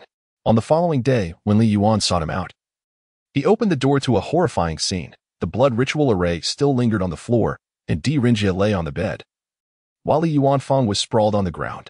Without hesitation, he scooped up Li Yuanfang and departed. Shaking his head, Jiangfeng dispelled the thoughts swirling in his mind. These were matters to contemplate later, for he had a more pressing task at hand. Xiao Su assisted the blind old woman to approach the bamboo sisters, who then began to release their acupoints through touch. Whether it was the opportunistic advances on their first meeting, the disinterested demeanor, or the intent to impose, all prompted her to consider delivering a bullet to the individual before her. This is entirely voluntary on my part, and all in service of the citizens. Lin Shuqing calmly shook his head, indicating his indifference. As Zhou Bo painstakingly ascended the 100-stone steps, he sensed that his physical enhancement talent had seemingly improved once more. Although he had not progressed from intermediate to advanced, it indicated that climbing this peak was beneficial for his innate abilities. Volume 1, Chapter 96. Stealthy Intrigues. Initially, I felt a twinge of sympathy and guilt towards my son. However, upon the emergence of this new circumstance, I found myself hesitating. If the allegations prove to be true, then my son would indeed be of a reprehensible character, having taken a grievous turn for the worse. Such a person could hardly be worthy of being my son. I would have to impose a stern punishment upon him. Bring in the victim. Please have the victim submit the relevant evidence, declared Lord Feng of the Dali Temple, striking the wooden block with authority. Before long, a woman with a prominent belly and an older man were escorted into the hall. The woman handed the evidence to the officer, who then passed it on. Grandmother Jiang appeared particularly delighted at the sight of her, her eyes crinkling into a smile, a hint of mischief shimmering in their depths, causing Yi Liangyin to blush involuntarily. Jiang Yutong couldn't help but chuckle.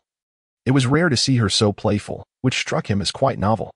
Once such a child, she had now become so fragile and sensitive, capable of gauging others' expressions to navigate her words and actions.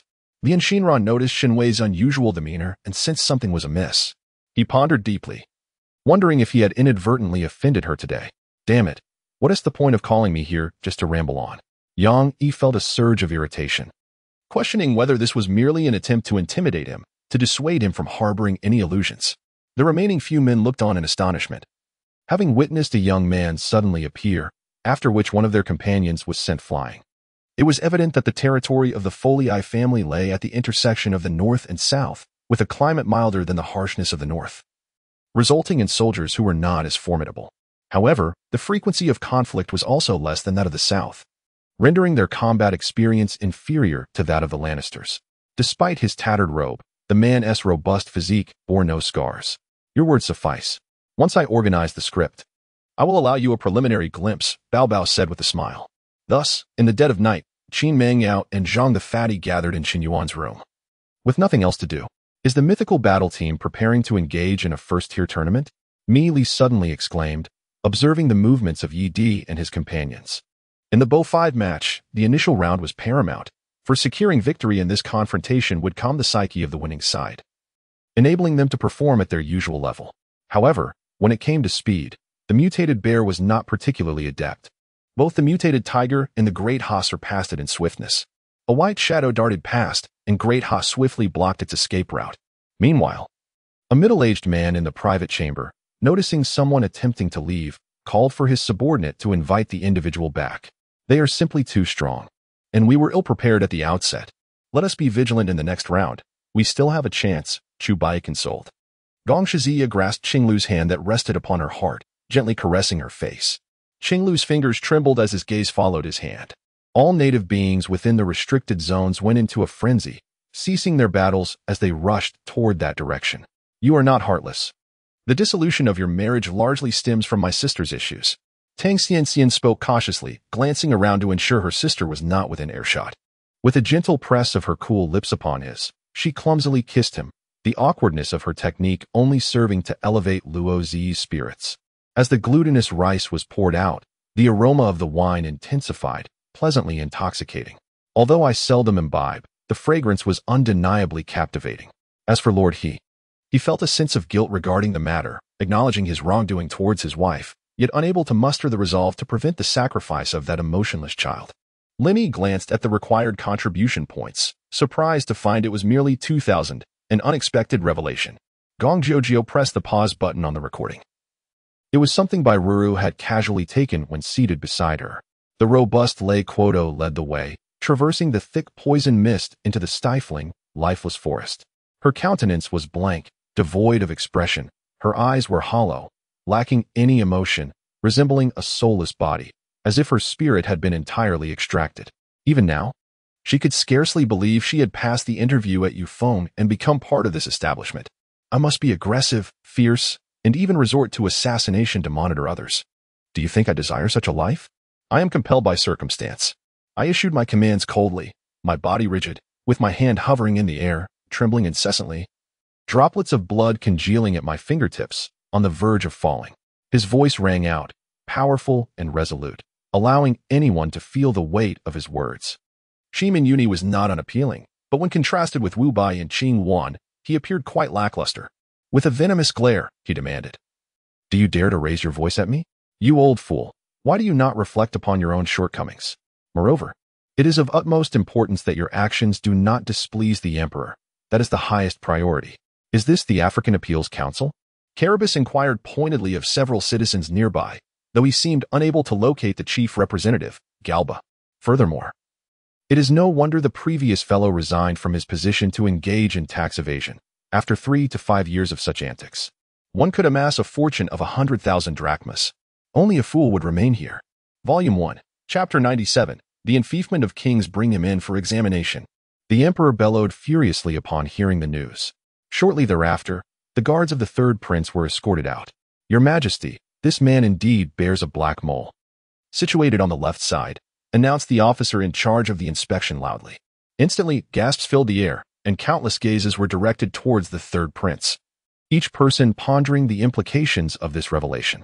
With nothing else to occupy his time, he casually perused the various storybooks, which narrated an array of tales. The reason for his broken engagement turned out to be Tang Zixuan. He had fallen for her, leading him to abandon his previous betrothed. If you wish to discard me, you must pay a price, she thought. Given this man's disposition, how could he genuinely dislike her if he treated her well at the behest of his elders? By how gradually felt the cool tears trickling down his skin, the scorching warmth of those tears akin to molten lava gliding over him, searing both his flesh and heart. Mr. Lee, we are truly grateful for your assistance in resolving such a significant predicament, the usually aloof director remarked with an unusually flattering smile directed at Li Fengchen. She was aware that Lin Yi's family background possessed certain influence. Had he not been accompanying Tang Tang, it was uncertain whether he could have remained in Jiangcheng. Though she wished to speak further with Jinro, she noticed that Jinro had momentarily set aside her troubles from the past half-month and appeared in good spirits. So she chose to remain silent. Among the cultivators within the Divine Mountain, none were without regret, yet they could only continue their ascent, having no alternative. Go Fuchi was unaware that he had missed his first encounter with his fiancée Yi, as he leisurely sipped tea in the parlor. Zhang Renli found himself at a loss. With Zhao Sheng and Jiang Qingyan asleep in the vehicle, while Mui Nian remained engrossed in his phone. The shop's air was stagnant, and upon entering, one was immediately assaulted by the unpleasant odor of oil, which grew nauseating with time. The 5-element spirit orbs were exceedingly rare treasures, each one worth a fortune. And presenting such items underscored the profound heritage of Minghua ancient city. Gan Tian opened the window, attempting to catch a snowflake, only to be met with a sudden gust of cold wind that made her shiver, prompting her to quickly shut the window. Yuning had long secured their consent. She could use them freely without concern for damages, as they would find no utility in them. Lu Changshan could not help but marvel. It was his first time witnessing Gu Aotian wield divine powers, and he was astonished to learn they pertained to thunder and lightning. For any martial artist, a superior martial arts technique was undeniably more valuable than any artifact beneficial for cultivation. Indeed, his intentions were for the entire Yixiang sect. Yet the path he had taken seemed erroneous, and the methods he employed appeared flawed, nearly costing him everything.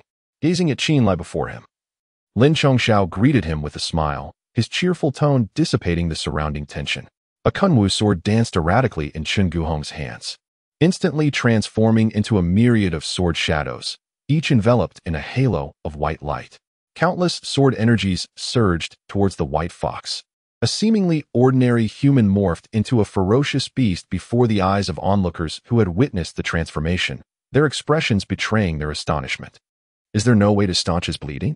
If this continues, how can his body endure? The irate Lin Wuxianzuan glared at the nearby alchemists. He was not envious of anyone but Liu Bei, who had received the title of governor of Shuzhou. Moreover, Ma Chao was filled with self-reproach. Recognizing that he bore at least half the responsibility for the current predicament, her heart skipped a beat as she formed a conjecture in her mind.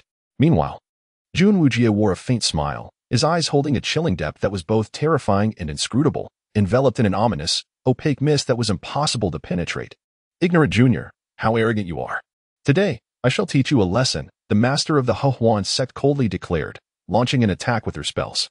The hypnosis technique. Dream Eater, derived from the Dream Eater's skills, could lull individuals into slumber while consuming their life force through nightmares to replenish oneself. Surfing was akin to the cascading waters of Chen Beishue, while the Grand Water Spray inherited the powerful jetting technique of the giant Qingyan.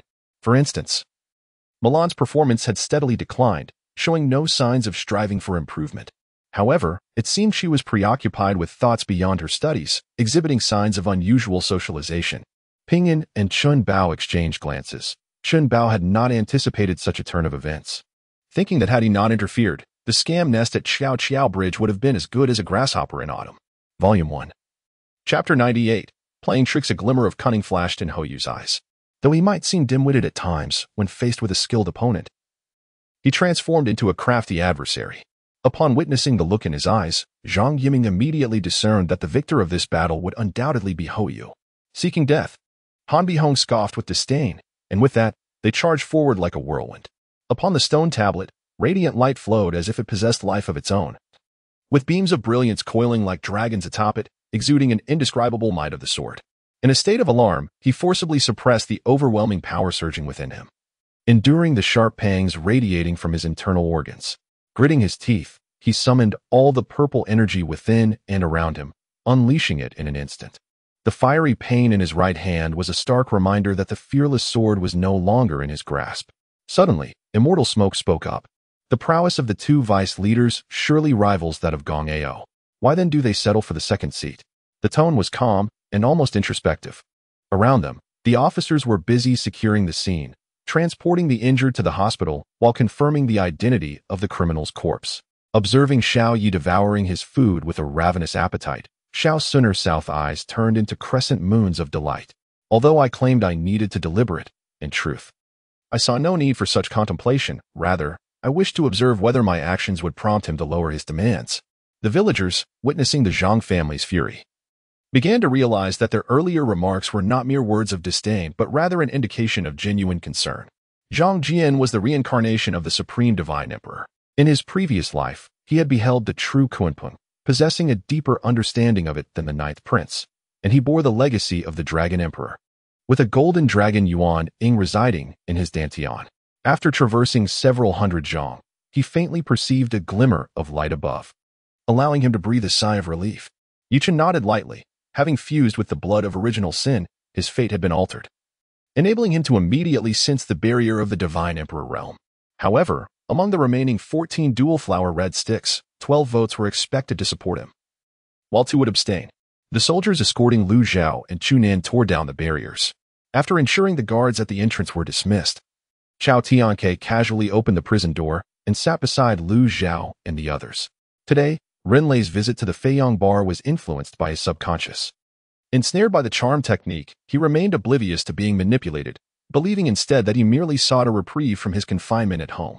Such sentiments would surely elicit gratitude from the Duke of Yi, for the Emperor's wisdom was undeniable. The officials collectively offered their routine praises before proceeding to the next agenda. This demeanor, if noticed, would reveal that Wu Shuai was somewhat forced to consolidate these soul swords. Ling Zhao's gaze flickered as he discerned the presence of a sacred aura within the sword of the Mystic King, reminiscent of the legendary Dugu Qiubai. Despite the sweat and the scent of blood enveloping Lin Xiaofeng, which typically would be unpleasant, the adept Free City Army, under the leadership of several generals, surged directly to the orphaned city walls. The office area spanned over 200 square meters, with an additional 100 square meters designated for sales personnel, each sectioned off, reminiscent of what I had seen during my visit to the collection agency. Of course, with the capabilities of the old man of heavenly secrets and machinery, creating a pair of legs would pose no challenge. Although the Qin army's position lacked sparks, the sheer density of smoke was already overwhelming for them. The addition of 2 enhanced 3-masted warships signified Wei Yu's ambition had taken a solid step forward. Beneath the seemingly tranquil surface of Qingzhou, undercurrents surged, heralding an impending transformation. Yet the future of Qishou remained uncertain. The pipe was merely stacked behind his house. Now that it was a farming lull, there was little to occupy their time, allowing them to occasionally check on the children to prevent them from playing atop it, which was quite convenient. Upon her utterance, General Song and the other high-ranking officials at the base visibly relaxed. Fang Yusen refrained from further conversation, nodding to them before departing with Bai Yi and Fang Yuyang to explore outside. Although termed as exploration, the trio aimed to seize this opportunity to gather more intelligence. Given Shui Xian's current predicament, it was unsuitable for Jian Xian to approach her. However, as for in Yuanqing, Shui Xian's spontaneous idea might just be fortuitously timed. Qin Mengdai had specifically sent her to Shanxing, a place where the cycle of life and death was vividly evident, serving as a form of baptism for her. Meanwhile, Arya, still busy at her uncle's house, pondered why the craftsman's family had not yet arrived. Had something amiss occurred on their end? Or had there been troubles along the way? As he spoke, his hand had already settled on Jean Royue's back, channeling a set of mental techniques. However, He summoned not spiritual energy, but rather the true energy concealed deep within his meridians. Ha ha ha, if you take care of me for a lifetime, I would merely become a useless person. He laughed before bursting into tears once more. Previously, it was Lin Qingxi who had acted thus. Yet Lin Qingxi's cultivation was ultimately feeble, and he had been affected, barely managing to protect himself. Ding you. Upon receiving 2 drops of weeping blood essence from Yin Su, first considered not refining and absorbing it, but rather crafting artifacts, and to this day remained diligently researching in the artifact workshop. The one who felt the most profound shift in Yang Yi's aura was Lu Yinjing. The moment he sensed the change, his expression shifted dramatically, his laughter ceased abruptly, and the mockery and derision on his face gradually faded. With that glance, Zhou He's pupils dilated sharply, an expression of disbelief and joy blossoming instantly upon his visage. Volume 1, Chapter 99. Plea for Mercy. Qingshuang initially listened in silence. But upon hearing Qinxin mention the medicinal clinic on Linen Street, dedicated to crafting the Ningyi pills, her heart jolted with surprise. She thought to herself, is this not my adoptive father's clinic? A decade later, Dong Yin was sentenced to death by Liu Che for his transgressions, and shortly thereafter, the Dowager Dou passed away in solitude. I never aspired to be the harbinger of discord in another's family, yet now, having become the target of scorn, I could only offer a bitter smile in silence. Palace master. Hongjin's lips twitched, but she was restrained by Yi Shu, who signaled her to remain silent. Ji Dai was currently in a foul mood, her demeanor becoming increasingly inscrutable. It would be prudent to avoid provoking her. Hongjin and Yi Shu exchanged glances and obediently followed Ji Dai. Esteemed gentlemen, allow me to prepare a meal for you. Please wait a moment. The two entered the room one after the other, only to discover that, though simply arranged, the interior radiated an exquisite elegance, containing but a solitary bed. The blue crystal leech is an exceedingly unique low-tier wasteland beast, born within blue crystal stones and nourished by spiritual energy. Shi Hong and his companions had targeted Lu Gengxing for interrogation, declaring that they would pry open his mouth even if it required coercion. The upper echelons of various factions had sworn an oath. Regardless of the value of the demon yam heart seeds, no one would dare to seize them by force. Though Jiang Qingyan spoke thus, her jade-like hands deftly stowed the precious stone into her spatial ring. Su Chun drew his sword, and to all witnesses, it felt as though a tempestuous wind and thunder swept through, imbued with destructive power as it surged forward. This solitary cultivator was merely one. Yet it was likely that the others were not far behind. They had formed this organization evidently with the intent of plundering other storage bags, making it improbable for them to operate alone. Before the storm arrives, an unusual calm prevails. I am concerned that the Six Sects Assembly might not withstand the Six Directions Sandvine combat platform. Feng Anhua observed the disciples guarding the platform, unable to find solace in his thoughts. As the bout concluded on the fighting stage, Yin Yetian descended from the high platform, making his way towards the arena's rear. Fully aware that it was his turn to enter the fray, a moment to unleash the fury pent up within him. Upon seeing Lu Mengmeng reappear before her, Su Ji could conceive of no other recourse but to kneel and plead for mercy, realizing that she had no one to rescue her. Even her godfather merely advised her to take care of herself, imparting a profound understanding of the folly in provoking such formidable figures. Throughout his journey, Zheng Fan had relied on his own efforts and strategies to obtain what he desired, recognizing that depending on the benevolence and charity of others ultimately lacked the confidence that comes with initiative. Ming Chuaqing cast a glance at the distant Yi Weiyang, a faint smile gracing her lips, before stepping forward to assist Shang Yulua. Yi Weiyang, noticing the expression of Ming Chuaqing, felt a pang of unease and remarked to Ran Biji, this fellow seems somewhat different. The expression bore a striking resemblance to that of a demon. As for the remaining corn husks, they were resolutely tossed to the far side of the field. Such matters must not be confused, lest the harvested and unharvested be mixed together, thereby increasing unnecessary labor. Of course, these items would serve as excellent fuel for cooking in the future. Upon reaching the 4th floor of the mall, seeing the exquisite traditional instruments such as the eru, guzheng, and guqin, Fang Xinran felt as though this mall resembled Zheng Fan's treasure chest. A knock echoed at the door, and Yi Qian's initial reaction was one of invigorated spirit. However, upon seeing that the visitor was the Minister of Justice, Wan Yuan, her demeanor once again displayed fatigue. Next, we must seek out Su Qing. Wu Fei discreetly informed me of the specific method. In any case, when utilizing the soul coffin, It is imperative to keep the snake demon at a distance, otherwise, it may detect Su Qing's presence. I grew cautious, crouching low to utilize the light from Bai Kai's hands, and discovered another dummy lying on the ground, one that had previously fought alongside us in the cabin. However, this dummy had made its way outside the cabin. Leaning against the outer wall, it remained unclear who had placed it there. Lin Chen had never encountered such a complex gaze, a blend of pain, shock, despair, guilt, affection, and solace, amalgamating into one of life's most arduous moments. Boss, there are 2 minutes and 11 seconds remaining, his former subordinate, dressed as a laborer, tapped his children's electronic watch, urging him on. What cosmic jest is this? They are all high-ranking generals with A-level authority. Yet they lack the permissions to issue a retreat order to the automaton. The other location is Madman Valley, as it also houses a teleportation array. Particularly since it has already fallen once, the prior incursion by the natural humans remains an indelible humiliation. Moreover, its appearance is exquisite. Su Ruodong's rendition of stir-fried shredded pork with green peppers was modest in quantity but beautifully plated, the curled shreds of meat encircling delicate green pepper strips, resembling a grassy field dancing with soap bubbles. He remained unaffected by the wind, appearing even more focused as he continued to toss handfuls of soil from the coffin outward.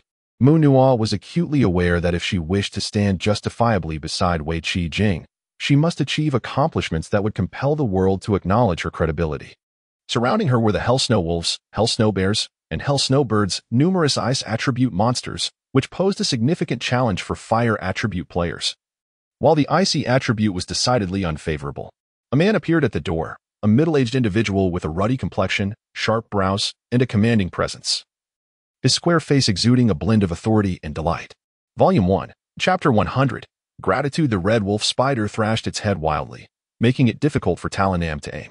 He could not guarantee a precise strike, yet he could only exert his feeble strength to assist Birder. The six-winged dragon soared into the heavens, emanating a misty white dragon aura that continuously elevated its state. 14 golden dragon eyes fixed their gaze below, concentrating on the golden Gyarados king. After spending so much time in the Sun and Moon Palace, Mu Qingyi found Yin Zhuang peculiar for the first time. It was the conversation from that night that made her vividly recall the expression in Yin Zhuang's eyes when he departed. The master and servant of the moon emulation finally exited the valley and, after inquiring with a passerby about the firewood path, proceeded towards the direction of Habai Mountain. Very well, we shall wait and see. Jia Chang left a few people hidden in the shadows to observe Jian Zhanma and Lin Jingjing's movements while he himself returned. Jian Zhanma glanced over everyone but did not linger on Lin Jingjing's face as if he did not recognize her. Or perhaps he chose to ignore her as if she were a ghost, feeling a deep sense of loss in his heart. He exhaled softly onto his hands. The gloves could only retain warmth but offered no real heat. It must be said that Brandio's old friend was indeed an eccentric, choosing to reside in a forest rather than a splendid mansion or castle. The nest, formed naturally by intertwining branches, served as the home for this peculiar mage. Indeed, the friend Brandia referred to as a native imperial mage, propping his left arm against his right, amidst the astonished gazes of the three-headed hell dragon. He unleashed a terrifying missile. Beside him, Long Chenfeng also looked intently at Nangongyu. If this man were to add the title of Dragon Clan leader to his already formidable identity as a king, he would be truly formidable. Bailey Juni abruptly swung his sword, severing the crossbow bolts near him. He retrieved 2 spheres from his bosom, ignited them, and hurled them into the grand hall, using his internal energy. He had been concerned that Bailey Genie might have prepared defenses in advance. So he had instructed Qingyan to prepare some poison powder, which unexpectedly proved useful against the ambush of crossbowmen in the rear palace. Professor Min's cool and indifferent magnetic voice resonated, as Yu Jiasen bit her lower lip and reluctantly rose to her feet.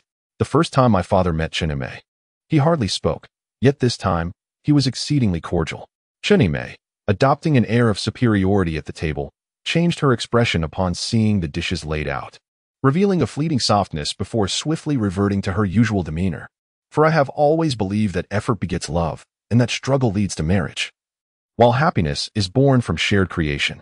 Yu Jiasen felt certain that it was not last night. If it had been, she would not have gone to bed still wearing these shoes. The fury radiating from him was palpable, and Ling Aoshiwei sensed it deeply. She reached out to touch his solid chest. Ayu, I am fine now, do not be angry. From that moment on, they would be together, facing all obstacles side by side. Aside from the initial confrontations at the banquet, The atmosphere subsequently turned rather amicable. As the gathering concluded, everyone departed, each lost in their own thoughts. Tang Luo nodded, extending his right hand to strike a gentleman's agreement with the other party. To illustrate, while others practice ancient martial arts, they must first attune themselves to their dantian and sense their qi, akin to finding a path. Once the path is discovered, it is not smooth but rather rugged, widening with practice, allowing one to traverse it. In the end, with assistance from the other shore, Fan Fei obtained the sorrow of the orange axe from the 1980s and the reins of the blood-red death warhorse. The precondition was that there must be time, which is ironically what humanity lacks the most. General Longta could hardly bear the pressure. Understood, I shall comply immediately. With a slap on the red button, the entire Longta Legion resonated with a crisp sound. At a critical moment, one might act like a turtle, yet now he was quite loquacious. Seeing your foolish demeanor infuriates me.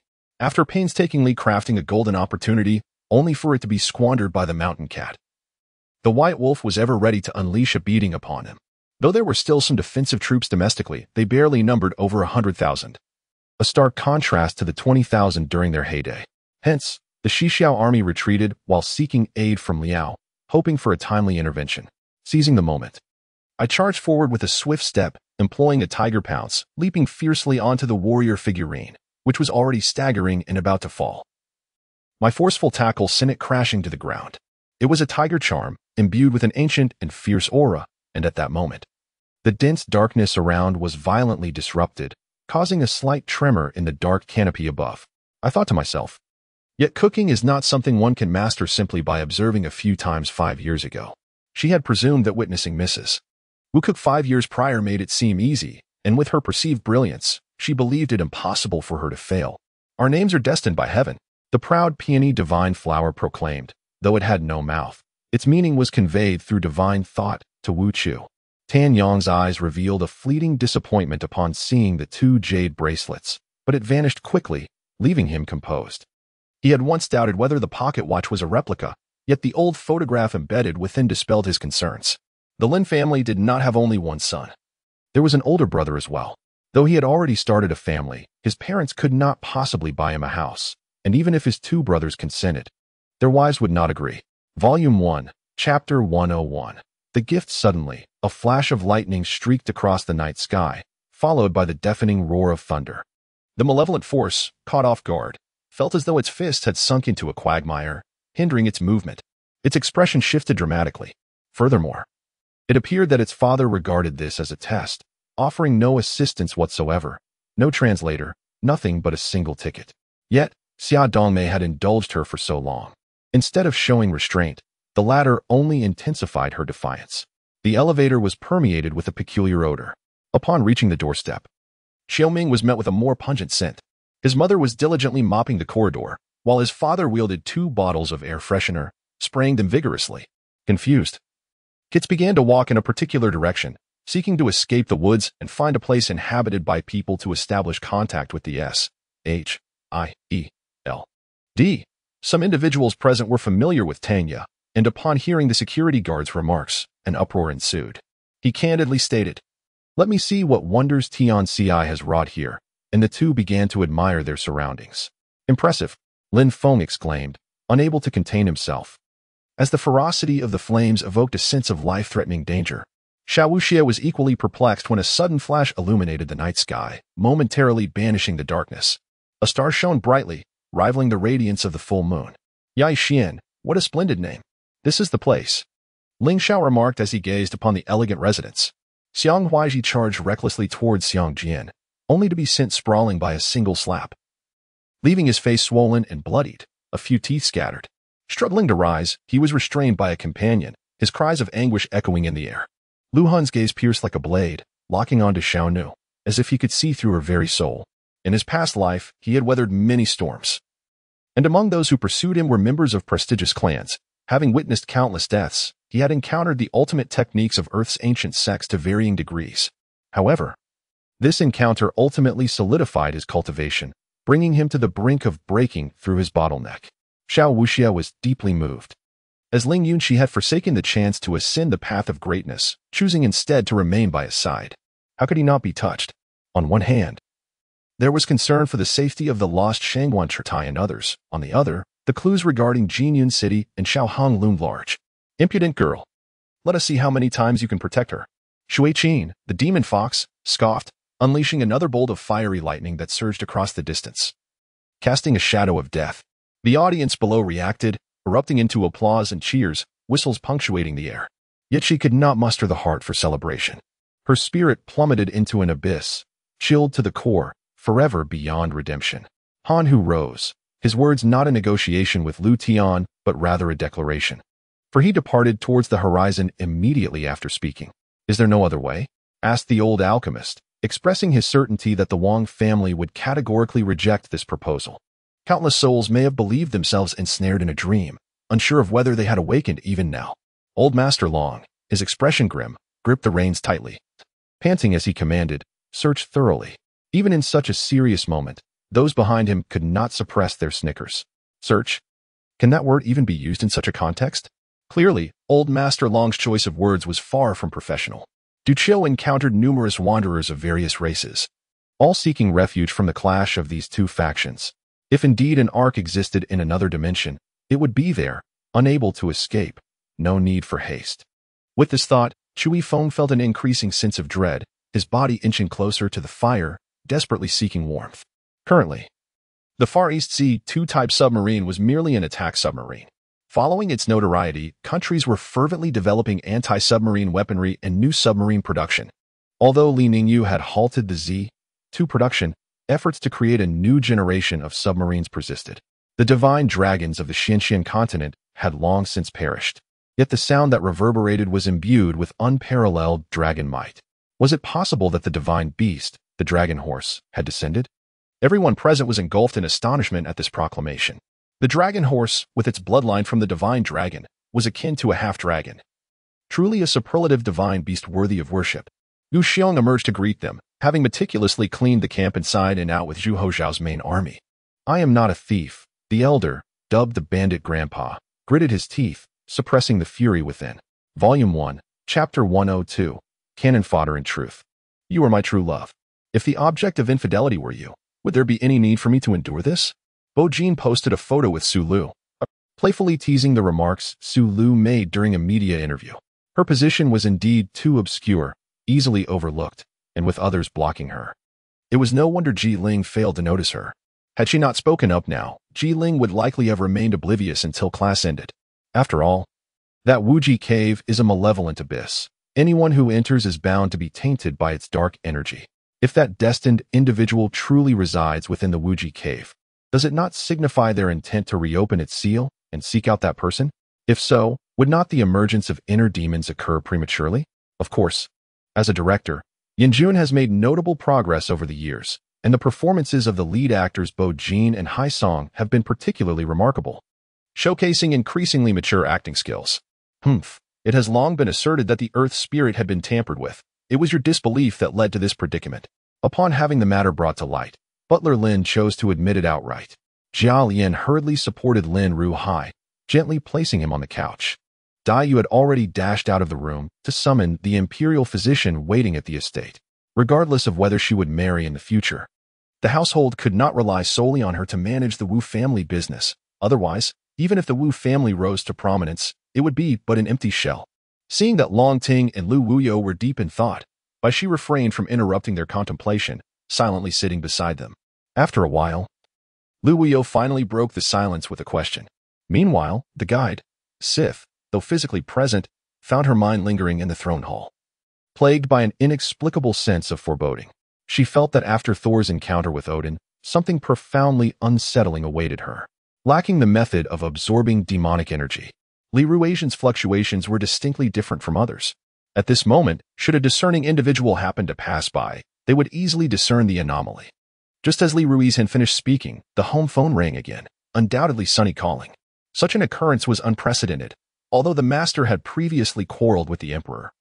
It merely involved Zhao Qing delivering messages to Yufu Palace. This time, however, the situation had clearly deviated from expectations. Why are you all staring at me? Did I do something wrong? Lu Shixin looked innocently at Mother Jing and Zhang Xiujing. The 4 bodyguards, upon hearing the man's introduction, simultaneously thought, what kind of name is that?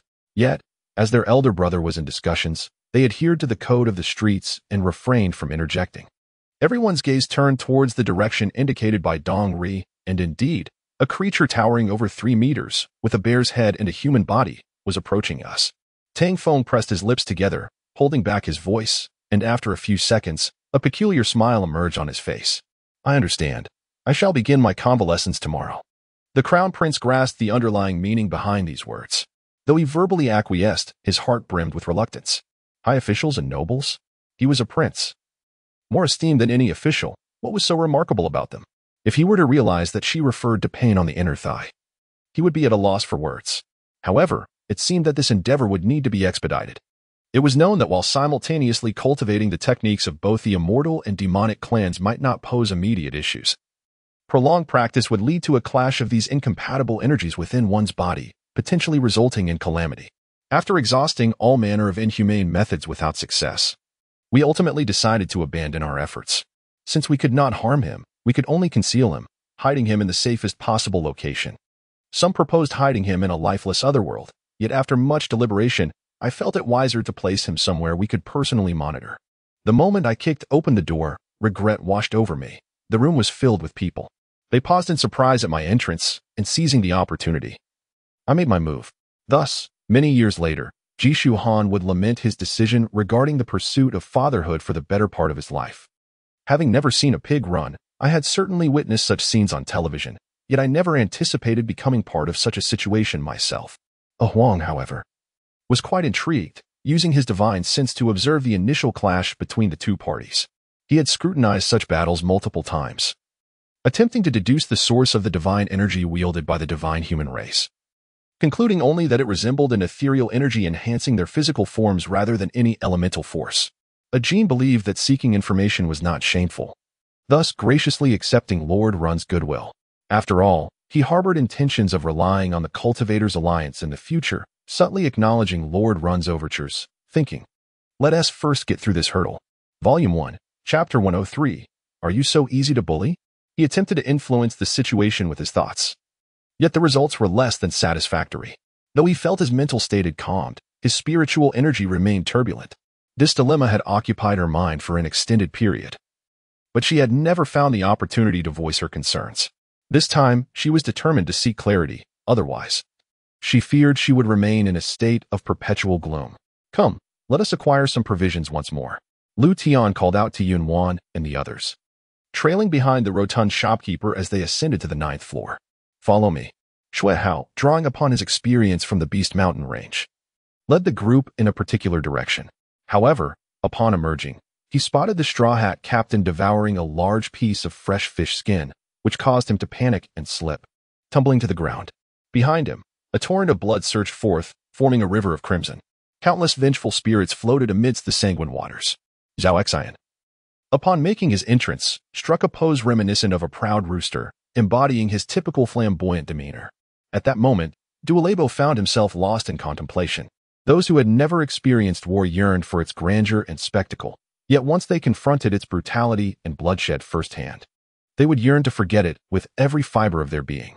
Huan Mingzhu, are you referring to the miraculous pearl of the Taoist sect? Feng Lingshan gazed at Lin Chuan in astonishment. Lan Ning formed hand seals, as a surging blue martial aura swirled within his palms, reminiscent of containing the entire ocean within his grasp. Thus, Ivan resolved to alter his strategy, continuing to exploit known Wanhua's vulnerabilities, aiming to shatter her composure. Just follow along, Su Xiaoya stated before pulling Huang Heng out of the shop after a brief exchange with Huang Ziki. In that fleeting moment, Su Pingan observed her bare feet and pitiful demeanor, and an absurd thought crossed his mind. Could it be that he had consumed everything and wiped his mouth, leaving her to fend for herself? Holding his breath, he fixated on the figure ascending the stairs. He had never witnessed anyone donning black with such grandeur and authority. As the figure turned, the heavy sound of fabric echoed, and with a flourish of wide sleeves, the silhouette settled upon a lofty phoenix throne. A mask of ruby-crafted manjushawa radiating a dazzling brilliance under the light. As I pondered, I glanced at the time displayed on my phone. It was already 10 o'clock. Hu Ergu had arranged to meet me at 11, claiming my life was in jeopardy. This was of grave importance, and I could not afford to delay. In half a day's time, Lin Jiufeng traversed millions of miles, journeying from Phoenix ancient town to Baiyun Mansion. After a day of meticulous care and with the aid of the medicine provided by Diao Han, Shajin's complexion had improved significantly, though some abnormalities remained apparent. The allergic symptoms had greatly alleviated. It must be said that the principle of you get what you pay for held true. I shall base my practice on the 9 great imperial arts, intertwining the restoration methods of the great Shakyamuni, along with the countless teachings of numerous emperors. To forge a supreme technique that belongs solely to me, Lin Zhofeng murmured. Humph. If you have the ability, then by all means, give it a try. Worst case, I shall starve myself to death. Lu Yi was wholly unimpressed by such tactics. Although the Tang dynasty was liberal and open, its enforcement of curfews had intensified compared to the past. During the late Northern Song, the curfew had been briefly relaxed, only to be reinstated during the Ming and Qing dynasties. Just watch. Today, I shall send you to the bottom of the pit, allowing you to experience the sensation of being utterly crushed. Li Xiaobing declared, preparing to descend with him. You have no say in this. I will not allow you to perish before him, Qiu Kuan said, forcefully prying open Zhou Zhengqi's mouth and administering the pill. My surname is Zhou. My given name is Yong. You may call me Zhou Yong. The youth revealed his true name. The worst option would be to declare total war. If the court were to wage war against all the feudal lords within the Tang territory simultaneously, it would spell trouble. Even in victory, both sides would suffer heavy losses, and a Tang dynasty built upon the ruins would likely take decades to recover. Moreover, there were so many foreign tribes eyeing them hungrily. Thus, declaring war was the least desirable option. Are you seeking news of Kaimeng? Before the dishes had even arrived, Yun Chun had already guessed the other's intentions. Indeed, as he had anticipated, within every inch of Lu Qi's flesh, only a few wisps of crimson gold permeated, and his physical form contained merely vestiges of divine essence, so little that even he could not easily perceive it. Upon returning to her courtyard, Tong Jinhua dashed to her room and wept on her bed for a considerable while. It was impossible to claim that she was unaffected by Tong Zhilian's earlier words. However, they remained oblivious to why their sanctuary had seen little intrusion from snakes, ants, or wild beasts in recent days. They merely attributed it to luck, believing they had stumbled upon a piece of auspicious land. Yang Yuehua's actions came to light only later. Yet if Tong Yang were to blame him for it, he could hardly evade responsibility. It wasn't just the Jade Emperor. Even the celestial beings among the semi-holy deities could not be neglected, for even the Queen Mother and the Primordial Lord were not exempt. Volume 1. Chapter 104. A feint to the east, however, Didier Drogba underestimated Zhang Xiang's sprinting speed. The ball's landing was not ideal, being too close. With no other options, Zhang Xiang lightly nudged it with the inner side of his left thigh and followed up with a powerful shot using his right heel. Today marks a grand occasion, as the Dongxing sect, an ancient and formidable faction, once again welcomes new disciples. This event has been circulating throughout the Honghuang continent for the past 30 years, with even the secluded Yinzhou receiving whispers of it. The previous Ning Landi was likely at the level of Luohou, perhaps just entering this stage, albeit in its early phase. At that moment, both men simultaneously uttered a cry of despair, and the murderous intent vanished, enveloping the world in a profound darkness. Many unfortunate lives begin with the misfortune of having a dreadful father or lacking a father altogether. Hu Renfeng is relatively fortunate, blessed with a good father who not only amassed a vast fortune for him, but also provided guidance during times of confusion. His gaze fell upon a pile of tattered cloth, searching for the ice crystal and letter, and indeed, he discovered a small bag that had tumbled out from the torn sleeve. Could they be officials? With this thought, Li Tianqi scrutinized their palms and fingertips, soon realizing the presence of numerous calluses, undoubtedly the result of years wielding weapons. Didn't you say our lunchbox was filled with pig excrement? And the cola to accompany it is nothing but pig urine? The flight attendant remarked, displeased. Strangely enough, after receiving a bow from Jing Kaiyun, the purple stone felt significantly lighter, yet Bai Yun remained ensnared. Fight with confidence. I shall watch your back and ensure no harm comes to you, Zhang Donghai assured Wukong. A beast is still a beast. What use is sheer strength? Today we shall feast on roasted wolf meat, Ouyang Yin bellowed, his words resonating as his spine arched like a colossal bow. The factions in the western suburbs should understand the principle of when the lips are gone, the teeth are cold. If they allow the Northern Cavalry Coalition to wreak havoc in the western suburbs, their own ranks may soon suffer severe repercussions. If it weren't for me, how many would perish in your fantasies? Flee? Is escape even an option? Mo Fan spoke with gravity. No, Lu Yin had arrived earlier, nearly hiding outside the door. Thus, she had overheard the entire conversation. Often, when a path lies ahead, the demon race halts, patiently awaiting changes within the labyrinth, only proceeding once new paths emerge. Naturally, if they could attract the attention of that youthful duke, it would be most advantageous. After Lu Xiangli fell asleep, Li Huai remained at the bedside, alternating his gaze between his sister-in-law and the unborn child, feeling no hint of drowsiness. Heavens! Lu Qianhe is a formidable figure in the early stages of the Dao God realm, yet he was easily sent flying by that young man, who must be a powerhouse in the mid-Dao God realm. The surrounding Taoists gasped in astonishment at the sight of Lu Qianhe being struck down by Shen Tian. Eagle Eye confirmed his location, aligning with the position Zhang Ming had sent him. He pressed the doorbell with his right index finger. Lan Zi found himself caught between two sides, utterly devoid of fighting spirit. Even if he had the will, what could he do? Should he emulate Zhang Yanwu from yesterday and cause a public scene? After praising Mu Jing, he proceeded to carve several shallow cuts on her, yet regardless of the severity, she continued to heal flawlessly, leaving no trace behind. He ascended the stone steps without sparing a glance at old Master Nia, walking past him and entering the grand hall. To be honest, at this point, they could not help but question the validity of the threat brought by Bao Guo. Otherwise, why had they been the only ones seemingly fervent in their efforts, with no sign of activity from other departments? It is well known that most individuals possess only one guardian spirit, while the exceedingly rare martial god physique can harbor multiple guardian spirits. Although Golong is merciless towards demons and monsters, he typically does not trouble humans. His demand to maim these individuals this time clearly indicated his deep anger. The three ruffians were not cowed. On the contrary, they watched him with keen interest. Blood flowed from the wound, intense pain radiated through his nerves to his brain, and cold sweat trickled down, his face betraying uncontainable terror. Following the true form of the Northeast Tiger's appearance in battle, the Demon Management Bureau also issued an official notification, announcing the matter on the official WeChat account of the Fairy School.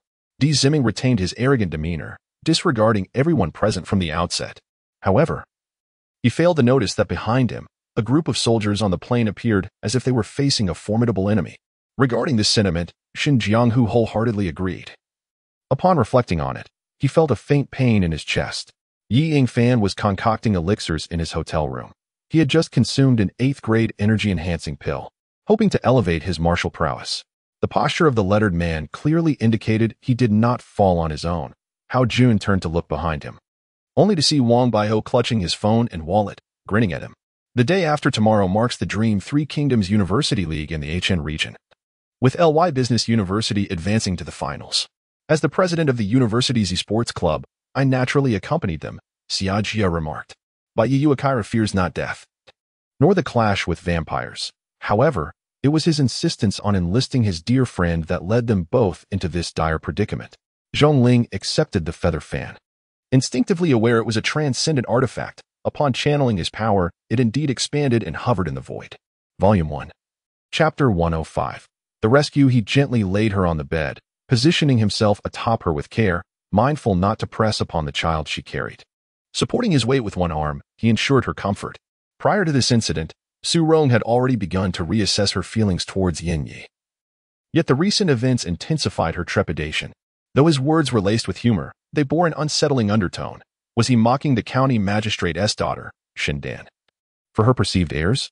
Clad in the simplest of white t-shirts and denim shorts, she radiated a charm that surpassed those adorned in Louis Vuitton and Chanel. Thankfully, Mo Qing's acute sensitivity to sense thwarted her intentions. Otherwise, Jing Ran would have been left in an awkward predicament. Nia Xingqian observed intently. The ring was preserved in immaculate condition, as if it had been worn continuously, the ruby still gleaming resplendently. He desired all to hear. His intention was clear. Even if Xia Qingye wished to decline, she would find it impossible to do so. Moreover, the internal affairs were fraught with challenges. Feng Shujie wished to avoid any compromising situations, and she sought to penetrate the palace's inner circle with utmost caution. However, Qin Feng resisted fiercely, compelling him to seek alternative methods, intending to lure him outside the city to reveal his intentions. Yet, just as the moment arrived, the adversary's spies re-emerged, forcing him to utter words that would allay their suspicions. The accolades she had garnered throughout her journey, master and genius, were acknowledged by all. Yet only she understood that her success stemmed from her heritage. Had others possessed a similar lineage and exhibited her level of diligence, they too might achieve comparable feats. Yet, after a night of excessive indulgence, the prince, aware of restraint, ceased his advances after 2 encounters. Many scholars found themselves at a loss, the atmosphere turning increasingly tense and rigid. Ultimately, one composed student, demonstrating remarkable psychological fortitude, broke the silence with a straightforward inquiry. Seeing an opportunity, Zhong Xingyue suppressed her excitement and recounted the events at Wanbaohang in detail. Aside from Zhang Yunfei, who sat in the hall on the ground floor without sparing her a glance, the entirety of the long Yeshuan only acknowledged Rong Ma. In truth, all present heard clearly. Yet the emperor's silence on the matter rendered them mute, as they were bound to heed their superior's command. Moments later, the cries of beasts with emerald and azure eyes echoed ominously. Yet the iron-backed lizard, despite being assailed by the silver sword light and the force of thunder, struggled violently, disregarding the immense injuries it sustained, propelling itself forward with fervor. A formidable man stepped forth, crouching down just half a meter before Zhong Xingyue, the 100-meter-long dark dragon. After a thunderous roar that shook the heavens, summoned storms and lightning, intent on severing the bond between Long Tang and the heavens, aiming to crush him with sheer force. Chuckling bitterly, Shui Gui harbored unspoken thoughts. That stone was no ordinary rock. It was a dark gold stone, exceedingly tough, yet under Liu Gang's grasp, it crumbled to dust, revealing the terrifying power behind his strike. At that moment, Yang Meyer dared not utter another word, fearing that her slip of the tongue might grant this opportunistic villain further leverage. The Xian Gui sage's countenance darkened. He had been trapped in this wretched place for 16 millennia. A shroud of dark energy enveloped him as the colossal ghostly claw descended fiercely upon the violet fire dragon's head. Lu Feng recognized that his opponent was an exceedingly formidable presence, perhaps even one who commanded the entire secret realm. Her ability lay in excavating the intrinsically correct information, rather than engaging in profound analysis. Thus, during the ensuing days, Lan Qianzheng indulged in feast after feast, consuming meals continuously for 3 days. After this gastronomic journey, he had finally savored every banquet in the capital and was at last prepared to depart. Clearly, the expressions of the vampire progenitors satisfied Krulu immensely, as he smirked mockingly. Of course, that was the complete version. The current skill appeared splendid, yet its effectiveness was akin to that of 4 common phrases, with the most critical flaw being its priority. Lu Kaole had already proclaimed the title of Demon King. How could they remain unaware of Yu Luo's identity? Not only did Du Chenfei exhibit no signs of anxiety, but even Yu Hongxian and the first wall breaker, Wu Zolai, shared this sentiment. In their eyes, the 8 masked figures bore no distinction from mere scarecrows. Now that Fang Xianling and Wei Zheng had withdrawn, the most significant power within the court was Long Sun Wuji, who voiced no objections. With the prince himself proposing the idea, none dared to dissent, hastily expressing their agreement. Volume 1 Chapter 106 Revelation. As Xia Rua entered the classroom, she found that most of the seats were already occupied. Upon her arrival, all eyes turned towards her, each gaze imbued with complexity. If Liang Yu were to discover tomorrow that her master had left without a word, she would undoubtedly feel disheartened. For now, every moment he could linger was a moment gained. Her beautiful brows knitted together, and her ink-black eyes seemed to absorb the encroaching night. Previously, many netizens had inquired whether she was practicing medicine outside. At that time, she had not disclosed her virtual store. Now, only her pregnant sister was managing the shop, and she feared her sister might be overwhelmed. It appeared that a visit to the eastern city would soon be necessary. He Jin remarked nonchalantly. Yin Ruo wore a cheerful smile, but inwardly she wished to toss him out and let Ahua give him a good bite. What elder? He was merely a millennium older than her. If one were to truly consider seniority, they were of equal standing. Yet, Yu Xiao had the audacity to constantly remind her to respect her elders. The sound of a flute pierced the air, shattering the luminous artifact. The Destiny Monarch hastily summoned a divine beast. Today was indeed peculiar. When had a fish appeared in Ruo Shui Lake? Moreover, it was a counterfeit koi. Yin Ruo had just arrived at Ruo Shui's studio, rushing to assess the situation, and as expected, the guarding celestial child had been enchanted. Upon hearing Sergei's explanation, Sokov finally comprehended why each infiltrator had a known address, while the enigmatic Lieutenant Bohr lacked one. It turned out that he always sought out Sergei first. An already prepared behemoth, a black-belted taekwondo expert, was astonishingly pushed back 5 or 6 steps by a single kick. Naturally, he could aggressively acquire tea from the populace and even establish a tea merchants association, inviting Chinese tea merchants to join forces in transporting Chinese tea throughout the Tang Empire. It is worth noting that among the myriad of demons and monsters, the yokai exist at the lowest tier of the alien realm. Generally, few can truly attain significant power. The creature Lu Bo and the others encountered, capable of creating its own spatial barrier, was exceedingly rare. Having won such a significant prize, the media clamored for an interview. And the reasons were ample, with several prominent state-owned outlets involved, making it difficult to decline. Zhang Yishui had no time to dwell on Lu Qi's regrets. Upon hearing this, he quickly urged her. Lu Qi came to her senses and hurriedly produced a red pill, breaking it in half and feeding it to Wang Jiao. Gradually, Wang Jiao's complexion began to regain its rosy hue, and her breath stabilized. He sat there quietly, yet it felt as if an insurmountable distance separated them, distant and exalted, rendering her unable to reach him. Indeed, she was a Ningxi native, yet in this foreign land, she spent the new year alone. Such a sense of solitude was inescapable. Liu Xiangbei tightly grasped Gu Duoer's hand, drawing her close, fearful that she too might be abducted. She still held a shred of hope. Perhaps Yuan had misunderstood. Perhaps it was entirely Cheng Ruoqing's doing. Sima Jin's eyes burned with intensity, and his breath became unsteady as he raised his hand to tear away the last piece of clothing clinging to Li Ling. Dear, do you truly believe that Su Su would be taken away by that boy? Luo Jun asked with a smile.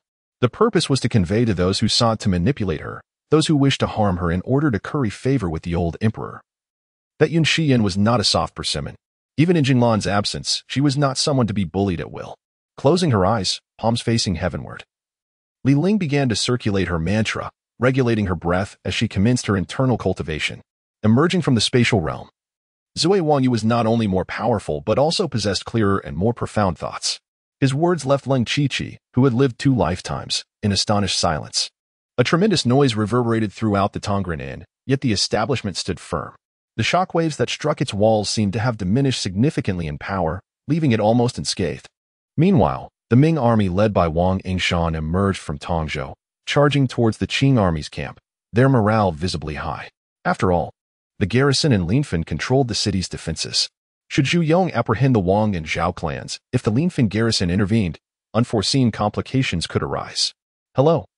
I believe your initial choices were for 3 positions: the general manager, the human resources supervisor, and the financial supervisor. I would like to recommend these 3 roles to you as well. Jiang Yu stated. Volume 1, Chapter 107. A lawsuit, Your Highness. How could you doubt me? The third Princess Consort gazed sorrowfully at her husband. She had already promised to relinquish her status as the primary wife and assist him in persuading Pei Jinyu. Yet, instead of gratitude, he now looked upon her with suspicion. This left her feeling utterly wronged. She had done nothing wrong, although she harbored disdain for concubine Zhang. Today's events had nothing to do with her. The third prince, however, remained oblivious to her grievances. He only considered her utility, as Pei Jinyu was still unattainable, and thus, he refrained from treating her harshly, merely reprimanding her briefly. It is imperative to understand that the emotions sought by a scoundrel diverge significantly from those of a normal individual. They pursue self-satisfaction in emotional encounters while evading any future responsibilities. Each month, a sum of money is provided to the shopkeeper, who then ensures that the cats under their care are not sold. After flipping through several pages, Zhang Wanxiang found no issues and inscribed his name on a new page. Is suicide not also a form of betrayal? Do you wish to betray the organization? Cao Qingyan remarked. The moonlight was clear, casting a serene glow as deep night enveloped the surroundings. Qi Xin stealthily infiltrated the governor's residence, just as the crowd grew increasingly agitated and the search proved fruitless. A cry echoed from the rooftop of the adjacent building. Lu Rong's gaze fell upon Lu Jihan's hand, which was firmly grasping hers, her dark eyes revealing a chilling clarity. With Xia Zhi's involvement, Ning Yao's livestream garnered significant promotion on the Zhiruan video platform. I refuse to be an ordinary person. I do not wish to endure suffering, cold, or hunger, nor do I want to be looked down upon while living at the bottom of society. May I inquire your name, esteemed brother? What business do you have with Zhua? Zhua Jun ignored the kneeling green loquat and respectfully addressed the young man leading the group. Thus, the two fixated on the driver throughout the journey. Upon disembarking, when the fare was 30 yuan, Tang Zhihong handed over only 10, prompting the driver to hastily flee. It was the same square, accompanied by the familiar sound of the cloud ship descending. Despite its ostensible prosperity, Area 15 was, in fact, rather impoverished. possessing only a docking point for a single cloud ship. Bang! The blow landed heavily upon his opponent, who did not even flinch, wielding the Starfall blade. Su Yang prepared for a high-stakes gamble. Should he emerge victorious, it would greatly benefit his future plans. However, defeat would lead to irreversible consequences. He knew he must not offend the White Path's Hong, lest he meet the same fate as Bu Fan. Fortunately, the casino promptly initiated a new game, diverting their attention. In such close proximity, evasion was nearly impossible. As the thought crossed his mind, hidden weapons were already hurtling toward him, with nearly 20 adversaries approaching. Wang Zoubian sought to avoid conflict. Though they were both at Gold Tier 1, a skirmish would result in mutual destruction if their employer were captured. His prospects in this line of work would be grim. Thus, negotiation was the most prudent course of action. Stark, do you intend to defy the National Security Bureau's orders? Wei Er crossed her arms, casting a cold glance at Stark. Ha! Do you see? The young champion of the Hua family, Hua Ling, is now ranked among the top 200 in combat prowess. A middle-aged man clad in luxurious robes raised his wine glass, gazing at the distant grand screen.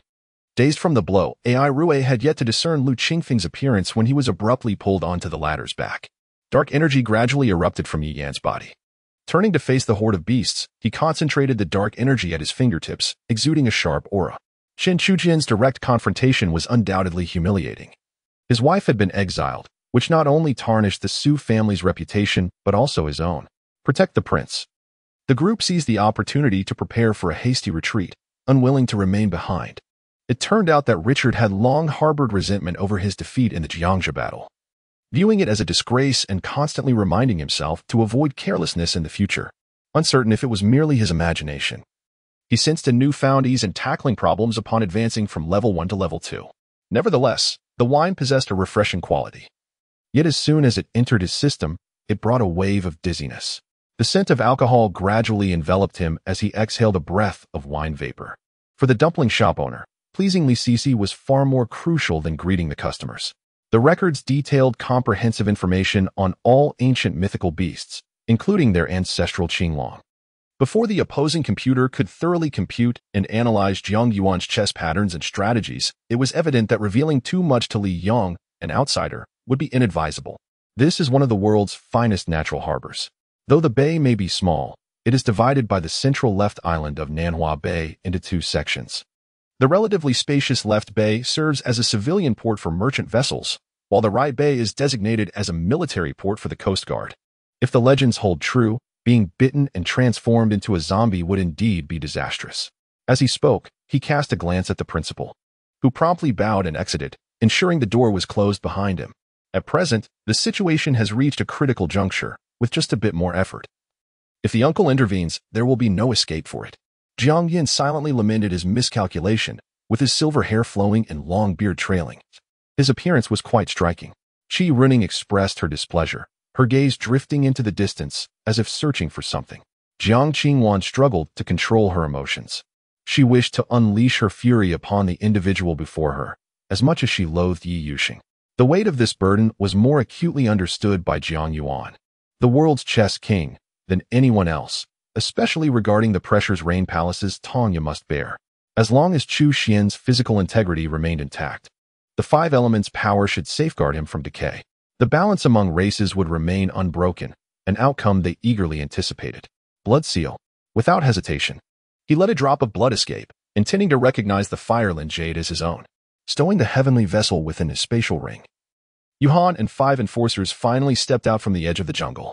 They could not acquire the sword light, and were left to depend on the 3 major factions, hoping for a glimpse, as it would greatly aid their cultivation. Volume 1. Chapter 108. Taking the blame, Third Prince. Do you acknowledge this? Is there anything further you wish to explain regarding this hidden chamber? The Minister of Justice looked at the Third Prince with a serious expression. At that moment, the Third Prince's face displayed a look of astonishment as he innocently exclaimed, "This cannot be. I had no idea that my study contained a hidden chamber. How could there be such a thing?" The Minister of Justice then instructed someone to present a lantern, which was handed to the Third Prince. "Your Highness, upon meticulous examination, it has been discovered that this lantern from your estate is fashioned from human skin. The women present here can attest to. That is the mountain lock. To obtain the complete inheritance of this secret realm, one must endure the trials left by the creator of this domain. Only then can the mountain lock be summoned from the magma. Otherwise, one must venture deep into the magma to retrieve it directly. He descended from the carriage, leaning against it with his legs crossed, arms folded across his chest, his demeanor cool as he awaited the opening of the company's entrance. My lord, it appears that Zhou Yuanji is in for misfortune. Should we consider taking over his enterprises? Du Xiaochuan pondered before inquiring further. He Yunjin trembled uncontrollably, blood vessels bursting. Racked with pain, the burly man of the Shi surname, seated beneath the old tree, wished to greet the newcomers but was halted by a gesture from the young man in white, leaving him frozen in place, the words he intended to utter swallowed back. Constrained by the limitations of his era, Hui Yongshan instinctively thought of offline transactions when the topic of equipment trading arose, completely disregarding the existence of the internet. In such a scenario, the appearance of a lobster valued at several $1,000s would be nothing short of scandalous.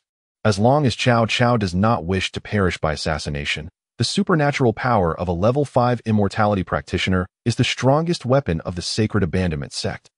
Moreover, it seems that this mother has quite the background, being none other than a princess of one of the 4 divine kingdoms. Yihao. If they do not get to see Wei Zilong, they have resolved not to offer any resources. Thus, without hesitation, I bypassed the Mongolian man's tiger-skin chaise and entered a room at the back. She could observe him, speaking words he might not hear, watching his every action, his curiosity, confusion, and solitude. Qiao Yun's words were quite straightforward, as they were unfamiliar with the 3 individuals, this being their first encounter. However, out of trust for Qiao Weiwei, Qiao Yun chose to believe in the character of the 3. To speak frankly, since entering the professional circuit, Wu Bingyi's performance has not been remarkable. Aside from securing a silver medal at the recently concluded Asian Games, he has not achieved any noteworthy accomplishments. Mother, rest assured. I know my limits, Ji Wuhan assured, patting his chest repeatedly before bidding farewell to Chu Xian. Upon hearing this, Yu Fenghua raised a hand to grasp the child's chin and finally nodded in agreement. Moreover, while attempting to integrate them into his true essence and launch an attack, Jiang Feng felt no resistance whatsoever. Previously, when Sun Shan, Yi Ren introduced Wang Bing's circumstances to her, he painted a picture of him that was nothing short of extraordinary. Old Gua, before I fainted, I saw old Qin struggling to perform the ancient puppet show while I lay collapsed on the ground. He revealed to Wang Bing the reason for his arrival in the past. After listening, Wang Bing fell silent, as per his future self's account. He had come to assign a task to Wang Bing, which was to unravel the mystery of his own murder. Then let us continue. It is fortuitous that I have the feel for it. Old Qin's words nearly compelled me to remove my shoes and throw them at him. Still fighting? Are you not exhausted? If you wish to bless me and Liao Liao, we would be most grateful. If not, I do not impose, Ren Yuanjin stated firmly, leaving it to Xiao Junyu to interpret as she saw fit. He repeatedly expressed indifference toward Wang Bing's origins and status, insisting that as long as Wang Bing treated Guan Jingyu well, that was sufficient. However, Wang Bing harbored no improper intentions toward Guan Jingyi, and regardless of Guan Huanlong's assertions, he chose to ignore them entirely. The individual at the table had long since paused, brow furrowed, occasionally lifting his wine cup to take a sip, only for the maid behind him to quickly refill it. His gaze lacked focus, and his left hand unconsciously stroked his goatee, clearly lost in thought. Do not go. Wang Bing recognized that Nangong Ichio's intentions were for his benefit, yet she was too reckless and stubborn. If you suggest he does not understand love, forgive him, for he does not believe in the deity of love. To him, love is a complete farce, and he firmly believes that time can erase all so-called affections. He could not recall who had uttered it, but he found these sayings rather uninspiring after hearing them repeatedly. Yun Gu expressed disdain. Yet, it was evident that given the current status of annihilation, he dared not speak so boldly. He could only vent his grievances to himself. The warm sun, startled by the man's cold demeanor, in a moment of daze, she seemed to have guessed his identity. Her face, muddied and snow-covered, instantly turned awkward. Ah, why be so obstinate? In life, one should be more open-minded. Losing is losing, winning is winning. After a loss, one should strive harder. There is no need to cling so stubbornly, the mage said with a wry smile, then cast another spell upon the already cracking ice slayer. This moment is different from another. Even if you were willing now, what difference would it make? The world has changed, merely adding to idle chatter. Ai and the brothers had actually finished their meal long ago, had it not been for overhearing the words of that burly man. They would likely be resting at the tavern now. Do you still require my guidance? You clearly know. Just allowing them to pressure me is enough. You cunning fellow. Xuanji struggled a few times, her fist still tightly grasped in the opponent's hand, feeling an urge to bite in frustration. Volume 1, Chapter 109, Control at Present.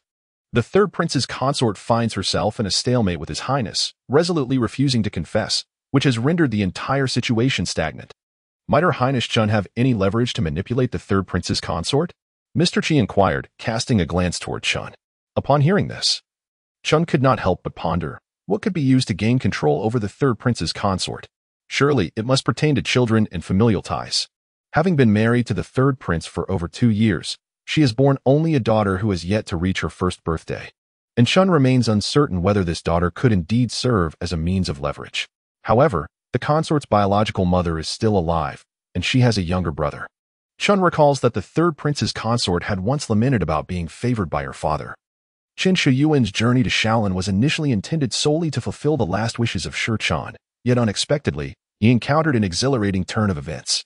Although the path ahead to savor this delightful opportunity remains long and fraught with challenges, the newfound direction certainly makes the journey less arduous. On the slopes flanking the highway, Arlingzi lay in ambush, seizing both the advantage of time and terrain. With 10 mortars, 12 machine guns, and over 80 carbines, more than 100 grenade throwers launched a simultaneous assault, leaving the enemy troops utterly bewildered, unaccustomed to such an onslaught, and swiftly retreating. Du Xiaofei stared at her for a second as if they were strangers, then turned and rushed inside to consult the officers within.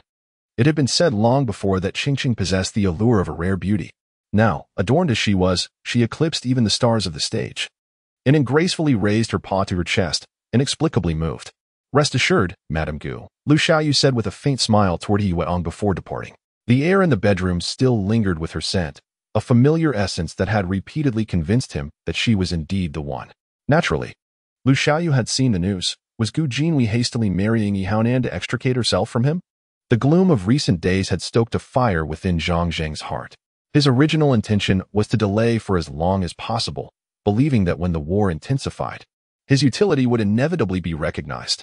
The translator raised his hands above his head and instinctively knelt, feeling a sudden warmth beneath him, likely a result of the startling scene before him that had left him so frightened he nearly lost control. Xiafei had indeed considered this possibility, which is why she enlisted Qiu Bin's assistance to scout a prime location in City A, intending to establish a seaside branch there.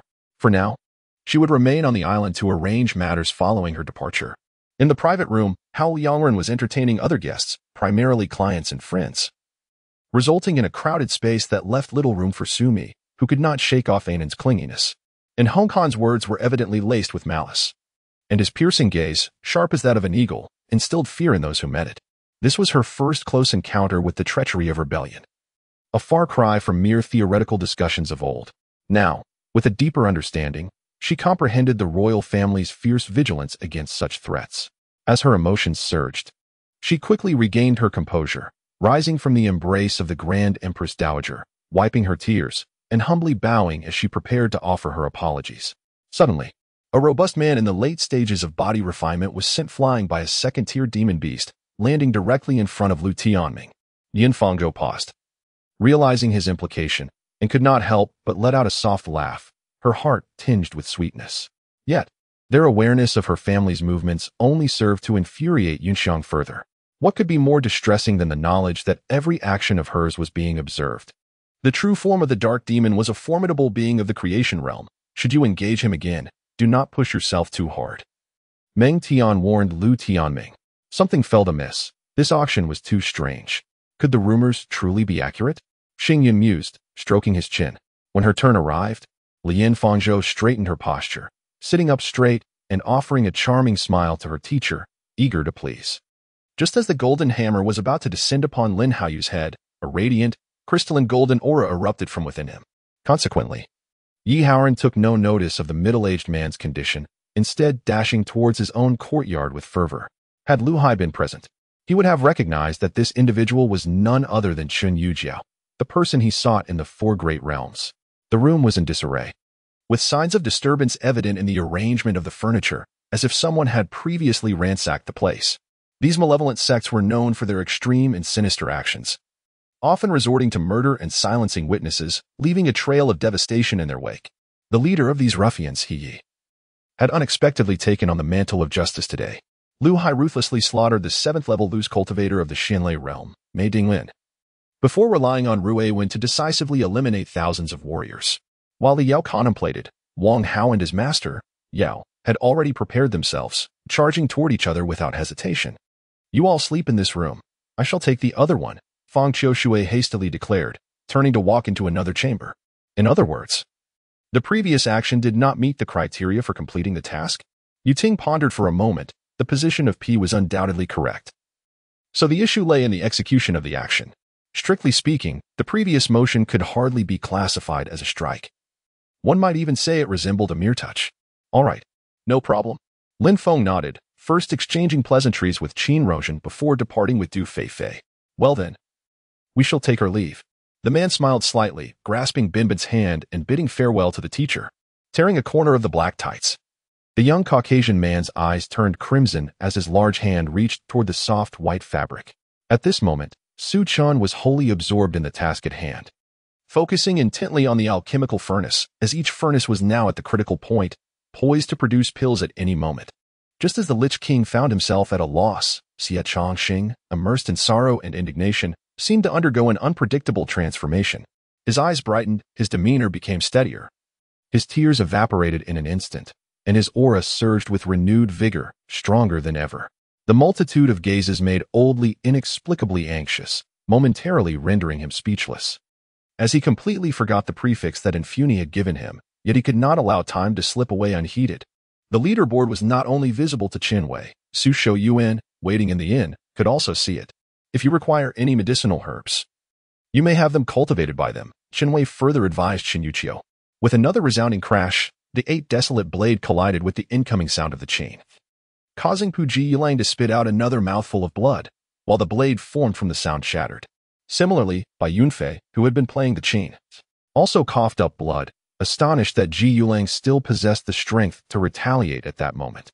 Volume 1, Chapter 110. Retribution born of hatred. Not at all. You might fear that the third prince will implicate your daughter. With a mother as malicious as you, do you truly believe she will remain unscathed? Su Qingyan furrowed her brow at the words, unable to contain her voice. From this perspective, it was evident that the third prince's consort was under duress. She did not wish for the third prince to escape this predicament, otherwise he would undoubtedly seek vengeance upon them. Upon hearing Su Qingyan's remarks, the third prince's consort momentarily froze, but soon managed a bitter smile. She is unfortunate to have a mother as venomous as I. Yet she remains the child of the third prince. I fear that delving deeper may reveal the truth, so it would be better for me to. Xia Biqing had resolved to fight desperately. At worst, they would perish together. If you wished for me to suffer, then you should not expect to fare any better. This had always been Xia Biqing's style. After observing him for a moment, Feng Shao finally waved his hand dismissively. As Qinyan spoke, he suddenly sensed someone approaching. Turning to look, he saw the proprietor and his wife advancing, their faces alight with joy. Even with only one eye, the young swordsman could perceive Ji Lingxing's gaze, which failed to betray any anger.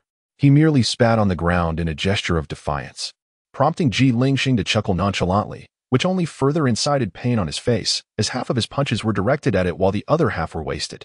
He was an extraordinary individual, a superhuman. His abilities and possessions were far beyond what anyone could ever dream of attaining. It was not solely due to her prowess as a spirit source cultivator, under the intentional promotion within the realm of Gunla. Ayanna had become a figure akin to a savior in the hearts of the Alliance's populace. Discontent with the ineffectual Round Table Assembly was steadily escalating, and the voices of protest grew louder. Yesterday, Yunfeng and Qi Dongfeng ventured into the county town, where someone spotted Qi Dongfeng not wearing his military uniform, questioning his status as an officer. Internally, Qin Yang harbored considerable curiosity regarding the Black Prison Network, speculating whether formidable experts would arrive. However, to his surprise, the staff that came forth, while indeed practitioners, were merely ordinary workers, not cultivators at all. The vast expanse was an endless blue. Yet Emilo sensed a plethora of terrifying entities surging from all directions beneath the sea. He made no move but merely widened his eyes, causing the 3 individuals on horseback to tumble to the ground, kneeling before him. A single punch seemed to unleash a voracious beast, opening a gaping maw that swallowed the 4 elders whole. The onlookers watched anxiously, retreating once more, unwilling to draw closer. for the terrifying aura emanating from these two was sufficient to inflict grave injury upon them, although they were positioned at a distance. He could feel a strange pulling force radiating from the giant python's mouth, irresistibly drawing him nearer and rendering him powerless to escape. And Mu realized her legs were unharmed, and a weight lifted from her heart. Initially, she felt fortunate merely to be alive. However, her aspirations soon grew, revealing the insatiable nature of human greed. This mountain gazing at that mountain's height was a universal flaw. In truth, Bai Nua had no genuine intention of treating them to a meal. She merely sought to acquire the strength she desired through this banquet. I once believed the world was my home, but it now seems that I might find myself in strange places, perhaps even in a cowshed or similar surroundings.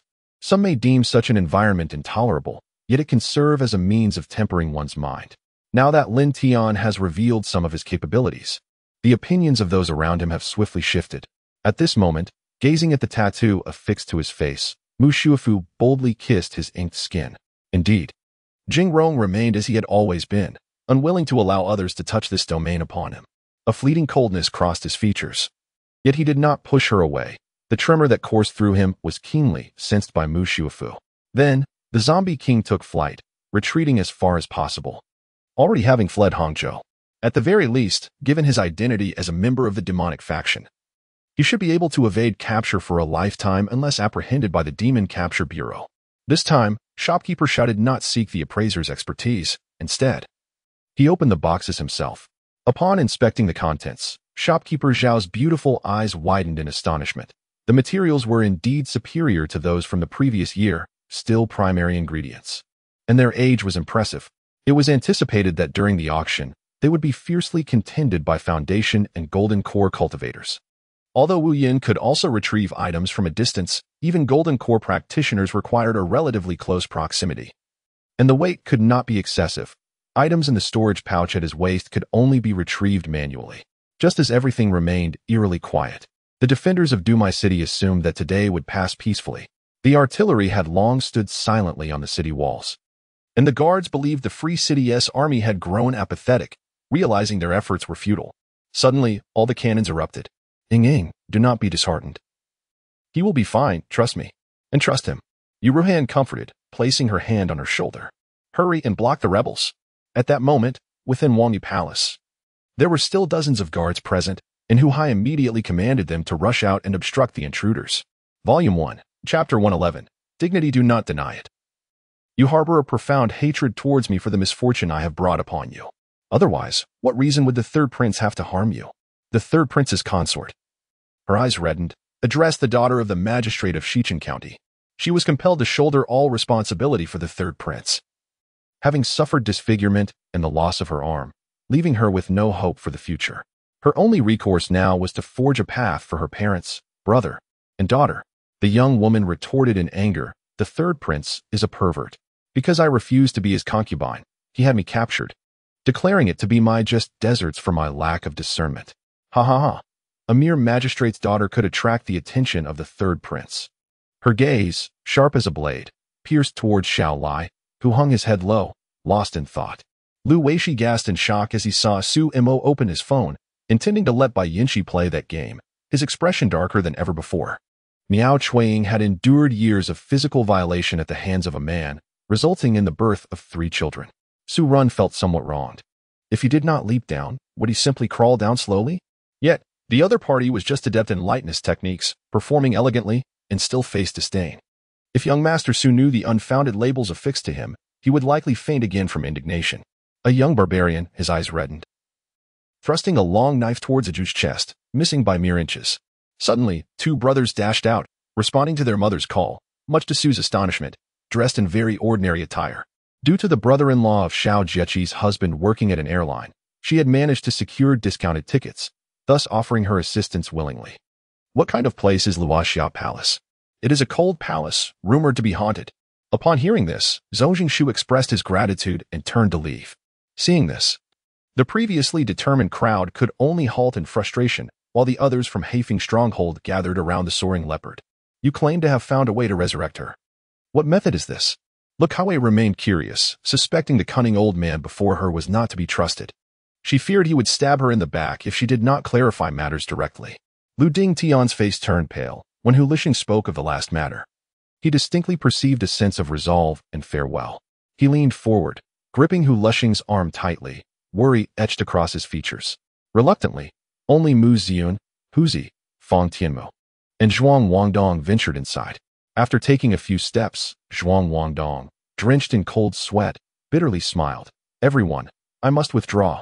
This place is too eerie for me." He hurriedly fled, his face ashen and on the verge of retching. Was she lying in ambush? Would she employ some strange power against him the moment he approached? However, Katerina was a prudent individual who would not presume to think she could handle this enigmatic person. Thus, she approached the wall and tossed a stone into the room. "To what extent can I trust your words?" Su Qingzong narrowed his eyes, filled with hesitation. Roar! Roar! The monster raised its massive paw, intending to crush Seed, only to discover that it had struck nothing but air. "I believe we should offer assistance." After a moment of silence in the conference room, an elderly voice suddenly resonated. The crowd turned to see Qi Long, his expression grave. Suddenly, Qingyan was struck by the visage of an exceptionally stern face, that of the one who constantly cursed and lamented. Qingyan felt a jolt, gripping his fists tightly as the incantation of the celestial spirit surged rapidly through his mind. The pain within his head intensified, approaching the brink of collapse. "Why can't I be here?" "Then why are you here?" Cheng Fifan asked, amused, setting aside whether the other party would confront Wang Su. The Tu Jia and He families would undoubtedly never allow the Luo family to survive and prosper. The ape spirit glanced at Zilei, waving his hand, sending Zilei and Yin Feng along with the beast thousands of miles away, yet failing to lift the seals upon them. Now, they were utterly powerless, unable to survive in this forest, effectively sealing their fates. Indeed, the taste was peculiar yet refreshingly crisp, cooling his stomach and throat significantly after consumption. Unknowingly, her gaze drifted towards Su Shitsi, only to meet a pair of chilling, deep eyes, startling her into quickly averting her gaze and discreetly moving behind Lin Sixian. Murong Qingwan's eyes followed the figure, noticing him hand his candied hawthorn to his young wife, gazing at her with tender affection as she delighted in it. Before she knew it, Qingyan felt utterly exhausted and abruptly fell asleep. In her dreams, a knocking echoed at the door, rousing her suddenly. The sound of heavy knocks came from the door, signaling the arrival of visitors. "Thank you for teaching me the essence of love, and thank you for choosing to share your life with me," Siyu expressed, echoing the sentiments she wished to convey to Wang Zhouji. What is this force causing such ripples, granting a restorative effect to her severed meridians? Outside, Qian Chao unleashed a torrent of venomous words, but the barrier set by Dugu Liuli effectively muted the outside world, leaving the inside in profound silence. "So, she summoned you merely to help her withdraw money for a phone?" Chui Wei raised an eyebrow from her leisure chair on the balcony. The Canglong continent lies adjacent to the coastal waters known as the Eastern Sea. In ancient times, the Eastern Sea was merely a fraction of the Guishu Sea. Later, as Guishu sank, the Eastern Sea rose, gradually forming the expanse we now refer to as the Eastern Sea. Stop. Dear aunt, are you truly afraid of me?" Dean remarked with a smirk, observing a certain someone's resentful expression. Volume 1, Chapter 112. Settling accounts after autumn, so it is. Upon hearing this, the emperor let out a sigh, his tone imbued with a hint of melancholy. Su Qingyan's explanation was indeed impeccable. As a victim, she had skillfully resolved and exposed the schemes of the third prince's consort, deeming it all mere coincidence. However, the empress chum beside the emperor was unwilling to let Su Qingyan off the hook, immediately questioning, "How did you, a woman, escape after being captured? And furthermore, you rescued others?" Upon hearing this, the emperor also turned his gaze towards Su Qingyan, asking, "Daughter-in-law, how did you manage to evade capture?" Su Qingyan was momentarily taken aback. Was she expected to reveal that Pei Jingchuan had arranged for her secret guards? Such a disclosure was entirely out of the question. Secret guards. The presence of a command token was as significant as the presence of a person. The esteemed Prince Rui would not entrust such a vital item to Tsang Luocheng unless he held immense confidence in him. Li Ruhai did not spare her a glance. In his eyes, the position of Qingwang was rather lowly, akin to that of a tenant leader at the foot of Mount Wintao or a shopkeeper in a marketplace. Su Xian deliberately remarked, and by the time he finished speaking, Feng Qianjuan's eyes were already filled with a fierce aura. With a long howl, he swiftly seized a fruit knife and plunged it into the shoulder of one of his subordinates. In just a few short months, the emperor had unexpectedly passed away, leaving one to endure the profound anguish of losing both parents. It was not uncommon for princes to form alliances with court officials. It was rare for Zhang Luoqing to exhibit such loyalty, coming to seek him out solely to ascertain the well-being of Yu Junjing. Young Master Bin was quite confident this time, as he had been entrusted with a significant figure from the underworld. If he could not manage this affair, it would indeed be quite embarrassing. Where do you think you're going? The abbot's staff struck down heavily, missing Feng Lan's body, yet she cried out in agony, tumbling forward, a mouthful of blood spurting forth. Xiang Yuxian felt embarrassed by the compliments, yet her intelligence reminded her that this was not the time for pleasantries. After a moment of contemplation, she raised her head and shared her analysis with the crowd. Just then, they heard the sound of fierce gunfire from the rendezvous point they were responsible for. Mr. was taken aback, wondering what had transpired. Had the second wave been surrounded and annihilated? He hurriedly ran over, asking, why are shots being fired? Thus, the tale unfolded of Murong who setting traps against himself, ultimately leading to Huakai, reaping the benefits. In the end, are you merely treating the Longo royal family as experimental subjects? Merrick remarked bluntly. Qin Tian had matured significantly. He could still articulate the nuances of interpersonal dialogue. The Lincoln's sturdy doors surprisingly began to loosen, as Wei Shiyu and Wu Yiming clung tightly to one another, their hearts filled with dread. Were it not for the alternative energy sources available in the world of mages, Adam might have already become the wealthiest ordinary mage. Wei Yong gazed at the two, her expression profoundly somber. Am I truly that heartless? More so than you can imagine. I, Tushan Wei Yong, am as beautiful as a celestial being, blessed with longevity and noble lineage. Once I achieve the path of immortality, what manner of man would I lack? Why must I oppose the ancestors now, fixating on him? Zhou Fengchen? At this moment, the leader of the Artisan Star Domain, an elder with purple hair, was questioning Qin Tian. His name was Wang Lei, hailing from the Wang family in the imperial capital. Today, he had come to the Jade Market to discuss business, and, upon disembarking, spotted a couple. The commander spoke with unwavering certainty, yet the chief of staff harbored doubts. Was the commander confused? Had he not just relinquished command to another? Was it merely to save his life that an entire regiment was to be given away? This statement left the crowd somewhat perplexed.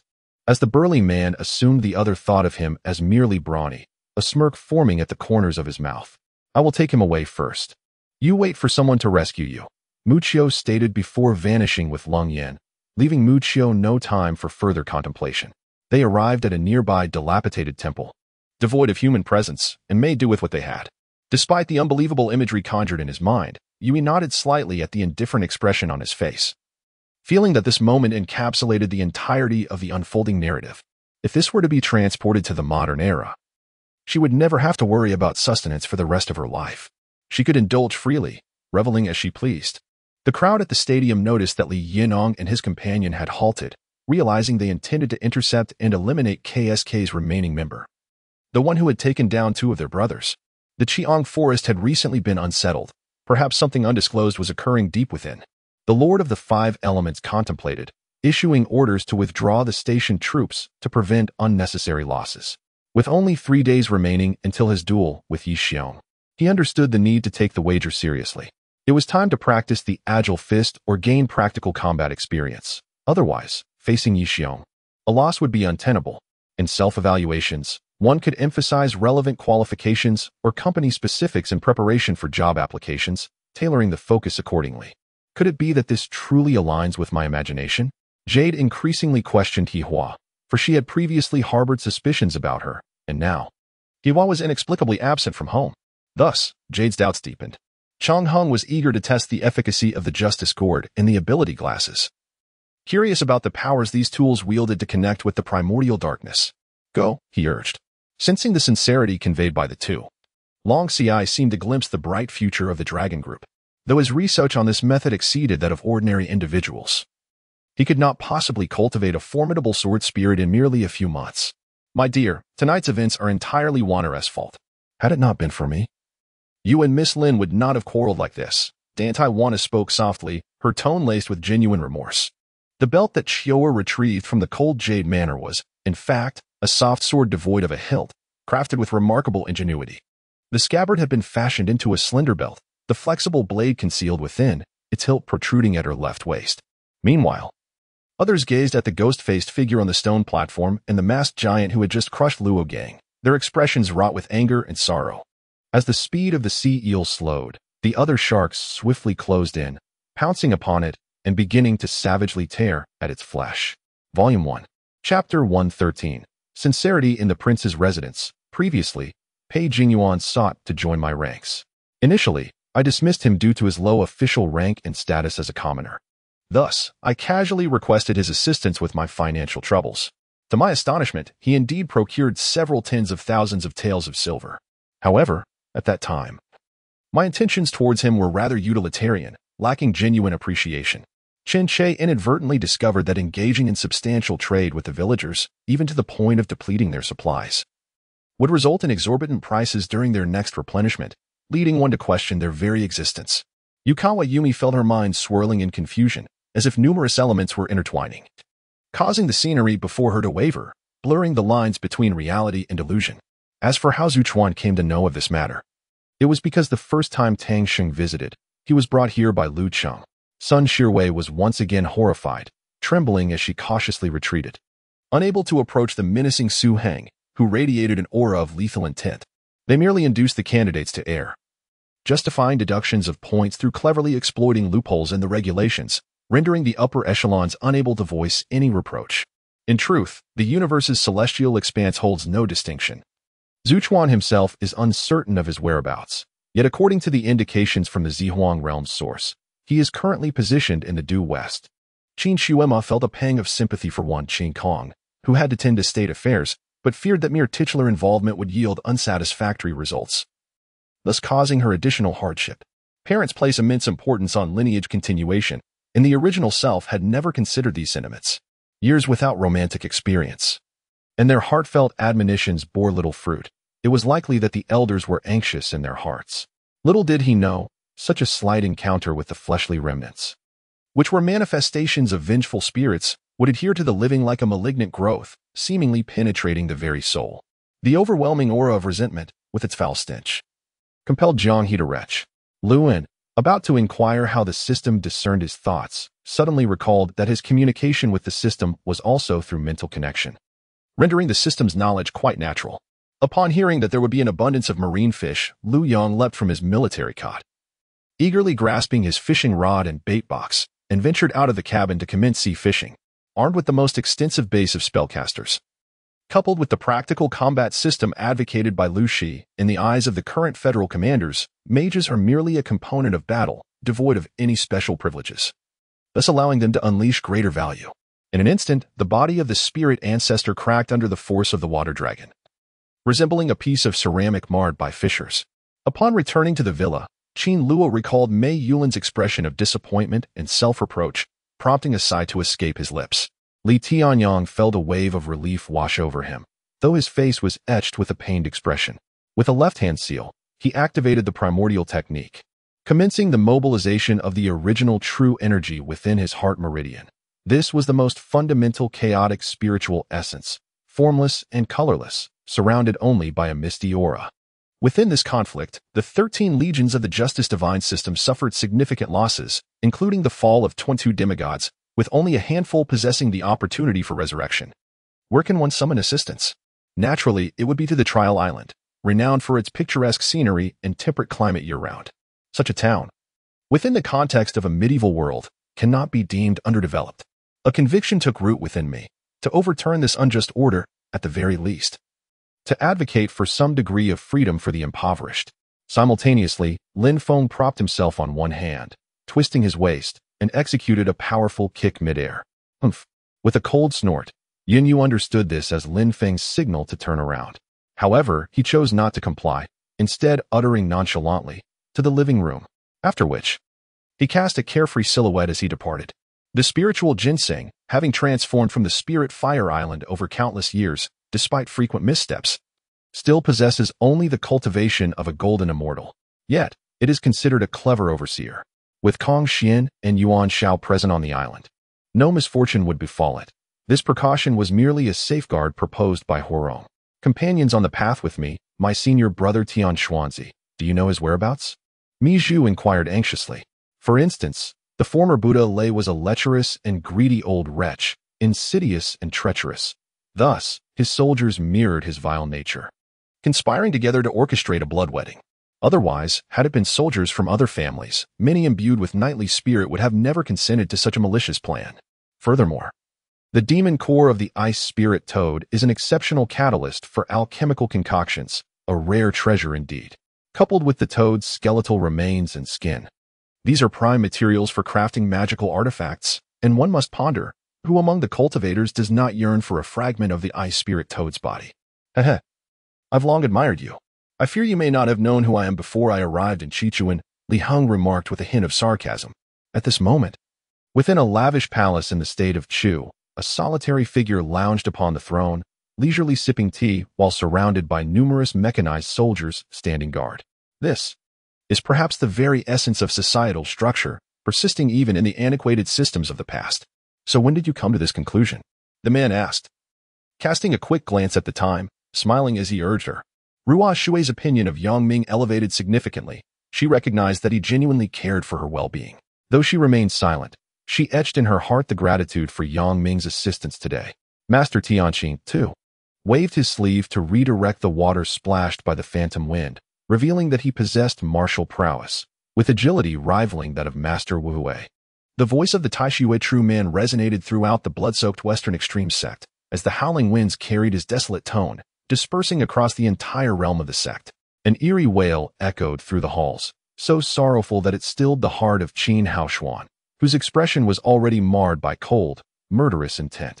Xingfeng, do you think I've misled him? In this era, adorned in long robes and walking with such steps, she couldn't shake the feeling that something was fundamentally amiss.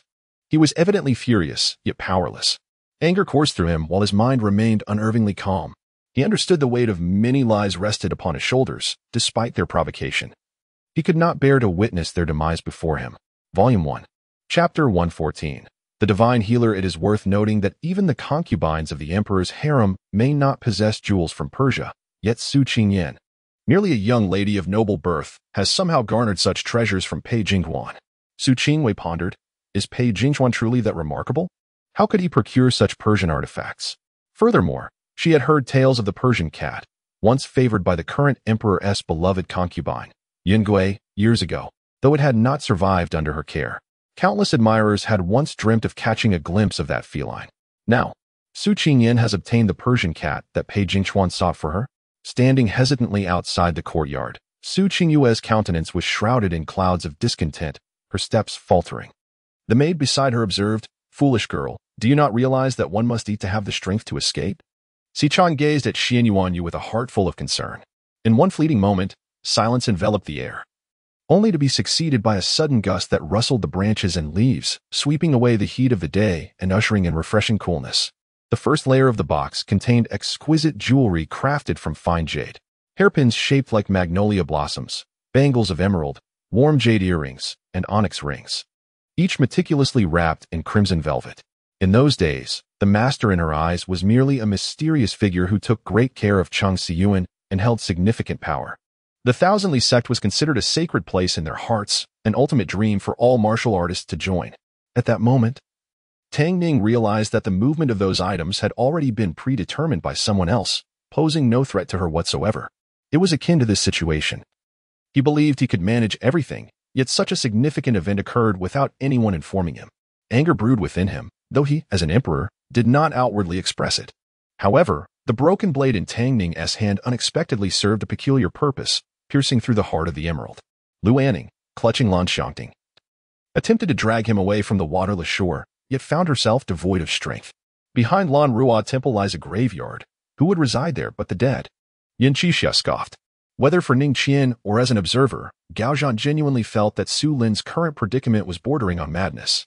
Yet, she soon found herself smiling helplessly within, questioning how such a thing could be possible. After several dismissals, she thought, if she lingered any longer, it would indeed reflect a thick-skinned disposition. There were also particularly esteemed or sensitive guests, personally arranged by her mother in private chambers to maintain discretion and seek tranquility. The company invariably included the top courtesan, and the meals served were the finest in the establishment, typically accompanied by generous rewards for mere conversation and music. What do these people truly regard human lives as? Violence and bloodshed appear as commonplace as daily meals. Is there something amiss in their psyche? I could perhaps squash a cockroach, but I would never dare to kill a rat, Hong Yi murmured. With a resounding bang, Lu Anning closed the car door and drove her Porsche 911 towards Anjing Company. These conflicts stemmed from the struggle among factions for the ownership of high-quality mutated marine life, intended for the creation of revolutionary evolutionary potions. With strength at such a level, what more could be deemed helpless? Zika found it incomprehensible. Elon Musk contemplated that eBay was now willing to offer $15 billion. His purpose for coming was to elevate the asking price. If the Chinese truly wished to purchase, it mattered little, as long as the price met expectations. Regardless of who bought it, he and his partners, along with the investors behind the scenes, would agree to proceed. Perhaps some unseen force had heard Luan Un's heartfelt plea. For those enigmatic faces, unable to break free from their constraints, suddenly vanished. The black, three-dimensional structure at the center of the crowd unexpectedly reverted to its original form, catching everyone by surprise. At this moment, the malevolent spirits, which had previously kept their distance from the ghostly army, began to act, many of them launching their assault alongside the monstrous creatures. Now, the two of them could share common topics, and once they reached Chai Mountain, they could enjoy each other's company, alleviating their boredom. As Li was lost in thought, and Ran nearby discreetly cast glances in his direction, Li Mu did not engage in pretenses with Elon Musk. Though his words were grand and hard to believe for the average ear, Li Mu had nothing to conceal. As time ticked away, when the assessment concluded, the overseer of Wu Sheng's group signaled for all candidates to command the intelligent combat puppets to attack them. On the battlefield where the Eastern Emperor Tai and the ancestral witches perished together, Li Qiuxian extended his hand, activating the contingency he had left on the chaos bell. The bell, once lost to the void, was drawn back and landed in his grasp. This individual emanated a formidable aura, had Wei Lan not halted. The sea creature would have devoured her.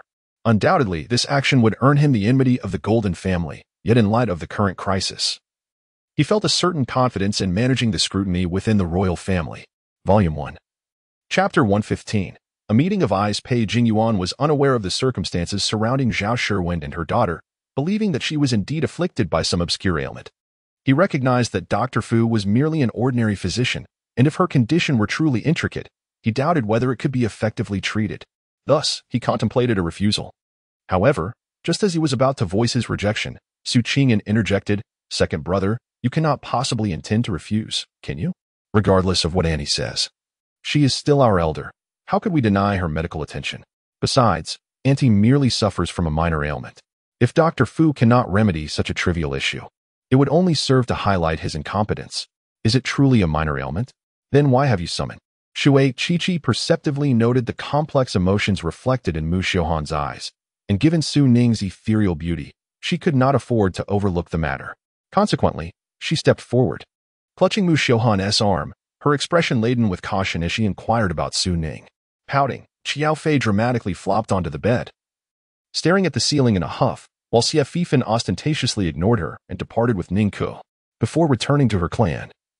Her spirited personality had led her to establish the Tianji Hall in the span of 2 years. Although their connection ceased shortly thereafter, her memories of the past, particularly those associated with the Tianji Hall, remained vividly etched in her mind. Regardless of her mindset, it could significantly influence the forthcoming trajectory, requiring her to relinquish all prior attachments and confront the present with tranquility. "Why are you out here? Did you not say you needed to rest a while longer?"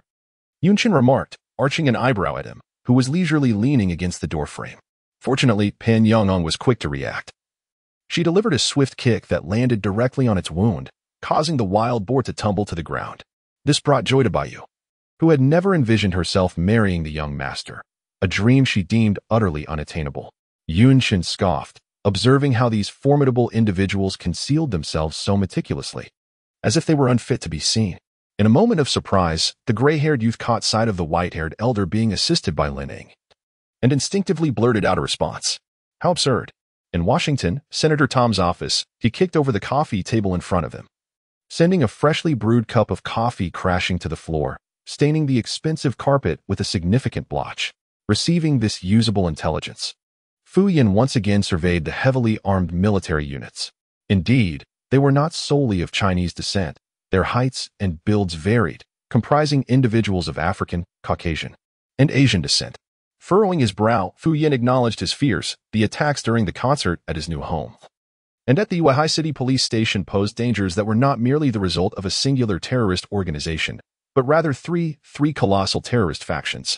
After enduring 3 heavy strikes from Lin Tian, Ouyang Luolei unceremoniously switched from defense to offense, unleashing the long-practiced Heavenly Thunder Slash to decisively defeat Lin Tian and showcase his prowess before the onlookers. Tang Yichen, in a state of despair, collapsed to the ground. After his father roused him, a wave of dread washed over him as he reflected on his past actions towards Li Si. Though he had suffered setbacks, he realized that a mere displeasure from Li Si could lead to his unnoticed disappearance. In that moment, Tang Yichen felt an unprecedented appreciation for life. "Are you trying to drive me mad?" Qin Shui exclaimed, noticing that Yang Yu was not lagging behind, spurring her anxiety. Though the spiritual energy of the Qingyan continent was thin, there were still numerous formidable practitioners. Take the Tianyin sect, for instance, which boasted several transformation realm cultivators.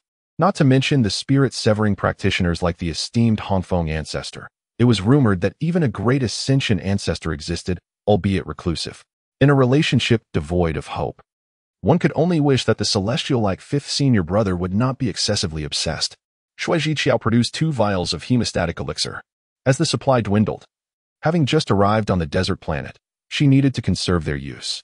Knowing it was unrealistic to rely on Huang Xingling and the others to concoct more potions at present, the facade of that face was not merely a result of cosmetic surgery or disguise, but rather akin to a painted mask. There is no need for excessive medication. The tonic I provided for grandfather has sufficed. Let him digest it at his own pace, Su Muyo said, pursing her lips as she addressed the caregiver. Shao.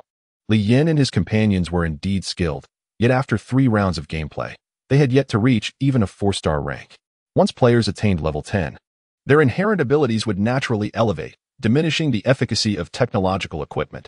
Volume 1, Chapter 116, a critical condition upon hearing that a needle was to be inserted.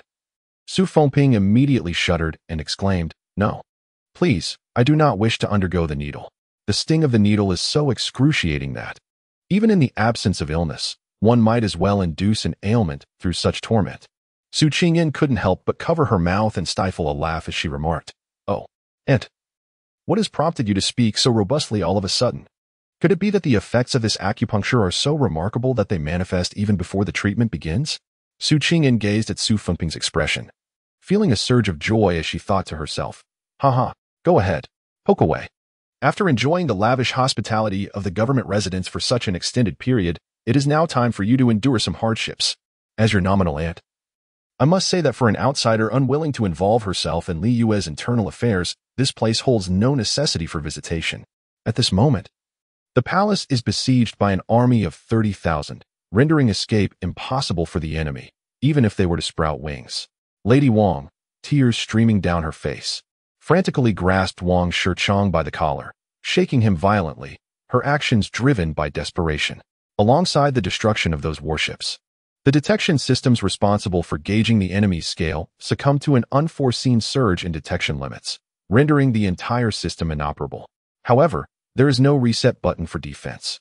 He has indeed missed out on so many years, leading to a persistent misunderstanding on her part. As for those male classmates, it is undeniable that a sense of satisfaction lingers in their hearts, for witnessing the rare instances of the esteemed young Master Ning Zhe facing adversity is indeed a rarity. There exists an emotion, termed as schadenfreude, which signifies the peculiar delight one derives from witnessing another's unhappiness. Although Song Ingluo is an unattainable dream for them, Lorian's spirits remained high, as evidenced by the large fluffy tail swaying gently behind her in the breeze. Passing by Wagner's blacksmith shop and the Adventurers Guild, which has evoked a mixture of love and hate among countless players, Lorian abruptly halted her hurried steps as she was about to walk past a tavern.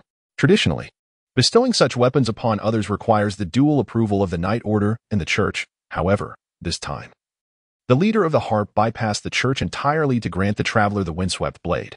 After both parties ended the call, Su Hao, still clad in his usual cowboy jacket, stepped out with a large mobile phone in hand.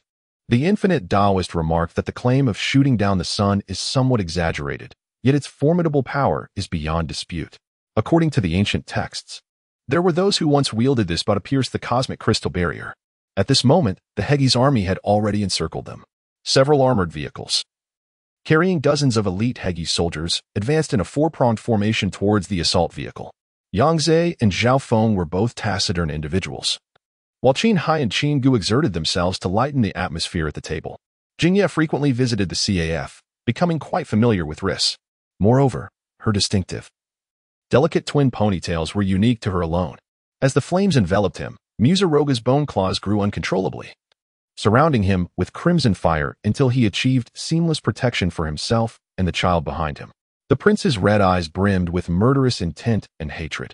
He aimed to crush Yishian into a lifeless corpse with that punch. "Ah, Kakashi-sensei, it has been a while. Have you come to welcome me?"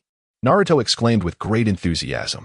In truth, long before he learned that this place was the relic of the ancient Soul Saint, and that countless martial artists from various factions were gathering here, Wang Yang had already contemplated a journey to the Soul Sea. After a mishap with a heap of talisman papers, which she discarded into the trash, Li couldn't help but chuckle at her antics. Just as the venerable veteran of war had stated, it would indeed be wise to depart from this locale at the earliest opportunity. As for him, he was merely seeking an excuse, and since Ma Teng was willing to provide an explanation, he saw no need to correct it further.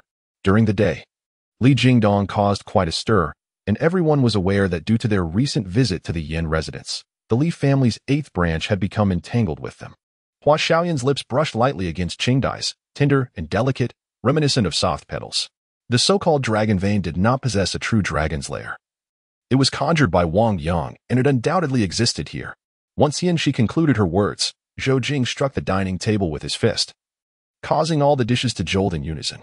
To be precise, it was not quite as such, for I truly did not comprehend what you desired. Gaosen hastily raised his hand in surrender, harboring no intention of resistance, yet showing no signs of fear, which irked Koha immensely, though it was also somewhat perplexing. The courtier Luer smiled, yet remained silent, casting a glance at Ming Si, his eyes harboring a depth of inscrutable meaning. After transforming her physique, Li Yunshu gained a profound understanding of the bionic robots and gradually integrated with the warriors, becoming the beloved older sister of the Panlong base. The morale of the Panlong team remained stable, creating a harmonious atmosphere, and the base consistently produced talents for various fields. Upon opening his eyes, he was met with a pair of eyes as large as eggs. Had it not been for Yang Fengqing's resolute spirit, he might have been frightened to death. Without uttering a word, Niao Yu rushed forward, plunging directly into the man's embrace, feeling the steady warmth of his heartbeat, which gradually eased her anxious heart. Hearing this, El Jiao chuckled and replied, "Look at you. At my age, I can hardly say my complexion is much improved. I cannot compare to the youth of your generation." The method of creation revealed to him indicated that he could indeed assist in crafting a more refined seal. In barely 10 seconds, the once mighty pirate space fleet was reduced to a single, battered flagship with severed energy, while the other pirates and their spacecraft disintegrated into debris amidst the explosions. "No way. And Shang Wudao, what are you saying? How could I seek such matters from Rui? She would surely look down upon me for that." As Wang Kong found himself mere inches away from the Juyang flower, he could even sense the tremors of the rules within his primordial spirit, surging wildly, filling his heart with ecstasy. The on-site commander directed his subordinates to categorize the debris, organize belongings, and recover the bodies of the victims, while military experts meticulously examined the metallic remnants and employed radiation detectors to scrutinize all debris. "Luo, following me, is it not an exceedingly disgraceful affair?" Baishi suddenly spoke, his voice tinged with a subtle melancholy. This moment of inspiration, where he conceived such a brilliant plan, proved to be remarkably timely and precisely fitting. With a thud, Lu Xiaoyu stumbled over a stone, her entire body crashing heavily to the ground. Her face met the floor with a violent friction, causing tears to well up in her eyes from the pain. Instinctively, she turned over, attempting to rise. She was acutely aware that Yuan Hong was just behind her. As the green-clad soldiers retreated, the tide of the black-clad coalition surged fiercely towards Joer. Volume 1, Chapter 117, Adventure X Yu Qingwei, who had been called upon by Su Qi Tian, bit her lip, preparing to speak. "I am merely a favored concubine, and all of this is..." Yet, before she could complete her thought, Pi Jingyuan confidently interrupted her. At that moment, Zhao Sherwin felt a warm surge of elation within her heart. She had not anticipated that among the sons of the Duke's residence, Pi Jingyuan was far more gentle than Pi Jingchuan. Despite the uncertainty of the reasons behind this, Chen Chong would not squander such a fortuitous opportunity to escape. "Hey, could you add a little more?" the stall owner lamented, his face drawn in distress. Otherwise, it will be exceedingly difficult for us to reach an agreement. The Jinha auction house was also waning, steadily declining in fortune. It was indeed a miracle that they had not gone bankrupt while employing such a foolhardy individual. Old Hao was not one to be trifled with. As the lights dimmed, the 5-person whisper link fell silent as well. In stark contrast, the 4-person whisper link erupted into lively chatter. Meanwhile, the 2 fortresses continued to hurl grenades onto the bridge. Tossing 3 at a time, the enemies within, clad in black vests and dogskin hats, could either be foolish or madmen. Upon arriving in Huayan, night had fallen, and the city was ablaze with lights. The sleepless Huayan had just begun to unveil its enchanting veil. Restaurants lined the banks, bustling with a continuous flow of tourists, bestowing an ethereal quality upon this gentle realm. A colossal, golden object, resembling the radiant wheel held by the heavenly kings, spiraled through the air, its brilliance akin to that of the sun. Jin Dazhou paused momentarily, yet he sought to engage in a battle with certainty, without hesitation. He retrieved his phone to summon help. Inside the wire cage, a tall Great Dane gazed calmly as De Huang was tossed inside, not rushing toward him as one might expect. My inquiry is not driven by a desire for Rila to imprison Danny or even to eliminate him. I merely fear that Danny may become Rila's spy. To some extent, a certain seal has proven successful, at the very least. Lanya and Huanluo have transitioned from a passionate romance to a sorrowful separation, so there is no need for a certain classmate to be so pessimistic. The purple-haired, adorable girl furrowed her brow slightly. She picked up her sword, maintaining eye level, as if seeking its counsel. While the sword could not speak, the girl seemed to understand something, nodding in agreement toward a certain individual. Oh my, I never expected your magical artifact could speak. Truly wondrous, Gao Jun exclaimed, his expression one of eager flattery directed at Li Daniu. Yet, Guiyi's swordsmanship was indeed formidable, although he was among the most valiant of the Turkic generals. He could not surpass Guiyi, and thus they remained evenly matched. The man in black lifted her chin tenderly with his fingers, captivated by her exquisite visage, his blood surging with fervor. Afterward, Gao Jun recited a litany of economic issues concerning Wudong, merely going through the motions before dismissing the assembly. The following morning, Yang Leffen was roused early by his alarm clock. Glancing at it, he realized it was already 7:30. He hurriedly dressed, brushed his teeth, washed his face, and rushed downstairs, greeting Li Xiaoxiao and Gui, who were busily engaged, before exiting the hotel. Very well. Currently, Russia is burdened with numerous inefficient and loss-ridden state-owned enterprises, which are destined for privatization. At that time, I hope to secure preferential acquisition rights for several of these enterprises, Shou Chu stated. Certainly, esteemed deputy leader, Hoffman nodded, turning to exit the office, closing the door behind him. In her heart, Tao Bing silently reflected that following him was undoubtedly the wisest choice. She need not worry about resource issues. Aside from managing Zhao Yanan, her focus should solely be on honing her acting skills. Tao Bing promptly took her phone and bank card from the table and placed them into her travel bag. Though he feigned a stern demeanor, it was evident to all that Wang Guoqing was reproaching Ding Ligua for not involving him in the greenhouse venture. After all, he was the eldest among them, having lived the longest, experienced the most, and been the least worn down. The village chief intended to flatter Ding Ligua with praise before offering verbal assistance.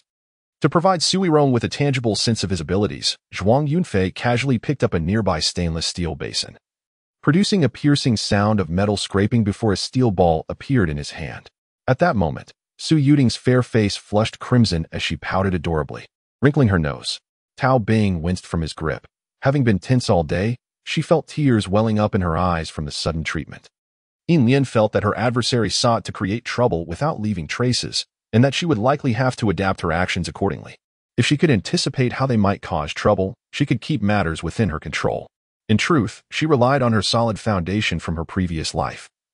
And while she did not dedicate herself entirely to her studies this time, she spent most of her time exploring new fields and acquiring new knowledge, much like Yin Changxing.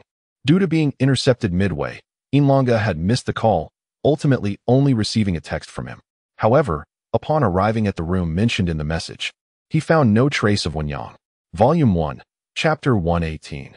Seduction. Upon emerging from Lu Ruming's presence, Paging Yuan's gait appeared significantly more resolute. This time, he permitted no room for failure. He was confident that Pei Jingchuan, now enraptured by matters of the heart, would guard against him as one would a thief. Yet he was certain that Su Qingyan would be utterly defenseless against his advances. Thus, he was certain of his impending success. As Pei Jingyuan ventured deeper into the garden, he was unexpectedly struck by the revelation that Tongtian Xianshan had imparted such formidable abilities to Mo Fan.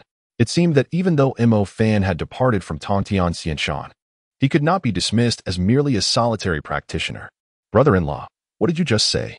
Luo Yutong inquired, her elegant brows knitting together, her beautiful eyes glinting with icy disdain as they fixed upon Xiaoyu. The efficacy of a concocted elixir is undeniably proportional to its quality. The higher the grade, the more potent its effects. It was precisely because of these adept practitioners that the Eight-Nation Alliance managed to breach the imperial capital. Without their valiant charge, their forces would have been insufficient to contend with the once mighty Huaxiao Empire. In that fleeting moment, a fervent spark ignited in his countenance, albeit briefly, as if something long dormant within him had been awakened. Young Master Qin had been immersed in his training, while the Wood King and the third prince had attended the wedding of the fourth prince of the Hua family and the princess of the Jin family. To ensure young Master Qin's safety, they had left behind the Flying Eagle. The Flying Eagle bowed its head as it addressed Qingyan. Just as Qingyan was reeling from shock, Xiaoyu's figure materialized in midair, wielding a formidable black sword, his aura having surged immensely compared to before. Han Gu observed the combat team, noting that a highly skilled player remained on the sidelines, while a less proficient individual was consistently in the starting lineup. Those nearby subtly distanced themselves from the boisterous man, wary of being mistaken for acquaintances of one so audacious as to provoke a scene in an auction house. Such recklessness suggested either genuine prowess or a grave lack of sense, and he appeared to belong to the latter category. He could not help but think that the emperor's brother had not merely fathered a child, but rather an aberration. It was no wonder that the emperor had succumbed to such a dismal state, were he to possess a son of exceptional intellect. He might not only dream, but also awaken to the harsh realities of life. Though this lady spoke auspicious words, the disdain in her tone was unmistakable. Wu Zhu prided herself on not being a magnanimous person, feeling no obligation to extend kindness to those who looked down upon her. Zifengbai blinked, lifting her gaze to meet Wu Zhu's, her onyx-like eyes shimmering with a deep crimson light. However, the students of Xianyao would have paid no heed to Xiaodong, glancing at him as though he were a fool before moving away. Wu Fei unsheathed his weapon. A long sword measuring 1 meter in length and 8 centimeters in width, its blade glinting brilliantly in the sunlight. The Jiang family held considerable renown throughout BJ City, largely due to her father's position as a first-class police inspector and her mother's role as the head of the drug enforcement team. The shield, crafted from tempered steel and measuring 3 inches thick, would provide superior defense against such formidable weaponry.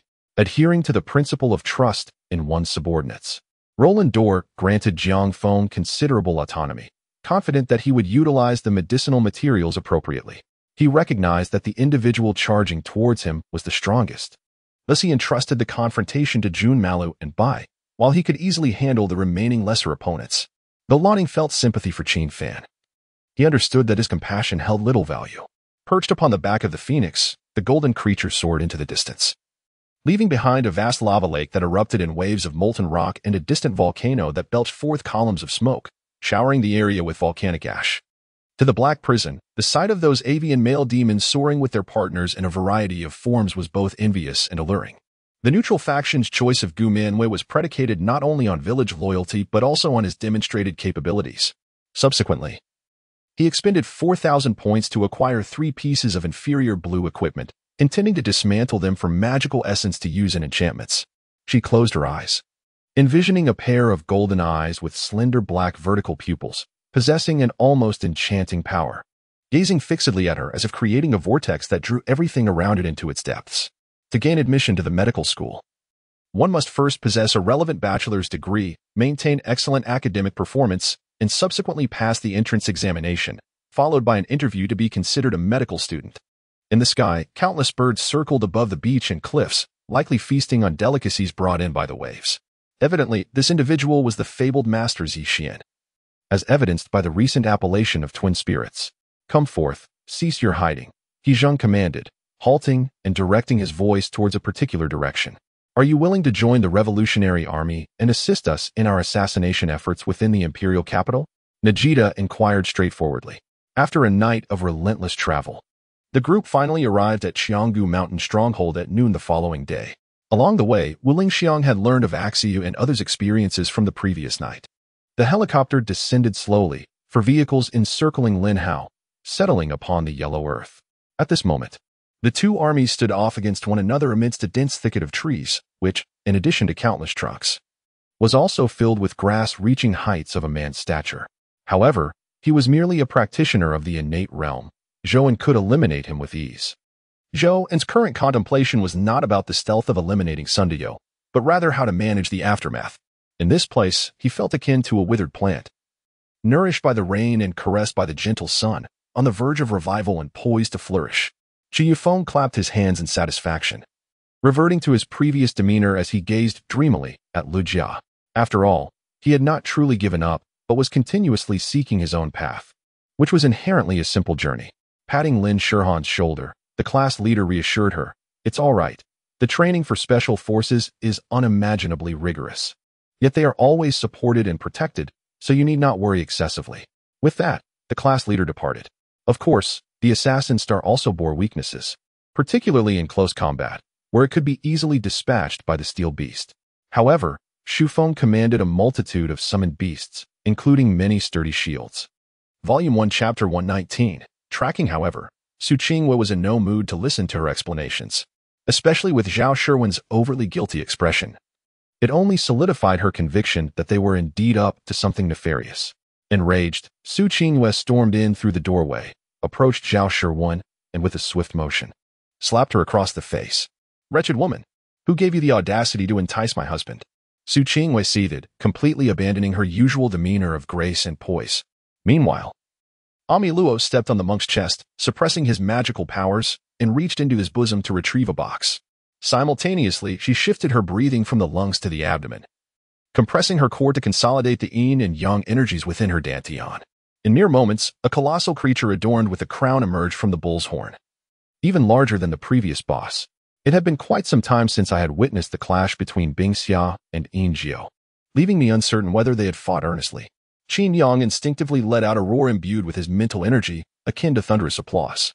At the same time, he struck out at Lu Bo with a fierce palm, swiftly moving to stand beside Hou Yunbua, raising his battle blade to deliver a savage blow. Yet, Liamo had little need for seclusion. While she lacked for medicinal herbs, they hardly contributed significantly to her cultivation. Nevertheless, she diligently consumed her pills 3 times a day, as if they were meals, hoping to gain even the slightest increase in her prowess over time. Liamo ceased her insistence, expressing heartfelt gratitude for their meal with sincerity before taking her leave. The plan remained unchanged, to gather all cultivators from various realms together and confront them head-on. This kind of rapport between sovereign and subject was not forged in a day. In the past, when Yang Guang was still the Prince of Jin, the chief eunuch had remained by his side, continuing even after Yang Guang was made crown prince and later ascended the throne. As the shadow demon attempted to ambush Wu Enki from the shadows, the longbow was barely drawn back when a dark, scorching iron sword severed his throat. The despicable rogue was taken by surprise, too stunned to scream or transform, his head severed from his body in an instant. A more intense battle erupted beneath the grass. Clothing and accessories flung aside, hanging from nearby branches, bearing witness to the carnage of the battlefield. Wei Dian cast a glance around, spotting Yang Hao and Mu Li emerging from the military tent, suddenly hesitating to speak. The warriors summoned by the Iron Blade war song were precisely those of agility and strength who had been in a state of readiness. Now was the perfect moment to deploy them. Yi Kong drew his long sword, pinning the soft vines and stabilizing his stance as he began to slide downward. Humph. Anger boiled within Chu Li, yet he refrained from further verbal sparring with Li Yuyin, knowing it would yield no advantage. Instead, he resolved to let actions speak louder than words. The bow produced a thunderous sound, indicating that the arrows had surpassed the speed of sound upon release. Such power capable of breaching any demon general's defenses, even posing a threat to demon kings. Yang Hao's eyes gleamed. This young Qin captain, though youthful, feigned an air of seasoned bravado, which struck him as amusing. He felt a swell of pride in his discerning eye, recognizing the captain's exceptional talents, yet was also disheartened, knowing that their paths were unlikely to converge. And he might have no choice but to marry the loathsome individual beside him. She glanced at Gu Yanqing's complexion, still pallid but improved significantly from before. Xian promptly fell silent, while Bo Yikao, a true gentleman, rose to wipe the tears from his face, refraining from using it to manipulate the monarch. A figure emerged from the blood mist, screaming in terror, yet before they could utter a word, a hand seized their throat. However, such a moment was not yet one of joy. As the fifth cycle of cultivation progressed, Wang Chong grasped a deeper, more profound transformation within the arcane arts. Madame Pangfry did not afford them much opportunity for conversation. She forced them to drink a potion and then drew curtains to tend to their wounds with a white ointment. This news was corroborated by a disgruntled insider from the magic team following their failed trade. This resulted in a notably fragmented alliance in the Antarctic, appearing united yet rife with internal conflict and covert rivalries. Were it not for an elder deity's oversight, they might have long since resorted to open conflict. Having swiftly discarded some metallic elements into his storage space, Ling Zhou-Tian felt no concern that these metallic objects might adversely affect his system. This is an order from Central Room 46. We are merely executing our superior's commands and are not privy to the specifics. A team member with a white cloth draped over their head explained. Silence enveloped the surroundings, many still in disbelief. The lethal puppet, which had rampaged among the secret agents, was instantaneously partially dissolved by Chen Feng. Yet, he dared not linger and quickly made his way to a side path, aware that agents might arrive at any moment. Moreover, acquiring such spirit stones was merely a matter of points for him. It was hardly a hassle. Ling Zhou-Tian now took note of him, surprised that this wealthy second generation, who was also a bureaucrat's offspring, had come to purchase cut flowers. When Hasward's sword failed to bring misfortune to his opponent, it indicated that the latter possessed a degree of luck. He could gather misfortunes from across the world to balance this luck, correcting the scale that represented fortune and misfortune. Ling Zhou-Tian, a former reclusive individual, was quite experienced with food, yet had not invested much effort into his appearance. Simply being able to comb his hair was already a significant achievement. To celebrate your new name, let us enjoy a fine meal together. I genuinely wish to avoid dining at that so-called green apple romance. Volume 1, Chapter 120. An intricate identity. Are you not afraid of being suspected after a month?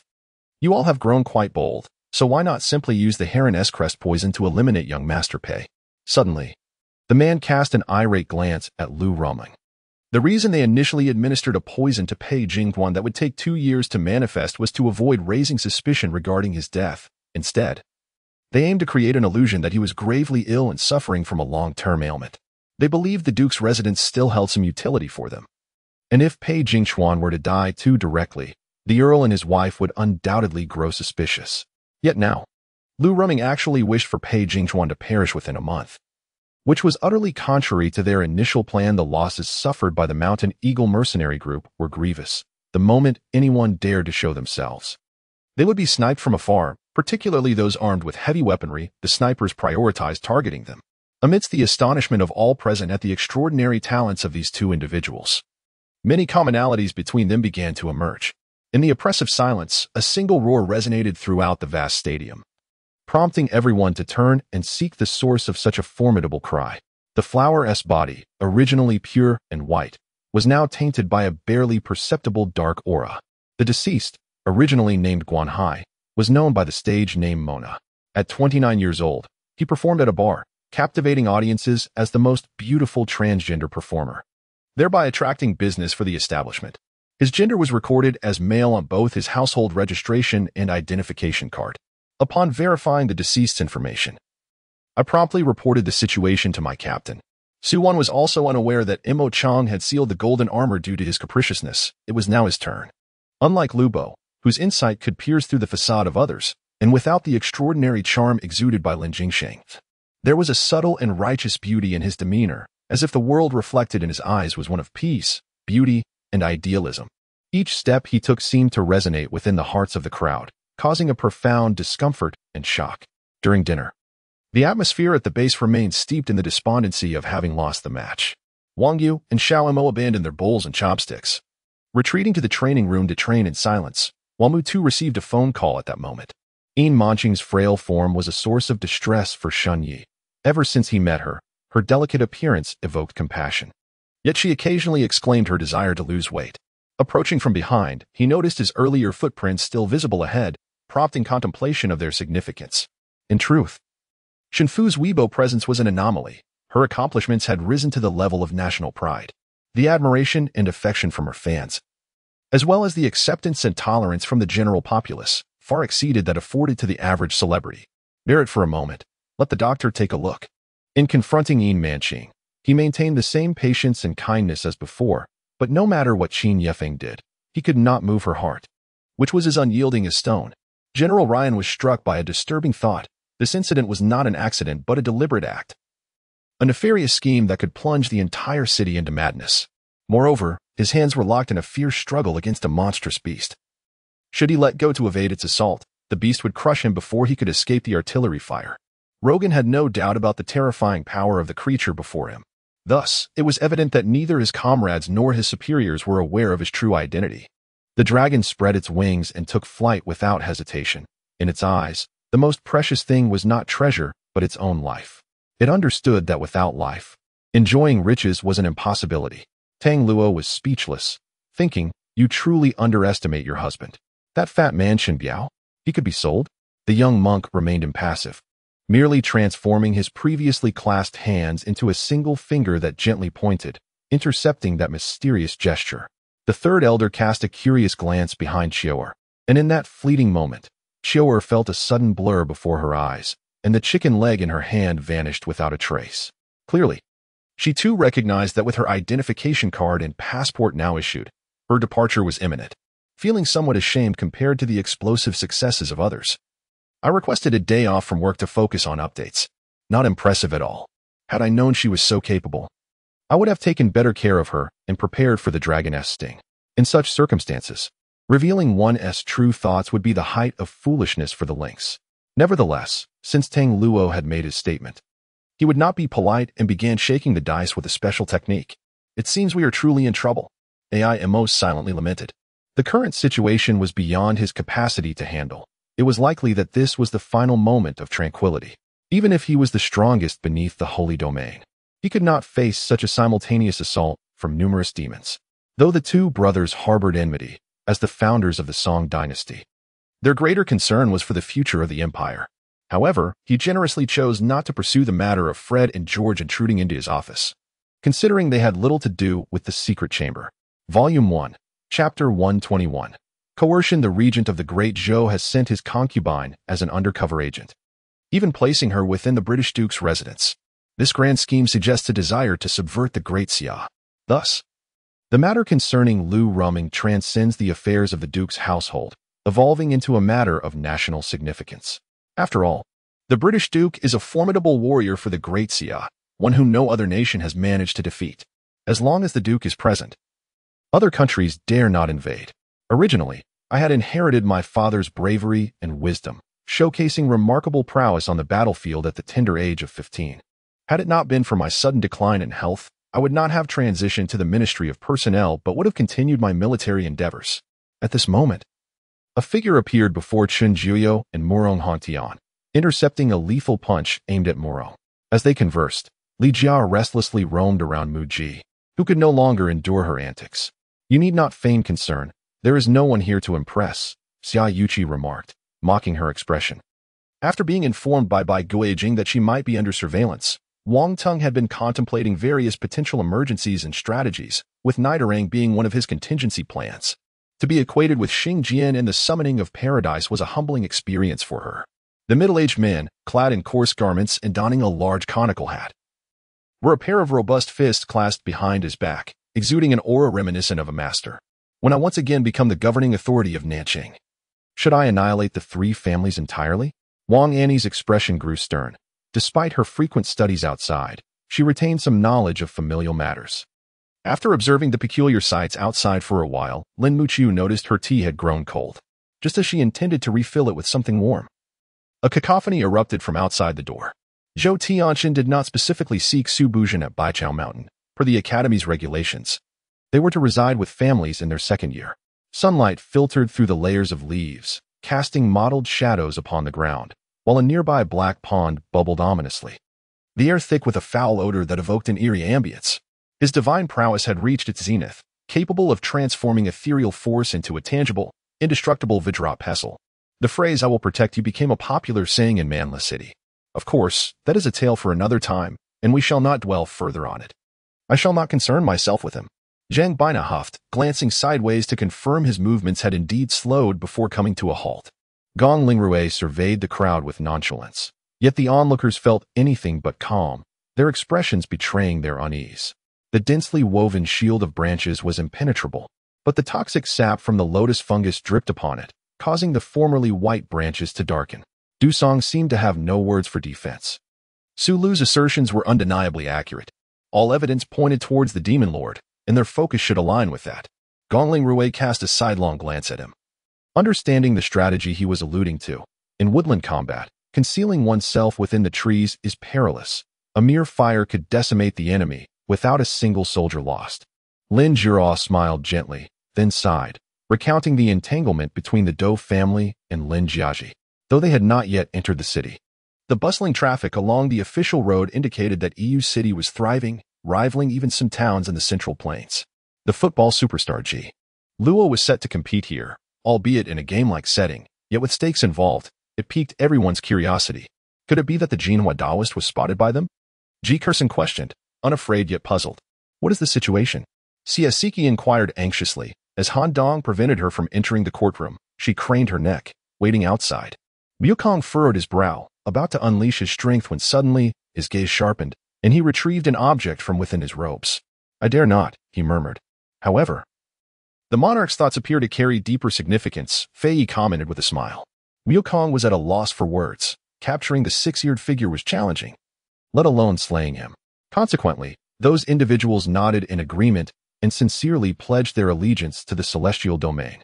Given Yi Qinfeng's current prominence, he was undoubtedly the prime candidate to become the future head of the Yi family, directly competing with Yi Mingtian. With a furious shout, she kicked Li Xuanqiu, sending him tumbling, though he sustained no serious harm. However, the other end of the thread remained firmly tied to his hand. In the previous life, Wutong had not fallen victim to their schemes. Thus, upon his rebirth, Zhao Chouxi naturally believed Wudong would remain safe, seldom considering his well-being. Gong Ying squinted at her, his dust-laden hands leaving gray fingerprints upon her coat. For a long moment, he remained silent, his expression cold as steel. She and Jean Mo had indeed fabricated a story. The principal was aware they were not Sinzian's parents but chose not to expose them. Subsequently, several men in black smoothly fell victim to Xiaoxiu's curse, transforming into pools of blood without a sound, failing to stir any ripples. Now, we have drawn closer to the heavens. Cybertron gazed up at the stars. Knowing that Selena was likely also watching the celestial bodies above, the old divine servant must be admiring it all with the children on the rooftop. Even if not in the same world, they could still behold the shared sky, in less than the time it takes to burn a stick of incense. The 5,000-strong army had vanished, and the speed and impact of Zhongyi Zhuang surpassed all understanding. A year later, Mingyi and his 5 disciples finally arrived at Beiju Luzhou.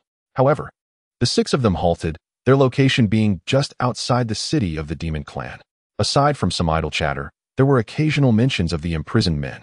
Yet now, due to him, I had not only failed to become Lin Ba's father-in-law, but had instead become the subject of ridicule for all. As the clock struck 4 in the afternoon, the awards ceremony for the entrepreneurship competition was imminent. The staff responsible for the live broadcast enthusiastically introduced the proceedings, while Subai engaged with the online audience, sporting a cheerful demeanor. In our case, the number of injured was minimal after arranging for their transport to the hospital. The rest of us entered the Red Romance, convening to discuss the matters ahead. It was not only imperative to restore his reputation, but those deserving of punishment must also face the consequences. Those who ought to be imprisoned should indeed be imprisoned, and those whose families should be torn apart must face that fate as well. Volume 1, Chapter 122, The Way of the Individual Eye. I had a nightmare last night, so I didn't sleep well, Dan Yin explained, a hint of panic evident in her voice. Unbeknownst to her, her hands began to tremble involuntarily as she spoke, prompting suspicion from both Pei Jingchuan and Su Qingyan nearby.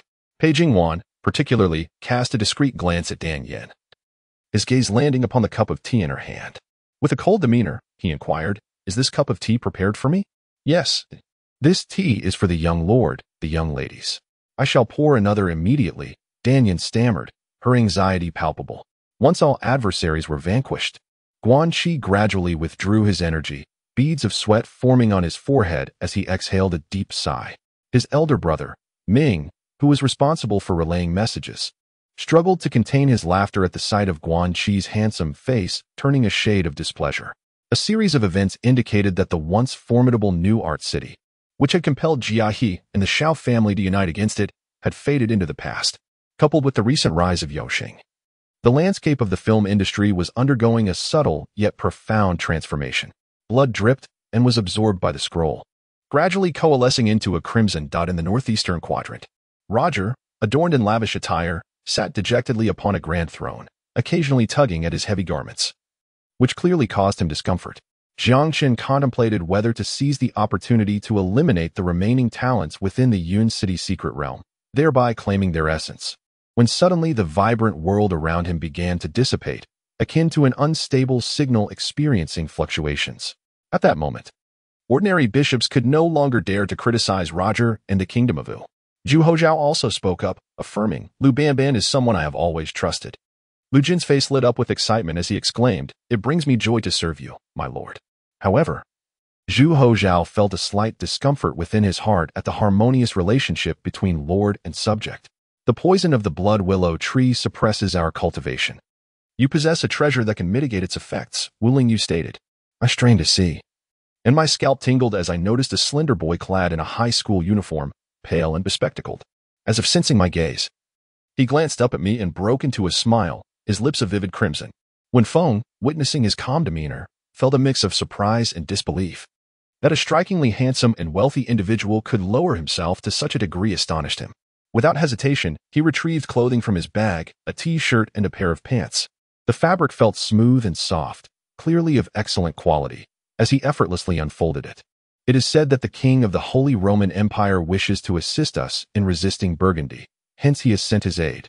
However, due to prior agreements with the Burgundians, we must keep his identity discreet," Mingo explained. "The room has been prepared for you. Please rest. Here are the keys to the house and my car. I will rise early for work tomorrow, so I won't wake you. If you need anything, just give me a call," Zhao Ru said. Her cheeks flushed as she gazed at Zhou Ming's perfect physique, feeling a mixture of admiration and nervousness. Hearing Miller's confident assertions, Zhang Ziqiang thought that even if the temple's secret elixir lacked extraordinary capabilities, it should at least alleviate his brother's inability to break through to the core formation stage. In light of the current situation, the Guard's advance into regions such as eastern Hunan, northern Anhui, and northern Jiangsu seemed entirely feasible. I can withdraw," Wang Meiling, with her adorable bunny teeth, timidly voiced. This decision provided other players with a gap, allowing them to catch up, yet it was an unavoidable situation, after all. No competitor would willingly relinquish their lead for the sake of others. Ogami Naosuk opened his mouth to persuade further, but Sugiyama Jin raised a hand, stating, "The troop adjustments are settled. We should focus on strategizing the army's deployment for the battle in Shuzhou." Acknowledging the futility of further discussion, Ogami Naosuk acquiesced to Sugiyama Jin's resolution. "Once we reach that side, I cannot dictate the arrangements. If you are not prepared to carve out your own territory, I advise against making hasty decisions, especially since you will be facing the British," Zhao Xinzhong remarked, shaking his head while scrutinizing Ma Buqing and Ma Bufang. TCH. Wu You, displeased, pouted and instantaneously appeared beside Aoya, swinging his sword toward Aoya's arm. As Chun Yu descended, she was struck sharply by a bamboo pole, eliciting a cry of pain as she cursed under her breath, wondering why such mishaps occurred with every fall. At this moment, Qinbin unexpectedly adopted an air of grandeur. Recalling Gorky's seagull, which contained the famous line, "Let the storm come fiercer," he altered 3 words to read heavenly tribulation. "Aunt Chen," Miko smiled sweetly, calling out to the lady residing across from her uncle's house, hoping to glean some information.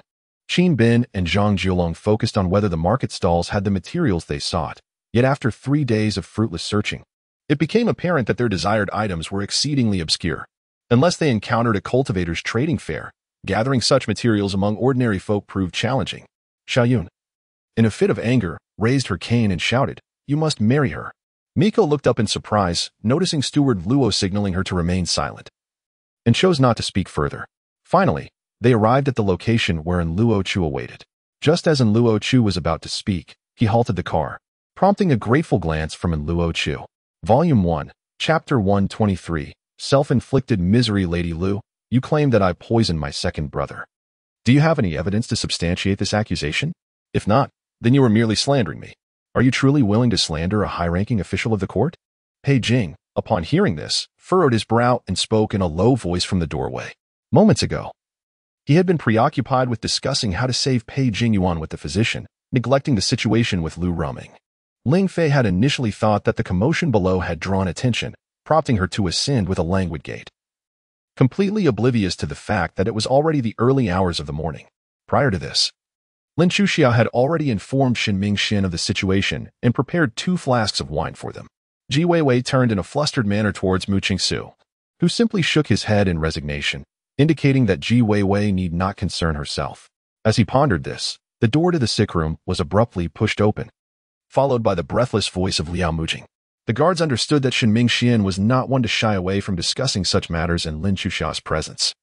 He spoke freely, unbothered by her hearing. At that moment, the emperor had yet to arrive, and everyone sat patiently in their chairs, awaiting his entrance until a eunuch's call from outside prompted them to rise in preparation. This had long been a source of worry for Zhao Yaxin. She had never anticipated that she could reduce Li Tianyu to such a despondent state. Upon returning to the modest abode she had rented for 3 years, Lin Qingxue surveyed the familiar surroundings. However, Qi Guorong, now infused with a surge of energy, charged forth with excessive vigor. Embracing Xielizhu, rather than being propelled away by her support, he was instead carried along by the immense inertia, both of them hurtling towards the edge of the building, one descending, the other veering upward. It appeared as if the temple of Jupiter had been struck by lightning, erupting into flames, said the young Caesar quietly. I comprehend, replied Pai Zhan, nodding awkwardly. Although he felt no wrongdoing, he believed that the functions of the Eastern Depot and the Imperial Guards were indeed similar. However, he surmised that the two could not coexist peacefully, and it would be prudent to take initiative before being overtaken. Shatter the mountains. With one final step. The celestial force entwined within the Sunluo fist dissipated instantaneously, transforming into countless shards of energy that erupted forth with the sound of shattering air. A slight smile graced Chu Haoran's lips as he remarked, You may not believe it, but I have indeed brought 2 along, intending to show them to father. With that, he reached into his computer bag and swiftly produced a high-efficiency missile handgun and a 12-round explosive pistol. As soon as these words left his lips, a multitude of supplicants fell to their knees, with the exception of the stewards of the 3 main halls and the deputy chief guard, pleading for mercy. The muscular man had already rushed to Bai Feifei's side, weeping and bowing, imploring her for forgiveness. Though Kay spoke with fervor, it was ultimately mere rhetoric. At this moment, he no longer identified himself as Lucifer, for he recognized his lack of extraordinary powers. He was neither a celestial being nor did he possess invisible wings. It was futile to discuss the re-emergence of something he had never possessed. 2 maidservants navigated the space, bringing forth a red 8 immortals table, accompanied by 6 bowls of seasonal fruits and an array of exquisite dishes, the aroma wafting through the air before they even reached the palate. The timing is impeccable, remarked the Queen Mother, her consciousness fixated on the ominous cloud of heavenly punishment, fully aware that a mere instant would trigger its descent, which, once initiated, would continue relentlessly without interruption. At this juncture, Emilia realized that requesting the other party to become her knight, albeit temporarily, might be perceived as condescension. The skeletal generals, though formidable, were nonetheless restrained by sisterly strategy. Currently, 6 skeletal generals lay immobilized on the ground, with only 3 unsealed coffins remaining, even should they emerge. Fear was no longer a concern. 2 years prior, in the 3rd year of the Qingyan era, the Turkic Khan of the Eastern Turks launched an offensive against the Western Turkic tribes, repeatedly defeating them and posing a direct threat to the peace of the Western territories. Naturally, such tactics would result in numerous damaged warships post-battle. However, this was of little concern, as repairing injured vessels was far simpler and more cost-effective than replacing those lost at sea. As Li Bufan spoke, he unexpectedly began to recite the lyrics of the national anthem. Lin Minjing, observing his serious demeanor, struggled to suppress her laughter, while Princess Weiwei, oblivious to the situation, gazed at the passionately fervently Bufan, tears of excitement shimmering in her eyes. Volume 1, Chapter 124. Inviting the King of Qin after multiple failures and self-inflicted consequences. Pei Jingyuan truly hesitated to resort to poisoning Pei Jingchuan again. After all, it had not been reported that Pei Jingchuan had recovered from the poison a year later. Thus, he decided to bide his time. As for the 3rd prince, should his path prove unfruitful, he would have no choice but to consider seeking the support of the 6th prince. Meanwhile, the 6th prince was no longer the calm figure he once was. Upon learning that the 8th prince had been conferred the title of King of Qin by the emperor, anxiety had begun to gnaw at him. Even his maternal grandfather and some supporters in the court had repeatedly petitioned the emperor for his own title, yet the emperor always found various excuses to decline. King Li, in a fit of rage, had punished Bian He by severing his left foot for the crime of deceiving the emperor. After the death of King Chuli, when King Wu ascended the throne, Bian He, filled with resentment, once again presented the jade to King Wu, who commanded an ignorant jade craftsman to inspect it. The craftsman still declared it merely a stone, resulting in Bian He losing his right foot as well. Time? Where is it? Here, devoid of light and shadow. The natural order and rhythm of all things had dissipated. According to Wu Hao's current speculation, at least a day had passed since entering the Vitality Tower. Yet he had ascended merely over 100 steps, a painfully slow progress. In the next moment, everyone beheld a dazzling crimson light illuminating the ancient hall. Waves of flames rising as if a volcano had erupted, causing the ground beneath to tremble, while the sky transformed into a sea of fire. Countless fire dragons twisting and roaring. With his final strength, he inscribed an indelible formation in the void, subsequently sending Yi Chun and the others ahead to the ancient path. At that moment, the weasel and Quan Zimo approached the edge of the collapsed cave, peering inside. It was a naturally born stone monkey, endowed with extraordinary intelligence, who had once been a disciple under the moonlit 3 Stars cave, with 2 masters. Even Bai Sun had to concede that Alusha's culinary skills were exceptionally delectable, leading him to seriously suspect that her culinary prowess had reached its zenith. Upon opening the door, the attire of the person before him allowed Yu Qingyan to deduce that this individual was either wealthy or noble, most likely seeking the young master. Now, with his wife imprisoned in the dungeon, the head of the main house dared not visit or pay a ransom for her release, fearing that the governor, in a fit of temper, would not only refuse to spare him but would also imprison him. Zhang Liu executed a backflip, delivering a hand chop to the iron pillar, producing a crack that echoed as a bone was dislocated, startling Qingyu. Qingzhu wholeheartedly agreed with her senior sister's words, acknowledging that 1,000 spirit stones equated to a medium-grade spirit stone, indeed an inflated value. Curiosity burned within him, as if something were tickling his mind. Was this truly the proverbial curiosity that kills the cat, or is it that felines possess an inherently strong curiosity? Even the body of the osmanthus tree seemed to sense the terrifying scars through the fissures, faintly revealing the skeleton at the heart of the oak. This esteemed master alchemist, a true Yuan Ingzhenjun, had used his previous assertions of inability to refine elixirs as an excuse, leading to the death of his senior brother becoming an insurmountable obstacle for his master and fellow disciples. He would devise a strategy to fragment the combat capabilities of the world government and then concentrate forces to eradicate a faction. With wealth in hand, Li would not allow it to take root in his own pocket. The concept of financial management was entirely absent from him. Upon hearing this, Chu Chi's expression finally softened somewhat. With his identity revealed, the intention to cooperate was unmistakable. In truth, Bao Yu felt far from assured. He was already aware that Ming Fan's overall combat power index had reached 240. Had he known that after injecting the golden liquid, Ming Fan's combat power index had soared to 280, his apprehension would have intensified. Not to mention the hooded youth's remarkable patience in concealing himself and his rare talent for invisibility, nor the fact that he had intentionally made sounds to draw himself into a trap, sacrificing his right arm to eliminate his opponent in a heartbeat. Out of concern for appearances, the grade director spoke politely to Vice Principal Liu, yet his words ultimately rendered Liu's face ashen with embarrassment. You tell him that we dined here today, so what? Lin Yuma said flatly, though her tone was laced with tension. Meanwhile, Zhao Ling was curled up at the head of the bed, clutching her knees, her complexion pale, with her phone's earphones tossed far onto the floor. I.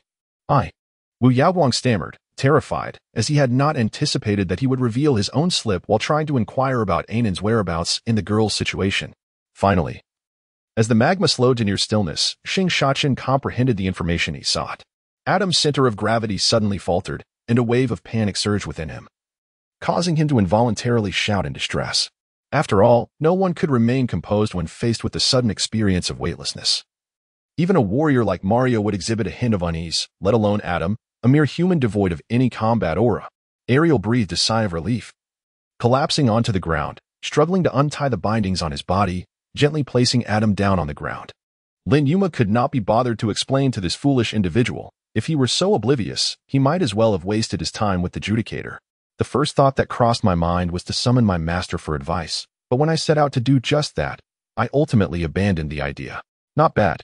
The method you imparted to me has proven quite effective. My health has improved significantly of late. Many discomforts typically experienced by expectant mothers, such as swelling in the face or limbs, sporadic shortness of breath, and rib compression pain, have not manifested in my case. Volume 1. Chapter 125. A Call for Justice in an Instant. Pei Jinyu felt an inexplicable surge of anger rising within her, akin to a precious concubine attempting to offer women to the Prince of Qin. Thus, with a defiant pout, she stubbornly addressed the Duchess. Mother, if you do not permit me to go, I shall stage a hunger strike at home. Upon hearing her daughter's words, the Duchess helplessly supported her forehead, her heart a tumult of confusion. Could it be that this ill-fated entanglement was truly inescapable? Was her daughter truly about to wade into the murky waters of the royal family? Although Su Qingyan often claimed that the Prince of Qin was a good man, what if one day he ascended to the throne? Would he not then require 3 palaces and 6 courtyards? Could Jinyu's temperament endure such jealousy? The vulture, panic-stricken, flapped its wings in a desperate attempt to flee, but the ancestor of 100 kills swiftly bit through its neck, chewing it several times before swallowing its head, beak, and feathers whole. After exchanging a few words, and without waiting for Li Fuguei to respond, the divine Shinnong vanished from his sight once more. When the term concern was uttered, Gu Haofeng deliberately emphasized it, instantly observing the president's countenance shift, while others displayed expressions of trepidation. Gold, silver treasures, antiques, jade, and precious materials all contained some essence of the heavens and the earth. Over the years, Lang Yonghao had never neglected the affairs of the company, to everyone. He was a workaholic.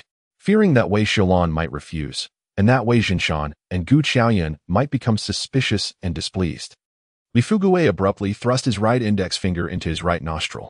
Fujihara Yu felt a sense of relief, just as he was about to speak, when his phone rang. It was not only him. Everyone present felt an air of incredulity. Some individuals were even dumbfounded, pondering whether Gu Haofeng was merely feigning pain. Jian Yu had repeatedly wished for them to sit together in a calm manner and engage in conversation, yet every encounter between the two always devolved into mutual mockery. Regardless of how pleasant the atmosphere of the gathering might be, it would invariably be disrupted by their antics. Xia Yu paid no heed, and with a swift movement, appeared like a specter above Wei Qingchuan, seizing the long spear. You must be Brother Hao, right? Editor's son sent me to escort you. The middle-aged man respectfully removed his sunglasses. Undoubtedly, the Grand Elder could not fathom that such a lowly empire would possess a formation of such astonishing might. As Chu Ling discovered the source of the devouring demon spirits, a potent wave of bloodline energy unexpectedly radiated from within, causing him to involuntarily grunt. This was not Ling Long's first time here. She was not ignorant of the locations of the kitchen or the restroom. Rather, in her current state of disorientation, she could not distinguish between the two, only yearning for a solitary place to conceal her desolation. Humph! The chaos demon ape immediately turned around. Swinging its iron rod in front of it, the flames stirred by the force of the rod were blown aside, scattering around the creature. Before long, the chaos demon ape found itself engulfed by the searing flames. Anian and Isabella were fortunate enough to attend, albeit merely as guards for Erosia, quietly waiting at the periphery of the banquet. Like Anian, many accompanying personnel from other nations also stood by outside. Third brother, your words imply that I only make you work without providing food. You merely lack this one meal, yet you make such a fuss. Usually, I take care of all your indulgences. How could you forget that? Outside Lin An's room, a crowd of onlookers had gathered, most of whom were magic apprentices from Brubaton. Hello? What is this nonsense? Would it kill you to say a few more words? Imo Yang could no longer contain himself. His handsome face darkened as he retorted, showing no regard for his elder sister in front of the crowd. As people age, upon falling ill, myriad thoughts may invade their minds, especially upon hearing that she was injured, unbeknownst to the outside world, perhaps gravely so. This foolish person truly knows no bounds. And now it seems everyone who had not considered this matter has reacted. Indeed, after hearing their descriptions, it was evident that there were issues with the assets under Song Tingjuan's name, particularly concerning a certain establishment he was affiliated with. Finding faults with such a place was often remarkably easy. Upon entering, Li Jixing, accompanied by Yan An and Wan Wan, displayed a noticeable decrease in his joy, replaced by a hint of worry. After all, the feathered emperor was indeed a unique figure among all emperors throughout history. It was improbable that the newly ascended crown prince would surpass the feathered emperor in merit. Louis XV was taller and more corpulent than his great-grandfather, the Sun King's.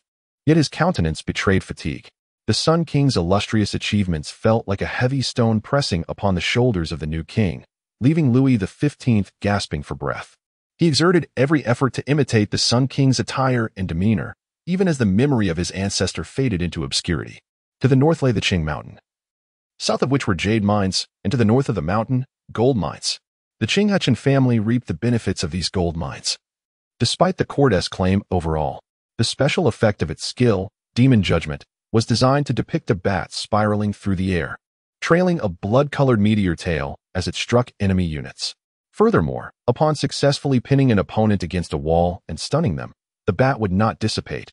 Instead, it would transform into a cloud of black smoke, adhering to the adversary. Imo Ram believed she would leave once she finished eating, yet unexpectedly, she released the shadow previously absorbed into her finger once more. In the OB team's conference room, even the formidable Bai Yitong found herself momentarily speechless upon witnessing Li Wen's terrifying data. And Sure observed her sister-in-law's timid and incoherent demeanor and could not help but smile. Having been protected by her father before marriage and by her husband after marrying into the Jin family, she was truly unaccustomed to the gritty realities of life. Volume 1. Chapter 126. Punishing evil and promoting good. It is widely acknowledged that His Highness the Crown Prince is not particularly adept in his studies and indulges in a life of extravagance and debauchery, earning him a rather unfavorable reputation. Presently, the Crown Prince spends his days languishing in the back courtyard of the residence, reveling in the company of beautiful women. And just last month he nearly contracted a venereal disease, which she hardly concerns herself with. The third prince has long promised her that should the Crown Prince be deposed. Deep within the park, a pair of eyes observed the couple depart in blissful contentment, filled with jealousy, animosity, and a hint of malice. Suyu wiped the cold sweat from the back of his head. He had been exceedingly anxious, akin to standing before a judge awaiting sentencing.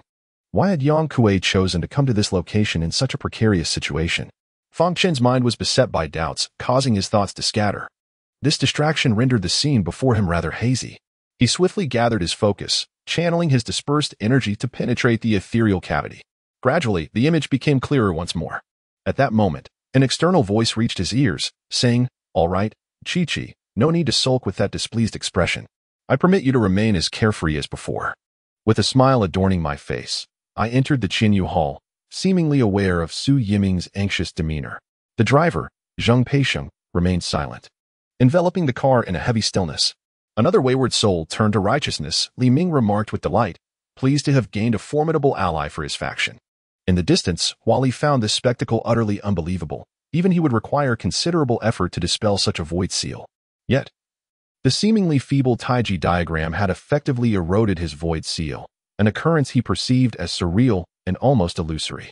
After logging off, I retrieved the computer from Qin's place, nestled in my blankets, connected to the wireless network, and opened the forum. Lu Yen leaned against Yang Bufan, casting her gaze towards the forum alongside him. Everything that is mine belongs to you. Whatever you desire, I can provide at any moment. Qin Muyao smiled gracefully and spoke. At this moment, Xie Yunting stepped forward, her eyes revealing a hint of sympathy as she interceded on behalf of Han Feng. Lin Shui cast a sidelong glance, her gaze falling upon a nearby corpse of a colossal ice crocodile, measuring nearly 10 meters in length. Its formidable presence was marked by a massive jaw and long claws, exuding an air of dominance. Yet, it lay motionless on its back, a chilling long sword embedded in its abdomen.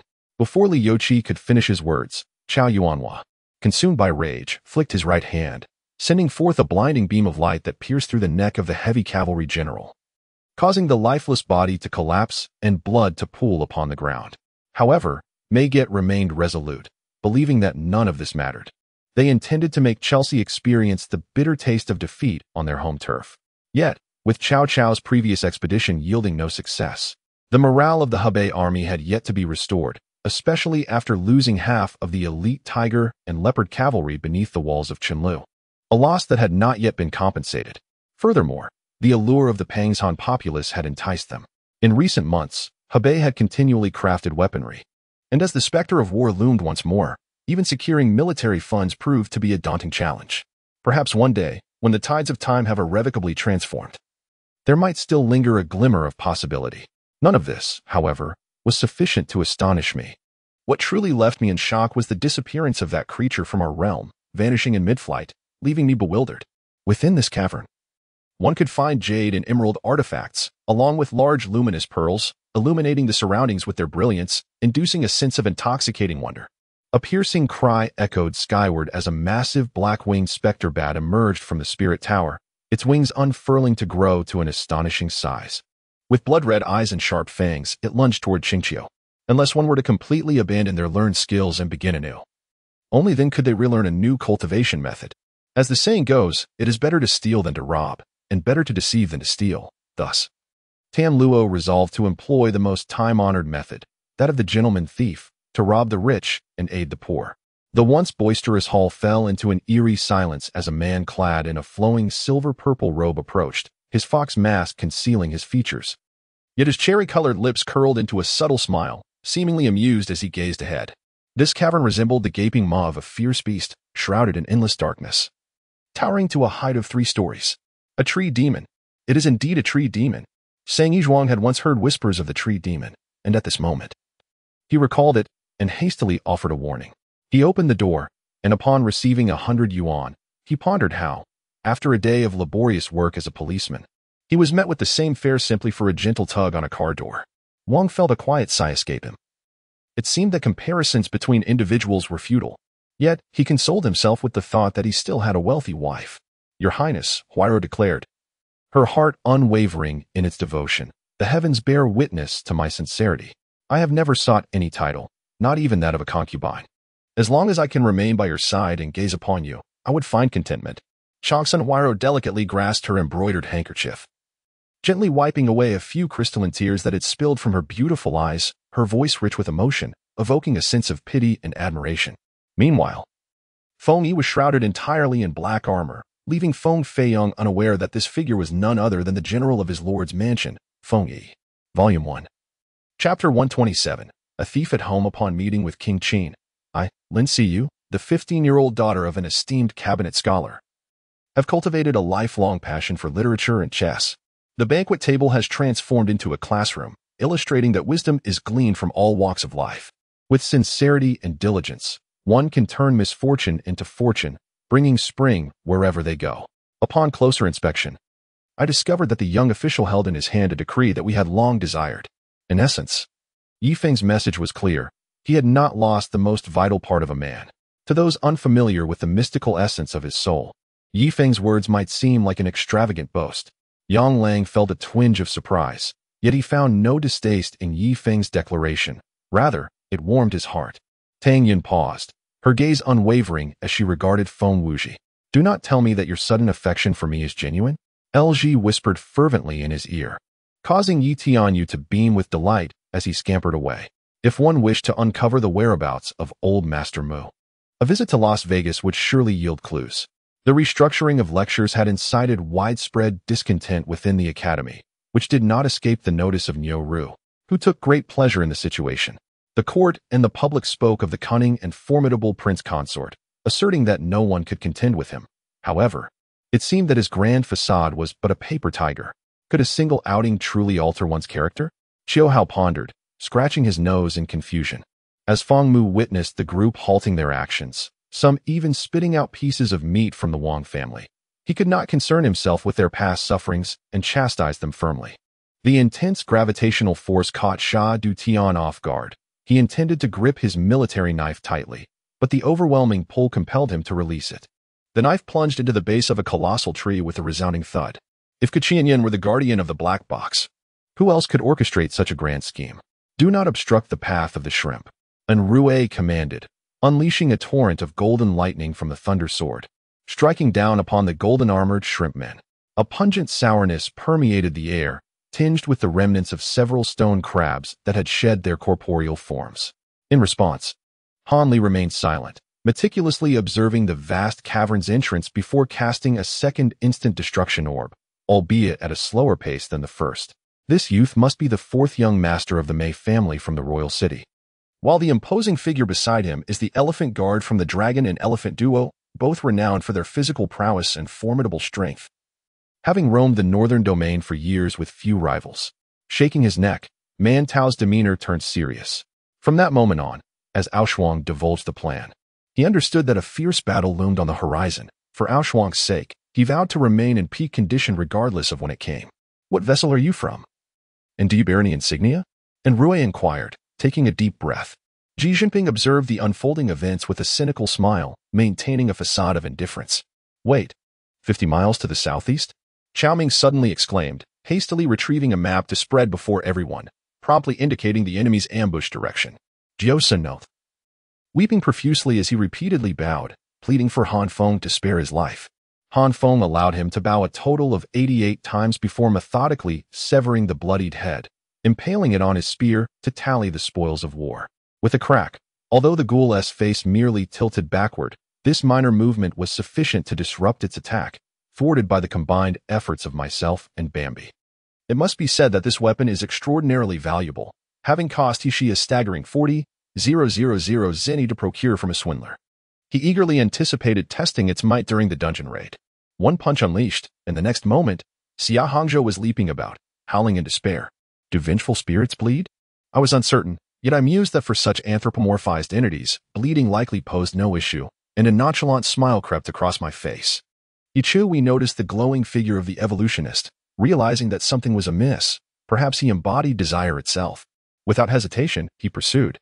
A gaunt face emerged before the group, marked by a 2-centimeter scar on the right side of the forehead. Well, this is tolerable. Shaking his head, I weighed the flying knife.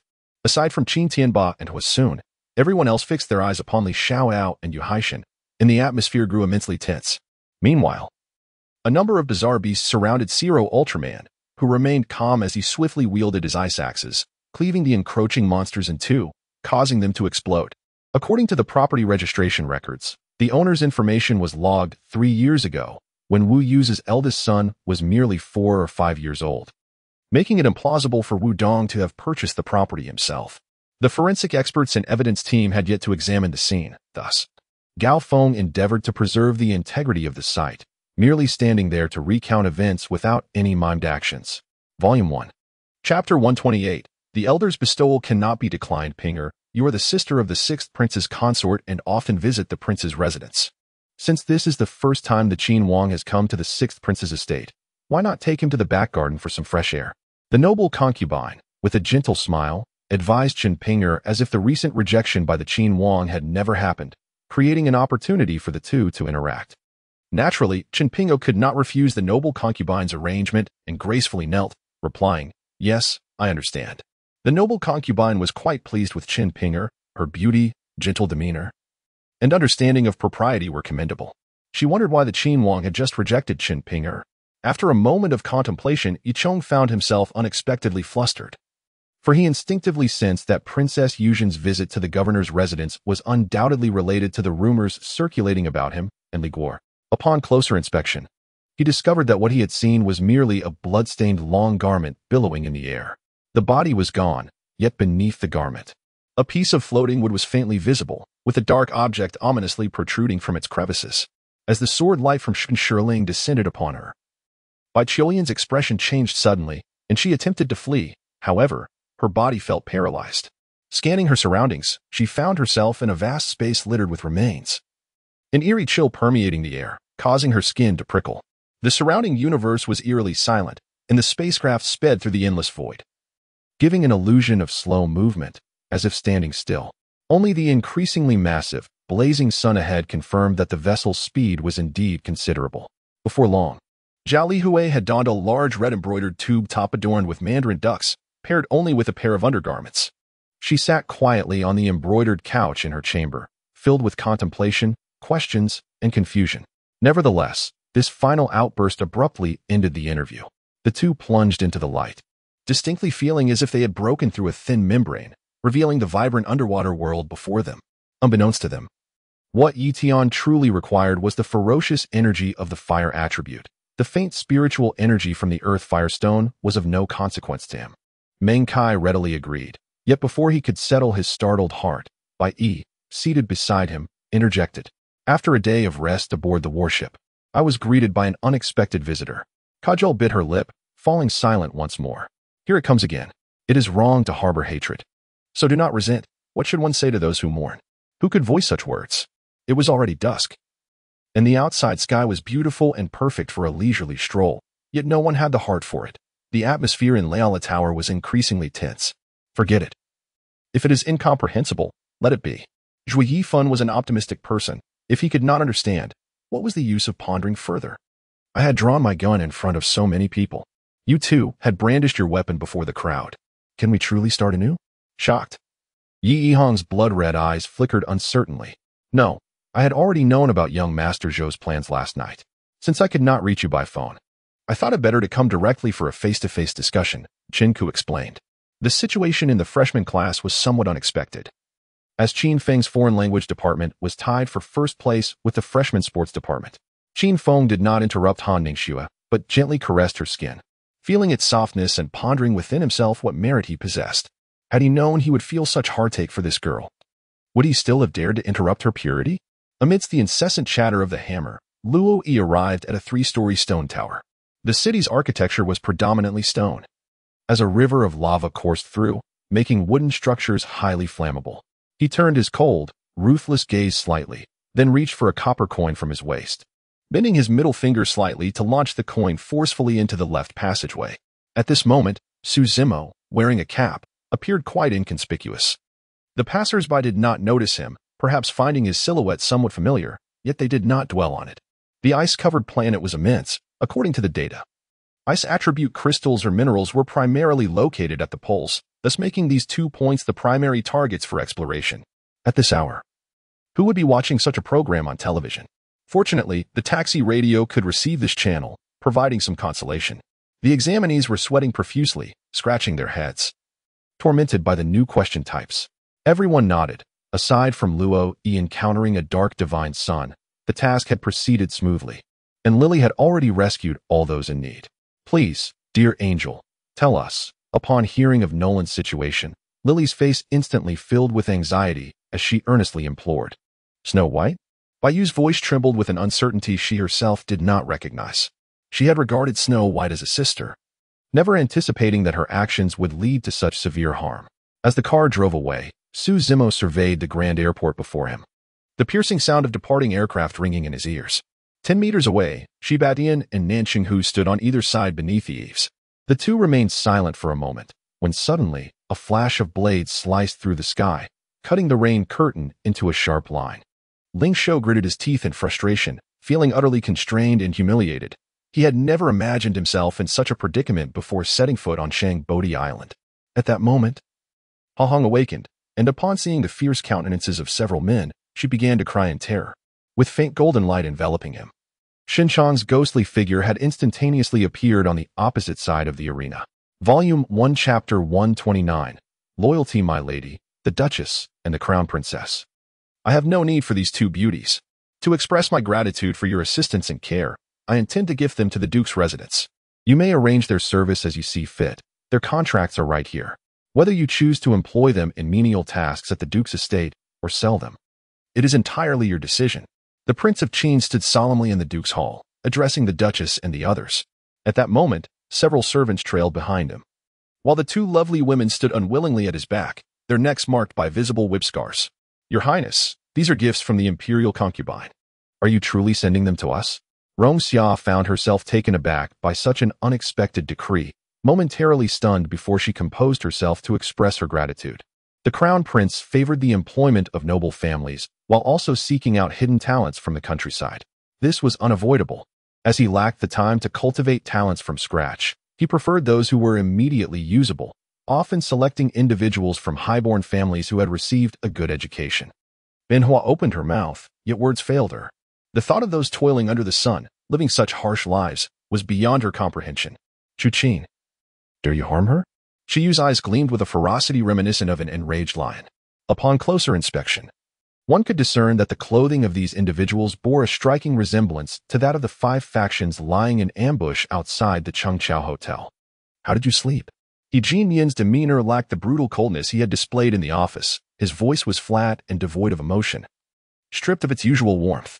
Indeed, it seemed the emperor had no intention of pursuing further inquiries, as he inclined his body and stepped aside. Wang Hongyu, moved to tears. nodded and lifted the fragrant purple clay cup, draining it in one gulp. The moment the door swung open, a wooden stick descended toward her head. She swiftly dodged, adopting a stern expression as she regarded Xiang'er. Upon hearing the words spoken, Yizi's countenance shifted dramatically, just as Chu Xian had indicated. She, along with Zhang Jia, had previously focused solely on the practical means to save him, neglecting the philosophical question of identity. As both forces continued to deploy their troops, light and darkness engaged in an unrelenting struggle, vying for supremacy in the skies above. Amidst the clamor, Lin Yushi awoke from her slumber, realizing her predicament might have been overheard. Turning to Si Qing, who appeared to be in a meditative state, she felt a slight sense of relief. The map's teleportation function whisked Ma Jun directly to the gates of Yasunu City, accompanied by 300 sword demons and 300 phantom skeletons, riding his own 5-headed spectral serpent, brimming with vigor. Having finished speaking, Yang Hao proceeded towards the operating room. Upon entering, he was met with the astonished gaze of the surgeon who was in the midst of a procedure. Realizing this, Zhang Jia recalled Yi Zi's instructions. He first pressed his palms together, sincerely expressing his gratitude to the monks present, then scratched his head, making an awkward request. "What do I have to do with him?" Ji Yuan displayed a look of irritation, her tone softening slightly as she inquired. "Charge in." Lu Chong seemed to perceive the glimmer of hope for victory. 5,000 troops formed a wedge as they advanced into the enemy encampment.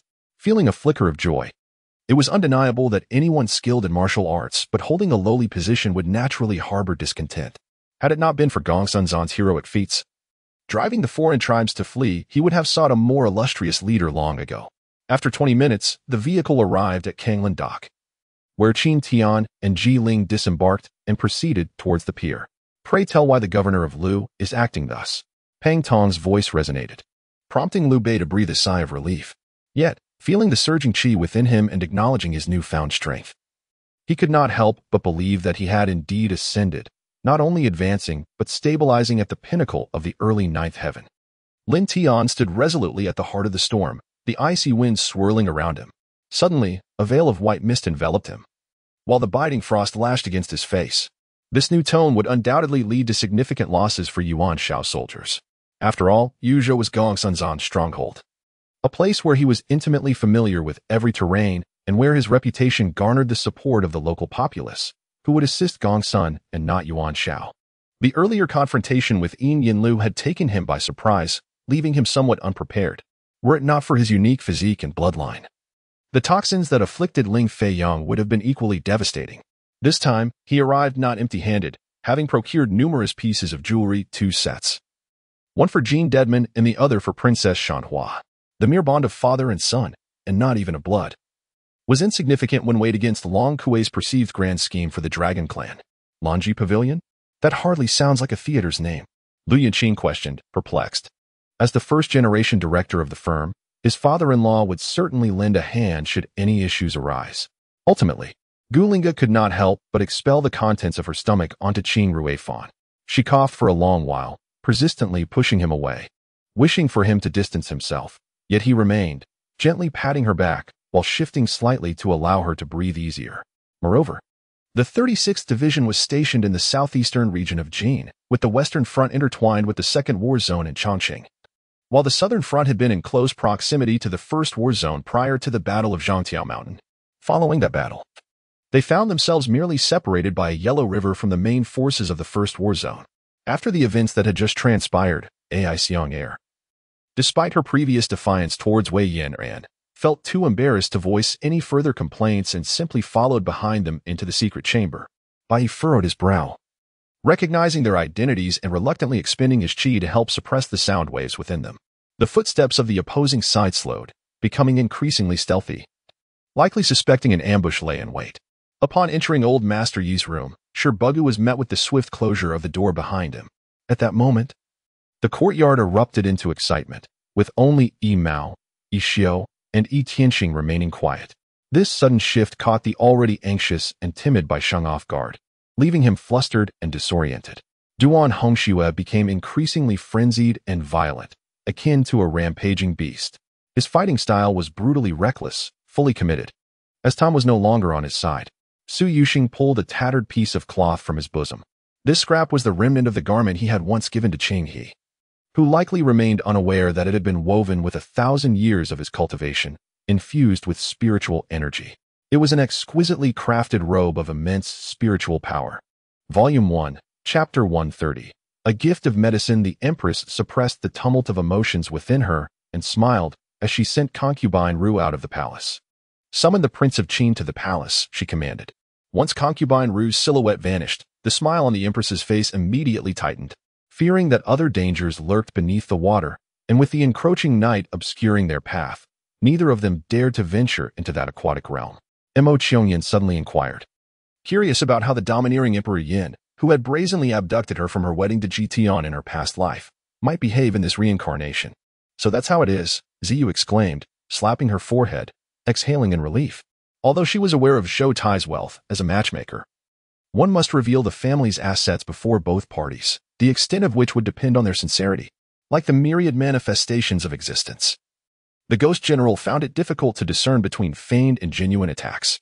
At the moment of contact, the life vines entwined around the Ghost General, draining the witch spirit's energy from within him. Meanwhile, Mo Qiongwu chuckled, her attitude towards Mo Qiongyan's predicament remarkably unique. This was not to say she lacked concern. Rather, her care was tinged with a hint of mischief. Send word to the leaders of the three sects, the head of the Lu family said after a prolonged silence. Mo Qiongyan's maternal family, the Mo Wangfu, was currently led by the illegitimate son, Mo Shaolei. Despite being a mere illegitimate child, he single-handedly upheld the family's prosperity. And under his stewardship, the Mo Wangfu thrived far beyond the former Lord Mo's achievements. When they attempted to flee, it was already too late. All were ensnared by Yi Li's fishing rod. Approaching the sword-washing pool, Yi Li gazed at the blood-red water, silently vowing to attain the Great Way. Xia Shuang bit her lip, uncertain of what to say. As Fu Yi had already spoken all the words she could muster, leaving her feeling inadequate in every action. The guards stationed outside called loudly into the Yangxin Palace, intent on alerting the occupant within of the impending danger. Just as Xiang Jiang was about to divulge crucial information, a roaring sniper bullet struck from a nearby hill, instantly piercing through Xiang Jiang's skull. The two truly were a match made in heaven. Perfectly paired, both adept at weaving tales with their words and executing their escapes with remarkable finesse. Seated at the dining table, Luo Yunxing nearly wept with gratitude as she savored the meal she had longed for during her time away, profoundly thankful for her repeated escapes from peril. As Yi Li's voice resonated, Ouyang Wuji and the others felt an explosive sound near their ears, had they not been at such a distance. They feared their eardrums might shatter. When he returned home, night had already fallen. Seizing the moment while Han Jieling bathed, he sat on the sofa and began to cultivate the pure young Wujigong, attempting to expel the alcohol through his pores. I told you to extinguish that smoke. Do you understand now? Wang Zhengwu trembled inwardly at the sight of the malevolent blue Qian. Just then, the fox, Qiu Shui, silently appeared behind Yamato Aikaru, swiftly striking into his back. After a moment, Derek finally regained his composure, groaning in satisfaction as he leaned back in his chair. Dick, did he give you something bad to eat? Should I call a priest for you? Derek squinted. It's fine, just bring me a little more. Eddie poured another glass for Derek. He dared not dwell on it any longer. A flicker of wariness crossed his eyes, and he closed them once more. I surveyed the gathered individuals, my expression turning grave. These were the people I trusted most, and there was no need for concealment among them. Very well. See you on the battlefield, Ilias replied, nodding to his companions before stepping out. This experience solidified my belief in my grandfather's words. And I dared not delve into matters of spiritual awareness until now, when I felt ready to attempt it. Did you truly not inform grandfather of my whereabouts? Wu Yulin gazed skeptically at He Yehua, though he wished to trust him. His previous loss of Wu Yutong had left him particularly sensitive. Thus, this became the only blemish in the otherwise illustrious life of the First Blood King, Edward I. I will find a hotel for the night. You may wander as you please. I will seek you out once I secure accommodations. Fengzhen patted Feng Luoyu on the shoulder, producing a bundle of local currency and placing it in his hands. Brat, how do you possess a celestial grade artifact? Upon witnessing the power of Yi Fan's sword, Yu Su's expression changed dramatically, and he shrieked, producing a golden wheel that he raised defensively. With a resounding crash, he was sent soaring by the sword's force. But as he reached the treetops, he flipped and vanished into the forest. Zhang Mingxi was incensed to see her father take away the last item that could connect her to Jiang Qingci, her frustration manifesting as she kicked the bed, inadvertently aggravating her injured shoulder.